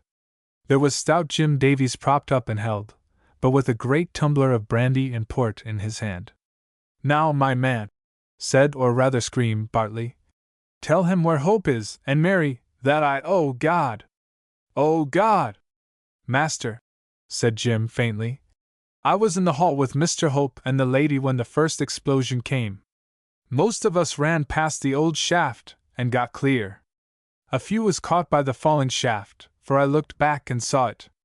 But I never saw Master Hope among them. If he was, he is buried under the shaft, but I do really think that he was that taken up with his girl, and that darned villain that fired the mine, as he's like to be in the hall either alive or dead." He could say no more, but fell into a sort of doze, the result of the powerful stimulant on his enfeebled frame and empty stomach. Then Bartley, with trembling hands, brought out a map of the mine and showed Walter where the second party had got to. "See," said he, "they are within 20 feet of the bottom, and the hall is 23 feet high. Hope measured it. Give up working downward, pick into the sides of that hall, for in that hall I see them at night. Sometimes they are alive, sometimes they are dead, sometimes they are dying. I shall go mad, I shall go mad." With this he went raging about, giving the wildest orders, with the looks and tones of a madman. In a minute he had a cage ready for Walter, and 20 fresh-lit lamps, and down went Walter with more men and pickaxes. As soon as he got out of the cage he cried, wildly, "Stop that, men, and do as I do." He took a sweep with his pick, and delivered a horizontal blow at the clay on that side of the shaft Bartley had told him to attack. His pickaxe stuck in it, and he extricated it with difficulty. "Nay, master," cried a miner who had fallen in love with him, "drive thy pick at the coal." Walter then observed that above the clay there was a narrow seam of coal. He heaved his pick again, but instead of striking it half downward, as he ought to have done, he delivered a tremendous horizontal blow that made the coal ring like a church bell, and jarred his own stout arms so terribly that the pick fell out of his numbed hand. Then the man who had advised him saw that he was disabled for a time, and stepped into his place. But in that short interval an incident occurred so strange and thrilling that the stout miners uttered treble cries, like women, and then one mighty "Ha!" burst like a diapason from their manly bosoms. Chapter 23. Buried alive. The 3 deadly perils. 7 miners were buried under the ruins of the shaft, but although masses of coal and clay fell into the hall from the side nearest to the explosions, and blocked up some of the passages, nobody was crushed to death there. Only the smoke was so stifling that it seemed impossible to live. That smoke was lighter than the air, its thick pall lifted by degrees and revealed 3 figures. Grace Hope, by happy instinct, had sunk upon the ground to breathe in that stifling smoke. Hope, who had collared Ben Burnley, had sunk to the ground with him, but still clutched the assassin. These were the 3 left alive in the hall, and this was their first struggle for life. As soon as it was possible to speak, Hope took up his lamp, which had fallen, and holding it up high, he cried, "Grace, my child, where are you?" She came to him directly. He took her in his arms and thanked God for this great preservation. Then he gave Burnley a kick, and ordered him to the right hand of the hall. "You'll keep to that side," he said, "and think of what you have done. Your victims will keep this side, and comfort each other till honest men undo your work, you villain." Burnley crouched, and wriggled away like a whipped hound, and flung himself down in bitter despair. "Oh, Papa," said Grace, "we have escaped a great danger, but shall we ever see the light of day?" "Of course we shall, child. Be sure that great efforts will be made to save us. Miners have their faults, but leaving other men to perish is not one of them. There are no greater heroes in the world than those rough fellows, with all their faults. What you and I must do at once is to search for provisions and lamps and tools. If there are no poisonous gases set free, it is a mere question of time. My poor child has a hard life before her, but only live, and we shall be rescued." These brave words comforted Grace, as they were intended to do, and she accompanied her father down the one passage which was left open after the explosion. Fortunately, this led to a new working, and before he had gone many yards, Hope found a lamp that had been dropped by some miner who had rushed into the hall as the first warning came. Hope extinguished the light, and gave it to Grace. "That will be 24 hours' light to us," said he. "But oh, what I want to find is food.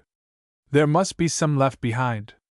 "Papa," said Grace, "I think I saw a miner throw a bag into an empty truck when the first alarm was given." "Back! Back! My child!"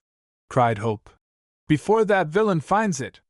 He did not wait for her but ran back, and he found Ben Burnley in the neighborhood of that very truck, but Burnley sneaked off at his approach.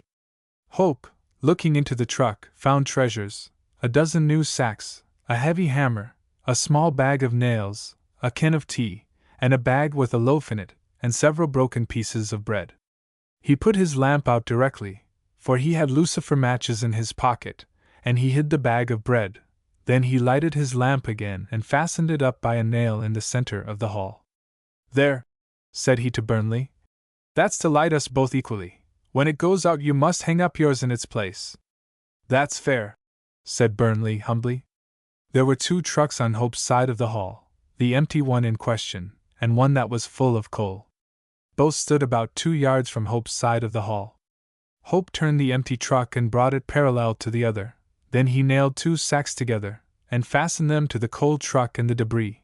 Then he laid sacks upon the ground for Grace to lie on, and he kept 2 sacks for himself, and 2 in reserve, and he took 2 and threw them to Ben Burnley. "I give you 2, and I keep 2 myself," said he. "But my daughter shall have a room to herself even here, and if you molest her I'll brain you with this hammer." "I don't want to molest her," said Burnley. "It ain't my fault she's here." Then there was a gloomy silence, and well there might be. The one lamp, twinkling faintly against the wall, did but make darkness visible, and revealed the horror of this dismal scene. The weary hours began to crawl away, marked only by Hope's watch, for in this living tomb summer was winter, and day was night. The horrors of entombment in a mine have, we think, been described better than any other calamity which befalls living men. Inspired by this subject, novelists have gone beyond themselves, journalists have gone beyond themselves, and without any affectation, we say we do not think we could go through the dismal scene before us in its general details without falling below many gifted contemporaries, and adding bulk without value to their descriptions. The true characteristic feature of this sad scene was not, we think, the alternations of hope and despair, nor the gradual sinking of frames exhausted by hunger and thirst, but the circumstance that here an assassin and his victims were involved in one terrible calamity, and as one day succeeded to another, and the hoped-for rescue came not, the hatred of the assassin and his victims was sometimes at odds with the fellowship that sprang out of a joint calamity. About 12 hours after the explosion, Burnley detected Hope and his daughter eating, and moistening their lips with the tea and a spoonful of brandy that Hope had poured into it out of his flask to keep it from turning sour. "What, haven't you a morsel for me?" said the ruffian, in a piteous voice. Hope gave a sort of snarl of contempt, but still he flung a crust to him as he would to a dog. Then, after some slight hesitation, Grace rose quietly and took the smaller can, and tilled it with tea, and took it across to him. "There," said she, "and may God forgive you." He took it and stared at her. "It ain't my fault that you are here," said he, but she put up her hand as much as to say, "No idle words." 2 whole days had now elapsed. The food, though economized, was all gone. Burnley's lamp was flickering, and utter darkness was about to be added to the horrors which were now beginning to chill the hopes with which these poor souls had entered on their dire probation. Hope took the alarm, seized the expiring lamp, trimmed it, and carried it down the one passage that was open. This time he did not confine his researches to the part where he could stand upright, but went on his hands and knees down the newest working. At the end of it he gave a shout of triumph, and in a few minutes returned to his daughter exhausted, and blackened all over with coal, but the lamp was now burning brightly in his hand, and round his neck was tied a can of oil. "Oh, my poor father," said Grace, "is that all you have discovered?" "Thank God for it," said Hope. "You little know what it would be to pass 2 more days here without light, as well as without food." The next day was terrible. The violent pangs of hunger began to gnaw like vultures, and the thirst was still more intolerable. The pangs of hunger intermitted for hours at a time, and then returned to intermit again. They exhausted but did not infuriate, but the rage of thirst became incessant and maddening. Ben Burnley suffered the most from this, and the wretch came to Hope for consolation. "Where's the sense of biding here?" said he. "To be burned to death, why drought? Let's flood the mine, and drink or be drooned." "How can I flood the mine?" said Hope. "Yow know best, meester," said the man. "Why, how many tons of water did ye draw from yon tank every day?" "We conduct about 5 tons into a pit, and we send about 5 tons up to the surface daily." "Then how much water will there be in the tank now?" Hope looked at his watch and said, "There was a good deal of water in the tank when you blew up the mine. There must be about 30 tons in it now." "Well then," said Burnley, "you that knows everything, help me bruise the wall o' tank, it's thinnin' now." Hope reflected. "If we let in the whole body of water," said he, "it would shatter us to pieces, and crush us against the wall of our prison and drown us before it ran away through the obstructed passages into the new workings. Fortunately we have no pickaxe, and cannot be tempted to self-slaughter." This silenced Burnley for the day, and he remained sullenly apart. Still the idea never left his mind. The next day, toward evening, he asked Hope to light his own lamp, and come and look at the wall of the tank. "Not without me," whispered Grace. "I see him cast looks of hatred at you." They went together, and Burnley bade Hope observe that the water was trickling through in places, a drop at a time. It could not penetrate the coaly veins, nor the streaks of clay, but it oozed through the porous strata, certain strips of blackish earth in particular, and it trickled down, a drop at a time. Hope looked at this feature with anxiety, for he was a man of science, and knew by the fate of banked reservoirs, great and small, the strange explosive power of a little water driven through strata by a great body pressing behind it. "You'll see, it will Brewstetson," said Burnley, exultantly. "And the sooner the better for me, for I'll never get alive out on T-mine. Y'all blowed me to the men, and they'll break every bone in my skin." Hope did not answer this directly. "There, don't go to me trouble, my man," said he. "Give me the can, Grace. Now, Burnley, hold this can, and catch every drop till it is full." "Why, it will take half a day to fill it," objected Burnley. "And it will be half mud when all is done." "I'll filter it," said Hope. "You do as you are bid." He darted to a part of the mine where he had seen a piece of charred timber. He dragged it in with him, and asked Grace for a pocket handkerchief. She gave him a clean cambric one. He took his pocket knife and soon scraped off a little heap of charcoal, and then he sewed the handkerchief into a bag, for the handy man always carried a needle and thread. Slowly, slowly the muddy water trickled into the little can, and then the bag being placed over the larger can, slowly, slowly the muddy water trickled through Hope's filter, and dropped clear and drinkable into the larger can. In that dead life of theirs, with no incidents but torments and terrors, The hours passed swiftly in this experiment. Hope sat upon a great lump of coal, his daughter kneeled in front of him, gazing at him with love, confidence, reverence, and Burnley kneeled in front of him too, but at a greater distance, with wolfish eyes full of thirst and nothing else. At last the little can was 2/3 full of clear water. Hope took the large iron spoon which he had found along with the tea, and gave a full spoonful to his daughter. "My child," said he, "let it trickle very slowly over your tongue and down your throat. It is the throat and the adjacent organs which suffer most from thirst." He then took a spoonful himself, not to drink after an assassin. He then gave a spoonful to Burnley with the same instructions, and rose from his seat and gave the can to Grace, and said, "The rest of this pittance must not be touched for 6 hours at least."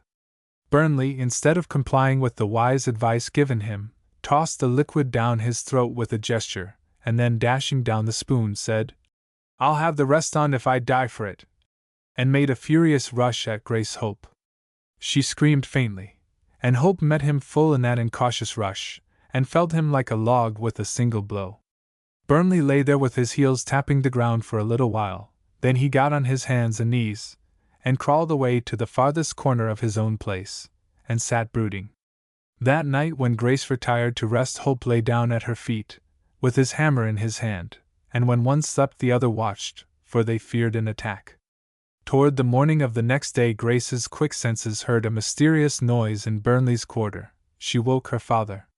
Directly he went to the place, and he found Burnley at work on his knees tearing away with his hands and nails at the ruins of the shaft. Apparently fury supplied the place of strength, for he had raised quite a large heap behind him, and he had laid bare the feet up to the knees of a dead miner. Hope reported this in a hushed voice to Grace, and said solemnly, "Poor wretch, he's going mad, I fear." "Oh no," said Grace. "That would be too horrible. Whatever should we do?" "Keep him to his own side, that is all," said Hope. "But," objected Grace in dismay, "if he is mad, he won't listen, and he will come here and attack me." "If he does," said Hope simply, "I must kill him, that's all." Burnley, however, in point of fact, kept more and more aloof for many hours. He never left his work till he laid bare the whole body of that miner, and found a pickaxe in his dead hand. This he hid, and reserved it for deadly uses. He was not clear in his mind whether to brain Hope with it, and so be revenged on him for having shut him up in that mine, or whether to peck a hole in the tank and destroy all three by a quicker death than thirst or starvation. The savage had another and more horrible reason for keeping out of sight. Maddened by thirst, he had recourse to that last extremity better men have been driven to. He made a cut with his clasp knife in the breast of the dead miner, and tried to swallow jelly blood. This horrible relief never lasts long, and the penalty follows in a few hours. But in the meantime the savage obtained relief, and even vigor, from this ghastly source, and seeing Hope and his daughter lying comparatively weak and exhausted, he came and sat down at a little distance in front of them. That was partly done to divert Hope from examining his shambles and his unnatural work. "Master," said he, "how long have we been here?" 6 days and more," said Hope. 6 days? said Grace faintly, for her powers were now quite exhausted. "And no signs of help, no hope of rescue." "Do not say so, Grace. Rescue in time is certain, and therefore, while we live there is hope." "Aye," said Burnley. "For you too, but not for me. Y'all tell the men that I fired T mine, and if one of those men gets free they'll all tear me limb from jacket. Why should I leave one grave to walk into another? But for yow I should have been away 6 days agone." "Man," said Hope, "cannot you see that my hand was but the instrument? It was the hand of heaven that kept you back. Cease to blame your victims, and begin to see things as they are and to repent. Even if you escape, could the white faces ever fade from your sight, or the dying shrieks ever leave your ear, of the brave men you so foully murdered? Repent, monster, repent!" Burnley was not touched, but he was scared by Hope's solemnity, and went to his own corner muttering, and as he crouched there came over his dull brain what in due course follows the horrible meal he had made, a feverish frenzy. In the meantime Grace, who had been lying half insensible, raised her head slowly and said, in a low voice. "Water, water!" "Oh, my girl," said Hope in despair. "I'll go and get enough to moisten your lips. But the last scrap of food has gone, the last drop of oil is burning away, and in an hour we shall be in darkness and despair." "No, no, father," said Grace. "Not while there is water there, beautiful water. But you cannot drink that unfiltered, it is foul, it is poisonous." "Not that, Papa," said Grace. "Far beyond that, look! See that clear river sparkling in the sunlight. How bright and beautiful it shines! Look at the waving trees upon the other side, the green meadows and the bright blue sky, and there are the great white swans." "No, no, I forgot, they are not swans, they are ships sailing to the bright land you told me of, where there is no suffering and no sorrow." Then Hope, to his horror, began to see that this must be the very hallucination of which he had read, a sweet illusion of green fields and crystal water, which often precedes actual death by thirst and starvation. He trembled, he prayed secretly to God to spare her, and not to kill his new-found child, his darling, in his arms. By and by Grace spoke again, but this time her senses were clear. "How dark it's grown!" she said. "Ah, we are back again in that awful mine." Then, with the patient fortitude of a woman when once she thinks the will of the Almighty is declared, she laid her hand upon his shoulder, and she said, soothingly, "Dear father, bow to heaven's will." Then she held up both her feeble arms to him. "Kiss me, father, for we are to die." With these firm and patient words she laid her sweet head upon the ground, and hoped and feared no more. But the man could not bow like the woman. He kissed her as she bade him, and laid her gently down, but after that he sprang wildly to his feet in a frenzy, and raged aloud, as his daughter could no longer hear him. "No, no," he cried. "This thing cannot be, they have had 7 days to get to us. Ah, but there are mountains and rocks of earth and coal piled up between us. We are buried alive in the bowels of the earth. Well, and shouldn't I have blasted 100 rocks, and picked through mountains, to save 100 lives, or to save one such life as this, no matter whose child she was? Ah! You poor scum, you came to me whenever you wanted me, and you never came in vain. But now that I want you, you smoke your pipes, and walk calmly over this living tomb I lie in. Well, call yourselves men, and let your friends perish. I am a man, and I can die." Then he threw himself wildly on his knees over his insensible daughter. "But my child! O God! Look down upon my child! Do, pray, see the horror of it! The horror and the hellish injustice! She has but just found her father. She is just beginning life, it's not her time to die. Why, you know, she only came here to save her father. Heaven's blessing is the right of pious children, it's promised in God's word. They are to live long upon earth, not to be cut off like criminals." Then he rose wildly, and raged about the place, flinging his arms on high, so that even Burnley, though his own reason was shaken, cowered away from the fury of a stronger mind. "Men and angels cry out against it!" he screamed, in madness and despair. "Can this thing be? Can heaven and earth look calmly on and see this horror? Are men all ingratitude? Is God all apathy?" A blow like a hammer striking a church bell tinkled outside the wall, and seemed to come from a great distance. To him who, like the rugged Elijah, had expostulated so boldly with his Maker, and his Maker, who is not to be irritated, forgave him, that blow seemed at first to ring from heaven. He stood still, and trembled like a leaf. He listened, the sound was not repeated. "Ah," said he, "it was an illusion like hers." But for all that he seized his hammer, and darted to the back of the hall, and mounting on a huge fragment of coal struck the seam high above his head. He gave 2 blows at longish intervals, and then 3 blows in quick succession. Grace heard, and began to raise herself on her hands in wonder. Outside the wall came 2 leisurely blows that seemed a mile off, though they were not 10 feet, and then 3 blows in quick succession. "My signal echoed!" yelled Hope. "Do you hear, child, my signal answered? Thank God! Thank God! Thank God!" He fell on his knees and cried like a child. The next minute, burning with hope and joy, He was by Grace's side, with his arms round her. You can't give way now. Fight on a few minutes more. Death, I defy you. I am a father. I tear my child from your clutches. With this he raised her in his arms with surprising vigor. It was Grace's turn to shake off all weakness, under the great excitement of the brain. Yes, I'll live, she cried. I'll live for you. Oh, the gallant men! Here the pickaxes at work. An army is coming to our rescue, father. The god you doubted sends them, and some hero leads them. The words had scarcely left her lips when Hope set her down in fresh alarm. An enemy's pickaxe was at work to destroy them. Burnley was picking furiously at the weak part of the tank, shrieking, They will tear me to pieces. There is no hope in this world nor the next for me. Madman, cried Hope. He'll let the water in before they can save us. He rushed at Burnley and seized him. But his frenzy was gone, and Burnley's was upon him. After a short struggle, Burnley flung him off with prodigious power. Hope flew at him again, but incautiously, and the savage, lowering his head, drove it with such fury into Hope's chest that he sent him to a distance, and laid him flat on his back utterly breathless. Grace flew to him and raised him. He was not a man to lose his wits. To the truck, he gasped, or we are lost. I'll flood the mine! I'll flood the mine! Yelled Burnley.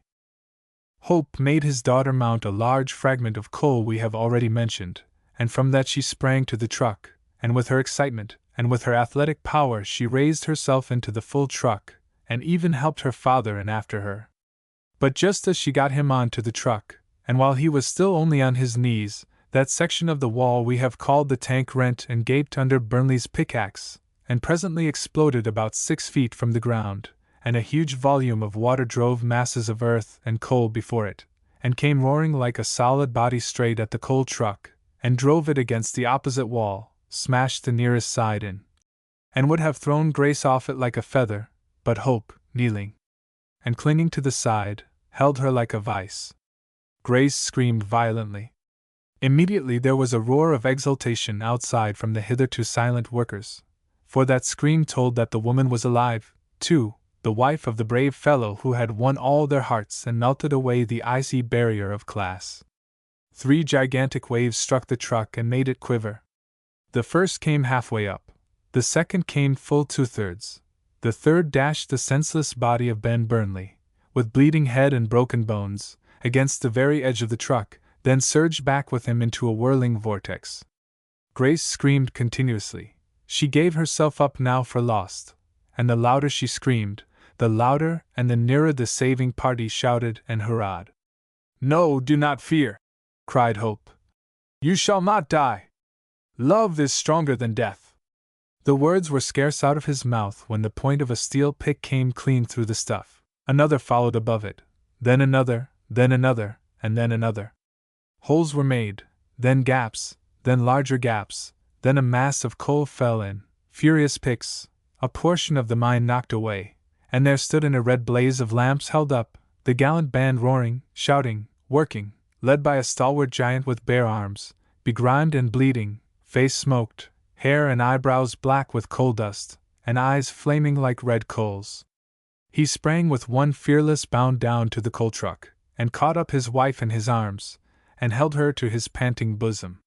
Ropes, ladder, everything, and they were saved, while the corpse of the assassin whirled round and round in the subsiding eddies of the black water, and as that water ran away into the mine, lay, coated with mud, at the feet of those who had saved his innocent victims. Chapter 24. Strange Complications. Exert all the powers of your mind, and conceive, if you can, what that mother felt whose only son sickened, and, after racking her heart with hopes and fears, died before her eyes, and was placed in his coffin and carried to his rest. Yet one in the likeness of a man bade the bearers stand still, then, with a touch, made the coffin open, the dead come back, blooming with youth and health, and handed him to his mother. That picture no mortal mind can realize, but the effort will take you so far as this. You may imagine what Walter Clifford felt when, almost at the climax of despair, he received from that living tomb the good and beautiful creature who was the light of his eyes and the darling of his heart. How he gloated on her! How he murmured words of comfort and joy over her, as the cage carried her and Hope and him up again into the blessed sunshine. And there, what a burst of exultation and honest rapture received them! Everybody was there. The news of Hope's signal had been wired to the surface. An old original telegraph had been set up by Colonel Clifford, and its arms set flying to tell him. That old campaigner was there, with his spring brake and mattresses, and an able physician. Bartley was there, pale and old, and trembling, and crying. He fell on his knees before Hope and Grace. She drew back from him with repulsion, but he cried out, "No matter! No matter! They are saved! They are saved!" Walter carried her to his father, and left Bartley kneeling. Then he dashed back for Hope, who did not move, and found him on his knees insensible. A piece of coal, driven by one of the men's picks, had struck him on the temple. The gallant fellow had tried to hide his hurt with his handkerchief, but the handkerchief was soaked with blood, and the man, exhausted by hunger, violent emotions, and this last blow, felt neither his trouble nor his joy. He was lifted with tender pity into the brake, and the blood stanched, and stimulants applied by the doctor. But Grace would have his head on her bosom, and her hand in Walter's. Fortunately, the doctor was no other than that physician who had attended Colonel Clifford in his dangerous attack of internal gout. We say fortunately, for patients who have endured extremities of hunger have to be treated with very great skill and caution. Gentle stimulants and mucilages must precede solid food, and but a little of anything be taken at a time. Dr. Garner began his treatment in the very break. The first spoonful of egg and brandy told upon Grace Hope. Her deportment had been strange. She had seemed confused at times, and now and then she would cast a look of infinite tenderness upon Walter, and then again she would knit her brow and seem utterly puzzled. But now she gave Walter a look that brought him nearer to her, and she said, with a heavenly smile, "You love me best, better than the other." Then she began to cry over her father. "Better than the other," said Walter aloud. "What other?" "Be quiet," said the doctor. "Do you really think her stomach can be empty for 6 days, and her head be none the worse? Come, my dear, another spoonful. Good girl. Now eat me. Look at you, Mr. Walter. Why, what is the matter with him?" said the colonel. "I never saw him look better in all my life." "Indeed? Red spots on his cheekbones, ditto on his temples, and his eyes glaring. Excitement and happiness," said Walter. The doctor took no notice of him. "He has been outraging nature," said he, "and she will have her revenge. We are not out of the wood yet, Colonel Clifford, and you had better put them all 3 under my command." "I do, my good friend, I do," said Colonel Clifford eagerly. "It is your department, and I don't believe in 2 commanders." They drew up at the great door of Clifford Hall.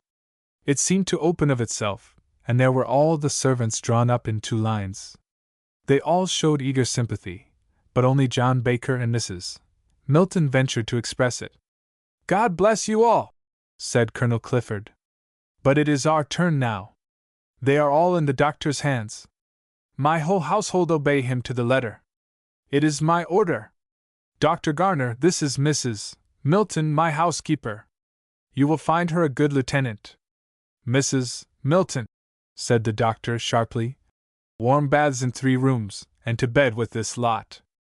Carry Mr. Hope up, he is my first patient. Bring me eggs, milk, brandy, new port wine. Cook. Sir? Hammer 3 chickens to pieces with your rolling pin, then mince them, then chuck them into a big pot with cold water, stew them an hour, and then boil them to a jelly, strain, and serve.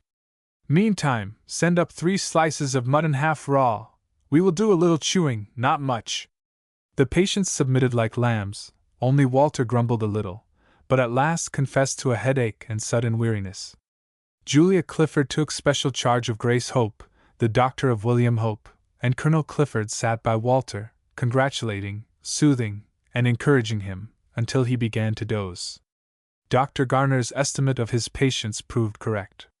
The next day Walter was in a raging fever. Hope remained in a pitiable state of weakness, and Grace, who in theory was the weaker vessel, began to assist Julia in nursing them both. To be sure, she was all whipcord and steel beneath her delicate skin, and had always been active and temperate. And then she was much the youngest, and the constitutions of such women are anything but weak. Still, it was a most elastic recovery from a great shock. But the more her body recovered its strength, and her brain its clearness, the more was her mind agitated and distressed. Her first horrible anxiety was for Walter's life. The doctor showed no fear, but that might be his way. It was a raging fever, with all the varieties that make fever terrible to behold. He was never left without 2 attendants, and as Hope was in no danger now, though pitiably weak and slowly convalescent, Grace was often one of Walter's nurses. So was Julia Clifford. He sometimes recognized them for a little while, and filled their loving hearts with hope. But the next moment he was off into the world of illusions, and sometimes could not see them. Often he asked for Grace most piteously when she was looking at him through her tears, and trying hard to win him to her with her voice. On these occasions he always called her Mary. One unlucky day that Grace and Julia were his only attendants he became very restless and wild, said he had committed a great crime, and the scaffold was being prepared for him. "Hark!" said he. "Don't you hear the workmen? Curse their hammers, their eternal tip-tapping goes through my brain. The scaffold! What would the old man say? A Clifford hung? Never! I'll save him and myself from that." Then he sprang out of bed and made a rush at the window. It was open, unluckily, and he had actually got his knee through when Grace darted to him and seized him, screaming to Julia to help her. Julia did her best, especially in the way of screaming. Grace's muscle and resolution impeded the attempt no more. Slowly, gradually, he got both knees upon the windowsill. But the delay was everything. In came a professional nurse. She flung her arms round Walter's waist, and just hung back with all her weight. As she was heavy, though not corpulent, his more active strength became quite valueless. Weight and position defeated him hopelessly, and at last he sank exhausted into the nurse's arms, and she and Grace carried him to bed like a child. Of course, when it was all over, 6 people came to the rescue. The woman told what had happened, the doctor administered a soothing draught, the patient became very quiet, then perspired a little, then went to sleep, and the cheerful doctor declared that he would be all the better for what he called this little outbreak. But Grace sat there quivering for hours, and Colonel Clifford installed 2 new nurses that very evening. They were pensioners of his, soldiers who had been invalid from wounds, but had long recovered, and were either of them much above 40. They had some experience, and proved admirable nurses, quiet, silent, vigilant as sentinels. That burst of delirium was the climax. Walter began to get better after that. But a long period of convalescence was before him, and the doctor warned them that convalescence has its very serious dangers, and that they must be very careful, and above all, not irritate nor even excite him. All this time torments of another kind had been overpowered but never suppressed in poor Grace's mind, and these now became greater as Walter's danger grew less and less. What would be the end of all this? Here she was installed, to her amazement, in Clifford Hall, as Walter's wife, and treated, all of a sudden, with marked affection and respect by Colonel Clifford, who had hitherto seemed to abhor her. But it was all an illusion. The whole house of cards must come tumbling down some day. Some days before the event last described, Hope had said to her, "My child, this is no place for you and me." "No more it is, Papa," said Grace. "I know that too well." "Then why did you let them bring us here?" "Papa," said Grace, "I forgot all about that." "Forgot it? It seems incredible, does it not? But what I saw and felt thrust what I had only heard out of my mind." "Oh, Papa! You were insensible, poor dear, but if you had only seen Walter Clifford when he saved us! I took him for some giant miner. He seemed ever so much bigger than the gentleman I loved, and I shall love him to my dying day, whether or not he has, but when he sprang to my side, and took me with his bare, bleeding arms to his heart that panted so, I thought his heart would burst, and mine, too, could I feel another woman between us. All that might be true, but it was unreal.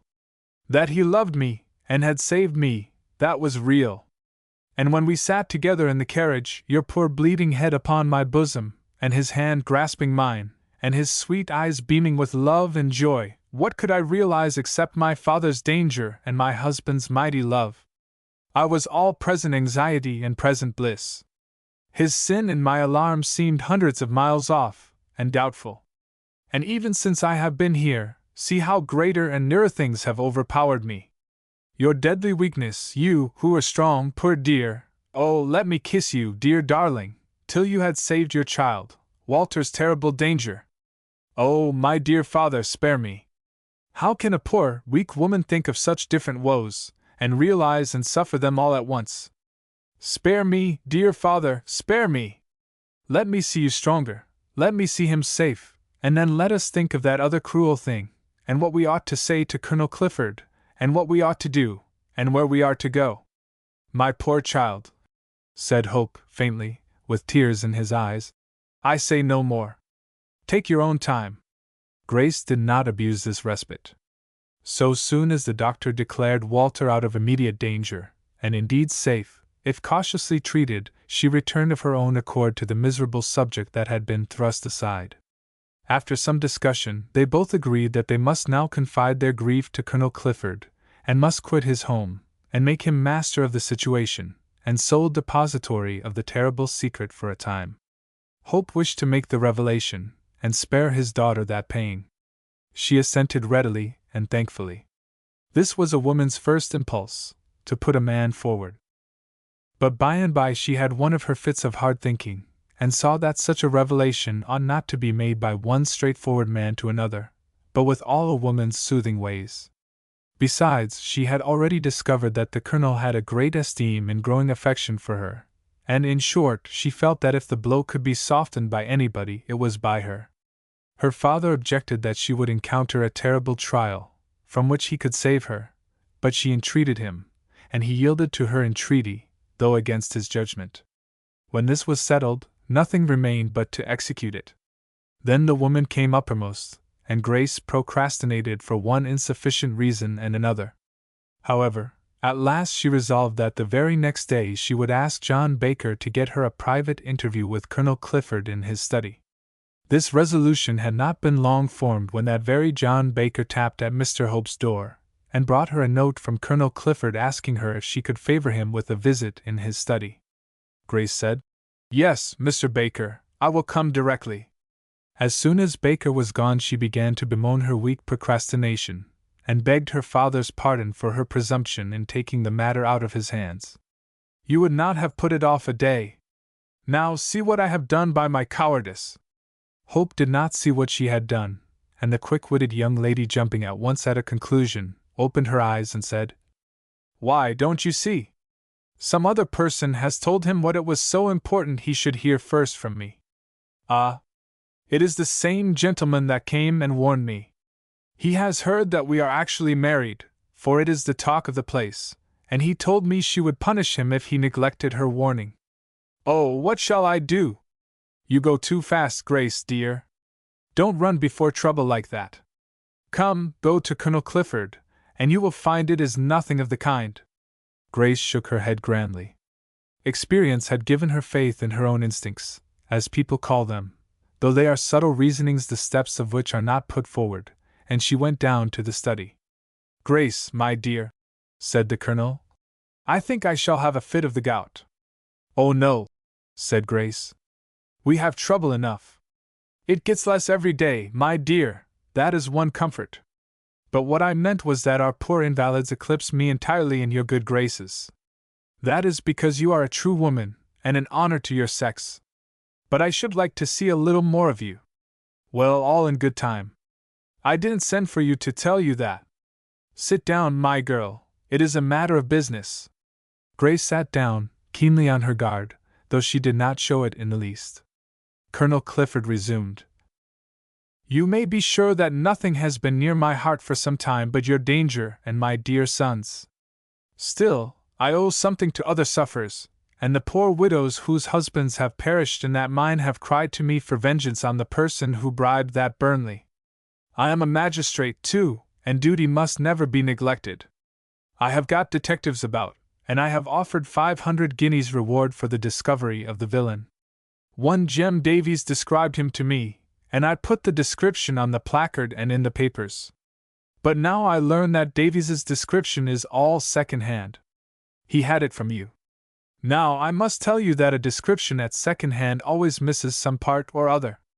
As a magistrate, I never encourage Jack to tell me what Jill says when I can get hold of Jill. You are Jill, my dear, so now please verify Jack's description or correct it. However, the best way will be to give me your own description before I read you his. I will, said Grace, very much relieved. Well then, he was a man not over 40, thin, and with bony fingers, an enormous gold ring on the little finger of his right hand. He wore a suit of tweed, all one color, rather tight, and a vulgar neck-handkerchief, almost crimson. He had a face like a corpse, and very thin lips. But the most remarkable things were his eyes and his eyebrows. His eyes were never still, and his brows were very black, and not shaped like other people's. They were either straight, like Julia Clifford's, for instance, nor arched like Walter's. That is to say, they were arched, but all on one side. Each brow began quite high up on the temple, and then came down in a slanting drop to the bridge of the nose, and lower than the bridge. There, if you will give me a pencil, I will draw you one of his eyebrows in a minute. She drew the eyebrow with masterly ease and rapidity. Why, that is the eyebrow of Mephistopheles. And so it is, said Grace naively. No wonder it did not seem human to me. I am sorry to say it is human. You can see it in every convict jail. But, said he, how came this villain to sit to you for his portrait? He did not, sir. But when he was struggling with me to keep me from rescuing my father. What? Did the ruffian lay hands on you? That he did, and so did Mr. Bartley. But the villain was the leader of it all, and while he was struggling with me. You were taking stock of him? Well, they talk of a Jew's eye, give me a woman's. My dear, the second-hand description is not worth a button. I must write fresh notices from yours, and above all, instruct the detectives. You have given me information that will lead to that man's capture. As for the gold ring and the tweed suit, they disappeared into space when my placard went up, you may be sure of that, and a felon can paint his face. But his eyes and eyebrows will do him. They are the mark of a jailbird. I am a visiting justice, and have often noticed the peculiarity. Draw me his eyebrows, and we will photograph them in Derby, and my detectives shall send copies to Scotland Yard and all the convict prisons. We'll have him. The colonel paused suddenly in his triumphant prediction, and said, But what was that you let fall about Bartley? He was no party to this foul crime. Why, he has worked night and day to save you and hope. Indeed, you both owe your lives to him. Indeed? Yes. He set the men on to save you within 10 minutes of the explosion.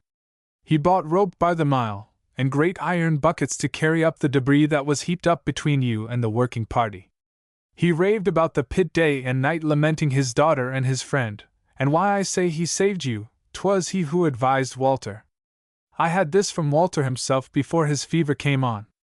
He advised and implored him not to attempt to clear the whole shaft, but to pick sideways into the mine 20 feet from the ground. He told Walter that he never really slept at night, and in his dreams saw you in a part of the mine he calls the hall. Now Walter says that but for this advice they would have been 2 days more getting to you. We should have been dead, said Grace gravely. Then she reflected.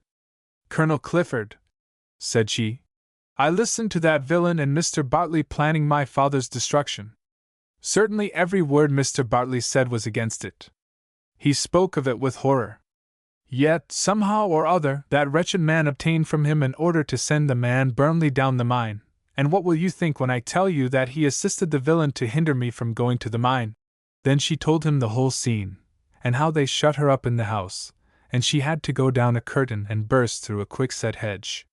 But all the time she was thinking of Walter's bigamy, and how she was to reveal it, and she related her exploits in such a cold, languid manner that it was hardly possible to believe them. Colonel Clifford could not help saying, My dear, you have had a great shock, and you have dreamed all this. Certainly you are a fine girl, and broad-shouldered. I admire that in man or woman, but you are so delicate, so refined, so gentle. Grace blushed and said languidly, For all that, I am an athlete. An athlete, child? Yes, sir. Mr. Bartley took care of that. He would never let me wear a corset, and for years he made me do calisthenics under a master. Calisthenics? That is a fine word for gymnastics. Then, with a double dose of languor, I can go up a loose rope 40 feet, so it was nothing to me to come down one. The hedge was the worst thing, but my father was in danger, and my blood was up.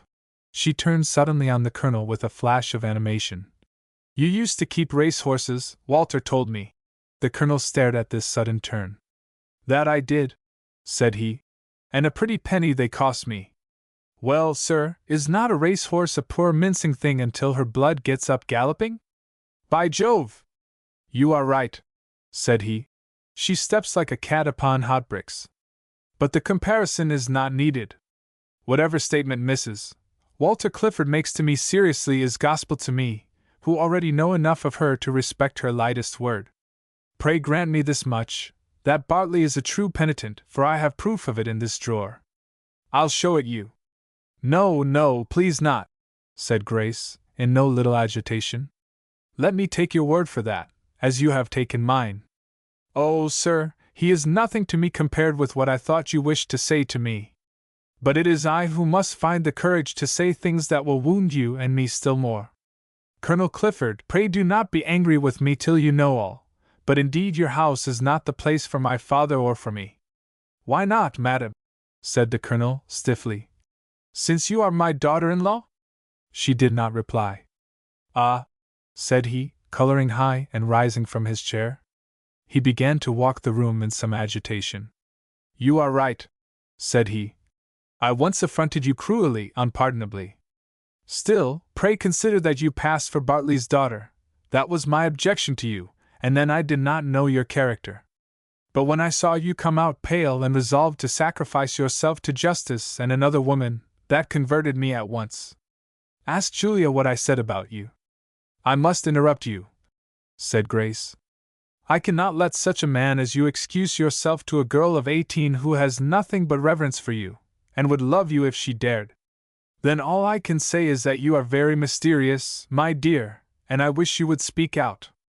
I shall speak out soon enough, said Grace solemnly. Now I have begun. Colonel Clifford, you have nothing to reproach yourself with. No more have I, for that matter. Yet we must both suffer. She hesitated a moment, and then said firmly, You do me the honor to approve my conduct in that dreadful situation. Did you hear all that passed? Did you take notice of all I said? I did, said Colonel Clifford. I shall never forget that scene, nor the distress, nor the fortitude of her I am proud to call my daughter. Grace put her hands before her face at these kind words, and he saw the tears trickle between her white fingers. He began to wonder, and to feel uneasy. But the brave girl shook off her tears, and manned herself, if we may use such an expression. Then, sir, said she, slowly and emphatically, though quietly, did you not think it strange that I should say to my father, I don't know? He asked me before you all, Are you a wife? Twice I said to my father, to him I thought was my father, I don't know. Can you account for that, sir? The colonel replied, I was so unable to account for it that I took Julia Clifford's opinion on it directly, as we were going home. And what did she say? Oh, she said it was plain enough. The fellow had forbidden you to own the marriage, and you were an obedient wife, and like women in general, strong against other people, but weak against one. So that is a woman's reading of a woman, said Grace. She will sacrifice her honor, and her father's respect, and court the world's contempt, and sully herself for life, to suit the convenience of a husband for a few hours. My love is great, but it is not slavish or silly. Do you think, sir, that I doubted for one moment Walter Clifford would own me when he came home and heard what I had suffered? Did I think him so unworthy of my love as to leave me under that stigma? Hardly. Then why should I blacken Mrs. Walter Clifford for an afternoon, just to be unblackened at night. This is good sense, said the Colonel. And the thing is a mystery. Can you solve it? You may be sure I can, and woe is me, I must. She hung her head, and her hands worked convulsively. Sir, said she, after a pause, suppose I could not tell the truth to all those people without subjecting the man I loved, and I love him now dearer than ever, to a terrible punishment for a mere folly done years ago, which now has become something much worse than folly. But how? Through his unhappy love for me. These are dark words, said the Colonel. How am I to understand them? Dark as they are, said Grace. Do they not explain my conduct in that bitter trial better than Julia Clifford's guesses do, better than anything that has occurred since? Mrs. Walter Clifford, said the Colonel, with a certain awe, I see there is something very grave here, and that it affects my son. I begin to know you. You waited till he was out of danger, but now you do me the honor to confide something to me which the world will not drag out of you. So be it. I am a man and a soldier. I have faced cavalry, and I can face the truth. What is it? Colonel Clifford, said Grace, trembling like a leaf. The truth will cut you to the heart, and will most likely kill me. Now that I have gone so far, you may well say, tell it me, but the words once past my lips can never be recalled. Oh, what shall I do? What shall I do? The struggle overpowered her, and almost for the first time in her life she turned half faint and yet hysterical, and such was her condition that the brave Colonel was downright alarmed, and rang hastily for his people. He committed her to the charge of Mrs. Milton. It seemed cruel to demand any further explanation from her just then. So brave a girl, who had gone so far with him, would be sure to tell him sooner or later. Meantime he sat somber and agitated, oppressed by a strange sense of awe and mystery, and vague misgiving. While he brooded thus, a footman brought him in a card upon a salver. The Reverend Alan Meredith. Do I know this gentleman? Said the Colonel. I think not, sir, said the footman. What is he like? Like a beneficed clergyman, sir. Colonel Clifford was not in the humor for company, but it was not his habit to say not at home when he was at home, and being a magistrate, he never knew when a stranger sent in his card that it might not be his duty to see him, so he told the footman to say that he was in point of fact engaged, but was at this gentleman's service for a few minutes. The footman retired, and promptly ushered in a clergyman who seemed the model of an archdeacon or a wealthy rector. Sleek and plump, without corpulence, neat boots, clothes black and glossy, waistcoat up to the throat, neat black gloves, a snowy tie, a face shaven like an egg, hair and eyebrows grizzled, cheeks rubicund, but not empurpled, as one who drank only his pint of port, but drank it 7 days in the week. Nevertheless, between you and us, this sleek, rosy personage, archdeacon or rural dean down to the ground, was Leonard Monckton, padded to the nine, and tinted as artistically as any canvas in the world. The first visit Monckton had paid to this neighborhood was to the mine. He knew that was a dangerous visit, so he came at night as a decrepit old man. He very soon saw two things which discouraged farther visits. One was a placard describing his crime in a few words, and also his person and clothes, and offering 500 guineas reward.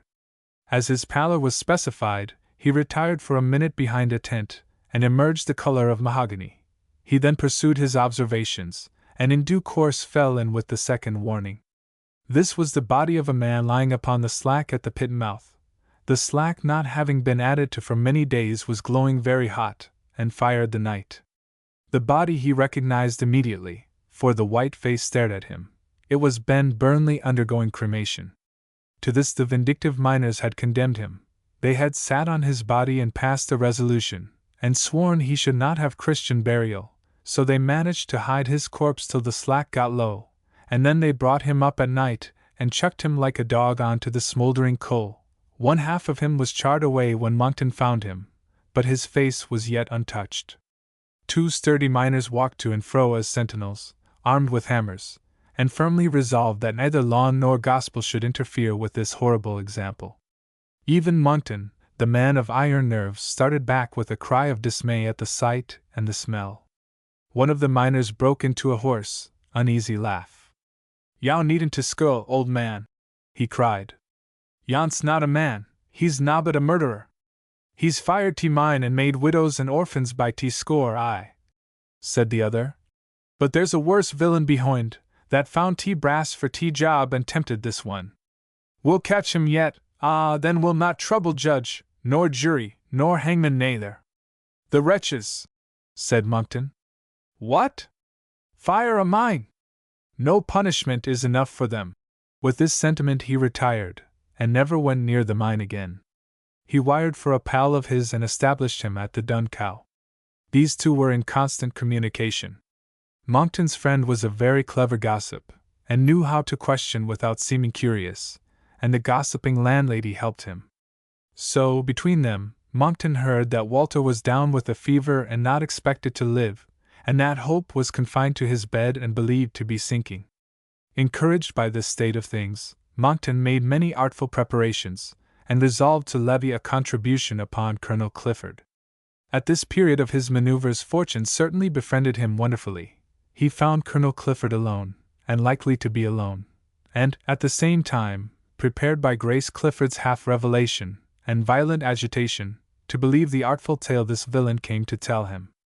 Chapter 25. Retribution. Monckton, during his long imprisonment at Dartmoor, came under many chaplains, and he was popular with them all, because when they inquired into the state of his soul he represented it as humble, penitent, and purified. Two of these gentlemen were High Church, and he noticed their peculiarities. One was a certain half-musical monotony in speaking which might be called by a severe critic sing-song. Perhaps they thought the intoning of the service in a cathedral could be transferred with advantage to conversation. So now, to be strictly in character, this personage not only dressed High Church, but threw a sweet musical monotony into the communication he made to Colonel Clifford. And if the reader will compare this his method of speaking with the matter of his discourse, he will be sensible of a singular contrast.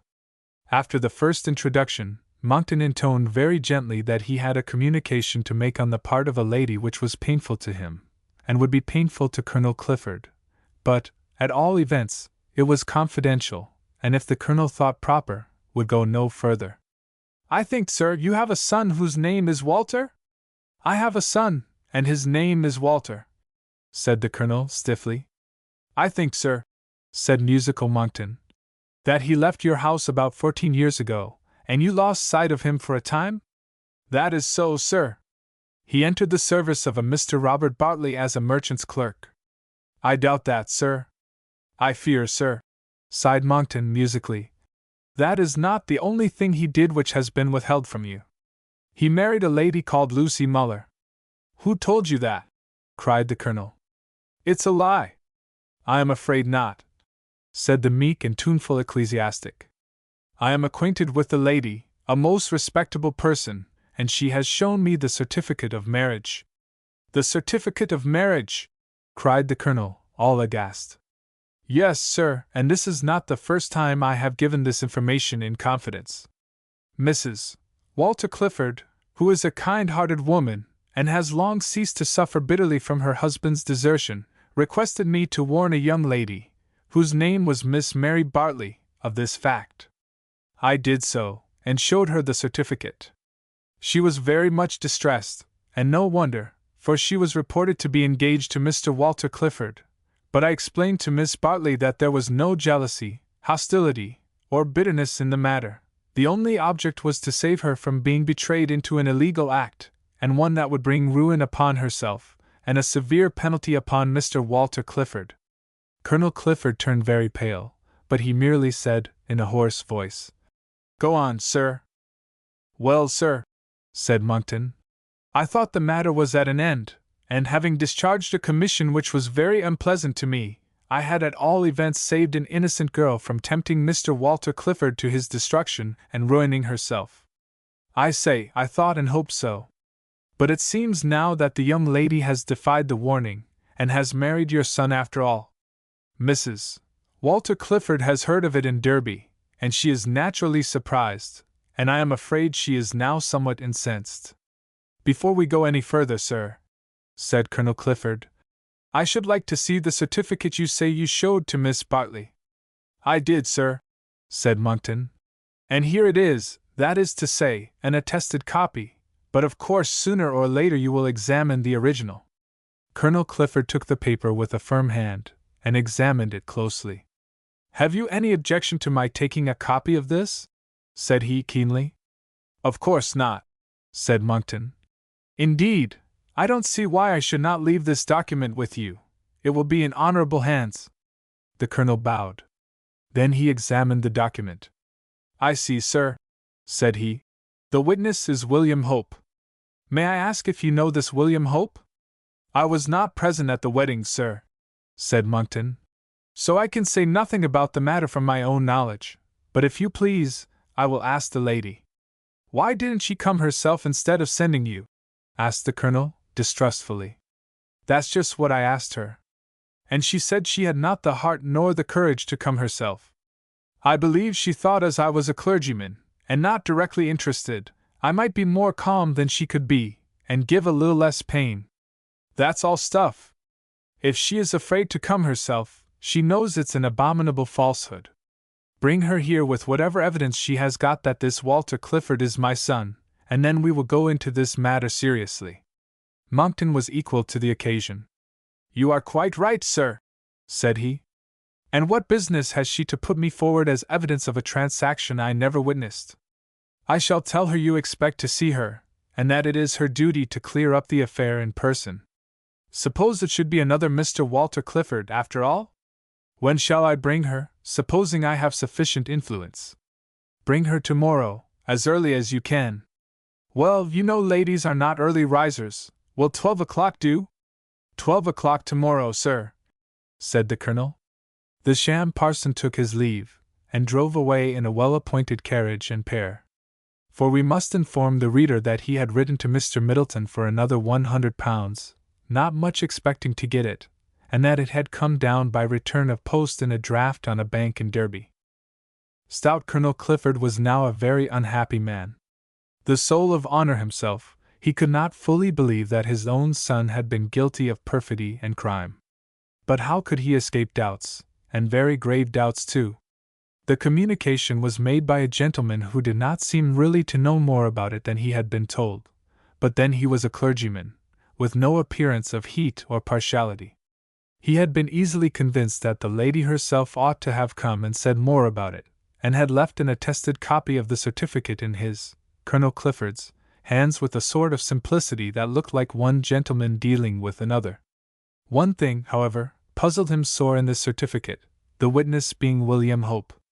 William Hope was not a very uncommon name, but still, somehow, that one and the same document should contain the names of Walter Clifford and William Hope, roused a suspicion in his mind that this witness was the William Hope lying in his own house so weak and ill that he did not like to go to him and enter upon such a terrible discussion as this. He sent for Mrs. Milton and asked her if Mrs. Walter Clifford was quite recovered. Mrs. Milton reported she was quite well, and reading to her father. The colonel went upstairs and beckoned her out.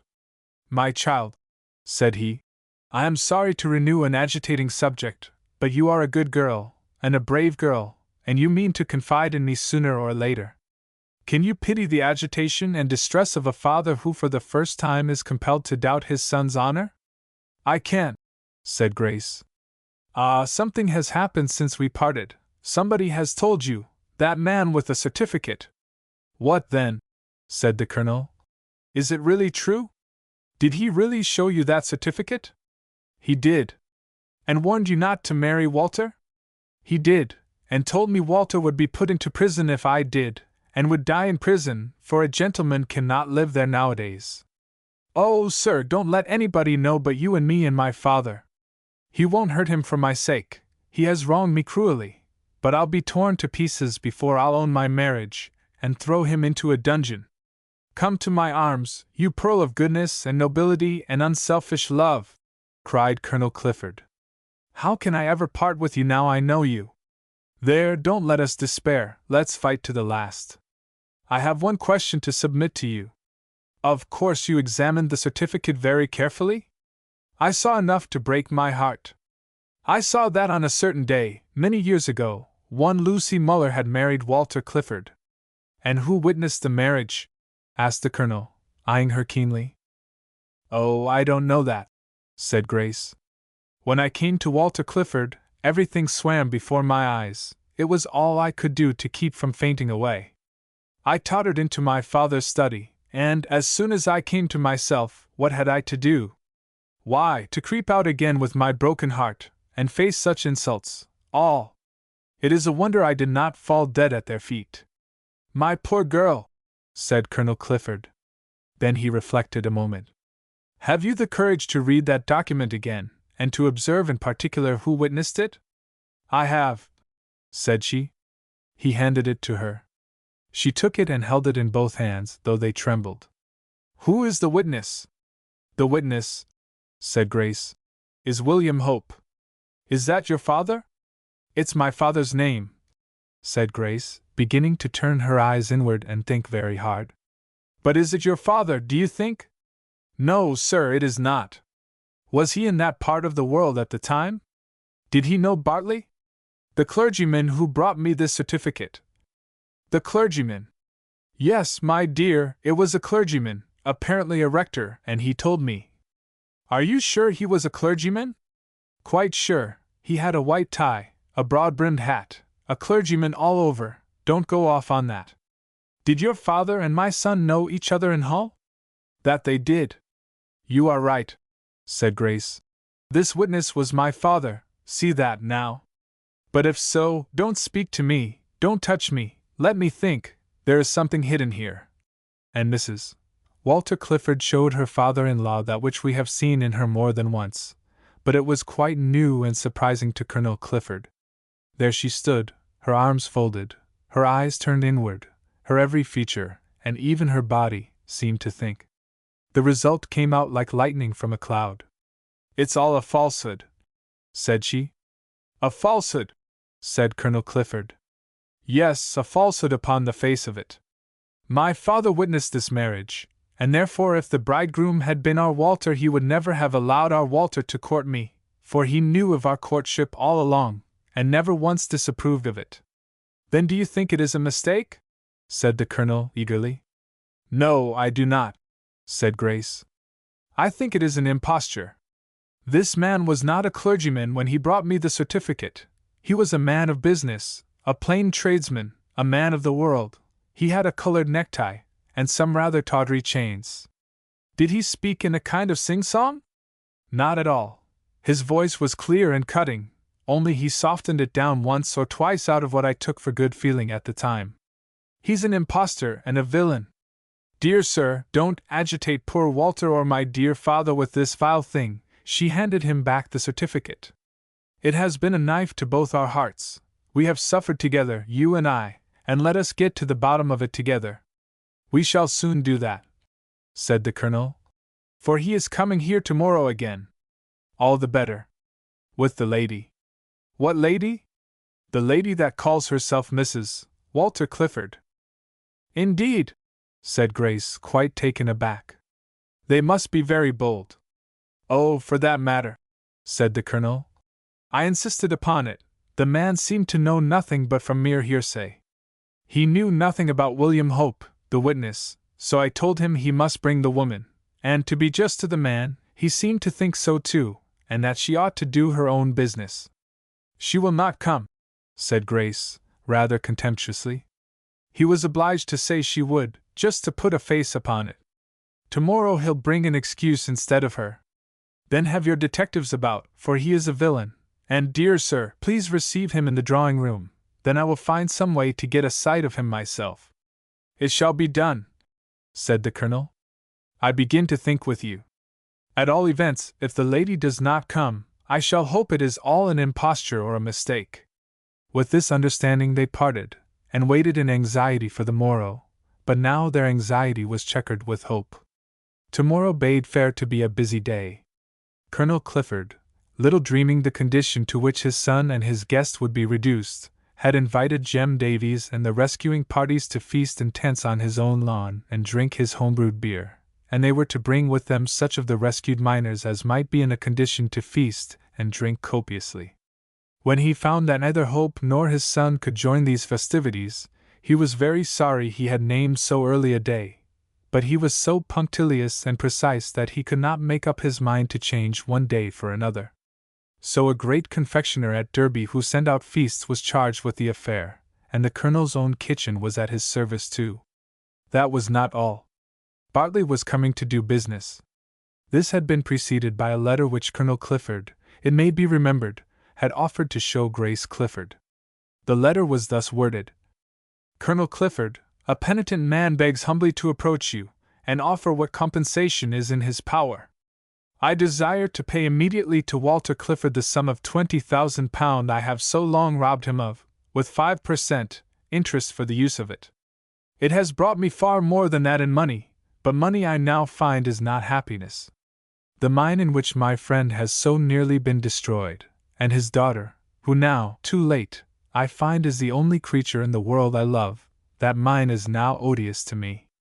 I desire by deed to hand it over to Hope and yourself, upon condition that you follow the seams wherever they go, and that you give me such a share of the profits during my lifetime as you think I deserve for my enterprise.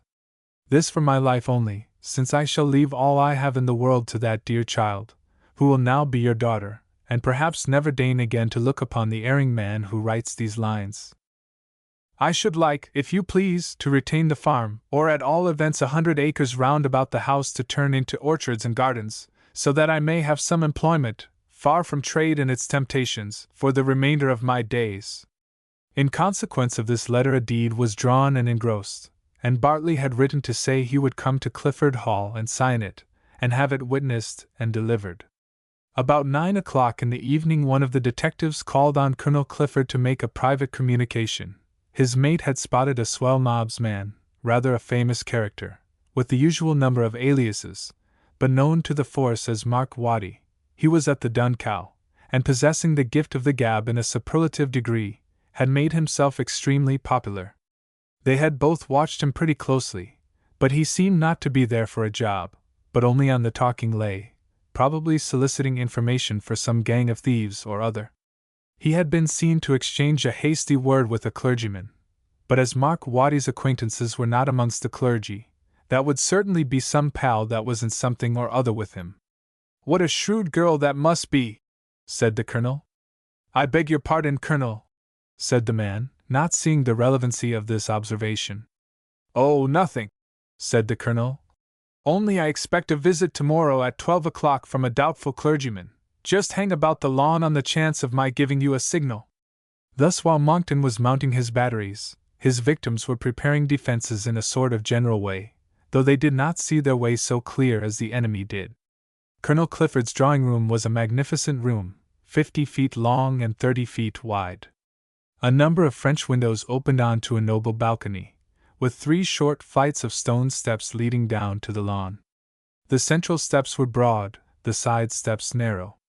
There were 4 entrances to it, 2 by double doors, and 2 by heavily curtained apertures leading to little subsidiary rooms.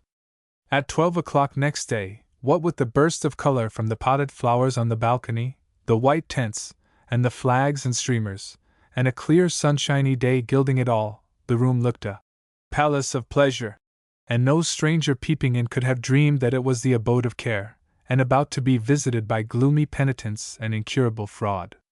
The first to arrive was Bartley, with a witness. He was received kindly by Colonel Clifford and ushered into a small room. He wanted another witness. So John Baker was sent for, and Bartley and he were closeted together, reading the deed, etc., when a footman brought in a card. The Reverend Alan Meredith, and written underneath with a pencil, in a female hand, Mrs. Walter Clifford. Admit them, said the Colonel firmly. At this moment Grace, who had heard the carriage drive up to the door, peeped in through one of the heavy curtains we have mentioned. Has she actually come? Said she. She has, indeed, said the Colonel, looking very grave. Will you stay and receive her? Oh no, said Grace, horrified. But I'll take a good look at her through this curtain. I have made a little hole on purpose. Then she slipped into the little room and drew the curtain. The servant opened the door, and the false rector walked in, supporting on his arm a dark woman, still very beautiful, very plainly dressed, but well dressed, agitated yet self-possessed. "Be seated, madam," said the colonel. After a reasonable pause he began to question her. "You were married on the 11th day of June, 1868, to a gentleman of the name of Walter Clifford?" "I was, sir."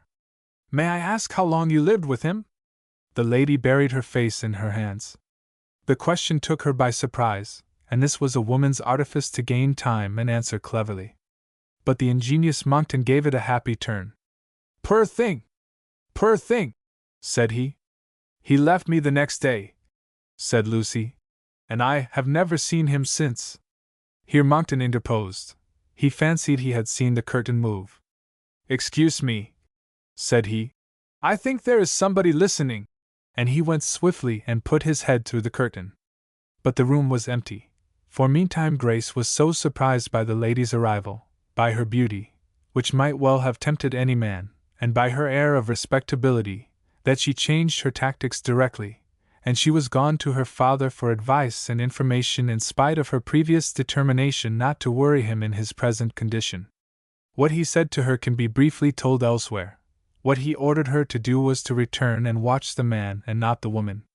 During Lucy's hesitation, which was somewhat long, a clergyman came to the window, looked in, and promptly retired, seeing the colonel had company.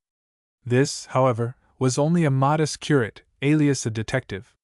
He saw in half a moment that this must be Mark Watty's pal, but as the police liked to go their own way he would not watch the lawn himself, but asked Jem Davies, with whom he had made acquaintance, to keep an eye upon that with his fellows, for there was a jailbird in the house. Then he went round to the front door, by which he felt sure his bird would make his exit. He had no earthly right to capture this ecclesiastic, but he was prepared if the colonel, who was a magistrate, gave him the order, and not without. But we are interrupting Colonel Clifford's interrogatories. "Madam, what makes you think this disloyal person was my son?" "Indeed, sir, I don't know," said the lady, and looking around the room with some signs of distress. "I begin to hope it was not your son. He was a tall young man, almost as tall as yourself. He was very handsome, with brown hair and brown eyes, and seemed incapable of deceit." "Have you any letters of his?" asked the colonel. "I had a great many, sir," said she, "but I have not kept them all." "Have you one?" said the colonel, sternly. "Oh, yes, sir," said Lucy. "I think I must have nearer 20, but what good will they be?" said she, affecting simplicity. "Why, my dear madam," said Monckton, "Colonel Clifford is quite right. The handwriting may not tell you anything, but surely his own father knows it. I think he is offering you a very fair test. I must tell you plainly that if you don't produce the letters you say you possess, I shall regret having put myself forward in this matter at all." "Gently, sir," said the colonel. "She has not refused to produce them." Lucy put her hand in her pocket and drew out a packet of letters, but she hesitated, and looked timidly at Monckton, after his late severity. "Am I bound to part with them?" "Certainly not," said Monckton. "But you can surely trust them for a minute to such a man as Colonel Clifford." "I am of opinion," said he, "that since you cannot be confronted with this gentleman's son, though that is no fault of yours, these letters, by the by, it would have been as well to show to me, ought now at once to be submitted to Colonel Clifford, that he may examine both the contents and the handwriting. Then he will know whether it is his son or not, and probably as you are fair with him he will be fair with you and tell you the truth." Colonel Clifford took the letters and ran his eye hastily over 2 or 3. They were filled with the ardent protestations of youth, and a love that evidently looked toward matrimony, and they were written and signed in a handwriting he knew as well as his own. He said solemnly, "These letters are written and were sent to Miss Lucy Muller by my son, Walter Clifford." Then, almost for the first time in his life, he broke down, and said, "God forgive him, God help him and me. The honor of the Cliffords is an empty sound." Lucy Monckton rose from her chair in genuine agitation. Her better angel tugged at her heartstrings. "Forgive me, sir, oh, forgive me!" she cried, bursting into tears. Then she caught a bitter, threatening glance of her bad angel fixed upon her, and she said to Monckton, "I can say no more, I can do no more. It was 14 years ago. I can't break people's hearts. Hush it up amongst you. I have made a hero weep, his tears burn me. I don't care for the man, I'll go no further. You, sir, have taken a deal of trouble and expense. I dare say Colonel Clifford will compensate you. I leave the matter with you. No power shall make me act in it any more. Monckton wrote hastily on his card, and said quite calmly, Well, I really think, madam, you are not fit to take part in such a conference as this. Compose yourself and retire. I know your mind in the matter better than you do yourself at this moment, and I will act accordingly. She retired, and drove away to the Dun Cow, which was the place Monckton had appointed when he wrote upon the card. Colonel Clifford, said Monckton, all that is a woman's way. When she is out of sight of you, and thinks over her desertion and her unfortunate condition, either maid, wife, nor widow, she will be angry with me if I don't obtain her some compensation. She deserves compensation, said the Colonel, gravely. Especially if she holds her tongue, said Monckton. Whether she holds her tongue or not, said the Colonel. I don't see how I can hold mine, and you have already told my daughter-in-law. A separation between her and my son is inevitable. The compensation must be offered, and God help me, I'm a magistrate, if only to compound the felony. Surely, said Monckton, it can be put upon a wider footing than that, let me think. And he turned away to the open window, but when he got there he saw a lot of miners clustering about. Now he had no fear of their recognizing him, since he had not left a vestige of the printed description. But the very sight of them, and the memory of what they had done to his dead accomplice, made him shudder at them. Henceforth he kept away from the window, and turned his back to it. I think with you, sir, said he, mellifluously, that she ought to have a few thousands by way of compensation. You know she could claim alimony, and be a very blister to you and yours. But on the other hand I do think, as an impartial person, that she ought to keep this sad secret most faithfully, and even take her maiden name again. Whilst Monckton was making this impartial proposal, Bartley opened the door, and was coming forward with his deed, when he heard a voice he recognized, and partly by that, partly by the fellow's thin lips, he recognized him, and said, Monckton! That villain here! Monckton, said Colonel Clifford, that is not his name. It is Meredith. He is a clergyman. Bartley examined him very suspiciously, and Monckton, during this examination, looked perfectly calm and innocent. Meantime a note was brought to Colonel Clifford from Grace. Papa was the witness. He is quite sure the bridegroom was not our Walter. He thinks it must have been the other clerk, Leonard Monckton, who robbed Mr. Bartley, and put some of the money into dear Walter's pockets to ruin him, but Papa saved him. Don't let him escape. Colonel Clifford's eye flashed with triumph, but he controlled himself. Say I will give it due attention, said he. I'm busy now.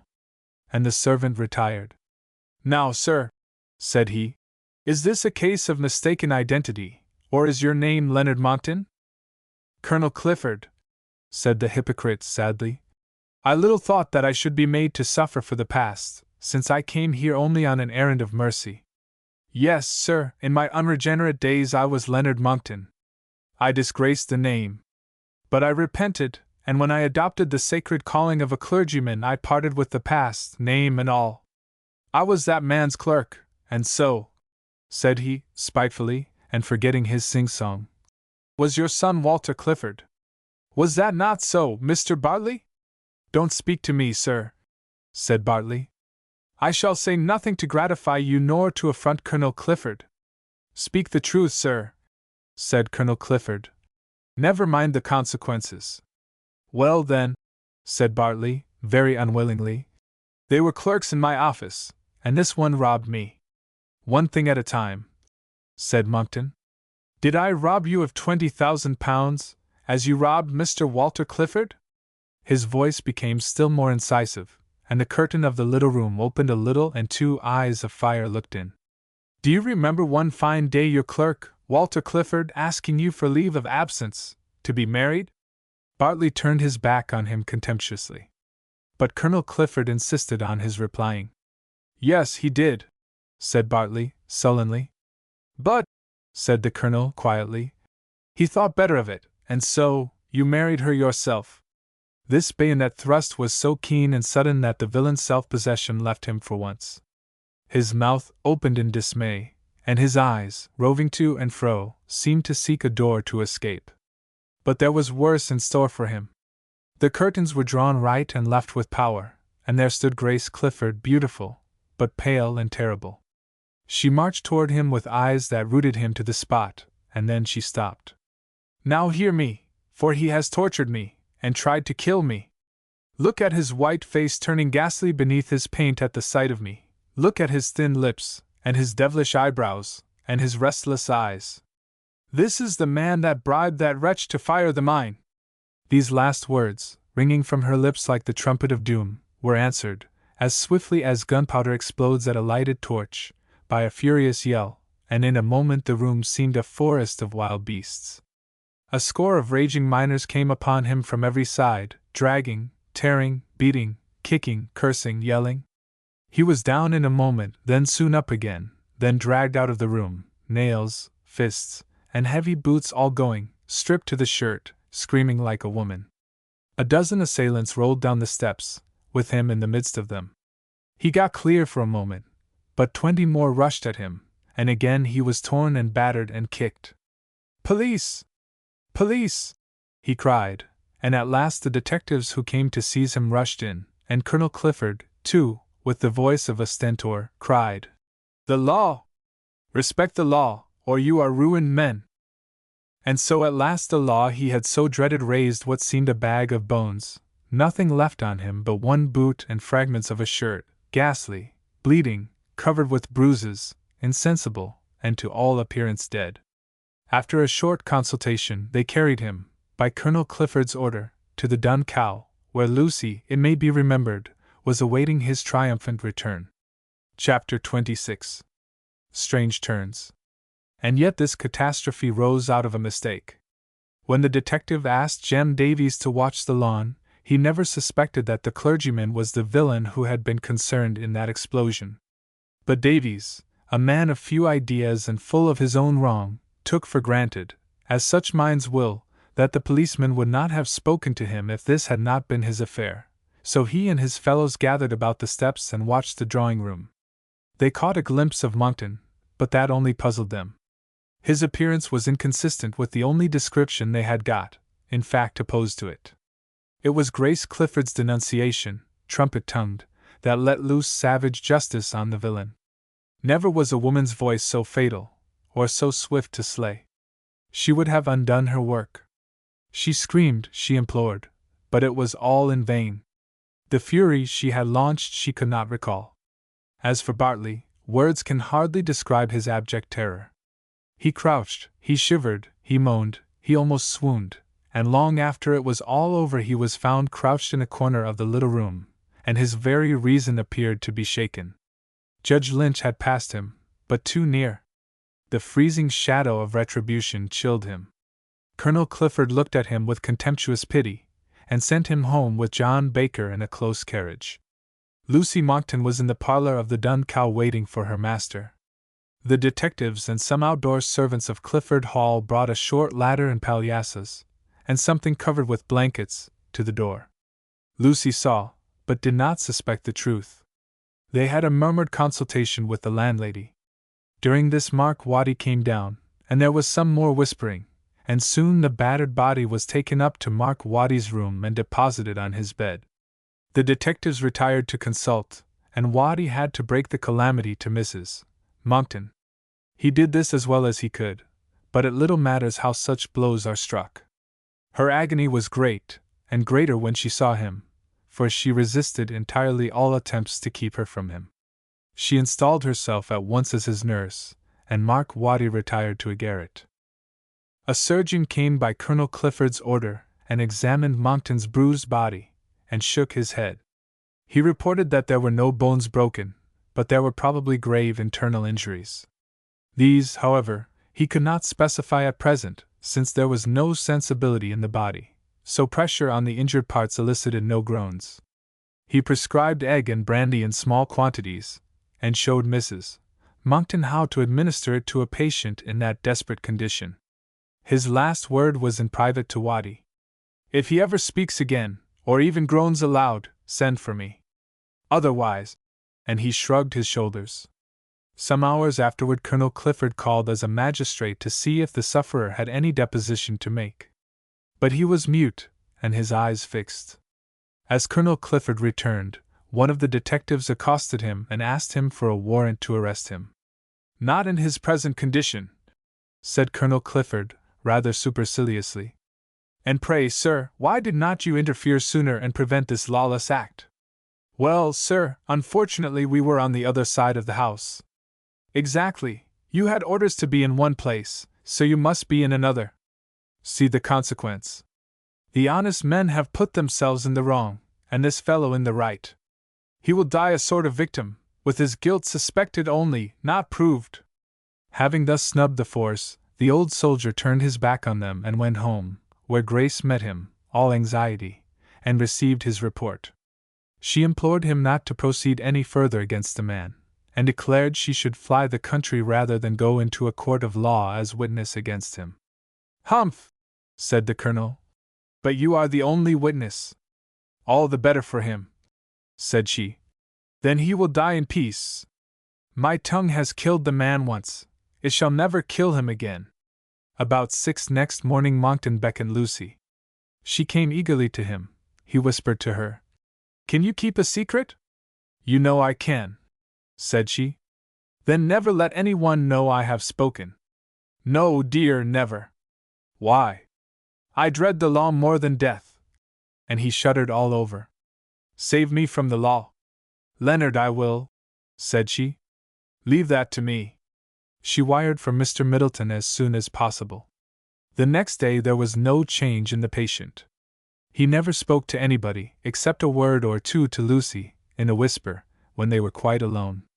In the afternoon down came Lawyer Middleton. Lucy told him what he knew, but Monkton would not speak, even to him. He had to get hold of Waddy before he understood the whole case.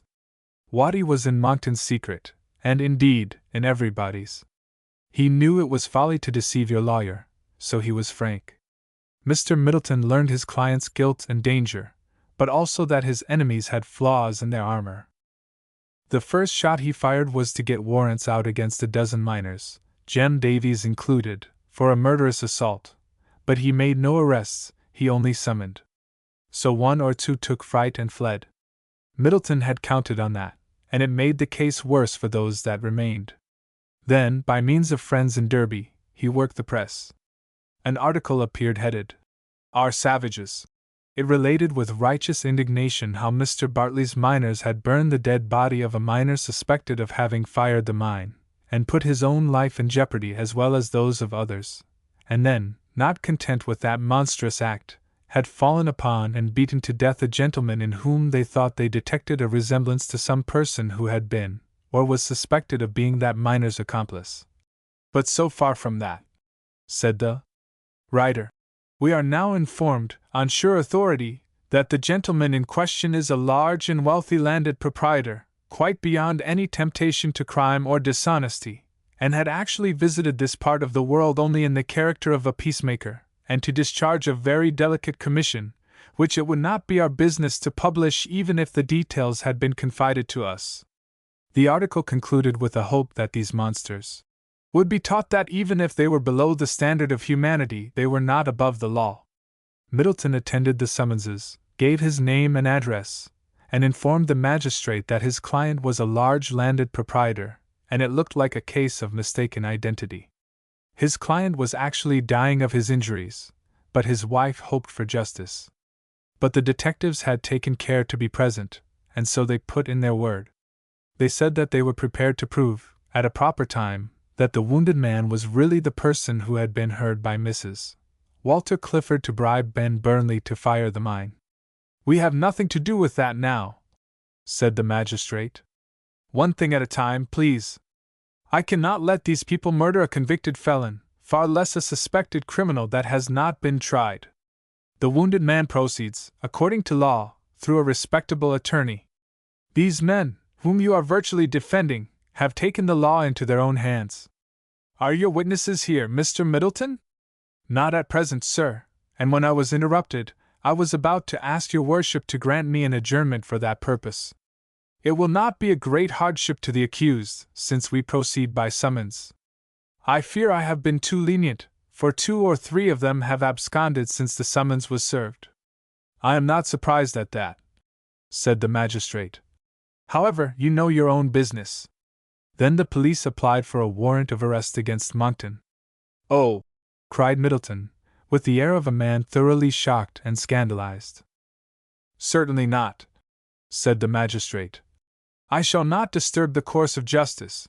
There is not even an ex parte case against this gentleman at present.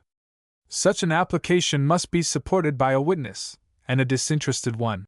So all the parties retired crestfallen except Mr. Middleton.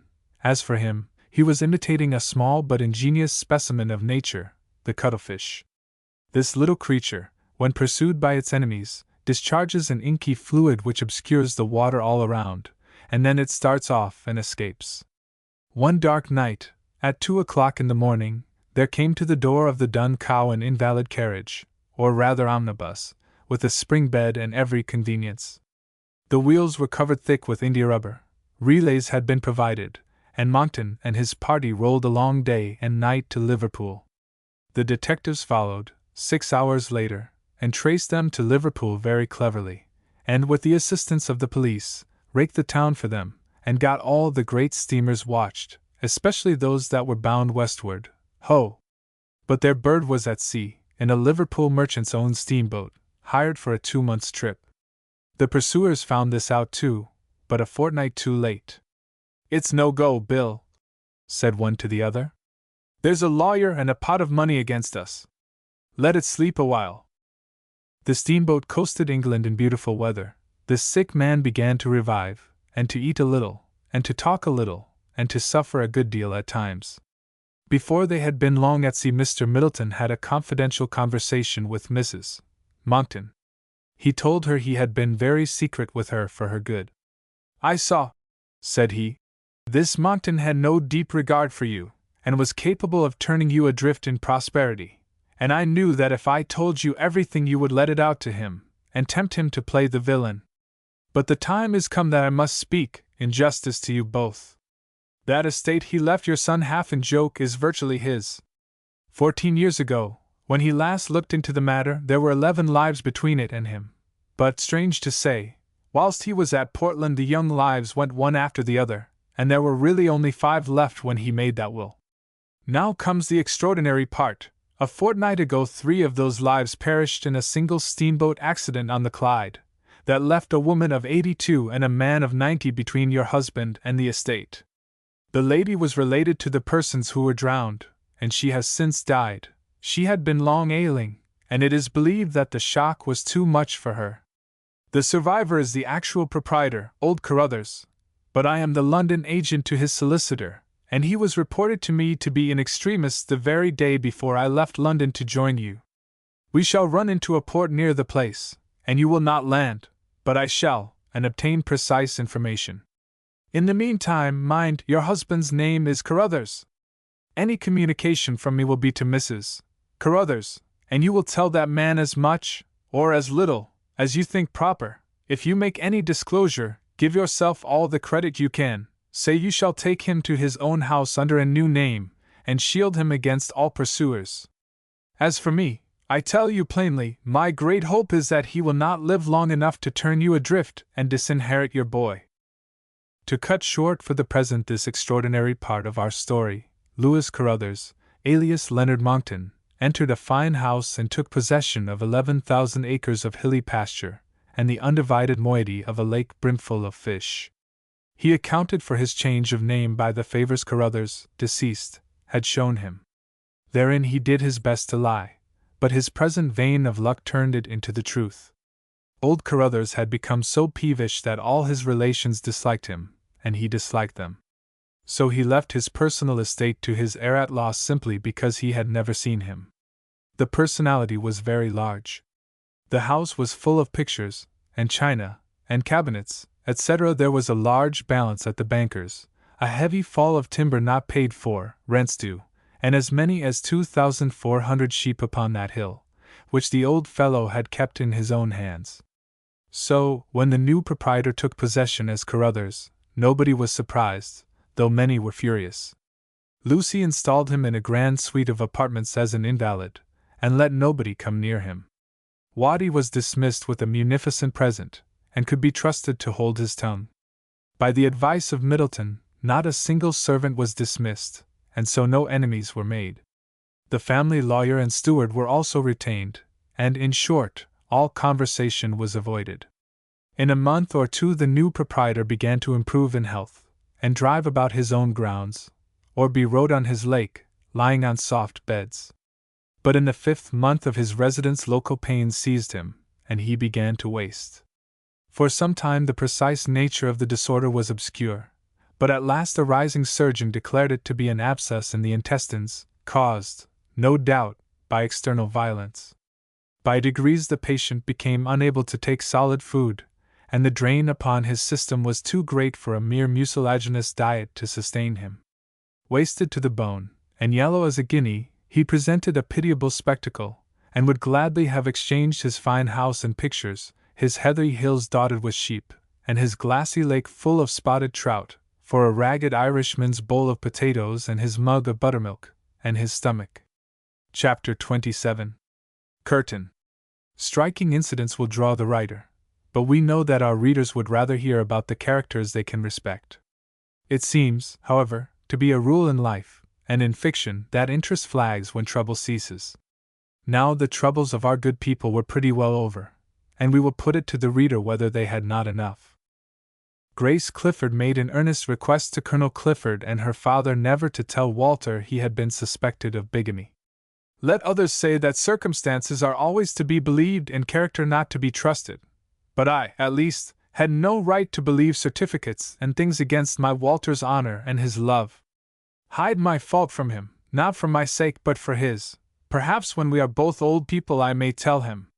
This was Grace Clifford's petition, and need we say she prevailed? Walter Clifford recovered under his wife's care, and the house was so large that Colonel Clifford easily persuaded his son and daughter-in-law to make it their home. Hope had also 2 rooms in it, and came there when he chose. He was always welcome, but he was alone again, so to speak, and not quite 40 years of age, and he was ambitious.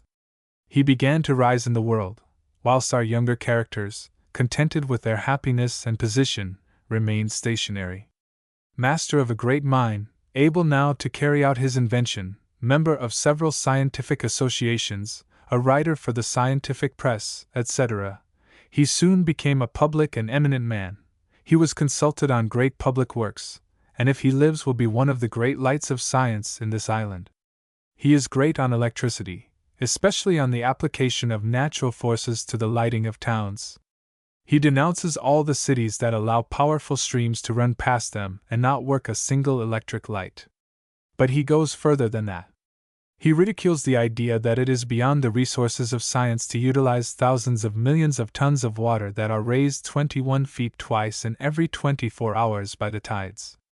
It is the skill to apply the force that is needed, not the force itself, which exceeds that of all the steam engines in the nation. And he says that the great scientific foible of the day is the neglect of natural forces, which are cheap and inexhaustible, and the mania for steam engines and gas, which are expensive, and for coal, which is not to last forever. He implores capital and science to work in this question. His various schemes for using the tides in the creation of motive power will doubtless come before the world in a more appropriate channel than a work of fiction.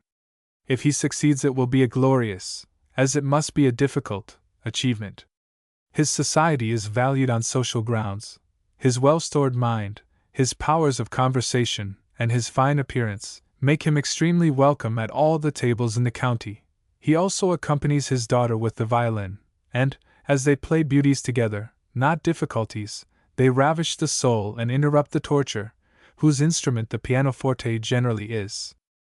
Bartley is a man with beautiful silvery hair and beard. He cultivates, nurses, and tends fruit trees and flowers with a love little short of paternal. This sentiment, and the contemplation of nature, have changed the whole expression of his face. It is wonderfully benevolent and sweet, but with a touch of weakness about the lips. Some of the rough fellows about the place call him a softy, but that is much too strong a word. No doubt he is confused in his ideas, but he reads all the great American publications about fruit and flowers, and executes their instructions with tact and skill. Where he breaks down, and who would believe this, is in the trade department. Let him succeed in growing apple trees and pear trees weighed down to the ground with choice fruit.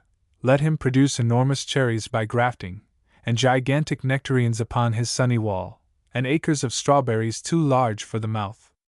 After that they may all rot where they grow, he troubles his head no more. This is more than his old friend Hope can stand. He interferes, and sends the fruit to market, and fills great casks with superlative cider and perry, and keeps the account square, with a little help from Mrs. Easton, who has returned to her old master, and is a firm but kind mother to him. Grace Clifford for some time could not be got to visit him. Perhaps she is one of those ladies who cannot get over personal violence. He had handled her roughly, to keep her from going to her father's help. After all, there may have been other reasons. It is not so easy to penetrate all the recesses of the female heart. One thing is certain, she would not go near him for months. But when she did go with her father, and he had to use all his influence to take her there, the rapture and the tears of joy with which the poor old fellow received her disarmed her in a moment. She let him take her through hothouses and show her his children. "The only children I have now," said he, and after that she never refused to visit this erring man. His roof had sheltered her many years, and he had found out too late that he loved her, so far as his nature could love at that time. Percy Fitzroy had an elder sister. He appealed to her against Julia Clifford. She cross-questioned him, and told him he was very foolish to despair. She would hardly have slapped him if she was quite resolved to part forever. "Let me have a hand in reconciling you," said she. "You shall have both hands in it, if you like," said he, "for I am at my wit's end." So these two conspired. Miss Fitzroy was invited to Percy's house, and played the mistress. She asked other young ladies, especially that fair girl with auburn hair, whom Julia called a fat thing. That meant, under the circumstances, a plump and rounded model, with small hands and feet, a perfect figure in a riding habit, and at night a satin bust and sculptured arms. The very first ride Walter took with Grace and Julia they met the bright cavalcade of Percy and his sister, and this red-haired Venus. Percy took off his hat with profound respect to Julia and Grace, but did not presume to speak. "What a lovely girl!" said Grace. "Do you think so?" said Julia. "Yes, dear, and so do you. What makes you fancy that?" "Because you look daggers at her. Because she is setting her cap at that little fool. She will not have him without your consent, dear." And this set Julia thinking. The next day Walter called on Percy, and played the traitor. "Give a ball," said he. Miss Fitzroy and her brother gave a ball. Percy, duly instructed by his sister, wrote to Julia as meek as Moses, and said he was in a great difficulty. If he invited her, it would, of course, seem presumptuous, considering the poor opinion she had of him. If he passed her over, and invited Walter Clifford and Mrs. Clifford, he should be unjust to his own feelings, and seem disrespectful. Julia's reply: "Dear Mr. Fitzroy, I am not at all fond of jealousy, but I am very fond of dancing. I shall come. Yours sincerely, Julia Clifford." And she did come with a vengeance. She showed them what a dark beauty can do in a blaze of light with a red rose, and a few £1,000s worth of diamonds artfully placed. She danced with several partners, and took Percy in his turn. She was gracious to him, but nothing more. Percy asked leave to call next day. She assented, rather coldly. His sister prepared Percy for the call. The first thing he did was to stammer intolerably. "Oh," said Julia, "if you have nothing more to say than that I have, where is my bracelet?" "It's here," said Percy, producing it eagerly. Julia smiled.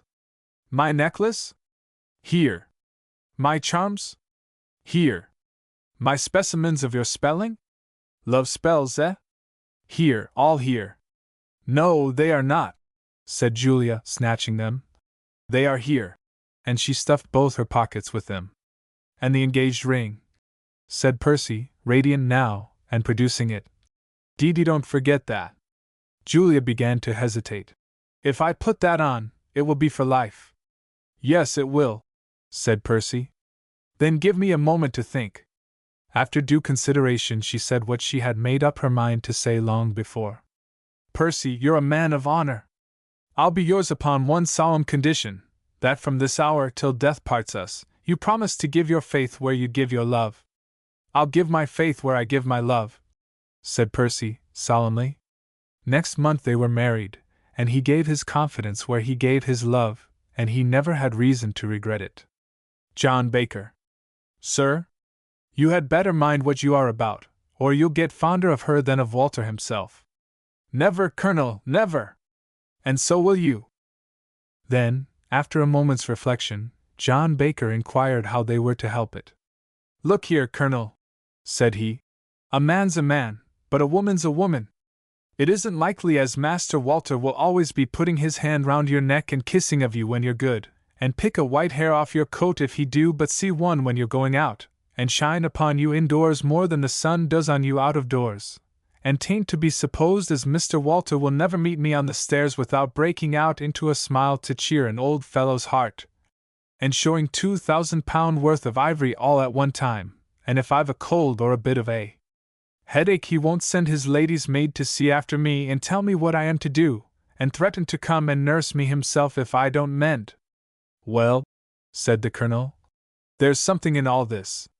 For all that, said John Baker candidly, I shall make you my confession, sir. I said to Mr. Walter myself, said I, here's a pretty business, said I. I've known and loved you from a child, and Mrs. Walter has only been here 6 months, and now I'm afraid she'll make me love her more than I do you. Why, of course she will, said Mr. Walter. Why, I love her better than I do myself, and you've got to follow suit, or else I'll murder you. So that question was settled. The 500 guineas reward rankled in the minds of those detectives, and after a few months, with the assistance of the ordinary police in all the northern towns, they got upon a cold scent, and then upon a warm scent, and at last they suspected their bird, under the alias of Carruthers. So they came to the house to get sight of him, and make sure before applying for a warrant. They got there just in time for his funeral. Middleton was there and saw them, and asked them to attend it, and to speak to him after the reading of the will. Proceedings are stayed, said he. But perhaps, having acted against me, you might like to see whether it would not pay better to act with me. And no mistake, said one of them. So they were feasted with the rest, for it was a magnificent funeral, and after that Middleton squared them with £50 apiece to hold their tongues, and more, to divert all suspicion from the house and the beautiful woman who now held it as only trustee for her son. Remembering that he had left the estate to another man's child, Monckton, one fine day, bequeathed his personal estate on half a sheet of notepaper to Lucy. This and the large allowance Middleton obtained from the court for her, as trustee and guardian to the heir, made her a rich woman. She was a German, sober, notable, and provident. She kept her sheep, and became a sort of squire. She wrote to her husband in the States, and by the advice of Middleton, told him the exact truth instead of a pack of fibs, which she certainly would have done had she been left to herself.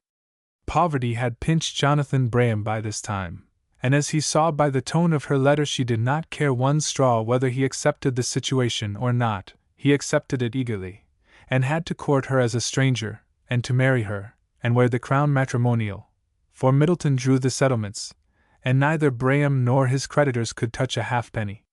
And then came out the better part of this indifferent woman. Braham had been a good friend to her in time of need, and she was a good and faithful friend to him now. She was generally admired and respected, kind to the poor, bountiful, but not lavish, an excellent manager, but not stingy. In vain shall we endeavor, with our small insight into the bosoms of men and women, to divide them into the good and the bad. There are mediocre intellects, there are mediocre morals. This woman was always more inclined to good than evil, yet at times temptation conquered. She was virtuous till she succumbed to a seducer whom she loved. Under his control she deceived Walter Clifford, and attempted an act of downright villainy. That control removed, she returned to virtuous and industrious habits. After many years, solitude, weariness, and a gloomy future unhinged her conscience again. Comfort and affection offered themselves, and she committed bigamy.